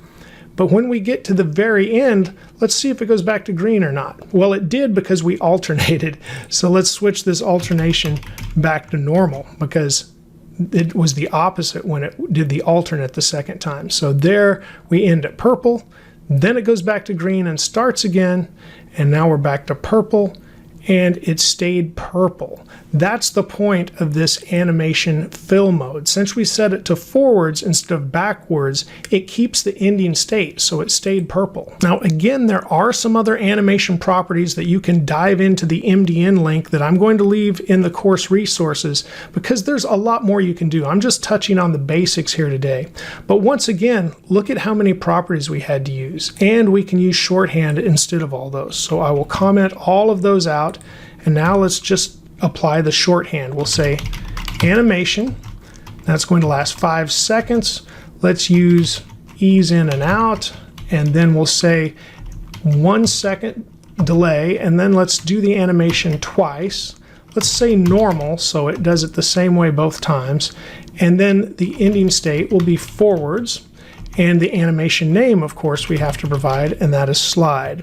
So if we do that, this should apply the same as we had all of these properties above, but this is shorthand, so you can see how all of these values fit into that one shorthand line here for animation. Now we've completed the basics about transformations, transitions, and animations. So let's go ahead and begin working on that animated mobile nav menu that will give us an animated hamburger icon and animated drop-down menu that users could apply. So to do that, we need to look at our other starter code. I'm going to show the file tree again. I'm also going to stop live server for now because we'll launch a different HTML file. And I'm going to drag this back over to the full window. And then we'll look at the menu.html. This will also be in your starter code. And for the menu HTML, we have got a basic page here, but there's a little more than in the previous example. We have a header element inside of the body. And you can see this header element has a section inside of it, and it has the class header title line. And here we have our H1 that says Acme Co. And then we have a button as well. And inside this button is a div, and it has the class menu icon. The button has the class menu button. And then we have a nav element, and inside the nav element is an unordered list with 4 list items. Now they are basically fake links with just the hashtag that you would use as an anchor for the same page, but I am going ahead and passing one link to a products page, and this products page is basically just like the menu.html page, but of course it links back to the menu.html page just so we can see the difference there. I have absolutely nothing in the main element. This is all about the header and creating the menu around this header structure. So from there, let me close this style CSS and the index.html. Let's look at the menu CSS that is being imported and what we have for starter code before we really start animating this menu. So what we have again is the import of the font, basic CSS reset, and then we're setting 2 CSS variables just for the colors that we'll reuse in different areas. The background colors a flat black and then white smoke for the font color. And then the HTML itself, once again, just like the previous example, has a font size of 1.5 rem. Set the font family to Nanido, so that's all inherited.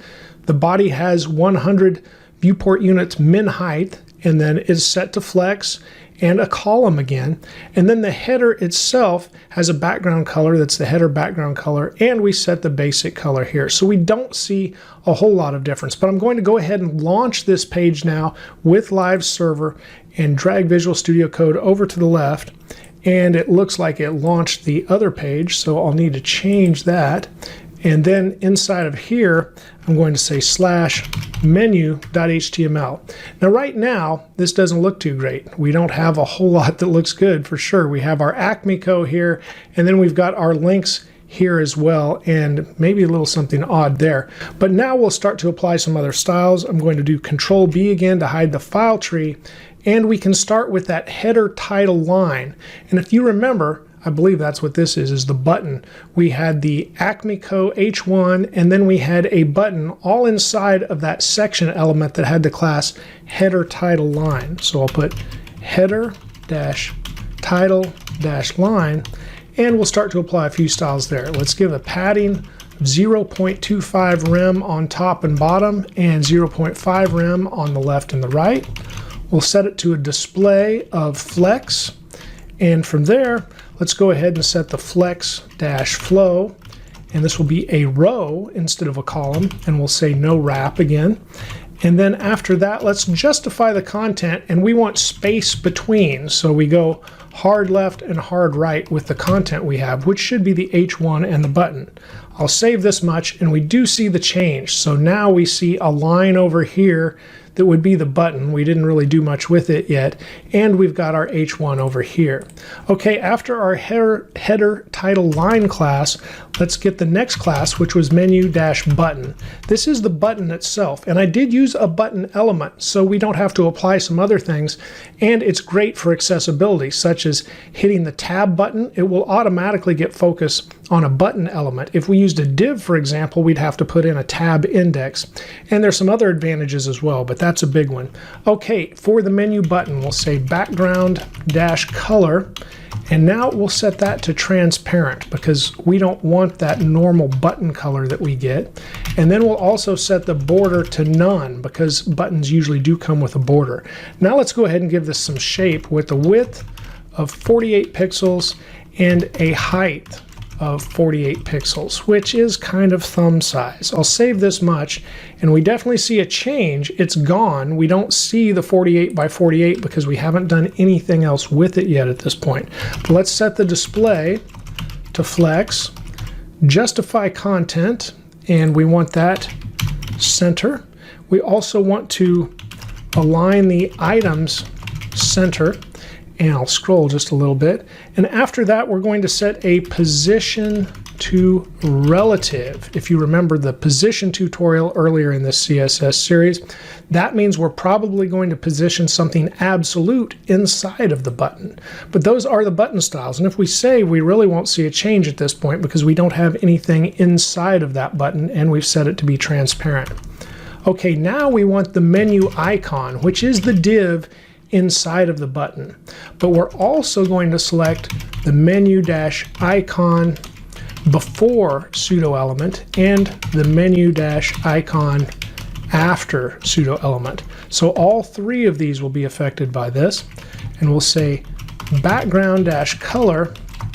Now let's use our variable.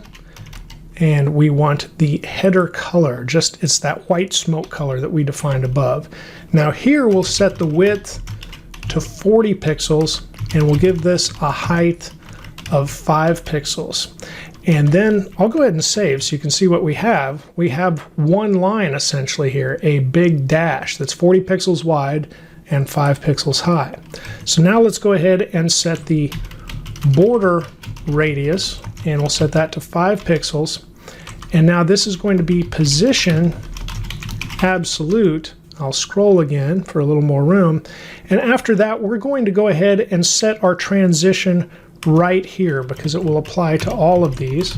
So we'll say all instead of any specific property. And then we want it to apply faster than we did in our examples in just a half second. And we'll save that much. Now notice we only have the one line and it does have the rounded edges, so it's one of the 3 lines we expect in our hamburger menu, but we applied this to all. So where are the others? Well, the quick answer is they're all stacked on top of each other right now, so we need to make a few more changes before we see them. The first change is just going to apply to the menu icon before and the menu dash icon after, but not the menu icon itself. And here we just need to set the content to a blank, basically an empty quotes here, because if we don't do that, they won't be visible. So even though we didn't put anything in there, we need to set the content to empty value.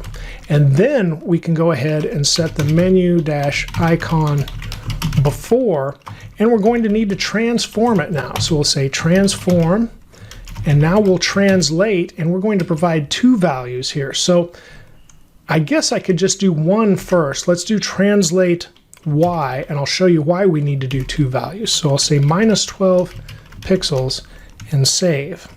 And now look, they're not even up here at all. That is not what we want. So really it starts in the middle, and since this is 40 pixels, we need to have translate because the x value needs to be -20 pixels. And then the y value can be the -12 to put it up above the actual one that was in the middle defined by menu icon. So now when I save, it gets pulled back over. And I was expecting them to be the same length. Let me make sure I put everything that I thought I did, and I'll come back and go over that. But right now, 2 different lengths of lines. However, what I expected here did happen. We've got the -20 pixels to pull it back even and the -12 pixels to put it on top. I'm going to select this now, do Shift Alt and the down arrow, and then change the before to after. And now I'll also need -20 pixels here, but now I'll need a +12 pixels to put this next one underneath and save. And now they have straightened out. That's what I needed, was the hamburger menu, all 3 the same. So the menu icon is the one in the middle, and then the top one is the before, and the bottom one is the after pseudo element. And now I know why it was longer before, because they were stacked on top of each other, but this bottom one started in the middle, which then made it look like it extended the middle line, which it was actually the two together, but not starting at the same place. Okay, from there, we can go ahead and apply some more styles to the nav. I'm going to scroll for some more room, and we'll select the nav element now. The nav element is going to start out with a display of none, but I'm going to go ahead and set up block here first so we can actually see what we're doing with the nav element, and then I'll come back and change it. We also want a transform-origin, telling the transformation where to start. And we want it in the top and center because it's going to drop down. And now we're going to apply an animation, but we haven't defined that animation yet. So let's go ahead and define it first. And underneath here we'll say at keyframes, and then we'll say show menu. And now we'll say at the 0%, we will transform, and then we want scale Y, and we'll set that to 0. And then after that, we want the next one to be at 80%. And that's going to also be a transform, and this will also be a scale Y, but this will be 1.2. Notice we don't have to just stop at 1, so it actually will go 20% beyond the intended size, and that's going to give it just a little bit of a bounce, like kind of like stretching a blind down and then letting go of the blind, and it snaps back up just a little bit. So then we'll say at 100% we use transform, and we'll say scale Y, and now we'll just put it back to 1, and then after it snaps back up it will lose that 20%. So let's save that, and that will be our show menu keyframes for how this transition will work. Now I'm going to come back to the nav, and again, like I said, change the display to none, and I'm also going to apply that animation, but right now we just want to see what we're doing and not really have the animation or have the nav hidden. So we'll go ahead and come back to both of those things. Right now we'll grab that unordered list inside of the nav. We'll say list style type, but not disk. We'll set that to none. And then we can set that unordered list to a display of flex. And then we'll set the flex flow there to column and no wrap. And after that, we can select the list items, so nav and li. And then we'll give them a padding of 0.5 rem all the way around. And let's put a border on top to 1 pixel solid. And here I'll need var so I can set that header dash color. Let's save this much and see what we've got. Well, we can see the menu is coming together. We haven't really styled the links or positioned these at all, but we now clearly have a menu that would drop down that has individual sections to it. So let's go ahead and style those links now. So after the nav li, we'll have nav, lowercase please, and the anchor tag. So all of the links will be display block instead of what they normally are, which is inline. And then we'll say text align and set them center. And then I'm going to give them a width of 80%. If I were to not be applying an animation, if I did not apply an animation to these links, then I would probably set them to 100% and just change the background color and the text link so they would take up the whole space. But because I want to apply an animation today, I'm setting these to 80% because the animation will make it grow. So that is the consideration there. And because of that, I'm also setting the margin to auto, so it will center these block elements that they are now block elements when they normally aren't. But what we get are centered links right now. We don't have an animation or a transformation, I should say, applied to any of these yet, but we will. After that, we'll go ahead and select the nav, we need the anchor, and there we go, the AnyLink pseudo selector, which is a pseudo class. So this applies to both the non-visited and visited links. And we'll say color, we'll set our var to the header color once again, so they stay that same color whether they've been visited or not. We'll set the font weight to bold and text decoration to to none, and that will remove the outlines we have under those words. And now when we save, they're nice and bold, and they are that white smoke color that we expect them to be. And finally, let's go ahead and apply this transformation, which will animate the links just a little bit. So we'll say nav and then hover, and then we'll also apply this to the nav and if they have focus, both of those. We'll say transform, and now we can say scale, and we'll go to 1.2, which is essentially saying 120%, so they should grow 20%. And then we can set the transition right here as well. So I'll just say all 0.3 seconds, so we don't want to wait too long. And now when I mouse over, notice how they grow. And that works just great. And this will also happen if we tab through the page. You can see the outline, and this is good for accessibility. We'll select each one of these as we go through. So you do not want to remove the outline. You could change the colors or style it if you want to, but I usually leave it basically as the default. It does help with accessibility, so you definitely want it there so you can tab through these as well. Now let's go back to our nav menu and make those changes I talked about. So nav, instead of display block, should be none to start out. And then we also want to apply that animation, which will be animation using the shorthand here. So we'll say show menu, that's the name of the animation. 0.5 seconds is the duration. The default would be ease, so we could say ease or ease in and out. Again, I can't tell much of a difference between the two. And then we'll go with forwards, so it leaves it in that finishing state. As we noticed in our example before, the square changed to purple and stayed purple at the end instead of reverting back to green. So we'll say forwards here. Now this won't apply a whole lot yet, but when I save, it will disappear. So now we need to do some other things so it will appear when we hover over the header or when we have focus anywhere in the header. I'll put these final styles right above the nav here in our CSS, and they're going to start with the is pseudo selector, which will save us a little space. I'm going to say header and then hover, but this will also apply to the header focus dash within. And now after that, we can specify the menu dash icon. So you can see what the is pseudo selector helped us with. Otherwise, we would have had to have said header, hover, menu icon, header, focus within, menu icon. So it saved us just a little bit. So what we're going to do is say background color, and we'll set that to transparent.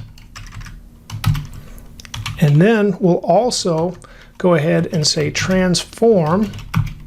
Well, let me hold off on the transform. I'll come back to the transform. Let's just go with background color transparent to start out with for the menu icon.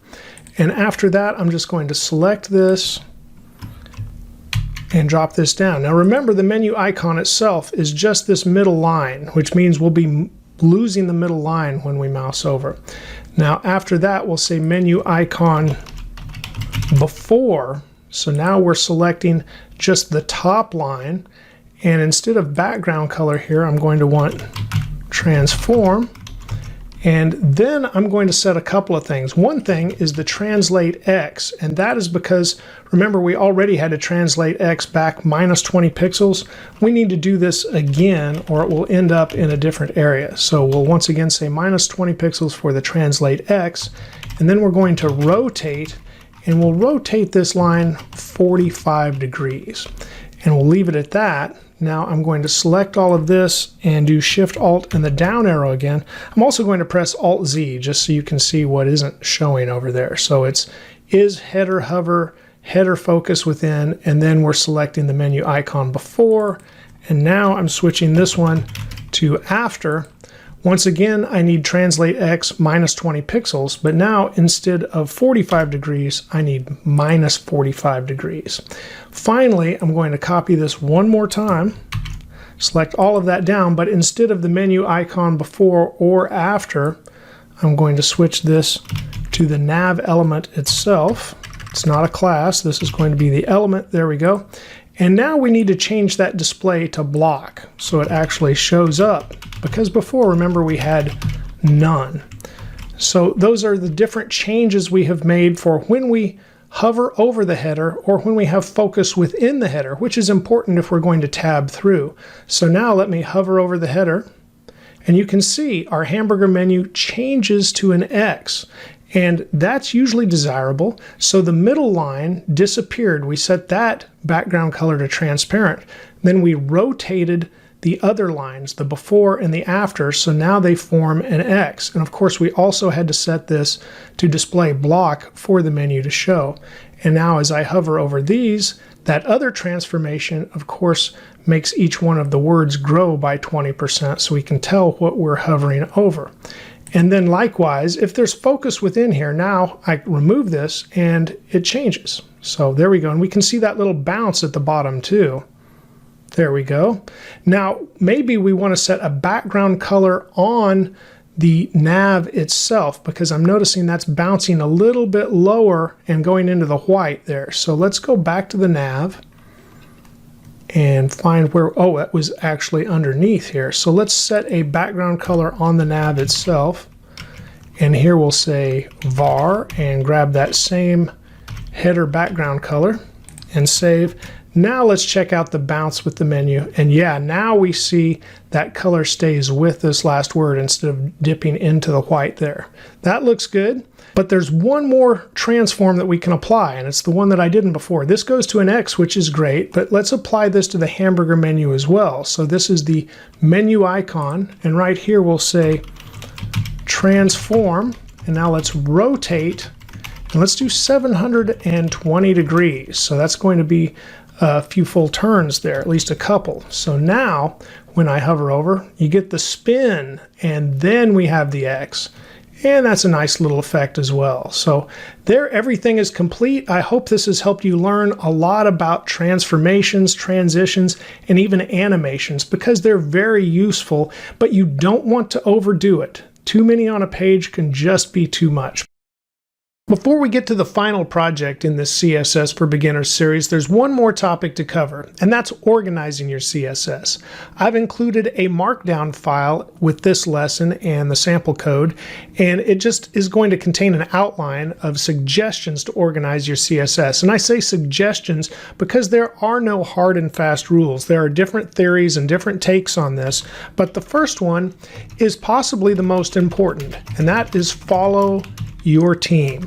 That's a very important rule to go with, because if your team has already established how they're organizing the file, you need to follow that pattern. You're probably a junior dev getting started with them, and you don't really want to rock the boat there. Just follow and, of course, use the pattern that they have, and I'm sure there are reasons for that pattern. After that, we're going to have code examples to look at. So our second reason here, or second suggestion, is to use comments to create headers, or you might call them dividers as well, labels if you will, inside of your CSS.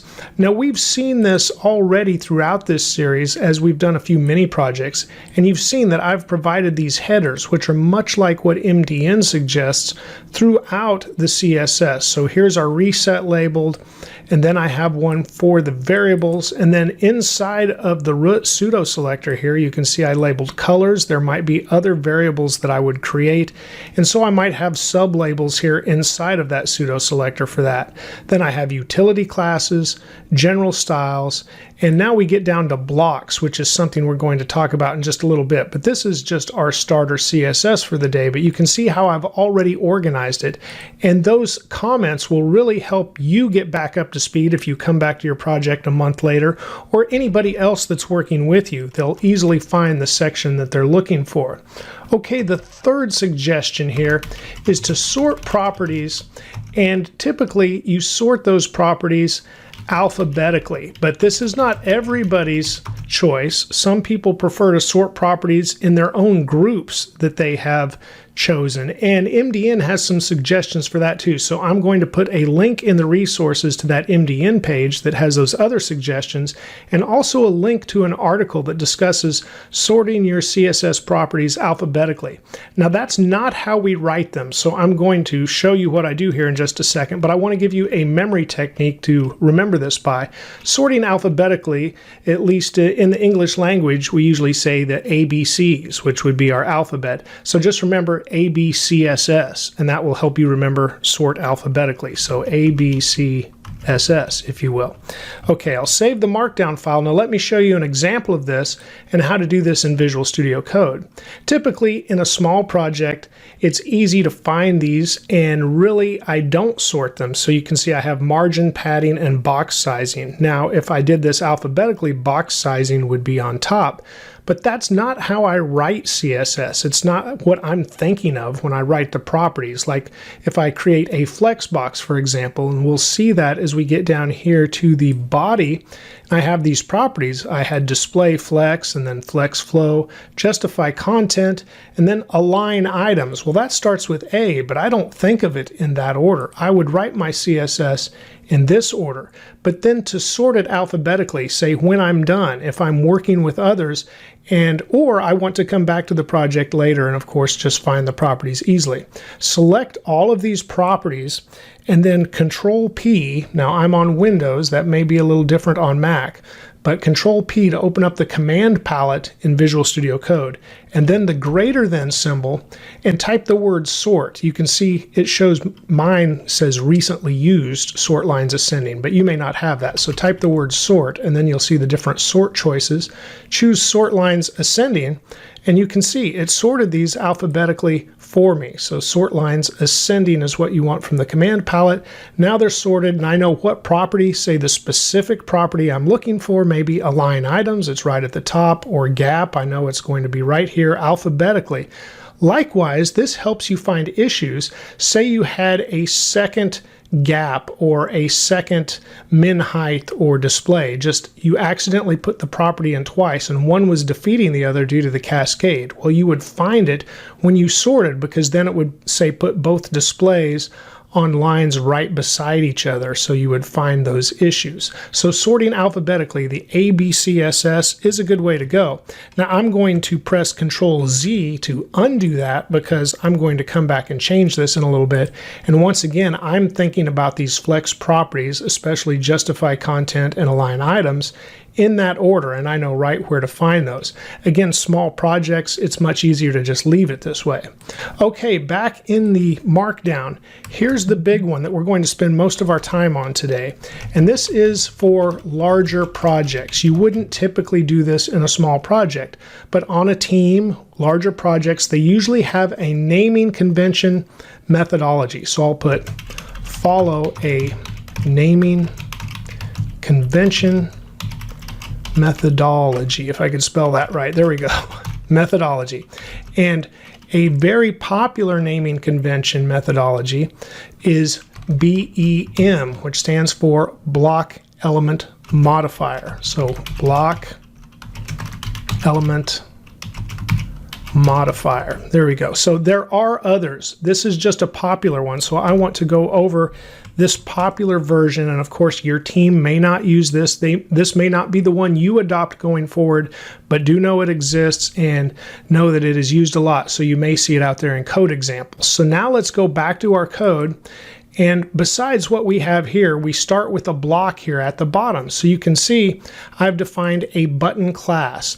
Now typically, even frameworks and libraries that you may learn later to work with on larger projects will apply classes to put most of the styles on the page. And you can see, other than the HTML and the body, I'm really starting out here with a class. And now above, I have a utility class here and some variables. But other than that, just here in the reset, I had, of course, the button, and I might put an image here and set the display to block or anything else I'd want to do in the reset. But after I get past the big elements of HTML and body, I'm probably going to use classes, and these naming conventions, other frameworks and libraries that have been built by third parties, those usually apply classes as well. So we start out with a block, and here it is. Also, it says AKA components. You may hear some people refer to these as components instead of blocks, but they're talking about the same thing. Now this has a semantic meaning. It's important. It's saying we're defining a button. So the button has a width of 100, a height of 100 pixels both, and a border radius of 15. This is our basic button style that we want to use on the page. And when we go to our HTML, we see 3 buttons, and they all have that class button. And of course, they can have different content. But then we get to the next part of block element modifier methodology, and we're first going to look at the modifiers. I'm going to scroll for a little more room here, and I'll get that just right up to the top of the page, and underneath I'm going to paste in some code and we can see those changes. But notice what I've done. I put another comment here that says modifiers. Now this isn't something you would need to do in your code. I am just identifying these for you for the tutorial. But what modifiers are about incremental style changes. So here we're going to have blocks with modifiers. So our button is the block, and then we have two dashes, not one. If we were to name something, we might have two words in the name and we could put one dash in between. And this is why BEM uses two dashes, and later we'll see two underlines. But these two dashes indicate that this is going to be a modifier. And then you can see I've got the name secondary. The other one I've got the name lean, and the third one I've got border, and here you see a name that has one dash in it, so border, and then LG stands for large, so a large border. So these are incremental changes we can make to the blocks with modifiers. Now we don't replace what we previously had, the button class. We add this in addition in our code. So for example, here on our second button, we could put btn -- secondary, and I'll save once I spell secondary correctly. And now you can see we have a yellow button. Notice in the HTML we've applied both the button class and the button secondary class. Likewise, on the third button we could put our button -- lean, and now we have applied that modifier as well to our block. So our button lean modifier, and the third button here is leaning.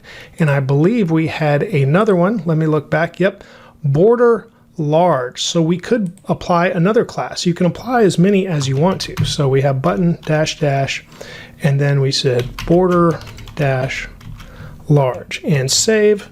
And of course now it's outlined in white, so it's a little harder to see than what we had with the black border before, but we'll change that here in the future. But it did, of course, make it a little harder to see right now. I could press Alt-Z so that wraps. Well, it didn't. There it is. It's already wrapping. It just wrapped on part of that closing element.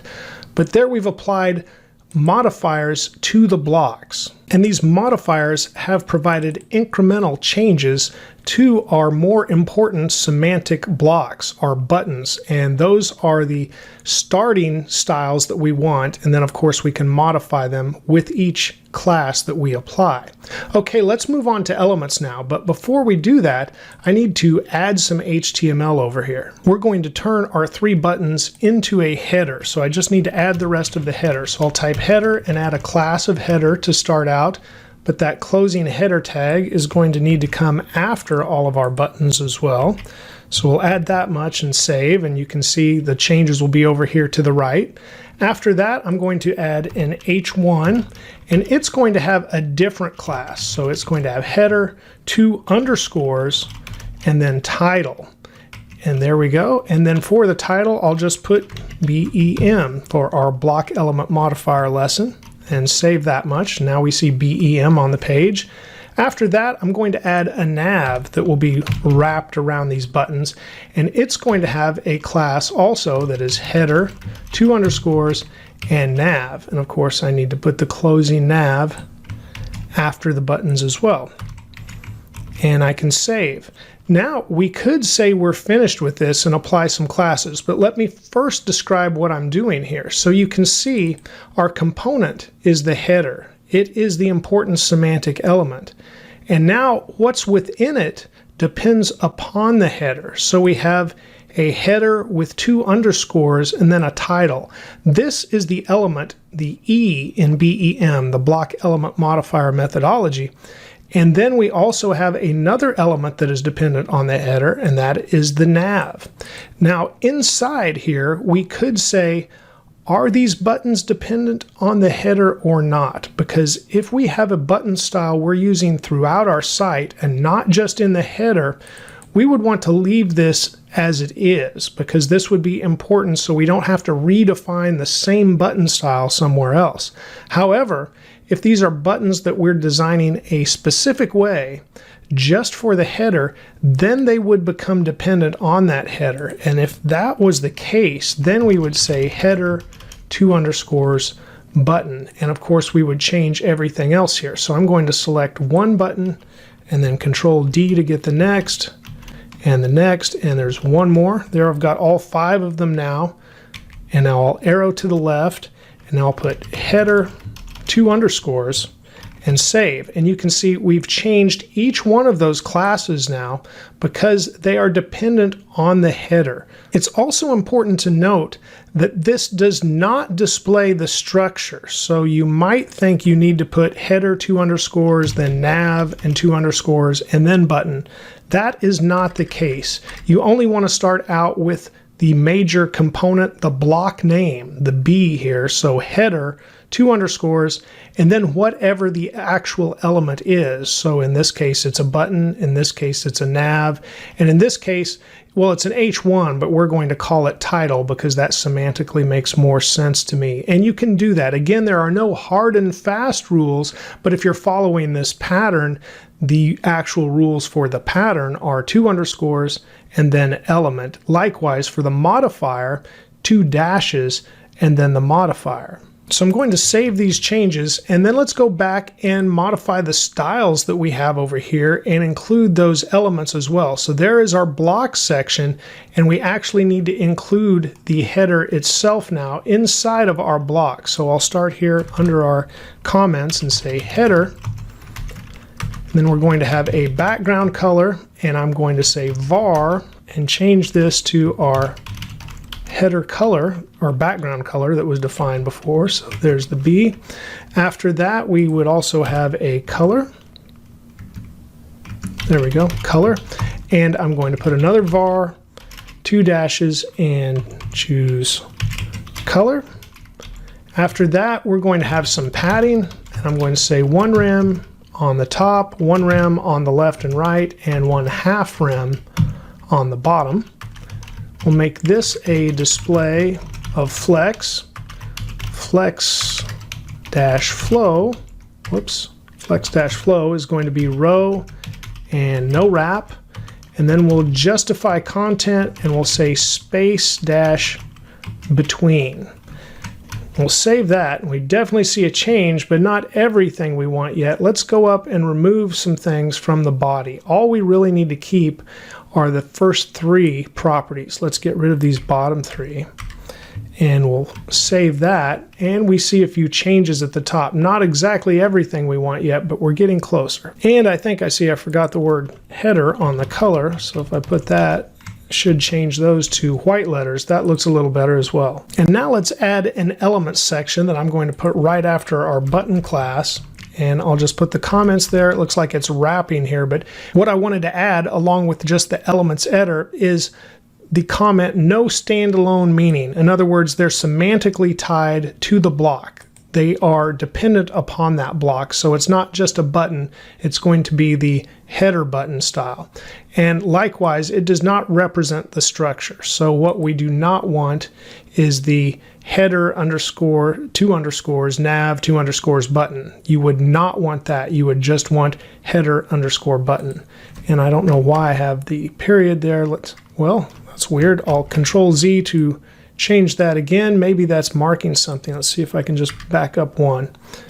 Not header nav _ button and save. Okay, got the comments there. Now I actually need to put in the style. Well, it's going to be the same as the button. So I'll just copy this, Control X to move it down, put it underneath and paste it in, but we're going to change this now to our header 2_ and button. Now we have our button style back in place for the header, but we don't have any of the modifiers in place that we applied to the HTML. So I'm going to select all 3 instances of the .btn here, arrow to the left, 1 arrow to the right, and type header 2_, and now they should once again be applied, and we can see that. So we have the yellow background here, and we also have the leaning button here on the 3rd one. Let's check that border large. Maybe we just need to change that color to see it better, or we could apply another class that would help us see it better. So besides the button lean and border large, let's go ahead and apply the header 2_ button dash secondary to this third button as well. And now we can see the yellow color here, and then we see the white border as well. Notice there is a space between each class that we apply to these elements in the HTML. Okay, jumping back to the style, now we have modifiers that are applied to the elements instead of the blocks. You can apply a modifier to either one, but just know an element is going to have the 2 underscores, and of course a block is just going to be the class defined, such as header, or previously we had .btn for button. Now this all helps with organization, and like I said, when you're working on teams, it's great to have that document communicate what you're working on as fast as possible and follow the pattern of the team. And if you just have a large project on your own, this may help as well. One other thing this can help with, and I want to show this with the element section, is when we're selecting something, it's good to say a class like .header has a specificity of 10. And we've seen that with the specificity calculator that should still be linked in the course resources. However, if we did this, and then instead of using an element selector such as BEM, which is a class, when it's all said and done, this is just a class, a header 2_ button, instead of header space button, if we did this, which says the class and then the element within the class, or any button elements within the class, this has a specificity of 11 instead of 10. It's much better to keep that specificity even, and using classes like this helps you do that as well. So that is just an added bonus that I wanted to go ahead and mention. I hope all of these suggestions help you organize your CSS in the future, and I plan to use some of them coming up next on the final project. Welcome to the final project of this CSS for Beginners course. At the end of my HTML for Beginners course, we built a full website for the little taco shop that you see here. It's a basic website with very minimal CSS applied, but it provides a great foundation for our CSS final project. We're going to take this basic HTML website and turn it into this modern website with responsive design by applying much of what we've learned about CSS. Let's get started today by looking at the starter code, and this is available in the course resources. You'll want to download this code because it is the full website that we completed at the end of my HTML for Beginners course, and it will give us a great foundation for this project. Now, if you completed that, you already know what all is in the code. However, if you hadn't, let's quickly go over it. We have a few HTML pages, and we're going to make a few changes to those, not many though. And then we have an image folder, IMG. Inside this image folder, I've included some larger images today, so we will be able to delete the smaller images. I left those in as well though, in case you wanted to launch the project as it was in the beginning, as we finished it in the HTML for Beginners course. But the top names, when you see the double names, they end with the dimensions, and of course the width on the smaller, the older images is 400 pixels. The width on the newer images is 1000 pixels, and I've included those dimensions in the file names. So for the duplicates, you always want to choose the one on top, and then I have a fourth image that does not have a duplicate because we will add one page today. But let's select those duplicates, and then I'm going to press the delete key, and now we're left with just our larger images. Likewise, there was an examples folder, and this just gave us example images of what the project looked like at the end of that HTML course. If you wanted to complete the challenge at that point, you were welcome to try to look at these images and complete that, and then look at my code. So let's click that examples folder and also press delete, as we no longer need those files. Now there is very, very minimal CSS applied to this project, so we will be cleaning out everything that is in the CSS file. You can press Control A to select all and hit backspace and delete those 19 lines of CSS that did exist. So that gets us started. Now let's go to the index.html, which is the home page, and we'll start by looking at the head section. The head section contains all of the meta tags that we would need in a project, and you can see author and description. However, there is one missing that we're going to have to add, but since we're creating another new page and we're going to just include the about content that is currently in the index HTML, we had an about section. We're just going to make that a new page and abstract that, just remove it from the index and put it in its own page today. So let's go ahead and do that, and then I'll show you what's missing from the head section in all of the pages we already have. So let's click the new file icon, then type, well, it looks like maybe I already included it here before I actually do that, but you would want to click the new file icon because the about page would not be in the starter code. I guess I typed that in earlier. But now we have a blank HTML file, and I'm going to type an exclamation mark, which is an image shortcut, but if the shortcut doesn't pop up for you, you can press Control and the space bar, and then you should see the shortcut menu and select this top image abbreviation, and this gives us the outline of a page. Now there's a couple of things it includes that we don't have in the other HTML files from that HTML beginners project. One is this meta tag that has XUA compatible IE equals edge. They still include that with this image shortcut, but it's not really necessary unless you're concerned about possibly supporting Internet Explorer, which at this point has been discontinued and for the most part is no longer in use. But you could include that. The one that I want to make sure we include today is the next one, meta with the name equal to viewport, and then the content is equal to width equals device width and initial scale of 1.0.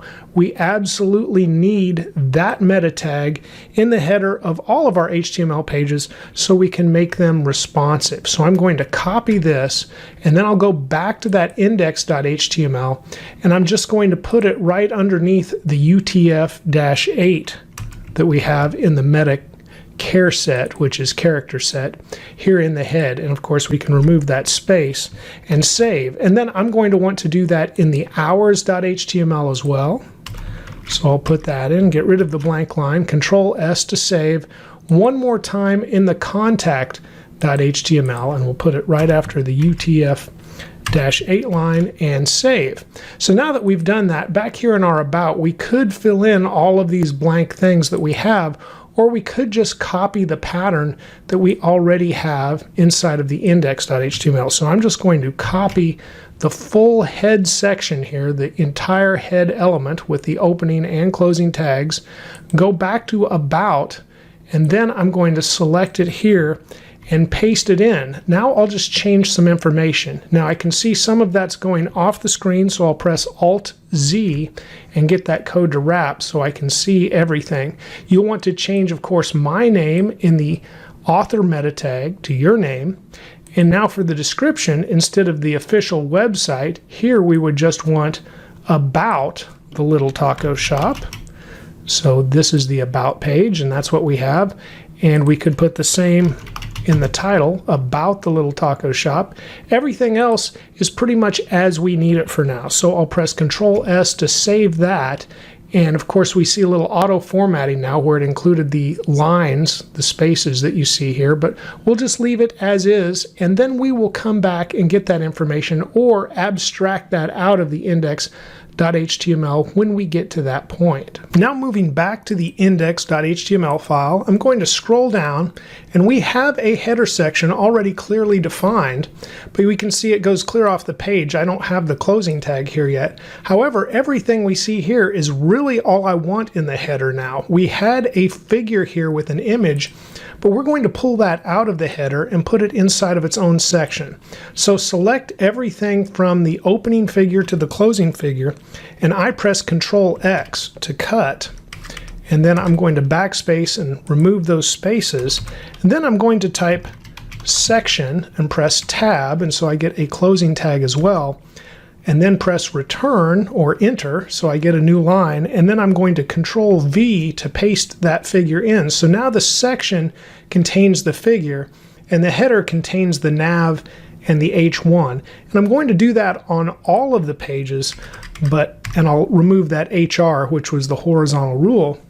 However, I want to apply some classes here as well that will help us format our CSS. So before I make these changes to the other pages, let's apply those classes. In the final lesson before this project, we learned about the BEM, Block Element Modifier, naming convention, and I'm going to use that some today for each section of the page. So we'll start here with a class, and we're going to set this equal to header, the same as the element name, and it will be the parent class for everything inside. So when we label the H1, we'll say class, and here I'm going to say header, 2 underscores, and H1. Likewise, for the nav, we'll say class equals, and then we'll have header, 2 underscores, and nav. And when we get to the unordered list, we'll say class equals, and then we'll have header, 2 underscores, if I could find that underscore key again, and then UL. But then I'm not going to apply classes to the list items. Some may want to do that, and that would be okay. This is a small project, and I don't have any plans to put styles directly on these list items, so I can accomplish everything we're doing today without doing that. So I'll leave that as is. However, we do need to rearrange some of the menu. So I'm going to select this top list item for About and press Ctrl X to cut it out. We'll leave the menu as the first selection. The second selection will be the Hours page. The third will be the Contact.html. So at the bottom, I'm going to paste in what was the first list item. It's now the last list item, but it will no longer be an anchor tag that goes to part of this page. It's going to go to the About.html page. So we'll switch that over, and we don't really need to have the whole abbreviation here, so I'm going to remove that. It was good to learn about abbreviations in the HTML course, but now we'll just use the word about, because that pretty much sums it up. Likewise, we can change Contact Us to Contact, and Store Hours can just simply be changed to Hours. Likewise, our menu can just be Menu, and that will still indicate what these pages are all about. Now let's scroll down to our section that contains the figure, and we're going to call this a hero section. It's the part of the page after the header where you usually see a large image or an attention getter. That's often referred to as the hero section. So let's give this section a class, and we'll just set it equal to hero. And then inside, we're going to put an H2 element that is not currently there. So we'll type H2, press tab, and we can complete the closing tag that way. But now let's give this H2 a class equal to hero, 2 underscores, and H2. And we're going to put a welcome here that the owner of the little taco shop wants us to add, and it's going to say Bienvenidos, which I believe is saying welcome in Spanish as well. So we'll just have that H2 there, and this won't be on every page. It's only going to be on the home page. After that, we have some changes to make to our figure itself. Now the figure can just stay there as is, so really what needs to be changed is the image and maybe applying a new class to the fig caption. So we're going to start off with the image, and it's still the tacos and drink image, but the dimensions have changed. So we just need to change the name. So it's going to be 1000, and you can see VS Code knows what's in our image folder, and it wants to help us complete that. The alt will stay the same, the alt attribute. The title will stay the same, but now we need to go ahead and supply the actual dimensions so we can avoid that content layout shift that may happen, and that was discussed previously in a lesson as well. And of course, we will be styling this image to be a responsive image too. And then we're going to give the fig caption a class while we're here, and this class is going to be off screen.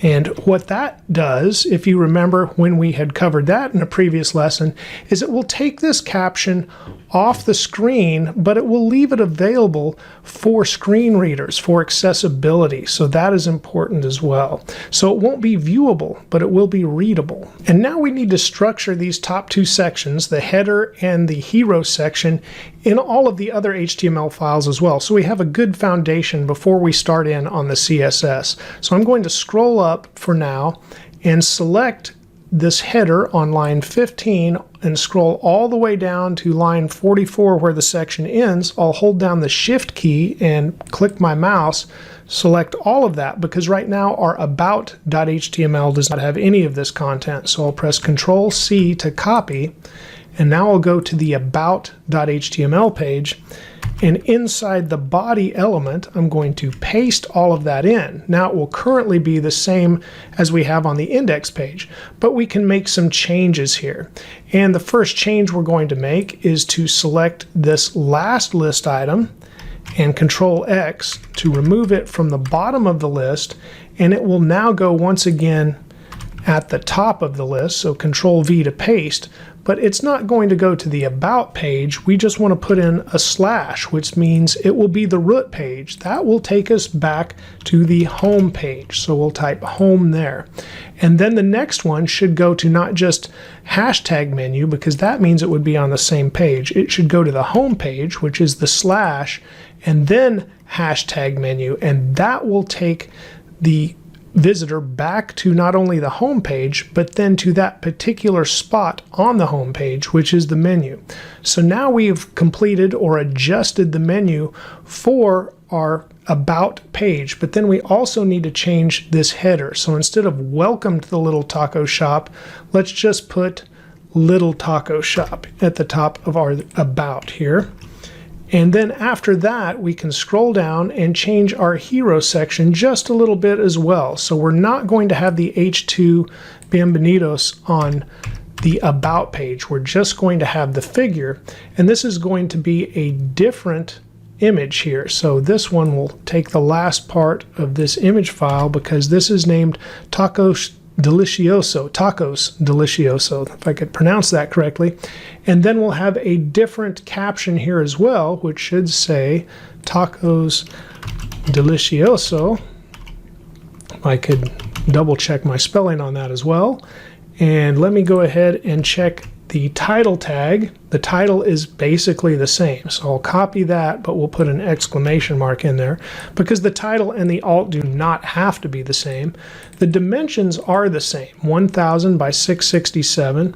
We're once again going to have a class of off-screen on the fig caption, but the caption should be different. So this will be try these delicious tacos, and we can save. And now we have the header and the hero section complete on the About page. So now we can make the same similar changes to the other two pages we have, but we won't need to paste in the content. We really already have it there. So let's go to the Hours page, and we can scroll down and look at that menu, and what we're going to have to do is apply those classes once again, but we essentially already have the menu that we're going to need to have. On the Hours page, we're already linking to Home. However, the next one should be Menu. So let's cut out that About with the Control X, and we will link to the Home page and then the hashtag menu. And then we'll have Hours after that. Or I'm sorry, we won't have Hours after that. We're on the Hours page. We're going to have Contact, and then we'll have the About page, which once again needs to remove the slash and the hashtag, and we'll say about.html and Alt-Z to wrap this code, because we no longer need the About LTS. It will just be About. And then we'll make those similar changes here. No longer Contact Us, it will be Contact. No longer Our Menu, it will just be Menu, and then Home, so we can save. Now let's scroll down, and we'll take that figure once again, Control X to remove it, and then underneath the header, create just a little space. I'll highlight that HR to remove it. We'll type section, and now in the section we'll paste in our figure, and then I'll give just a empty line after the section, and we're now ready to apply the classes as we expect to have them here on the hours page as well. Or I guess we could go ahead and change the details on the figure. It's going to be tacos tray again, but it's going to be 1000 by 667, I believe. But let's check this because VS Code will help us. So tacos tray, there we go, 1000 by 667. And then the rest of this won't change except the dimensions. So 1000 by 667. And then the fig caption once again is going to need that class equal to off screen. There we go. Now we need to add the class up above, which is hero, and save. Now let's go ahead and scroll up and we'll apply those header classes once again at the top for the hours page. So we have class equals header, and then I'm just going to copy this to save just a little time, paste it into the H1, paste it into the nav, and paste it into the UL. And now this first one is going to be 2 underscores and H1. The next one is going to be 2 underscores and nav. And the last one is going to be 2 underscores and UL. And now we've added the classes we need. One more time, let's make those same changes to the contact page now. So our starter will be the header with a class of header. The H1 will then have a class of header, 2 underscores and H1. The nav will have the class of our header, 2 underscores and nav, and the unordered list will have a class of header, 2 underscores and UL for unordered list. Looks like I put some extra spaces in there. I'll remove, but we've applied the class to the header. Let's look and see if we have the menu in the order that we want it as well. So we want to start with home, and then about is okay, but once again it needs to be to the about page here. So we'll say about.html, and we're going to remove the abbreviation, Alt-Z to just wrap that code so we can see it all. Remove the abbreviation so it's just an about link, which we will select with Control-X then and remove and put it at the bottom of the list. And the second one should be menu, which is where we really want customers to go, then hours and about there. So that is in the correct order. We'll remove the extra wording, so we just have menu, hours, and about, and save. And now finally one more figure to remove to put in its own section element. So highlight that, Control-X to remove it. We'll leave the header to itself. I'll delete that horizontal rule element. Then above here we'll add the section element. Inside we'll go ahead and add the figure. The section will be a class equal to hero. And then here we have tacos close up. So this is going to change as well. So we'll say tacos. Now we've got close up 1000 by 649, which is just a little different. So we'll delete that. And now the height here is 649. The fig caption once again gets the class equal to off screen and save. And now we are finally ready to write some CSS. And what we're going to do at the top is what you've seen me do in a lot of different tutorials, and that is import some fonts from Google. I'm going to Control B so you can see this full line for just a second. And notice I'm importing 2 fonts here. So after the URL, you see family equals, and there's Fugaz 1, and then there's also Nunito that you've seen me use in several tutorials. Using both of those fonts today, and if you remember from the typography lesson of how we can go get those fonts from fonts.google.com, you can do that and then import those into your CSS as I have. After that, we're going to have a CSS reset. It will be fairly minimal, and you have seen minimal ones throughout some of the lessons, but let's go ahead and label our sections as we create our style sheet today. It's going to start out with the everything selector, the all selector, but then a couple that you may not have seen that are commonly in resets that I did not add in the lesson on pseudo elements, but you see these pseudo elements. So you also see the all selector with the after and the all selector with before. So we're going to do that for all of those, and then we'll put in what you typically see me put: the margin 0, padding of 0, and then a box sizing of border box. Now that's not all of the reset that I want to use today, but that's a great start. We also need to put something in for the images, and this will make all of the images display block, which gets rid of that minimal little space below the images that they were originally designed to be in line, so they have that little spacing problem, and that will remove that. Then we'll set the max width to 100%, and we'll set the height to auto, and this will make the images responsive for our project. I'm going to Control S to save that much, and then scroll just a little bit. There's a few more styles to add to this reset. The form elements like input, text area, and button, for example, the ones that we're going to use today. So we'll say input, button, text area. All three of these and other form elements that you may use do not inherit font properties like other elements do. So we need to say font inherit if we want that to happen. And when I save, we'll probably see them formatted, on 3 separate lines there. But that is the end of my reset for this project. Okay, after that, I'm going to add another section, and this is where I will define CSS variables. Now, I'll define these as I need them and then be able to come back and reference them. So I'll just say variables here. And then, as you know, that starts in the root selector. So I'll just have a selector here, and then inside I'm going to have some labels too. And the first one that we will do today is font. And I know what I'm already going to do for font, so I can at least add one variable now, and that will be FF for font family. And the main one that I'm going to use is that Nunito font, and then after that I'm going to have the fallback of sans serif.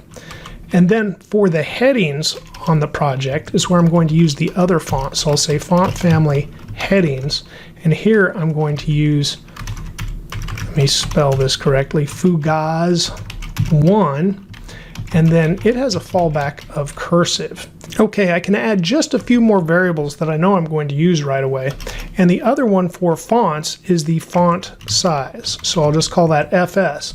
And I'm going to use the clamp function that we learned about so the font can grow and shrink. And this is modern CSS. This helps us prevent adding, it prevents us or keeps us from adding many media queries as some older CSS might have done. So our page can stay more responsive without having an abundance of media queries attached to it. So our minimum size today will be 1 rem, and then we'll allow it to grow at 2.2 viewport units based on the height, and then the max size would be 1.5 rem. That's what we'll put in. And so that will allow the font to grow as the page gets larger, and of course it will stop so it doesn't get any smaller than 1 rem. Okay, after these fonts variables, I'm also going to put in another note here for colors. I like to define all of the colors in variables, and that way I can just change them in one spot and see how they work together.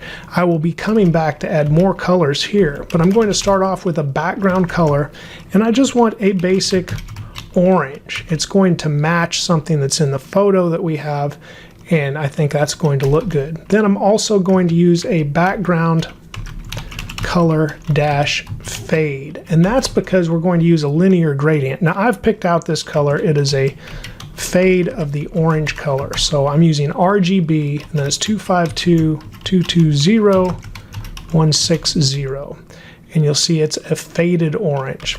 After that, I'm going to use background image to create this gradient that we're going to fade with. So here I'll say linear gradient, and then we'll go to the bottom, and then we'll put in our variables that we just created above. So we'll start with the background color, and after the background color we'll put a comma, another variable, and we'll start in and we'll go to the background color fade. So we'll start at the top with the full orange and we'll fade down to that faded color.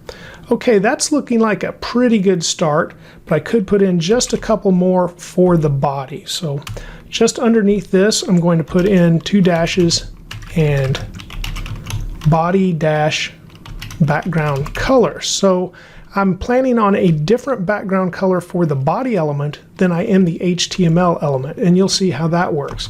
Here I'm just going to put in a basic white with hexadecimal code, and it looks like I left out the semicolon over there. There we go. So now everything formats better. And then we'll just have our standard font color. I don't even need to say body font color. It's going to be the main font color. And this will just be a black with hexadecimal code as well. Okay, I will be coming back to add more variables, but right now I want to move on to the next section and just add a few utility classes that I always use. So I know what I need to put here. I'll put in utility classes. Normally I would probably just copy and paste these from a file that I would already have written them in before, but we'll go ahead and write these out. We've got our off-screen class, and this is a style I use to move elements off the screen but yet keep in the document flow, so a screen reader will still read the content, but maybe I don't want them to appear visually on the page. So I'm going to say position, and we'll set that to absolute, and then I'll say left, and we'll say minus 10,000 pixels, and so it will be way off the page. The next class I need is no wrap, and this is when I want to ensure that some of the text does not wrap in an area that is awkward, and we can do that with the white space property, and then we'll just set that to no wrap, and we'll see how we apply that class later. And the final one is simply a center. When I want to center text that's, say, in a paragraph or in a heading, we need the text align, and we can set that to center. With the utility styles complete, we're now ready to finally start applying some styles directly to elements and classes. So I'm going to bring VS Code to the left and go ahead and launch the project to the right.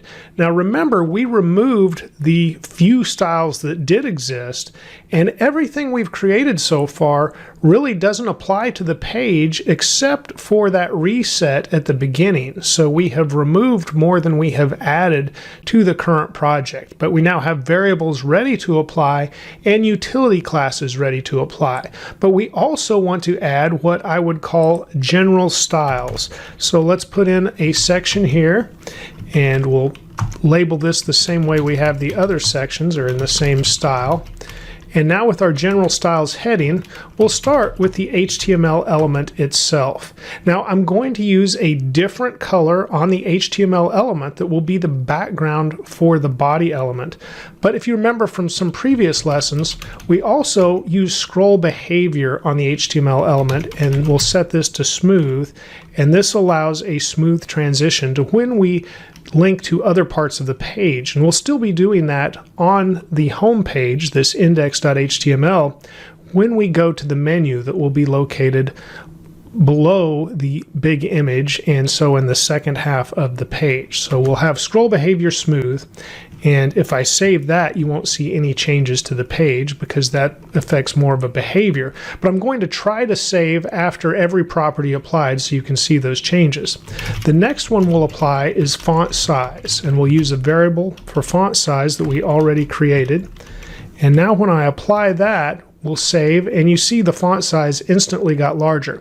And that reminds me, earlier when I applied the font size variable above, I believe, or that was in the background color fade. Let me bring this back to full screen quickly because I think it's in the linear gradient.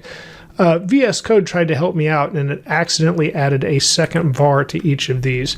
That should have been noted when the video was created as well, so hopefully you've already caught that error, but I need to correct it here. So now we just want one var each in that linear gradient, and we'll save. And if we come back now to the page, we don't see a difference yet because that's not applied, but it will be applied here very soon. So down here in the general styles, once again in the HTML, we have increased the font size.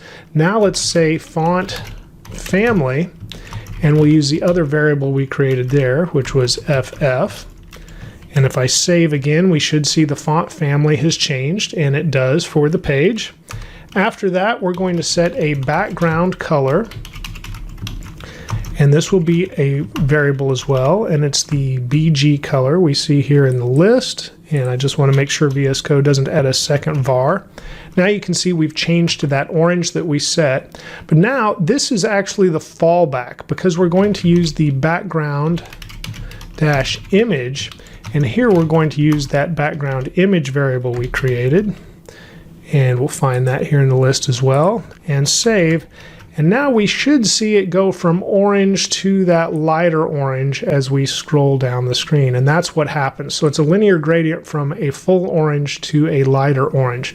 But this will change as well as we apply some styles to the body. So we'll see how this is going to be applied to the overall page. Now here we're going to have a background dash color as well. And this is the variable. And here we started this with body. So it's the body background color. And now we'll go to the next line and save. I can see this is wrapping just a little bit, so I'm going to press Alt-Z, so anytime it wraps, it'll just go down to the next line for us so we can see everything. Okay, now we want to set a font color. Now, currently, you notice it changed everything because the body is completely over the HTML element. That will change when we adjust the width of the body as well. But for now, we'll just see white again. So now the color for the font will be variable, and this will be the font color variable that we set. And really we shouldn't see a change because it's basically the default font color of black.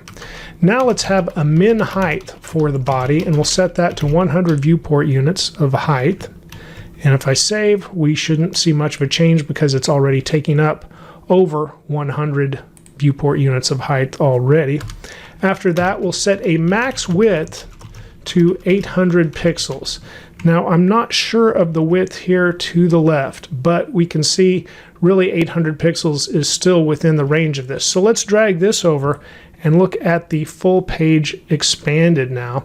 And now we can see here was the 800 pixels, and now we see the HTML element behind that goes ahead and expands to the full width of whatever viewport is available. So we see that orange, that linear gradient fade here. We will change this so the body will be in the middle and we'll see orange to the left and the right.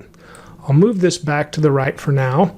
And now underneath this, we need to define a couple more things. One is going to be the margin for the body. 0 on the top and bottom, but auto on the left and right will center this. So when I save, again, we don't see the change here, but when I drag this over, we now see the body is centered. Bringing this back to the right, we want to add some borders, a border on the left and the right. So I need to set a borders variable and a border color variable. So I'm going to scroll back up here to the colors, and let's set this border color variable first. So we'll say border dash color, and this is going to be a flat black, so 333 for the hexadecimal. You can see it's a flatter black compared to the true black that's above it here with 000. Then I'm going to put in another comment here and just put borders. Some might put the border color under borders, but I want all of the colors grouped together, so that's just my preference. Now here for borders, let's go ahead and set this borders variable that we might use more than once in our project as well. And this is going to be 1 pixel solid. And now let's go ahead and use the borders color variable that we created. Now VS Code once again put in 2 vars. So I have to watch out for that when I've already typed var. Sometimes it wants to insert that for me. Okay, we've created a border color variable and a borders variable. We'll scroll back down to the body element, and to finish out the body element, we're going to say border left. We're going to set this to borders. And now I'm going to press Shift Alt and the down arrow, so it just copies that down because I also want a border dash right, but I don't want it on the top or the bottom. And then I'm going to set, well, let me go ahead and save. And if I bring this over, you can probably see the borders just barely outlining the left and the right. But now I want to set a box shadow as well on the body. And that will be 0, 0, so what we would typically see for the X and Y, but then there's a blur, and I'll set that to 10 pixels, and I'll use that border color again. There we go, and save. And now of course we can't see it here, but when I drag this back over, we can see there's a little bit of blur along each side, and that's what we want, just a nice subtle effect. So as we scroll the page, and we'll see it stand out even more on this lighter orange at the bottom, you can see the blur along the left and the right of the body here where we have our center column. Okay, dragging this back, I'm going to scroll for some more room, and then we have just a few more general styles to apply before we get to classes and the different sections of the page. Let's have our, and I'll want lowercase here, H1, H2, and H3 headings on the page. We're going to apply the font family, which was for the headings. So that's --FF, and then we'll select headings, and that will change the headings font. You can see that change on the page immediately. And then we're going to apply some letter spacing. Now we could do this with pixels or different values. I'm going to use EMs, which would essentially be the same as referring to the font size that's already on each heading. So the spacing will vary based on which type of heading that it is. And if we looked at this as a rem instead of an EM, then it would be 1/10 of that setting. So what we have for the font size already at the smallest was 1 rem, but at the largest it was 1.5.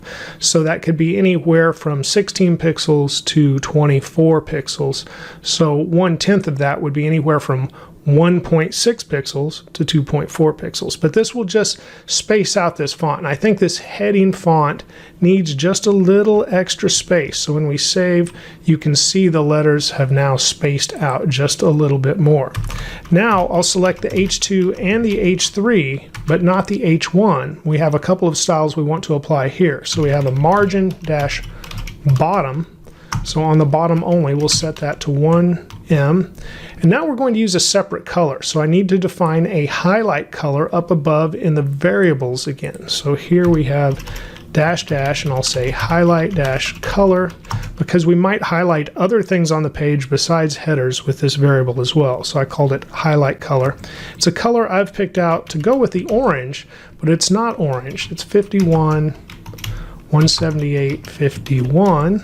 And save, and you can see it's a green color, much like we'd see here on the bottle of Jarritos over here. This mandarin has a nice orange, but it also has a bit of a green in the label. So let's try that with the highlight color as well. So now using this highlight color and scrolling back down to the H2 and the H3, we'll set the color here, and it'll be var, and we'll use highlight color.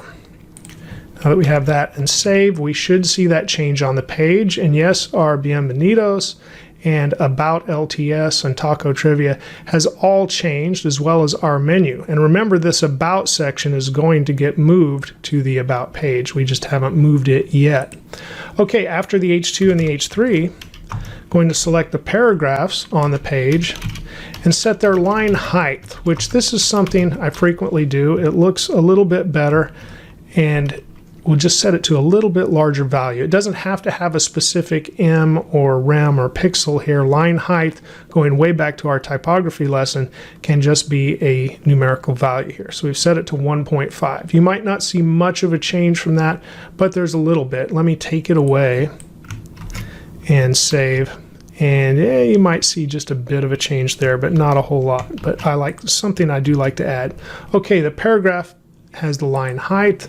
Let's look at our links on the page up here. So these are going to be our main links on the whole project, really. We don't have a whole lot of extra links. So I'm going to select the anchor, which would be a link. Of course, you have to have an href with it, but just to select the link itself. And then we can say any link, which is a pseudo class selector.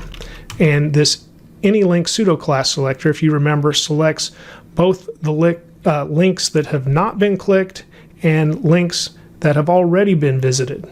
And so here we'll say color, and now we're going to need to set a link color variable as well as hover and active. So I'm going to scroll back up and find that colors list of variables, and we'll go ahead and set the link color variable, link dash color. And this will just be a black color again. And then we'll set also link-hover.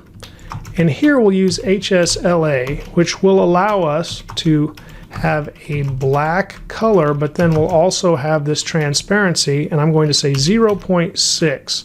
So it's 40% transparent and 60% visible, essentially.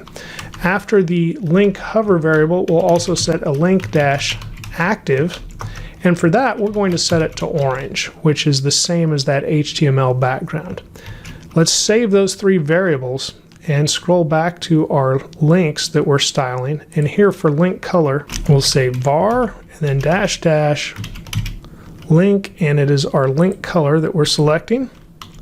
And then the next one we'll have would be the anchor with a hover, but then also let's say anchor, and you could say focus, but here I'm going to use focus visible, which the difference is the focus might remain on the selected element.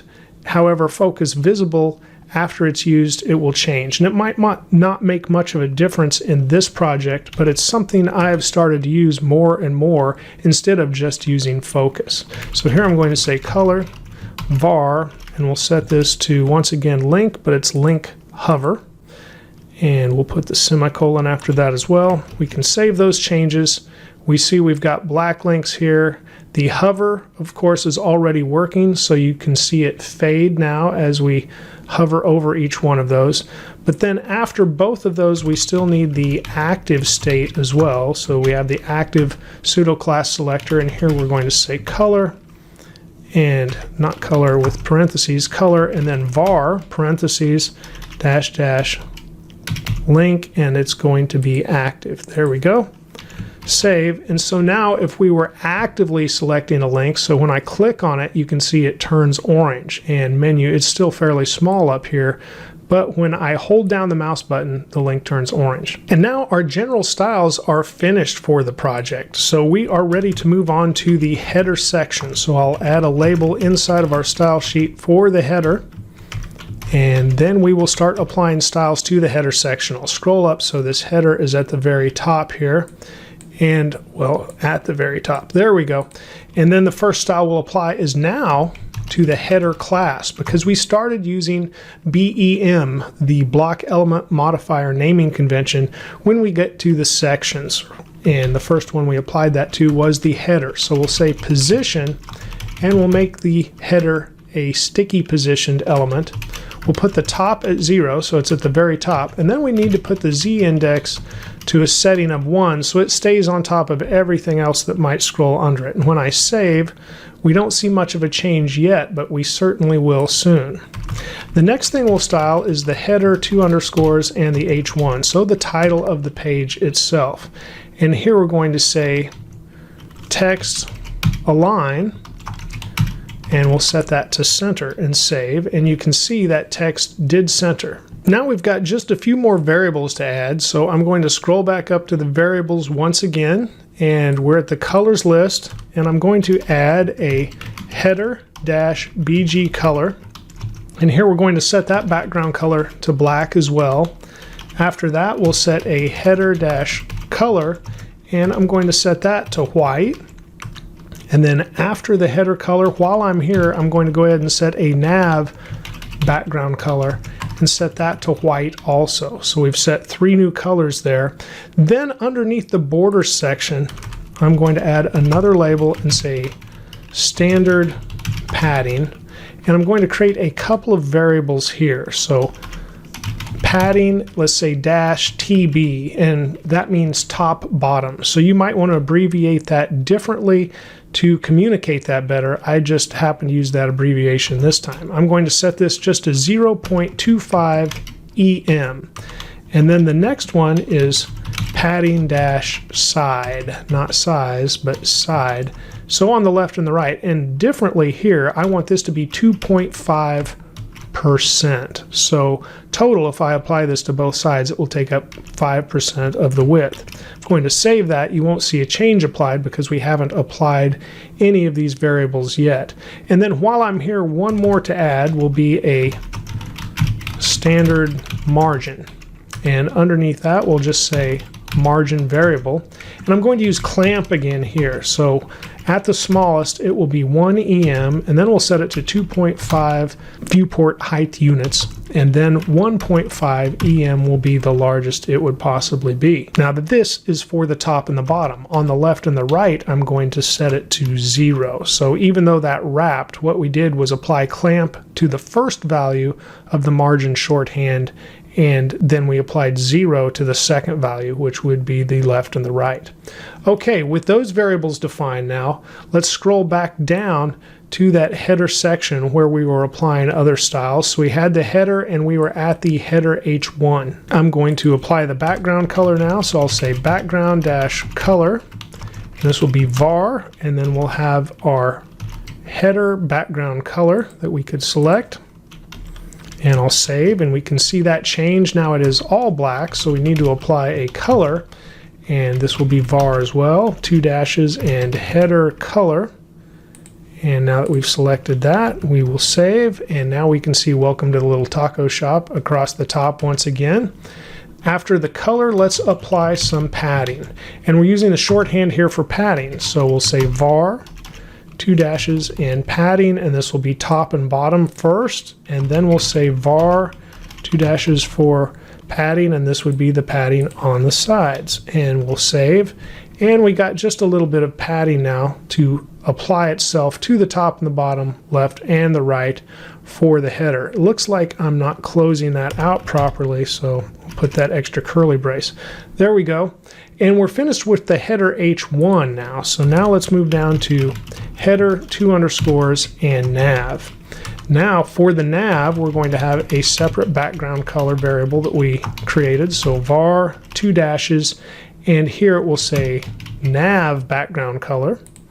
And now something to discuss quickly. You may be wondering why I created these extra variables and yet some of them have the same color values. Well, I'm specifically naming them so I know where they apply. And later on when we create a dark mode, they may vary more than they are varying now in the light mode. So it's good to have that extra control and extra labeling over these color variables. Okay, now that I've applied that background color, let's add a border. I want lowercase here, border dash bottom to our nav, and there I'm going to say var and apply that borders variable that we created. So there's borders, and I can save that, and we now see a line across the bottom here of the nav because it's also within this header element. And then after that border, let's say font dash weight. We'll set that to bold. When we save, we should see those links change a little bit. The font definitely changed there. And what else can we apply? Let's say box dash shadow, 0 for the X, 6 pixels for the Y, 5 pixels for the blur, but this is going to be a shadow that looks like it's coming straight down.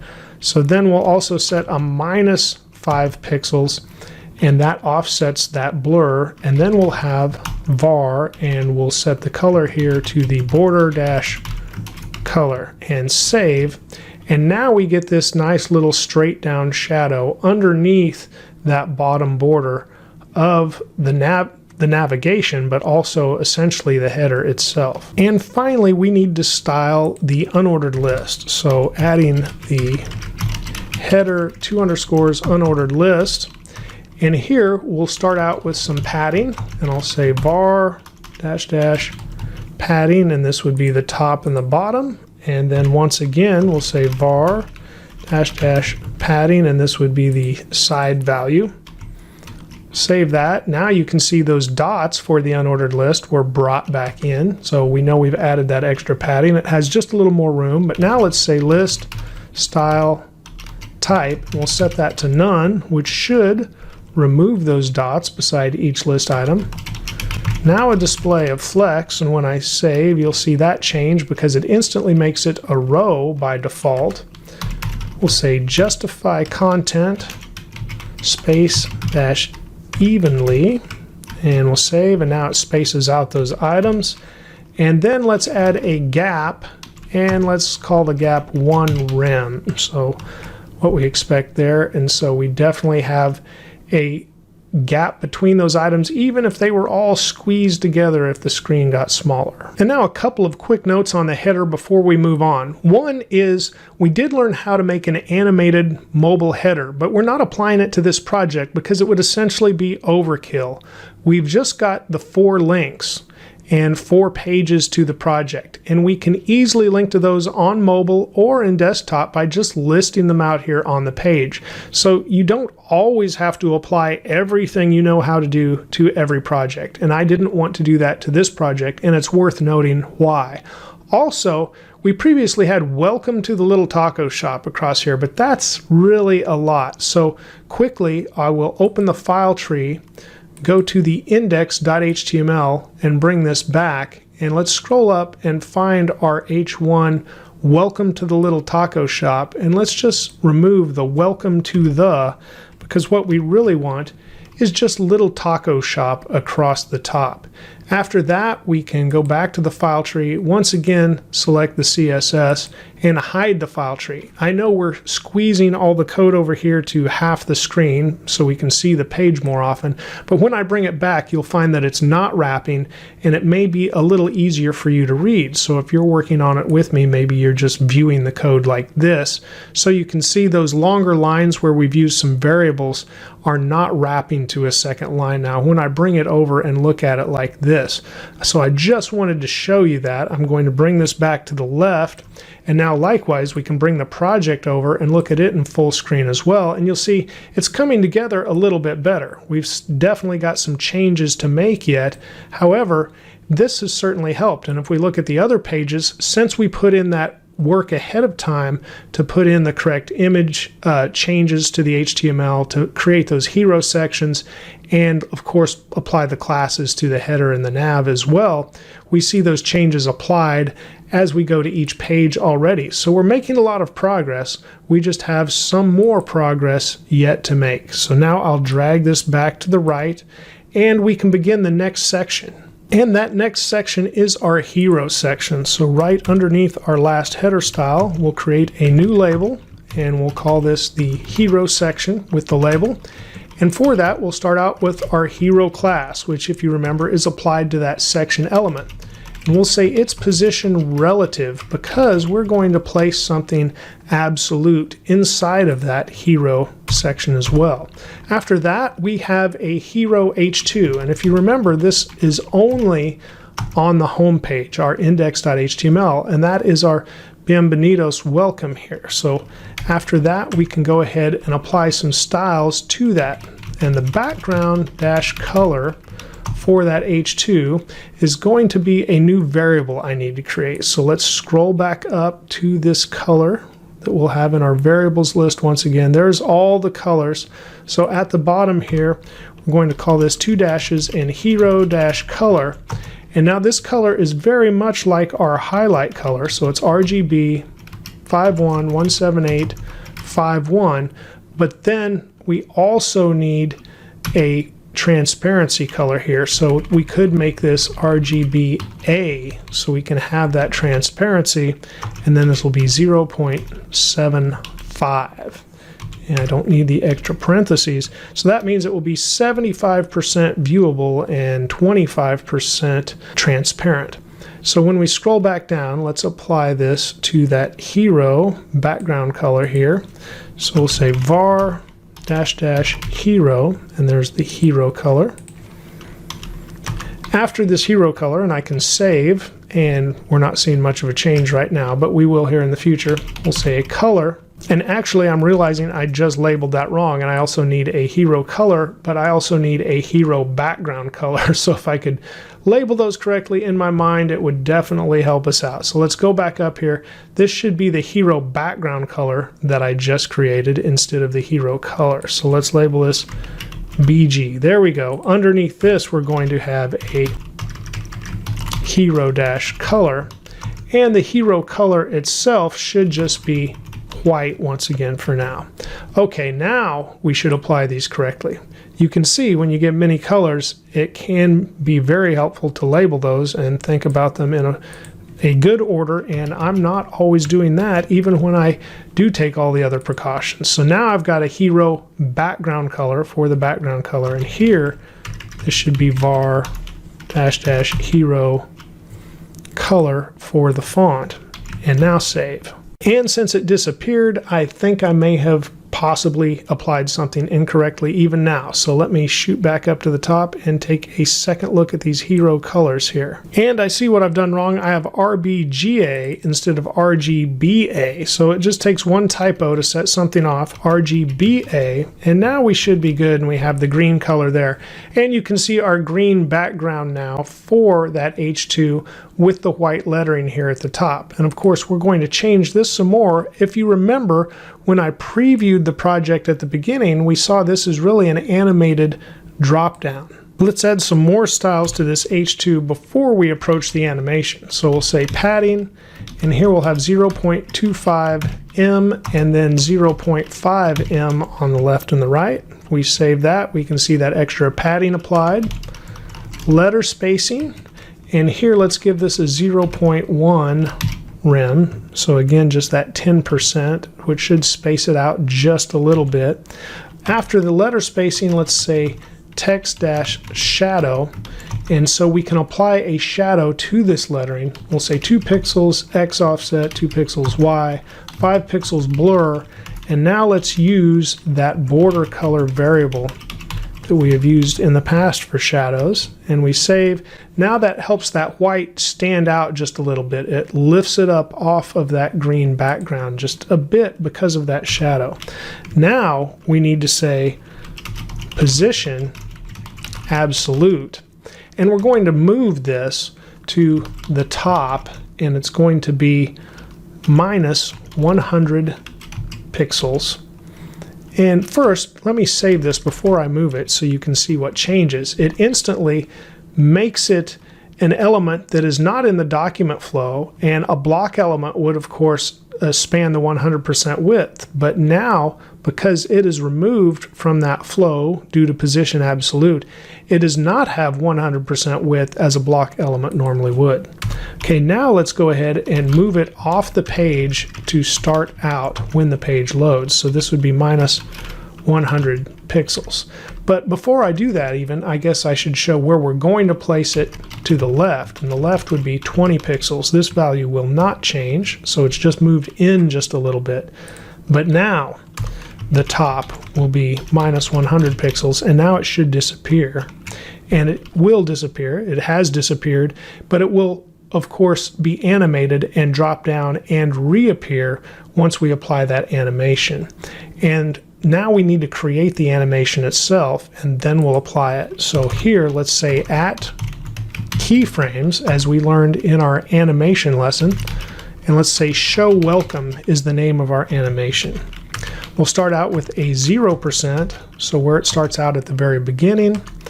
We'll say the top is going to be minus 20 pixels instead of that minus 100. And now we'll transform. We're going to do 2 transforms. We're going to have a skew, and that will make that lean just a little bit. We'll say 0 degrees and then minus 5 degrees. After that, we'll also have a scale Y, and we'll set that to 0 to start out with. Okay, after the 0% now, let's say at 80%, and this is where I like to give it just a little bit more than it actually ends up with. So it gives it just a little bit of extra movement or bounce. So we'll say the top is 30 pixels now, will definitely be visible. The transform, it needs to start out essentially with the skew again, and we're going to move the skew just a little bit. So I'm just going to copy these so we can just change the values inside.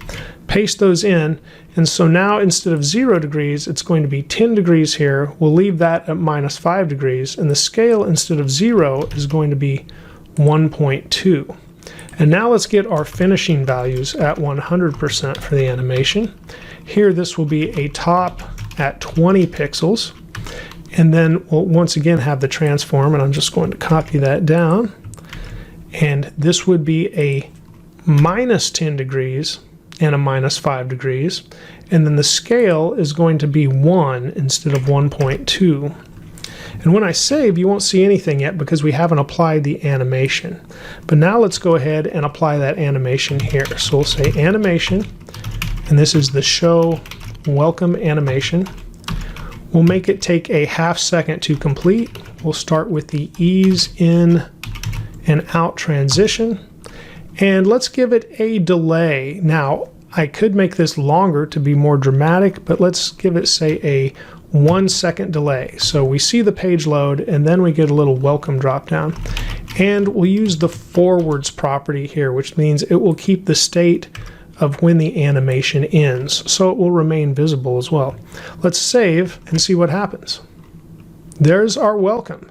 Now to see it again, we'll have to, of course, navigate away and come back to the home page, but then we see our welcome drop down. That's a nice little animation to go with our project. Now let's move this over to a full screen, and of course this is how it appears here. But if I go ahead and press Control, Shift, and I, or we were to right-click and choose Inspect, let's choose a mobile device like the iPhone 6, 7, and 8, and make sure it's still positioned correctly. I can go to 100% view. We can see it a little bit better.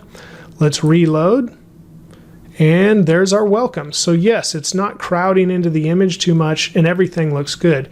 It's always good, of course, to check your mobile design as you go. And I've been leaving the screen open so we could see everything, but typically I do design for the smallest first, and you do want to check this along the way, and we will continue to check it. So for now, I'm going to go back to full screen and drag this back over to the right. With the animation complete, I'm going to drag VS Code back over to full screen now, and we need to look at a couple of sections in the HTML that are on every page before we get to specifics about each page. And those remaining sections are the main element and the footer element. So let's go to the footer of the index HTML first, because I usually like to style that after the header. So once we get down to the footer itself, we can see we have footer here with no class currently. Let's go ahead and add the class of footer as we did with the header before.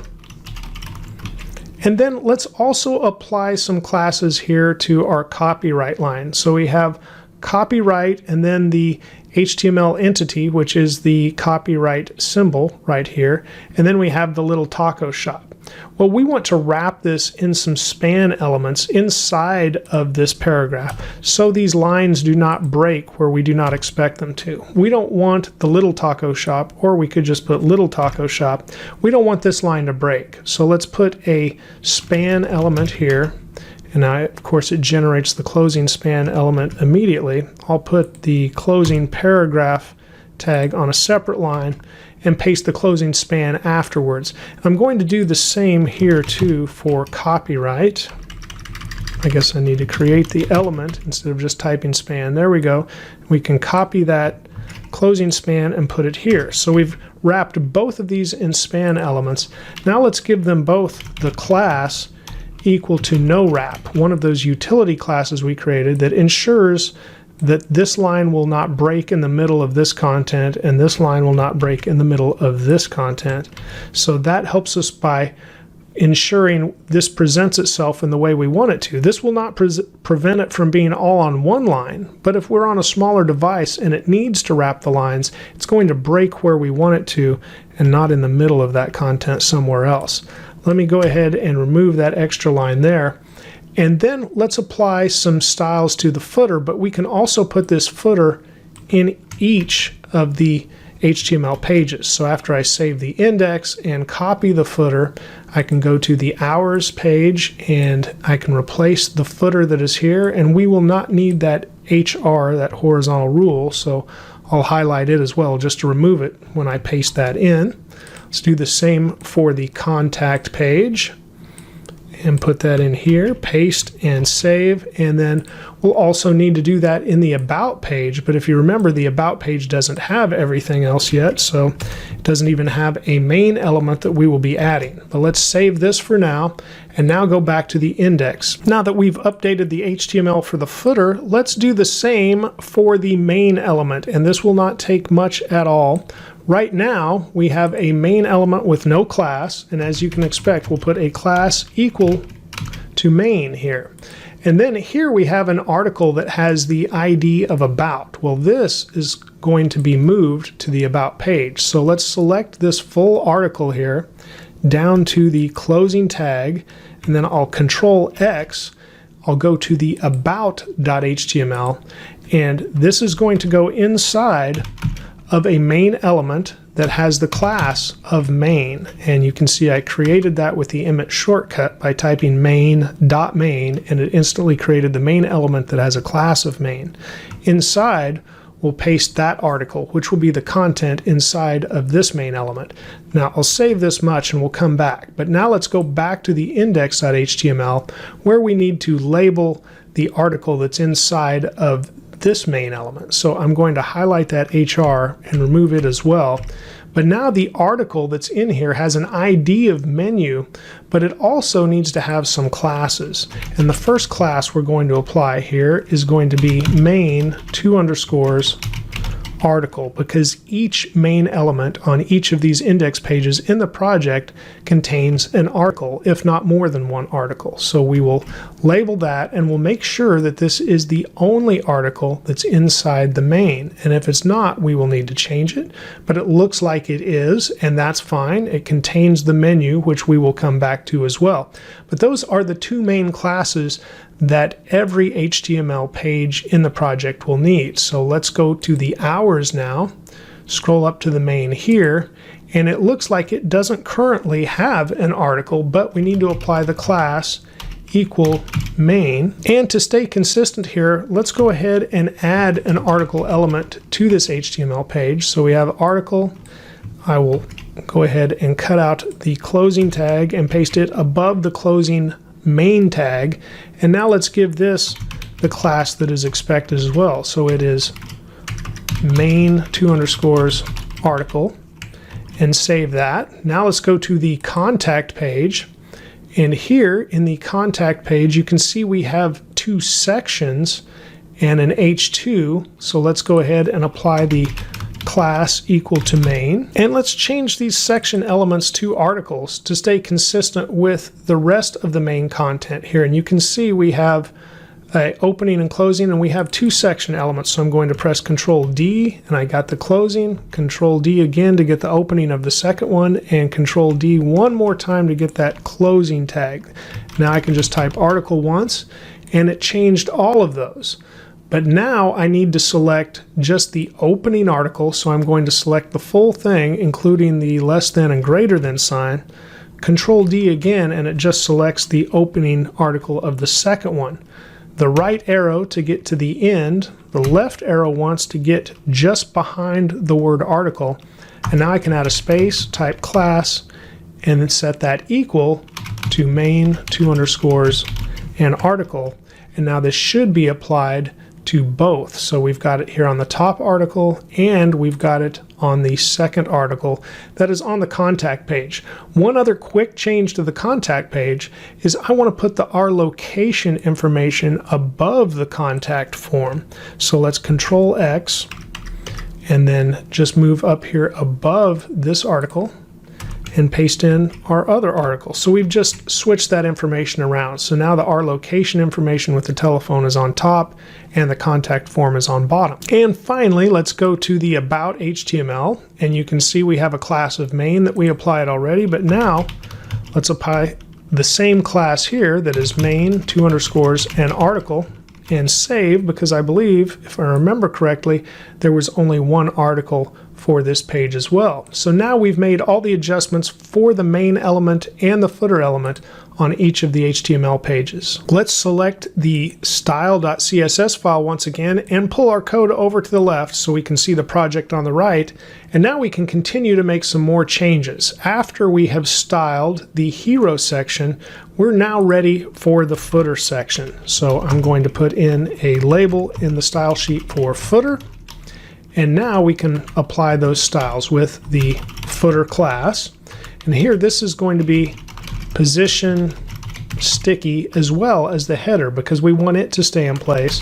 So the bottom will be 0, so that will put it directly at the bottom.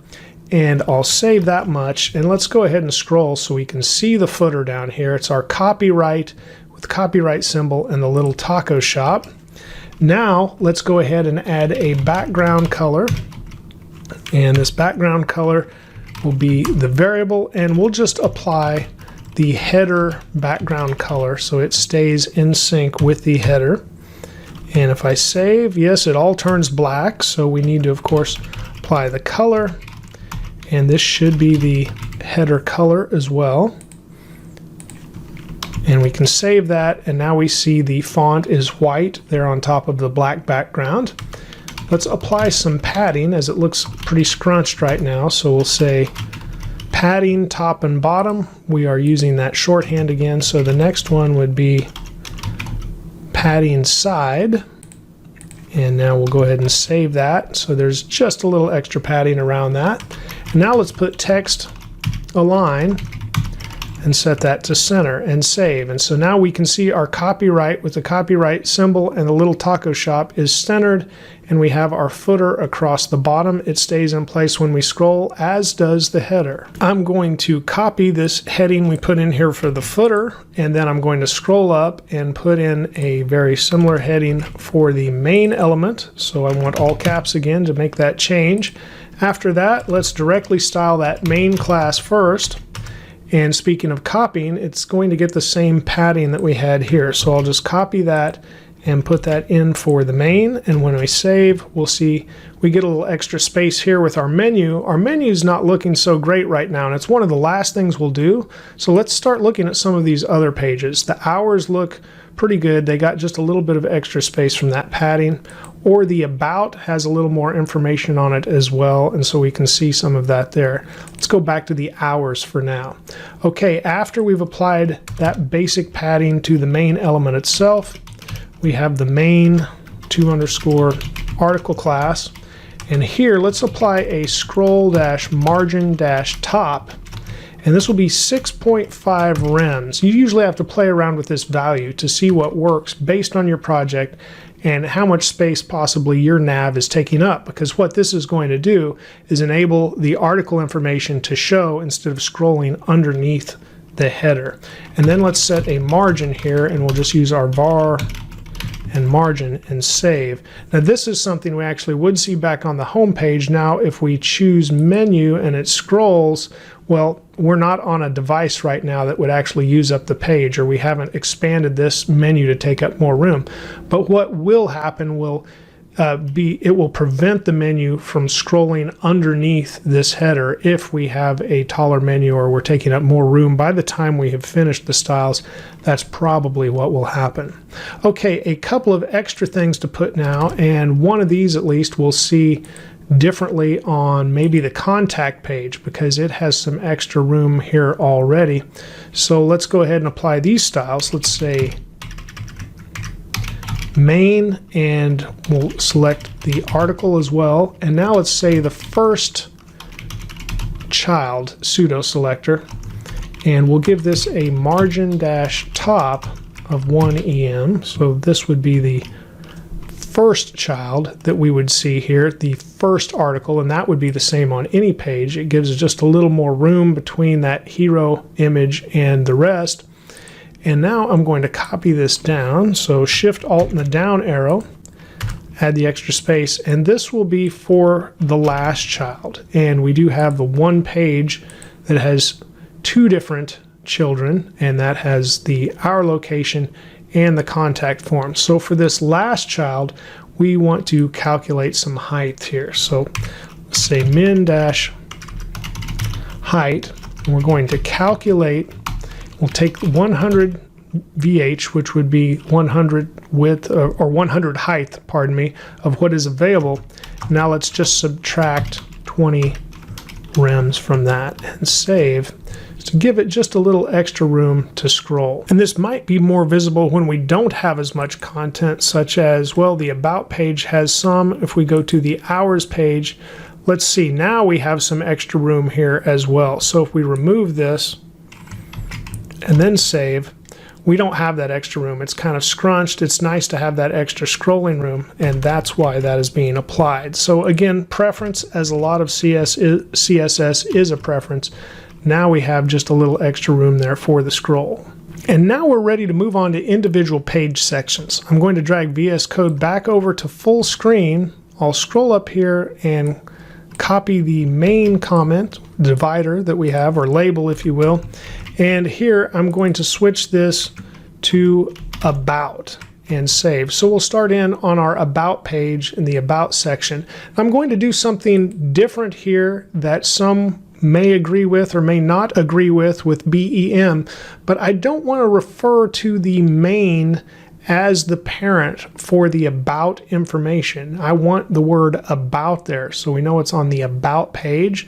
So I'm going to add another class here that is just called About, and that goes to the article. So then what I refer to inside of this article, instead of referencing main as the parent, I'm going to reference About. It just makes more sense to me for these classes in particular. And I've only got a couple to apply, but I want class About, and then I'm going to use 2 underscores trivia, and then on the paragraph that has the answer, I'm going to say class and then equals, and this will be About answer. So we have About trivia and About answer. And even better than that, I think I might put the word trivia here as well. So trivia dash answer, it's just a 2-word label, but that makes more sense to me as well. So we've got About trivia and About trivia answer. And I did want 2 underscores there as well. So there we go. Now let's switch back to the style CSS and put those classes in here. So we'll have our About, 2 underscores, and trivia. Remember, I put an About class in there, but I don't really have any styles in addition to apply there. I just wanted to refer to that About class as the parent, and so we'll leave it at that. Margin will be that variable that we defined for a margin. And then for the About trivia answer, so we'll have About 2 underscores trivia dash answer. And here we're going to set a margin dash top equal to 1em and save. Let's pull this over and see those changes applied to the About. So here we go. And see, we've got a little extra space here too, which also helps our scroll. And then when we show the answer, that is nicely formatted as well. Moving on to the contact form. So I will focus on that, and let's scroll up to see this content that we have on this page. We definitely have enough height here, and we have 2 different articles. Working with forms can be difficult, but let's see how we can apply the styles here. I'm going to put in a new label in our style sheet, and I will put contact right here, and then let's scroll up to make that the very top of the page. And now let's start off with our contact 2 underscores and H2, but I don't believe we've applied these classes yet. So let's drag this over to full screen, look at our contact page, and see what classes we need to apply to the rest of this HTML. I'm going to leave the address as is. It needs no further classes. However, the contact form itself does, and I'm going to apply that same philosophy that I did to the About page, where I have main article, but I don't want to refer to the main element as the parent. I want to refer to contact. So I'm going to put a contact class here at the beginning for the article. Now for the H2, I'm going to put class, and I'm going to set that equal to contact 2 underscores and H2. Likewise, for the form, we can make this a contact form. So I'll put class equals contact 2 underscores and form. We'll do the same for the field set. I'm going to start copying this, so I just have to change the one word. And instead of contact form, this would be contact field set. And now for the legend, we're not going to apply that class, but we're just going to put this off screen, and we already have a utility class for that. So this class will be off screen. For the P here, we'll go ahead and put in this contact form once again, but we're just going to change the word form to P for paragraph. And it looks like I should have selected the full element and then the next one as well. And now I'll arrow to the end, 1 arrow to go inside, and paste in this class. And now I can change both at the same time and put in the P for paragraph. We'll save. Now we need to do something similar for the label. So let's go ahead and select all 3 of the labels, and then we can arrow to the end, paste in our class, And then once again, arrow over, change form, and change this to contact label. Now let's do this for the inputs. So I'll select the first one, Control D, and there are only 2 inputs, so that's all we need. Arrow to the right, and paste in the class, and then change the contact form once again. And I shouldn't have done that, but now I can Control D to select it as well. And then we have contact input as well. But now we're going to have a contact text area. So I just need to paste that in and switch this to text area. And I believe, nope, there's one more, and that would be the button. And we have 2 buttons. So Control D to select the second one, arrow to the right to be at the end, paste this in, and this class is contact button. So Control D to select both of those. Now that we've applied all of the classes that we're going to use in the form, let's go back to the style sheet and drag it back to the left, and we'll be looking at the form here on the right. For the H2, we're simply going to set the margin to 0 and save that. Now the field set, and notice the label of the field set is already gone because we applied, or the legend, because we applied that off screen, so it no longer had the contact us words here. But we'll put in contact 2 underscores and field set, and this will be a border of none, so it will just remove that look even though the field set is still there. After that, contact 2 underscores paragraph.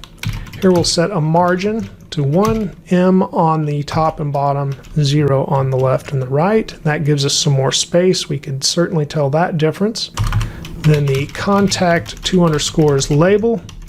Here we'll say display of block, and font weight of bold, and we'll definitely see these changes. Makes our form look better as well. Now we'll select both the contact 2 underscores input and the contact 2 underscores text area. For this, we'll say padding is 0.5 em. We can save, and we'll see some change there. The inputs got a little larger. Then we'll say a border dash radius of 15 pixels. Save, and you can see they're rounded. I'm going to scroll now that the form has grown a little larger so we can see everything again. Okay, after the border radius, we're going to have a border dash width of 2 pixels to just make it a little larger around each of the inputs, and then a width of 100%, and save. And now those inputs take up the full width that they have available to them. Our buttons down here still need a little bit of help, so let's say contact 2 underscores button. Now we'll say padding 0.5 em for those, and save. We can see the padding gets a little larger for those now. And then we'll apply a border radius to match the other border radius, 15 pixels, and this should possibly be a variable that I have not created, but that would allow us to just change it in one place, and it would change it for the form as well as the button. Underneath that, we should have border width, and not border width on the buttons, I'm sorry. Let's have a background color. Let's say var, and let's pick that highlight color so we can have a different color on these buttons.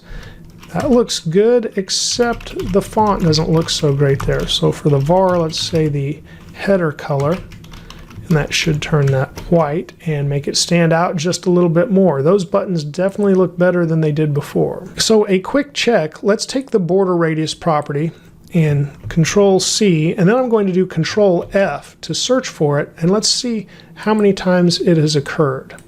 It's just twice here inside of our project. So if you wanted to, you could absolutely make a contact border radius variable, and then you would just change it in one spot, and of course the form, the inputs and the buttons would match. But you don't have to. I did not clearly at this point, but that would be an option. So now before moving on to the menu, let's look at each section that we've already styled for our page. And here's the full page. So our About page has a nice huge hero image, and we see the About LTS, some information, and our taco trivia. That looks good. The hours page, another nice hero section, and a simple bit of information about the hours. And let's look at the contact page. We scroll down, we see our location information after the hero and the contact form as well.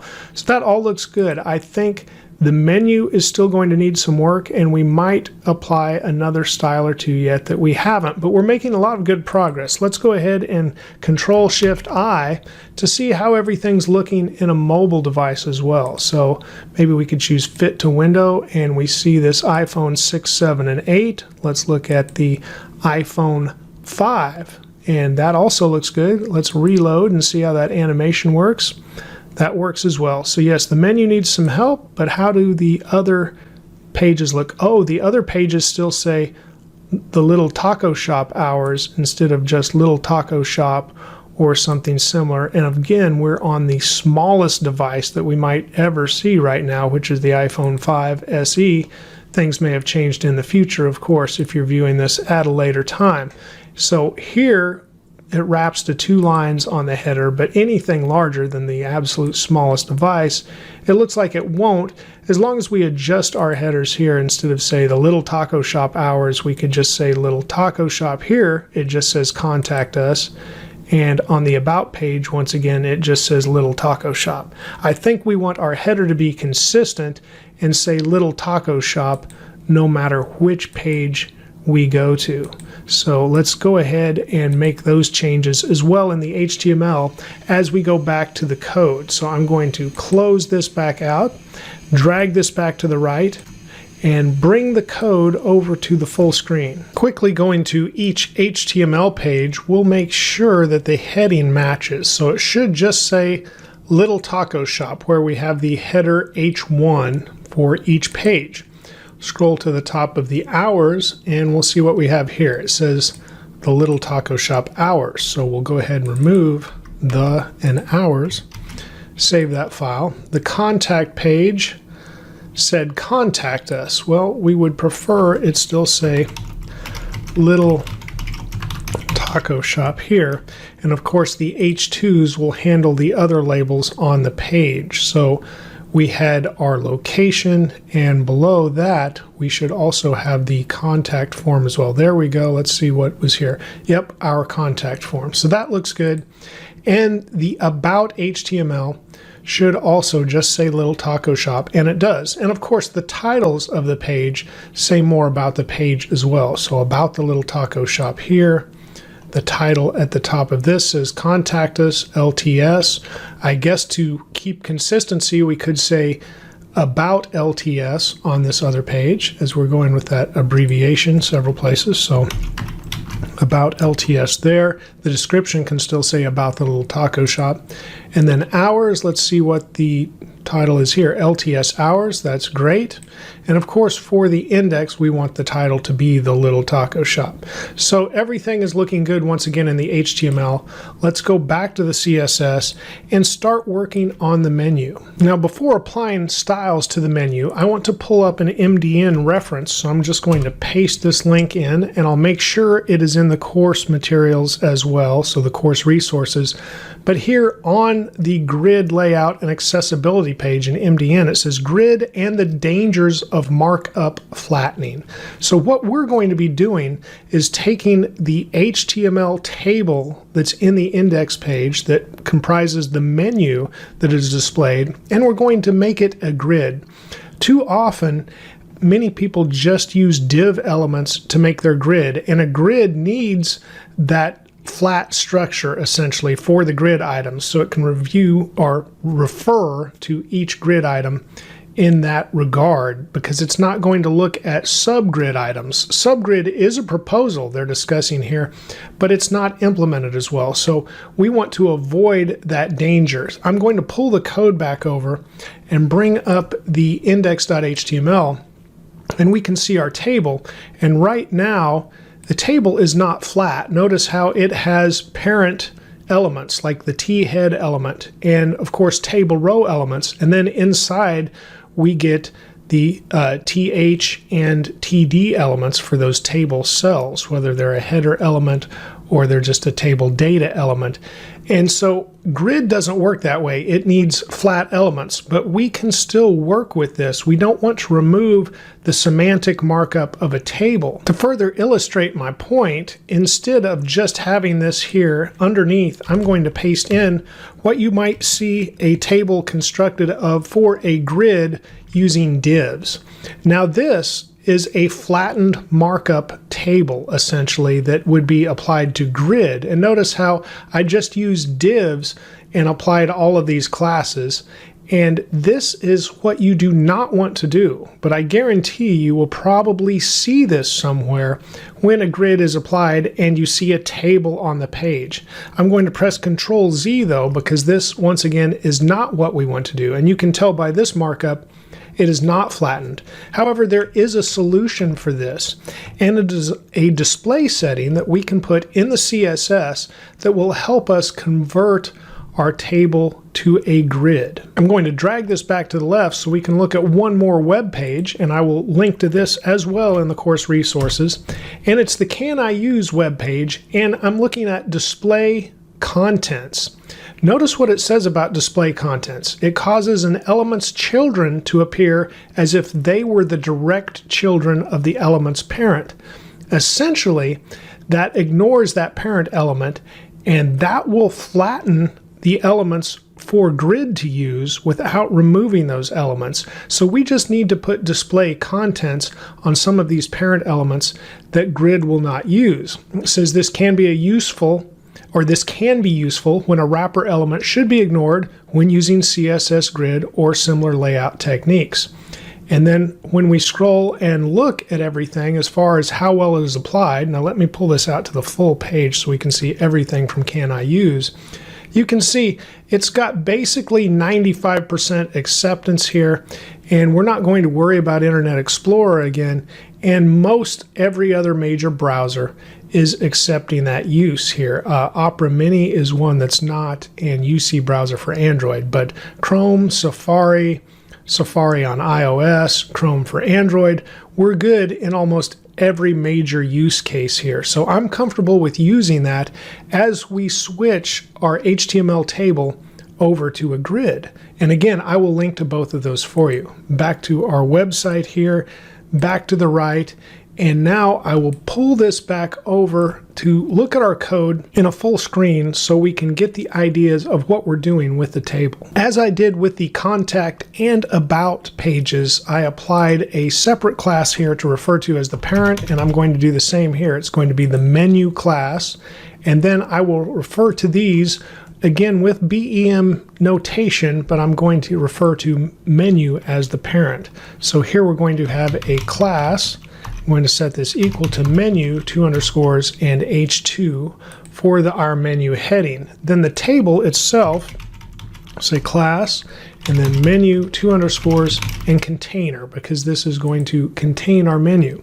For the caption for the table, we'll use this class and set this to off screen, our utility class once again, as we will not want to view this caption on the page, but we do want to retain it for accessibility. Now we will be setting the table head and the TR element, the table body element, and the table foot element to that display contents. So grid actually ignores those. The content we want for the grid and the content that we actually want screen readers to read will be inside of the TH and TD elements. So that's where we'll apply the classes here. So all of the opening THs that we have here, I'm going to select 3 right there, and we might even have a 4th, but I think we just want 3 right now for the menu headers. So we'll take this over with the arrow to the right, and I'll say class equals, and this is going to be menu, 2 underscores, and header. Now something else I want to do here, one thing I noticed, and I must have done this in the HTML course as well, so if you went through that, you can apply the scope column to this first cell as well, and I'm not sure why I didn't before. It might have just been an oversight. The second thing is we were looking once again at how to do abbreviations in HTML, but I want the full word quantity here now, so I'm going to remove the abbreviation and just have the word quantity in the second TH cell for the table. Okay, after we have got the menu headers, now we're going to have menu item classes. So we will come through here, and then whether it is the TH or the TD in these other cells, I'm going to make it a menu item. So I'm going to start off with the remainder of these table data cells, because there are several. I'm pressing Control D to get all of them selected. And I think that's going to be it. Nope, one more maybe. There we go, one more. So at the end of that, I'll arrow to the right, I'll put class, and I'm going to set this equal to menu, 2 underscores, and item. Okay, scrolling back up to where we have the crunchy, and then of course we have the soft label down here. We're going to apply classes here as well. I'll have a class. I'm going to set this equal to menu, 2 underscores, item, and then I want a second class here that is just going to be menu, 2 underscores, and CR for crunchy, as we'll need to refer to that later for the grid possibly. And then for soft, we're going to do the same thing. So it's going to be a class equals menu, 2 underscores, item, and then menu, 2 underscores, SF for soft. And finally, let's scroll down to the very bottom where we have chips and salsa. It spans 3 columns. So besides menu item here, I also want menu, 2 underscores, and CS. And I believe I have now applied all of the classes that I wanted to apply for the menu itself. One other thing I am going to do while I'm here in the HTML is remove this line break. And then we have a paragraph here, and I'm going to apply our utility class of center to this paragraph that has our back to top link that should appear underneath the table. Let's go back to our style sheet and let's drag this to the left so we can see changes applied to the table now as we apply these styles. I'll start by scrolling up so we can start at the very top of our available space, and I'm going to put in a label for the style sheet for the menu. Now underneath this, the first thing I'm going to do is select the T-head element, the T-body element, the T-foot element, and the TR element. And this is the only table in the project, so I feel safe doing this without classes. If it was a larger project, I might have made a display contents class and then applied this to that class to each one of these elements. So here I'm going to say display contents. It also took those parents out of the flow. So now, even though they're still in the page, it made them all run into one line. So we will definitely see changes now as we make the table. So, or the grid, I should say. Let's create that menu container class. If you remember, this is applied to the table element itself. So we'll say display grid, and if I save after each change, we should definitely see changes as we go. So now just by applying display grid, it changed how that viewed after our display contents was applied. Now let's say grid dash template dash columns, and we're going to use the repeat function. We want 3 columns, each with 1 fragment. So let's save now, and we once again see changes to that table. Now let's go ahead and map out our grid template areas. But we really haven't assigned any specific classes like those that we applied to crunchy or soft, so it might still look a little strange when we do this. Essentially though, we only need to assign the labels to the ones that are going to take up more than 1 grid square. So in other words, I can just kind of create the other labels without assigning them to elements. So I'm going to have HD1, HD2, and HD3. I won't end up assigning those to classes at all. Then I'm going to have CR, CR1, this is crunchy, as you might guess, the abbreviation HD was for header, and then crunchy 1 price for 1 taco.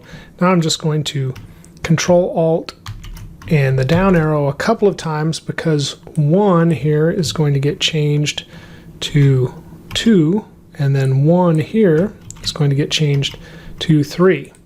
Okay, after that, let's create one line here for soft. So we'll have soft taco, soft 1, and then soft 1 price. After that, Shift Alt down arrow, Shift Alt down arrow, Select 1, Control D, change those to a 2. Select 1, Control D, change those to a 3. And save. And so now we have the crunchy rows and the soft rows and the header. So at the very end, we're going to have the chips and salsa row. So CS, CS, CS, because it had a row span of 3. After that, we have essentially mapped out those grid areas. It doesn't look like we want it to yet, though, because we haven't assigned that crunchy label to the crunchy label that or class that we have, and the soft label to the soft class, or the chips and salsa label to that class. So we still need to add those. Likewise, let's go ahead and add a small gap, 0.1 EM. So as we discussed before, that could be as small as 1.6 pixels or about as large as 2.4, depending on the font size applied. Then let's give a margin bottom of 1 EM as well. Now let's apply some of those labels so our grid looks a little bit better. So we'll start out with the menu 2_CR for crunchy, and here we'll apply the grid area label of CR. When we save, we don't see much of a change yet, but I hope to in the near future. Menu 2_ and SF for soft, and here we'll say grid area SF. Save again, so we see a little bit more of a change.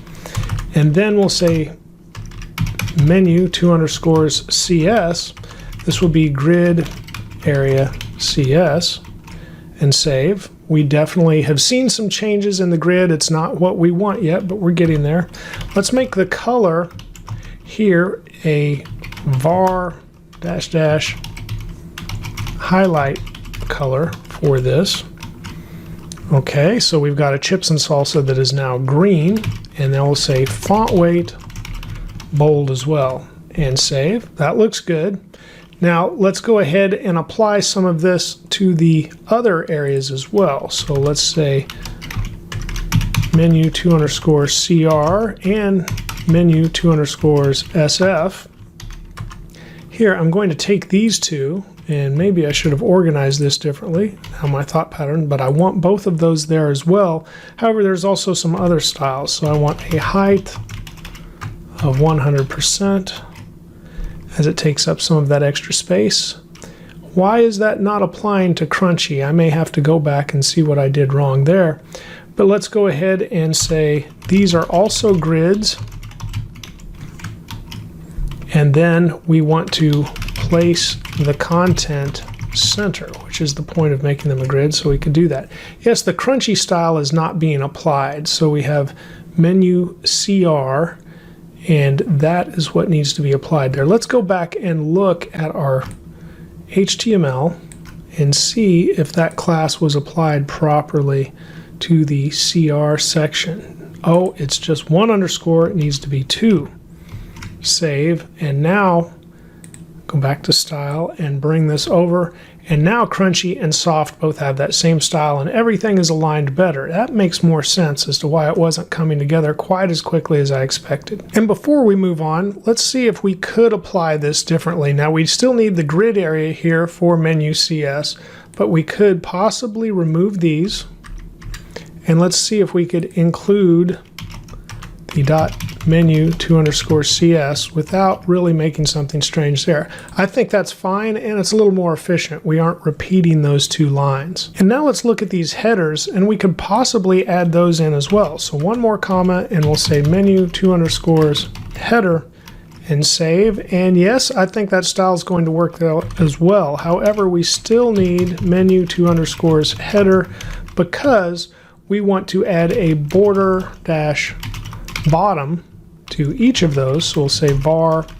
and bring in our borders variable that we have created, and save. So now we have a border across each one of those headings. Now let's scroll for some more room, and we're going to select that menu header again. I could spell menu 2_ header, and then we also want menu 2_ item.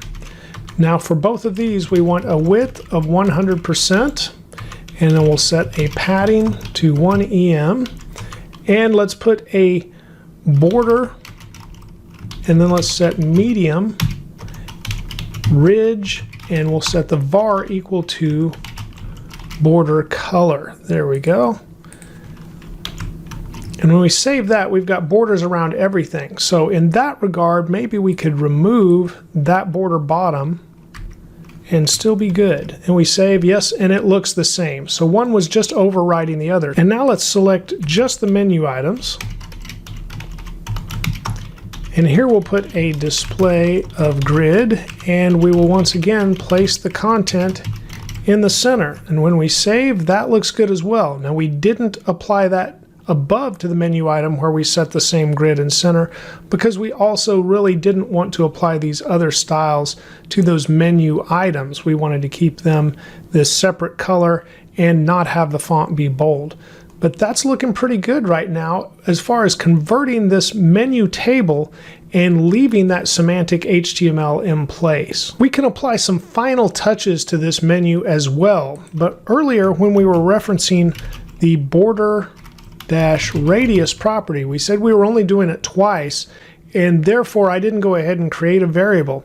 But now I want to use it again, and so now that I'm using it in another place, I definitely do want to create that variable. So I'm going to scroll back up to the variable section, and underneath borders I'm going to create a border radius variable and just set that to 15 pixels. So now that I've created that, we can use that variable in all of the places that we are applying a border radius. So now let's go ahead and change these two that currently exist to var border radius. There we go. And save that so no other changes will be made there. But now we can apply these final touches to our menu table as well, and we can use that border radius property. Now I could apply classes to the header and the footer, but I'm not, and they are being ignored for some things concerning the grid when we set that to display contents. However, they are still part of the document, so we can still use them for selectors. So I'm going to select the T head and then the TH inside of the T head and say the first child, which should be the very first cell that says tacos. And here we're going to set the border top left radius, and now we'll use our border radius variable once again. And when we save, we can see this now has the border radius of 15 pixels. So likewise, I'm going to just copy this down so I don't have to retype everything. Shift Alt and the down arrow. This is going to be the T head TH last child, and instead of the top left, it's going to be the top right. Everything else should be the same, and now we see that same border radius applied over here to the right. Finally, we have this one large chips and salsa cell along the bottom of this table for the menu. So here this will be the T foot, and then we'll select the table data cell inside. Here we can set the border bottom left radius, and this will once again be var border, and use that border radius variable. And once we save this, we see that applied to the left corner, so it just needs to be applied to the right corner. So inside this same selector here for T-foot TD, we can now also apply this to the right corner and save, and there we have our rounded corners for our table as well. We're getting near the end, but there is a little more to do. Let's go ahead and look at the page in full screen, or at the full site now, and here's our back to top. We can click, we have the smooth scrolling that goes there. We can go to the hours page, everything looks pretty good there. The contact form, everything is good here. The about page and the trivia, that's all working well, and our animation shows here. Let's look by Shift, Control, and the letter I to go into a mobile view. Notice how well our grid conforms. It automatically adapts. We didn't have to apply a media query. The grid just works in this mobile view, and that's great. Let's look at some other views. Here's a little bit maybe larger phone. There we go. So it is quite a bit larger. It is the iPhone 6, 7, 8 Plus. and there we'll size it down to 75%. Let's go ahead and look at the iPhone X that gets taller, so that should also make our text just a little larger based on how we used clamp with that. Everything's still looking pretty good. The form still adapts to the screen size. The menu looks good, and it took us right to the menu when I clicked the menu link. The About page, the hours, all is looking pretty good. I think we could apply possibly a little bit of space or a class we might have to back to the top that we applied down here. I think we at least centered it, so we might change something there. But overall, it's good to just evaluate your project and see how everything looks to you as you go. And you can tell it's looking good on mobile as well. So let's go back to full screen view, and we're going to make just a couple of changes. There is one media query I would like to apply to this project, although using modern CSS, for the most part, we've been able to avoid media queries. We are going to put this media query at the bottom of the page. So we'll say at media, and then we'll say screen, and now say min width, and we'll say 576 pixels, which is our small breakpoint, and that is similar to what Bootstrap uses, the CSS library or framework, if you will. And here we have header 2_h1. Now let's select the pseudo element here, and this is the before pseudo element. And we're going to set some content on this h1. Let's give a space, and what I want to do is put a taco emoji in here. And actually I want to put the taco emoji and then the space. So we have a taco space and then we have the heading. As you might expect, I also want to do this with the after. So I will just copy that down. Again, Shift Alt and the down arrow. We'll switch before to after. And now with the after, we want the space to come first and then the taco. So we've got taco space, heading, space, taco. So this should show up on any screen that's larger than 576 pixels in width. So when we save, now we have tacos in the heading as well. And that's a great addition for the little taco shop. And it applies to all the pages where we set up our classes correctly. But if we go to a smaller screen, where we might not be able to fit all of that in, they disappear. And that is great too. So that only shows in larger viewports. Let's go to an iPad. There we have the tacos. So just mobile, it will not try to squeeze those tacos in. And that is fine. Let's drag this back over. We can apply just a little bit more to the media query as well. And this is just something I want to do for the menu 2_ header. Then we're also going to have it in the menu 2_ CR, which was the crunchy, menu 2_ SF, which was the soft, and menu 2_ CS, which was the chips and salsa. We're going to set the font size to 125%, so just a little larger on these larger screens for the headings. You really, if you wanted to, you could do it to all of these, but I just really wanted to make the headings stand out, and so everything we've wrapped around here that you see in green has applied that larger font now, just another 25% larger than it was. There is one more media query to apply, but it's not based on the width. It's based on the preference of light and dark mode. We have styled our light mode. This would be our normal viewing for the website, but many prefer dark mode these days, and that includes myself. So I definitely like to add dark mode when the preferences are set for that. So if your system preference is dark mode, that's what will display. My system preference is dark mode. So I'm going to put this media query directly under the variables we defined. So it will be applied right away because all it really does is change the variables for those colors that we're using on the site. So I will say at media, put our parentheses, then put prefers dash color dash scheme, and here I'm going to say dark. So that is what my system is already set to. So anything we put in here will start to overwrite what we already have for those variables. So we need the root pseudo selector, it's the pseudo class. And now let's overwrite the background color, and this is going to be black. Now we will not really see the change here because we're not seeing that orange color until we drag this over to full screen. So if I save, drag this over to the full screen, now you can see it's dark, but it's still fading to that light orange because we haven't changed that other variable yet either. So let's change the BG color dash fade variable as well, and I'll just make that gray, just like my last name. Now I'll save, and now let's drag this over once again. You can see it's fading to a gray instead of the orange to a light orange.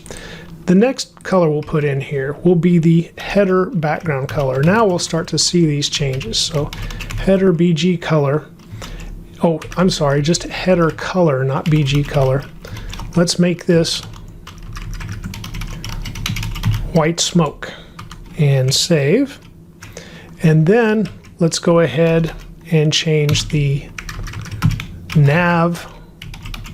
I said color, now I need background color. And by the way, the white smoke, I just find that to be easier on my eyes than the pure white that we've used in other spots. Let's set this to RGB 20 20 20, which is just a different shade of black essentially. And now you can see that background color for the nav menu definitely got darker. Okay, so we're going to have to change that text eventually too. Let's set the hero color, and this is for our little animated part that drops down. So our hero color is going to be a different flat black. Now when it drops down, you can see that has also changed. Now let's set the body background color itself. So this will be a big change when we first see it. That will also be this flat black. And that has made a difference. Now let's go to the font color itself, which is what's being used on most of the page, and we'll go with that white smoke that's just a little easier on the eyes than the pure bright white. And so let's find a page that's using, well, here we see it inside of these table cells here, but if we go look at a different page, you can see it is being used right here as well. Okay, after the font color, let's apply the highlight color. And where this was that green, let's use white smoke here as well. So when we save, I believe that's in the animation. And I'm not seeing that applied right now. I'm not seeing the animation because I'm not on the right page. Here we go. And oh no, it wasn't in the animation because that has the separate background color that is slightly transparent. But it is in some other areas, like we were using it for the H2s and H3s and the table headings. So we can see that's now using white smoke as well. Okay, now let's switch the border color that's being used. Let's also make that white smoke.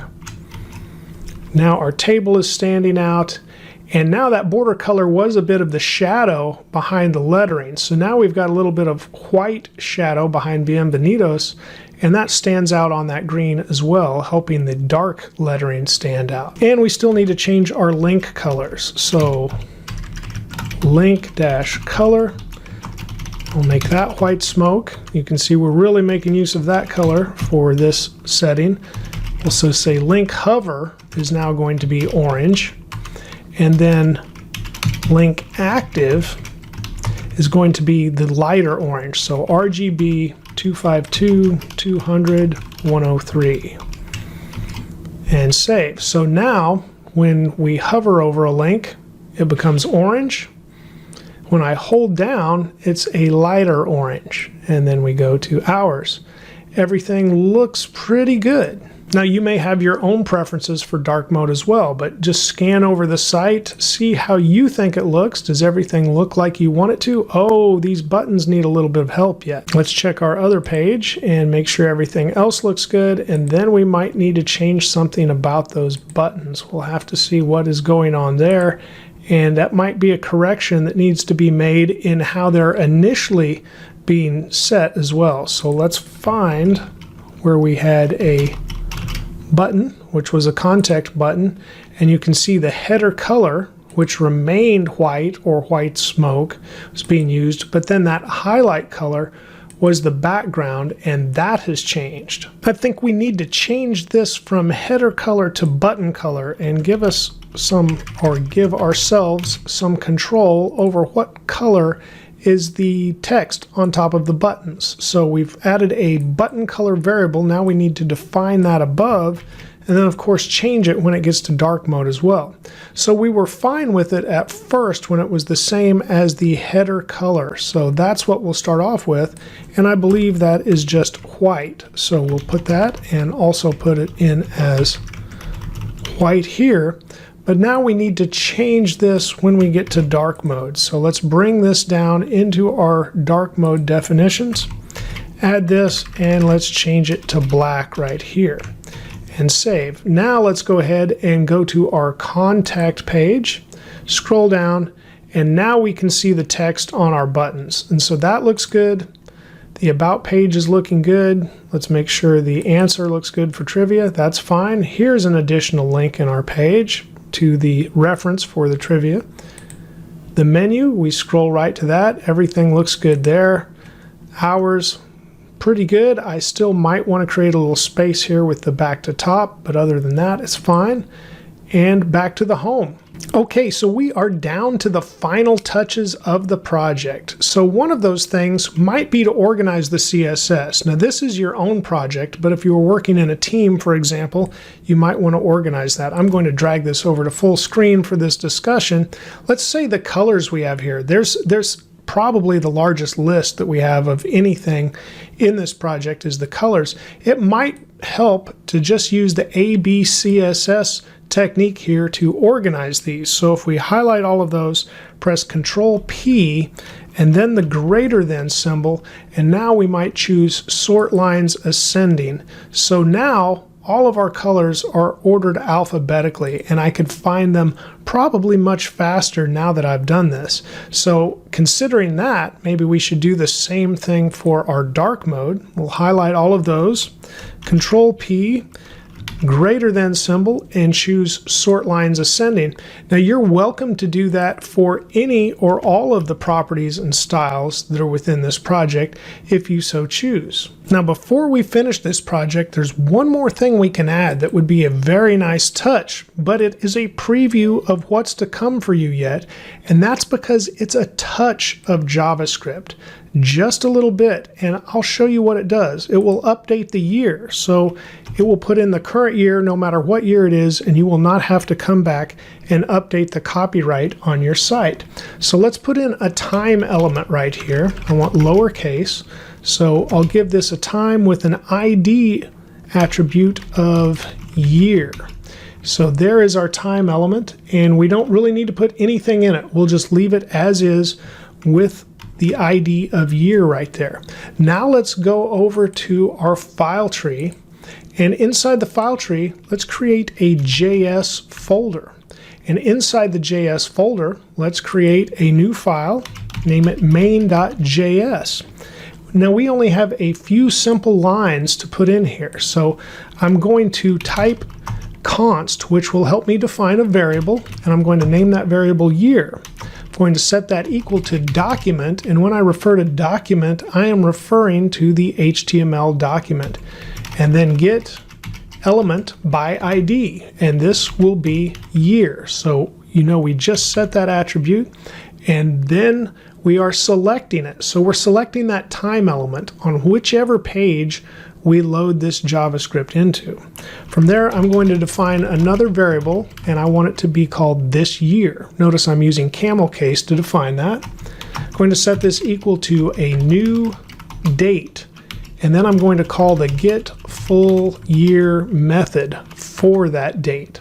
So now I have the current full year in the this year variable, and I have the element that we just created, the time element, in the year variable. So I'm going to say year set attribute, and then I'm going to select date time, and I'm going to set it to the this year variable. And then to display it on the page, I once again want that year element, and now I'm going to select the text content, that's what's displayed on the page, and set it equal to this year, and save. That's all I need, are these 4 lines of code. And with that, we can import this into our page. So we'll go back to the index. Let's scroll to the top because we want to load the JavaScript last after the CSS. And we do that with a script tag, and it will have a source attribute, and there it is. So we'll say JS/, and then we'll just pick our main JS. Nothing goes between the opening and closing script tags. However, you have to put it this way. It always has a closing script tag. It's not like some of the other elements that just has a slash to close out the first one. You always see it this way. We want to add one other attribute though, and that is defer. And that tells the script to wait until everything else is loaded before loading the JavaScript. And we will save. Now, if we go back to our page, notice it says copyright 2022, Little Taco Shop. If you're watching this in a different year and you add this same code, it will say whatever the current year is there. Now, if we go to our other pages, notice it still just says copyright symbol in Little Taco Shop because we haven't added that JavaScript to the other pages yet. But we can do that now. So let's drag this over. And we also need to make that same change to the footer on every page. So inside of our copyright line here that has the span class, let's select that with the C, and then we'll go to the hours page, scroll down, and we will select the same line and paste in the new line and save. The contact page, scroll down, select the copyright line, paste in the new line and save.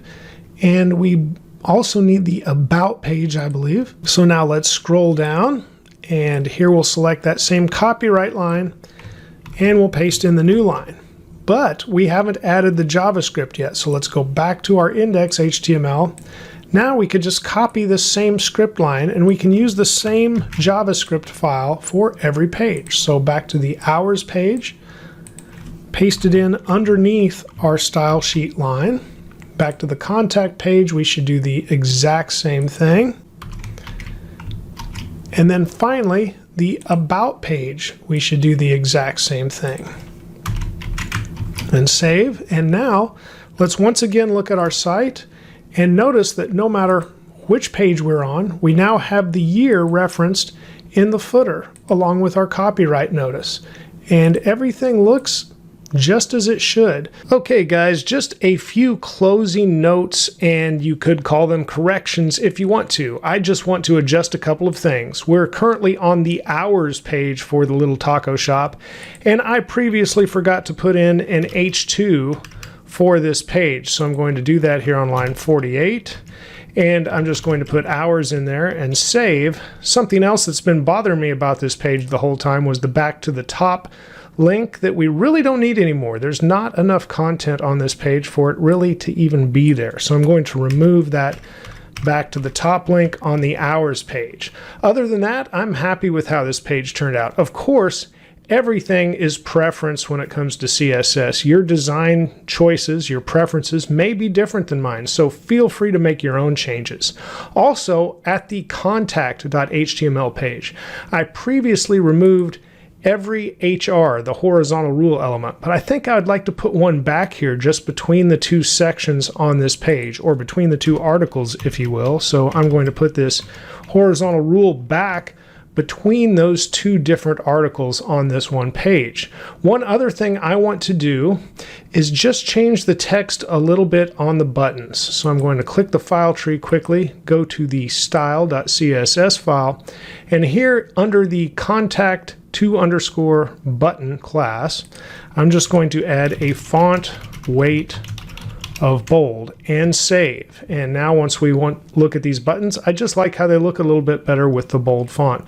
Always go back and reevaluate your code. Make your own choices, and of course you don't have to agree with my choices. The best way to learn is experiment and see how it works out for you. So that's the end of the project. Congratulations. You've completed a large overhaul on the Little Taco Shop website and styled it with modern CSS. Very few media queries necessary. We added a nice animation, and it does work in mobile devices as well, even though we didn't need those extra media queries. So if we go back to an iPhone 6, 7, and 8 style, we can now see how all of this looks in a dark mode, and it is still working as we expect it to. Great job completing the project and completing the full CSS for Beginners course. Remember to keep striving for progress over perfection, and a little progress every day will go a very long way. Please give this video a like if it's helped you. And thank you for watching and subscribing. You're helping my channel grow. Have a great day, and let's write more code together very soon.